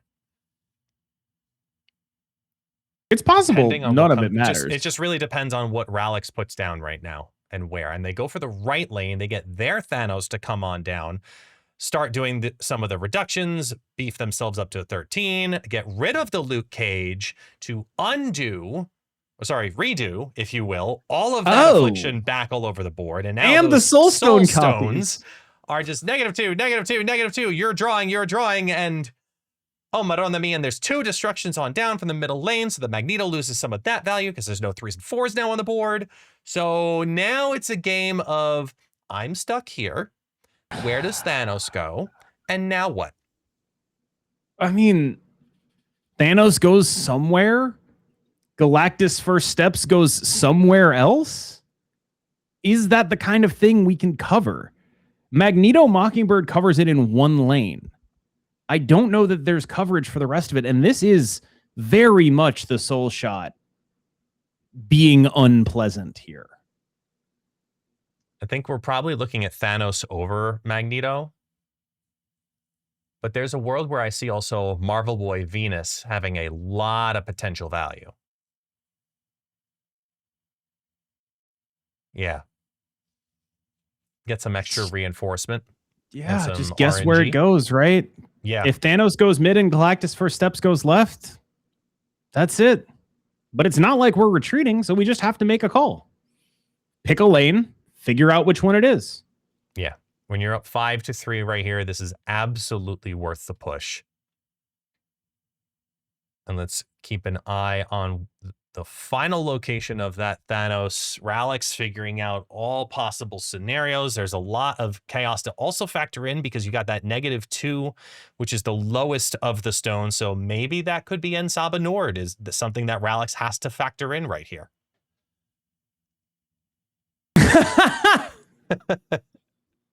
Absolutely fair reactions of, now what do I do? Oh, we seeing fist bumps. Let's Not just pick certain one in their play. Yeah, just gotta roll the dice, Ralix. Let's see what you got.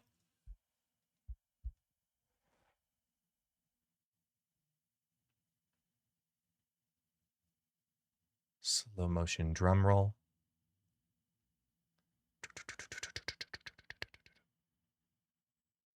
The suspense. Go. Move. Ben Bro just told you to go. Did it work? I don't know. I'm just trying to put the pressure on.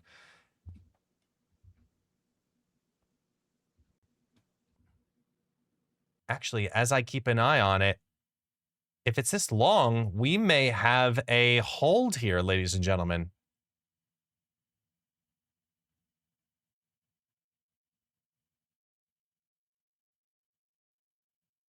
We may have a temporary DC. So this is something that we are prepared for, and let's talk about it real quick. In the event of a disconnect, which it does happen, the world and the internet, plain and simple.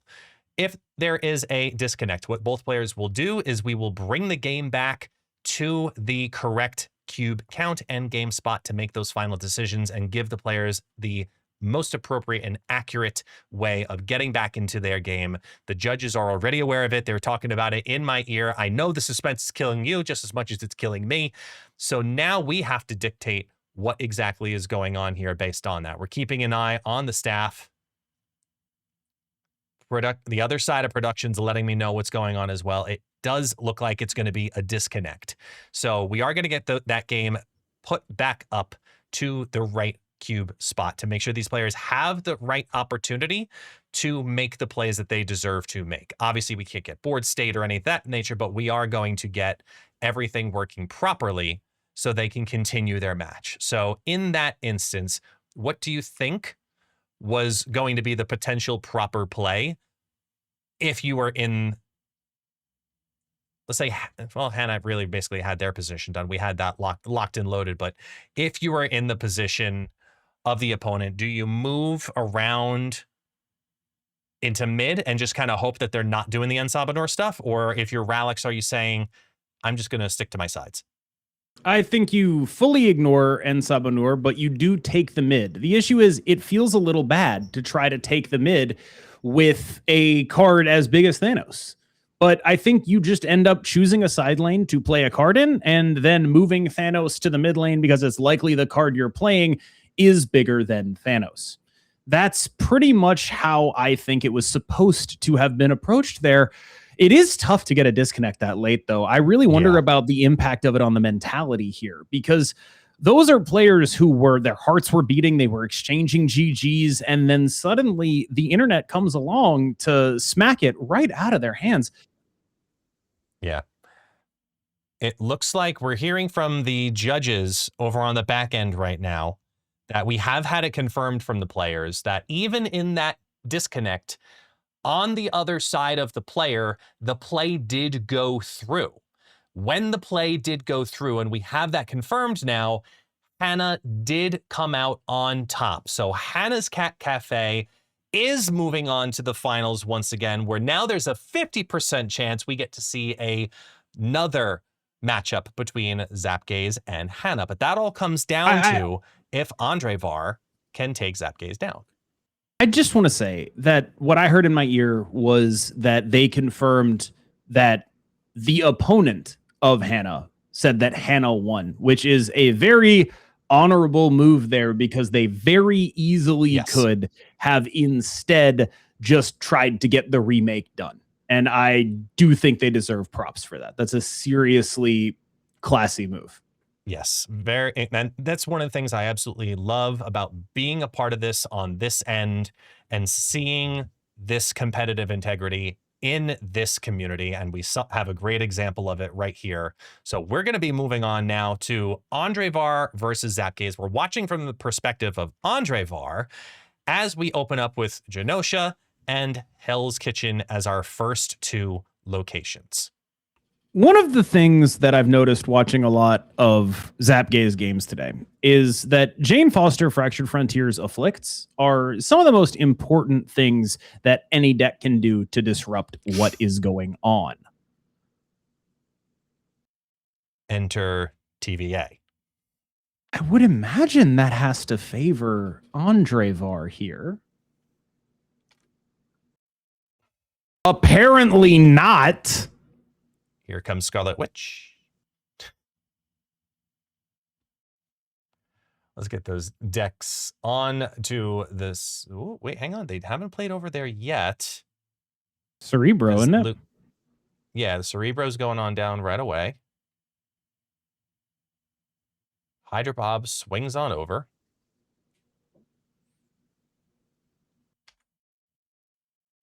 Jane Foster. That's what she does. The power. I do wonder, though. I mean, this play does lose to unit mid, unit right.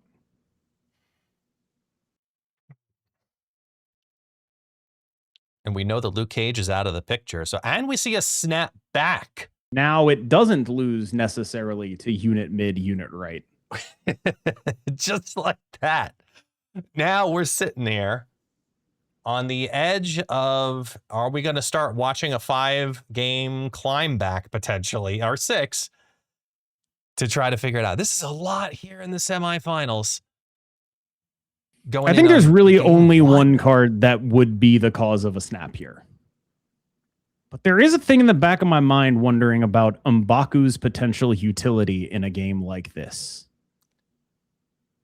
Seeing 3 cards come down. Sentinel. M'Baku from hand, and Bast. It's 7 and 6. I mean, Hydra Bob.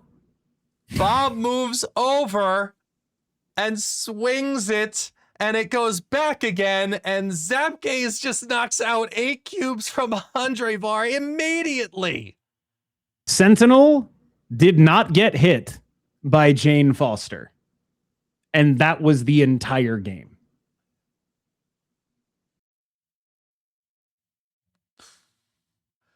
Now the climb begins, as the last thing you want to see if you're Andre Var is a Sinister London.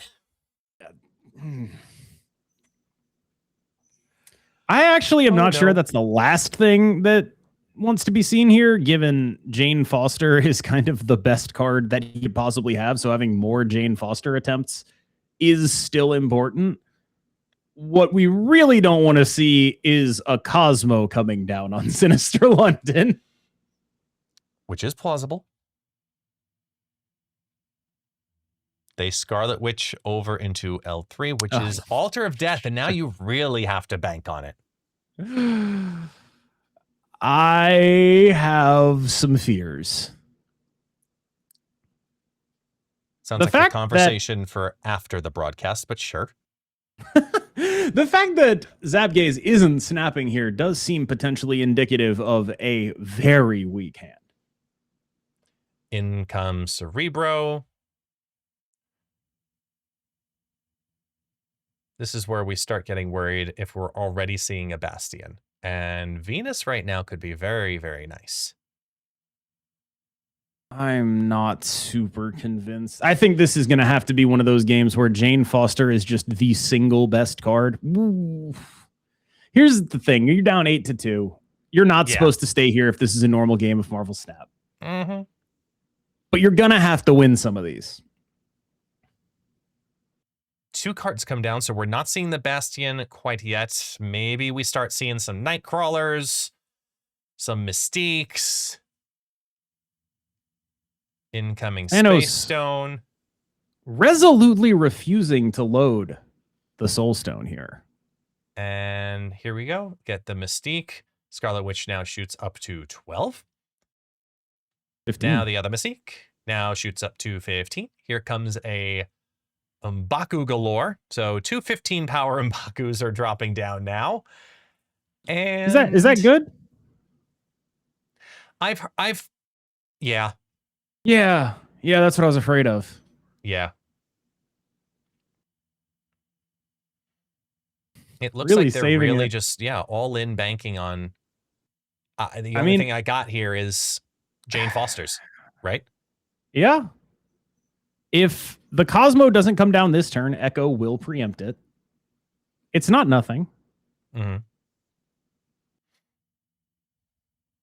Jane Foster did already betray him once this matchup, though. This is true. Oh. Try to dance around it a bit, hit those M'Bakus. Higher Can't get percentage Cosmo chance to there. hit them. Extra energy. Although I do think maybe the Jane is supposed to be the first play of the turn because now there's a higher chance it hits Echo. Maybe? Let's see. Like, where it all we plays care on about down. is the afflicts. There's the Cosmo. The 1-2 Cosmo punch. Here comes the Echo. Loads into the Soul Stone. Drops 2 of those down. Jane Foster helping to get a little energy. Hits both M'Bakus in the back line. It's the only card that it hit was just M'Baku. That was big. There's a chance here.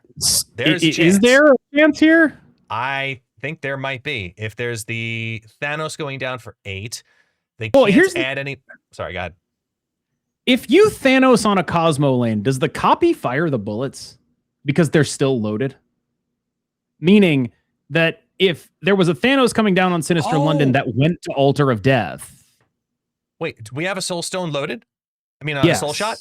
Okay, so then they're taking down one of the Cerebros, right?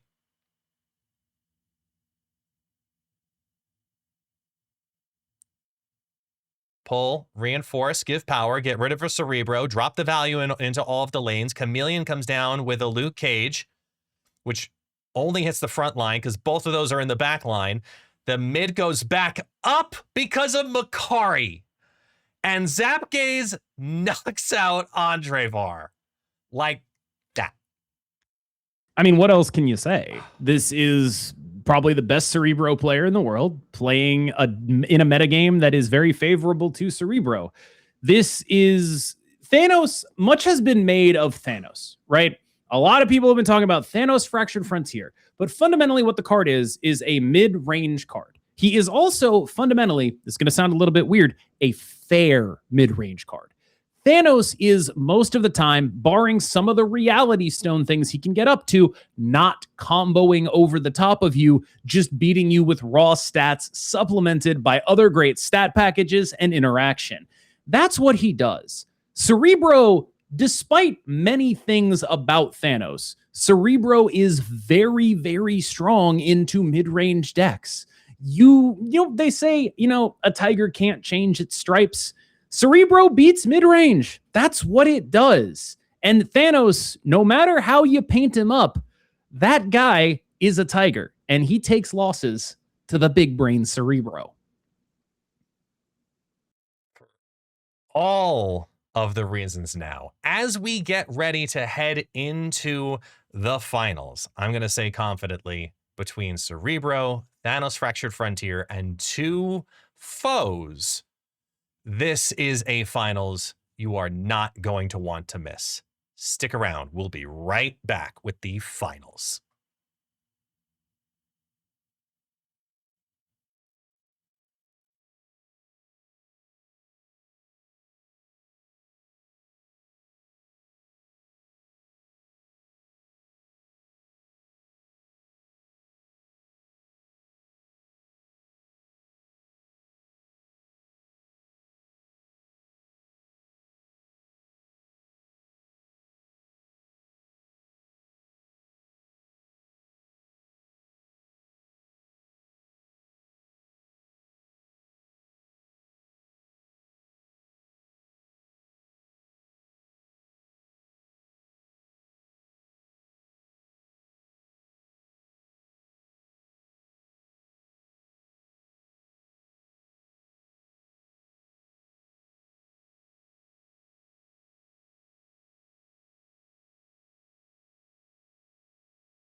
welcome back. We are here now at the finals, and it is a matchup that, in one degree, I kind of sort of expected, but I legitimately did not expect to see Cerebro 3 back here again.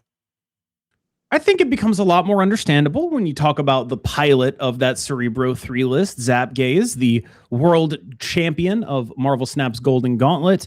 I also think that I'm pleasantly surprised because someone asked me in the official Marvel Snap Discord only 2 days ago, Cam, you got any predictions for Golden Gauntlet? And I struggled to come up with one, but the one I came up with was, I think Thanos is an underrated deck. I don't know that anyone's found the perfect one yet, but I think it would be a great choice for Gauntlet if someone is able to do that. And here we are, double Thanos, whatever you want to call it, in the hands of Hannah's Cat Cafe, member of the Marvel Snap Creator Program, ready to take on the world champion, playing functionally a deck that's very close to the World Championship deck.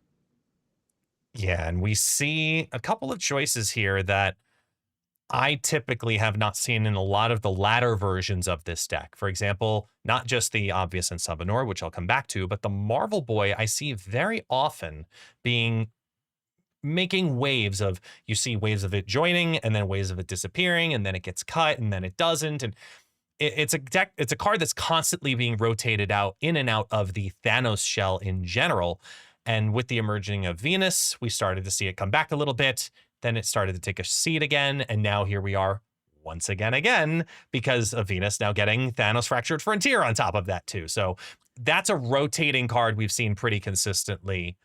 But Ensabanor, I think we saw originally a lot when Ensabanor first came out, but then didn't really see it as much since that season. So having it back and being successful, I think that's noteworthy. I think the thing that sticks out to me about this deck, and what I think are the two best choices being made here, are Mobius M. Mobius and Cosmo. Mobius M. Mobius, you might think that's a really kind of specious choice, but it's very, very good into other Thanos decks. It is especially relevant in the world that we see people playing Psylocke and Greenstone stuff. Here's the thing. It's not doing a lot here. Hannah's deck is built full of tech cards that really need something good to happen. As I say, it's not doing a lot, though. Elysium pops up first location. Kind of great, Mobius. Yeah, that's got to feel good. That's got to feel good. And Mobius is going to have some pretty strong potential value as well, just with the whole Bastion matchup simultaneously. Sure, yeah. I mean, I do think that a lot of the strongest draws that Zapgaze has tend to be related to Mobius. Or tend to be related to Bastion, which is then tied back into Mobius. A lot of Zapgaze's snaps are based on gaining priority with a turn 3 Cerebro into a Bastion. And then typically I have not seen him be incredibly aggressive outside of bluff snaps, except in those situations. But his matchup in, I believe it was the top 8, was just pretty consistently, if he was able to establish priority with a Cerebro, it was happening. And here comes that Mobius looking to make a defensive play here, but Scarlet Witch is going to nullify it on the other side as a Mindscape now drops in replacement. Who has the better advantage here now? With a Sanctorum and a Vibranium Mind stuck. Hannah is sort of what I would guess. You sounded so confident right there. Just telling you. I'm glad. It's really just a question of, is there a Cerebro? What Hannah needs to do is empty the hand of anything that would be helpful to a Cerebro player, which has already happened. Mobius is 3, Space Stone is 3, Power Stone is 3. Getting those on the board now, so there's nothing good to come in with the Mindscape. I mean, it's almost like it's future sight. As they get the Marvel Boy down, the Makari does land into the Sanctum Sanctorum. So that does present some happiness, if you will. A little bit of a hope. I think Monty is trying to bluff snap this. He's hovering. I think this is a Zapgaze potential bluff snap. There have been several times in this tournament where the bluff snap has come down. And I have not seen it fail yet, but I do think that this is a situation that it is very possible for it to fail in. The other thing, though, is that Bastion can come down on Scarlet Witch and get rid of the Mindscape with that Scarlet Witch. Looks like they're going for the...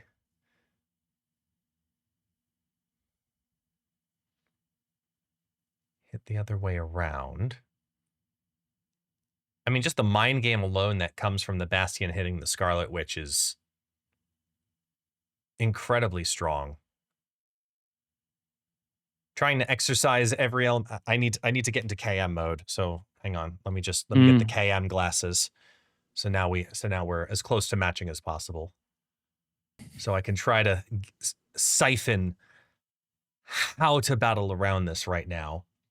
Well, my instinct is that this is actually just a fortitude check. That unfortunately, it seems like Hannah was not able to pass. Zapgaze has done a lot of these snaps. Yeah. And I think that if you haven't watched a lot of him playing, you might not necessarily be aware of his tendency to do this, but bluff snapping is a pretty major part of Cerebro 3. Cerebro 3 is a deck that has a ton of hidden threat, but everyone knows what the deck is doing. And so being able to just inform your opponent that if they stay and the cards in hand are what you are pretending they are going to lose and feel stupid about staying is a big, big, big part of what Cerebro does well. Pyramid of Ramatut, I don't think is a snap condition, especially against a Reality Stone deck, but it's pretty good for the C3 gamer. Yeah. I think it's the second Cerebro's in hand a snap condition. Until then, just gotta hope, because right now it helps Hannah on the one end for all of the Mockingbird play, but obviously it helps Zapgaze. If the Snap. Cerebro gets drawn... Actually, there is kind of a There it question is. of, like, you don't snap it immediately, right? I mean, they just did, so... Sure. Yeah. There's a Cosmo here, though, and I think there's something worth talking about here, where you don't necessarily have to just slam this into the Bastion. This is going to give you the Starbrand Crater energy. So if you don't want to slam this into the Bastion, I suppose it's irrelevant because the retreat comes through anyway. But there is the Mystique Somewhere Else line available to you, and I think that is a... Earlier, I watched Zapgaze. His opponent had a Cosmo. He set up a Bastion lane, snapped. His opponent Cosmo'd the Bastion lane. He had Mystiqued elsewhere. That's the kind of thing that he will do. And that was one of those situations where I think it was fairly likely that was the play that was going to happen here. The snap coming in from Hannah, signifying a hand full of very big guys, but Zapgaze's hand, it just does not get better than this for Zapgaze. This is the best possible starting hand that could exist.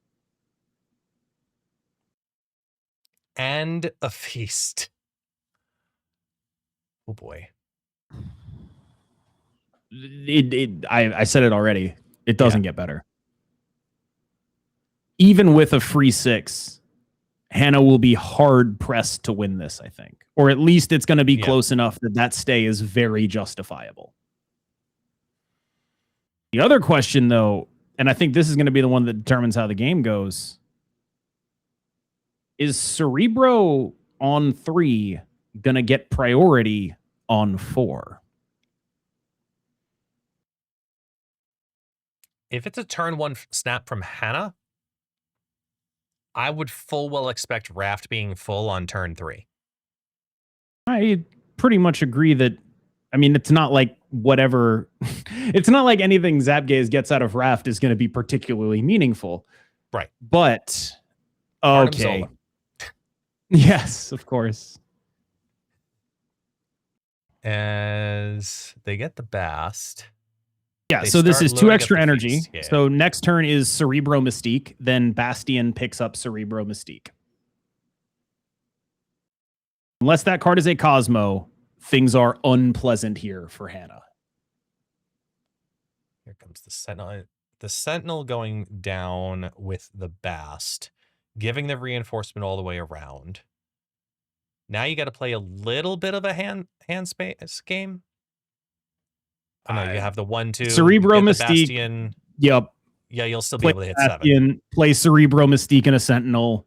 We know there wasn't an Goliath off of that raft because we can see Galactus first steps. These are going to be some extremely large Sentinels. I mean, not even just the Sentinels, everything right now, because Bast came down, so the Cerebro's going up, the Mystique is going up. This is potentially 2, 4, 12, 15, 60 point lanes. This is the thing about Thanos, right? Thanos is a mid-range card. No matter how you slice it, that's what this deck is going to be doing. And Cerebro, that's a combo deck. Reality into power, load into the space shot. Here comes the Venus as Cerebro number 1 comes down. Then the Mystique taking that on, bring on Cerebro number 2.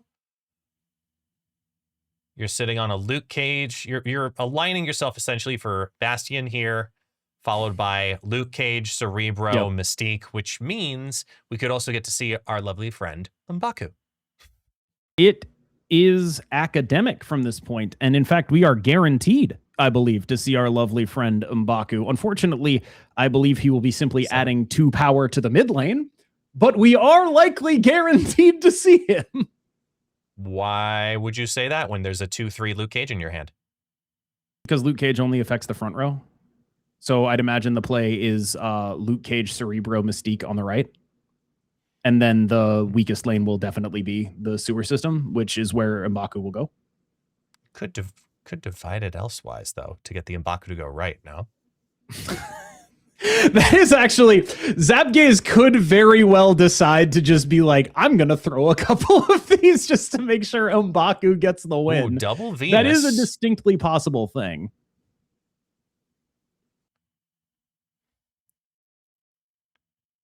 All right. Cerebro 1. So that 2. didn't happen. Nope, not at all. They're just saying that's enough. Yeah, in large part, I would imagine they're saying that's enough. In large part because it is enough. 9, 15 says 45 in the right. Yeah, see, I would strongly suspect that is enough. Yeah, because there's no on reveal. The Mystique already has it, so we're not worried about any threat of Cosmo. Also, the middle is going to have a 15 power Sentinel instead of a 2. That's pretty good, too. Yeah, that helps. That definitely does. helps. So if you've got, is there anything in Hannah's deck that can outdo this? There is no Shadow King, and to take out some of the power in the right, where the Luke Cage would be hit in the back row, but... I mean, okay. Galactus first steps right, Aurora mid. What's that do? I think it still loses mid. Numbers. That's what it does. And this is why they are here in the finals. And we've seen Hannah do this before already in this tournament, be able to calculate and get to that final number. And they did that. And she's basically decided this is just, I don't have it. Yeah, it's academic from that point. Like 45 is not a number a normal MarvelSnap deck can get to. And as I'm sure you're tired of hearing me say by this point, Thanos, very much a normal MarvelSnap deck. Nova giving us a nice extra little boost, pulling the 1/3 Devastating. M'Baku. Devastating. I know. I hate to see it. I know.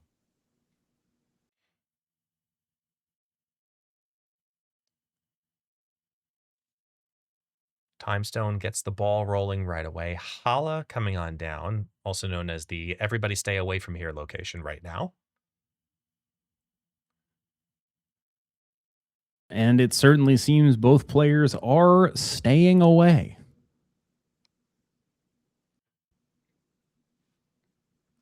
If you're Hannah right now, you've got to be just sort of going, oh man, I can't believe it's going so well for Zapgaze right now. Those games, Nova Roma, all of that stuff. Oh, if you're Hannah right now, no. The rise and fall of... Oh, no. Oh, wait. The Bast bailout has begun. This is arguably even better for Zapgaze because the snap probably doesn't come down otherwise. I mean, at this point, it's some potential. At this point, the worry is that Bast gets Cosmoed, no? No, because you have priority. Oh, indeed. At this point, I'm no longer sure why Bast isn't on Hala. I see Zapgaze also no longer sure why Bast isn't on Hala. I mean, the only thing I can think of is maybe you're just really hopeful for doing what you want to do with a Bastion if you top deck it. And then do that and then you do that in Wakandan Embassy? Like, I don't know. As Marvel Boy drops in, loads in a reality shot. You do get priority and you have Cosmo. There's still no Cerebro drawn here. So even though the Bast bailout has commenced, I'm a little perturbed by playing the M'Baku instead of the Luke Cage here, just for energy efficiency's sake.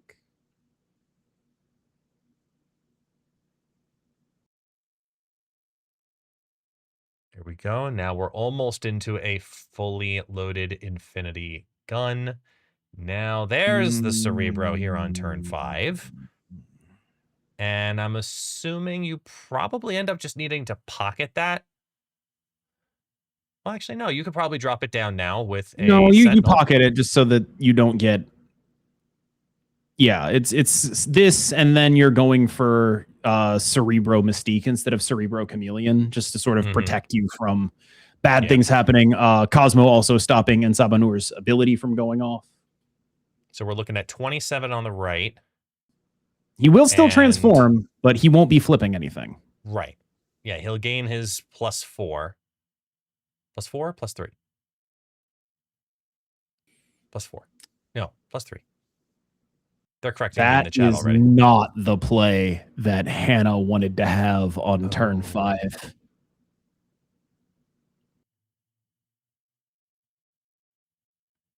I'm assuming you try to cover all 3 or just go tall. My instinct is to cover all 3 here because Makari does some things. So you might end up covering all 3 regardless. Heaviest investment going on the left here. 27 on the left should be in the other 2 lanes pending where Makari decides to go, which actually,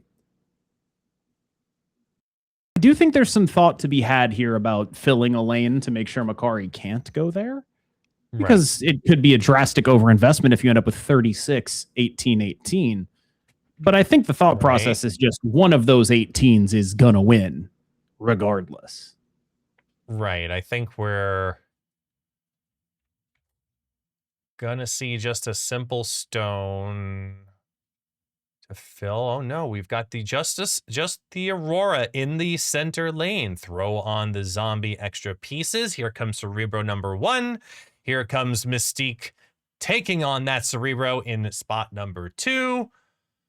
Give all of those +3s all the board. Cover all 3 locations. Fist bumps are coming on down. Marvel Boy saying hi. Makari comes down as well. Of course.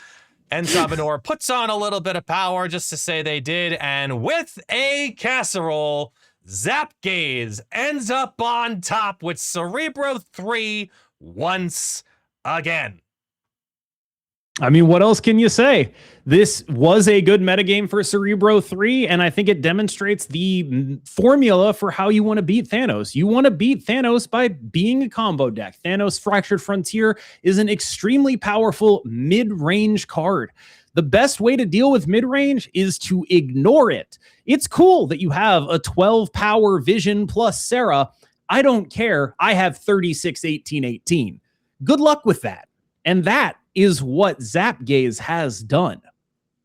Yeah, this is an incredibly strong deck. And I will say, as someone who has tried to personally invest into this deck it is really, really difficult to see and to watch it be piloted by someone who understands it so well and see them come out on top again this time. But now with the Chameleon Edition, do you think the Chameleon Edition actually is the key to what may have gotten through this metagame, or are you going to put that more on Zapgaze themselves?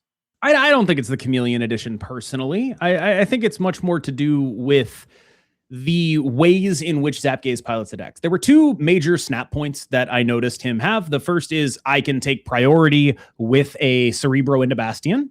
And the second is my opponent would have to be so brave to stay here. And those are the two snap conditions. And I think a lot of the time that is just a really powerful way to go about it. I'll also pat myself on the back a little bit. I did a video on Golden Gauntlet decks. The first deck on my video, this deck from Zapgaze. This is the kind of thing that when you see Zapgaze in the bracket with Cerebro 3, you know things are going to get scary for mid-range gamers. And they have, once again, the world champion of the Golden Gauntlet has now picked up a second trophy. Absolutely incredible gameplay to watch. And also, once again, got to give credit where credit is due, because if there was a way to use and pilot and operate the Thanos Fractured Frontier, we saw it. We got to see several games of it today throughout the entire tournament, as well as the top 16 now, and now into the finals. You got to give credit over to Hannah just as additionally, but we have to tip our, maybe I could do this better this time. Let's see if this actually works out, doesn't fumble me. Tip our hats to Zapgaze. Zapgaze, absolutely fantastic. Congratulations. You did it again with Cerebro 3. You judging me? Oh no, I worried it would be unprofessional to laugh as much as I wanted to, so I locked in and just, stone faced it. That's how it went down. Great hat, man. I really like it. Thank you, partner.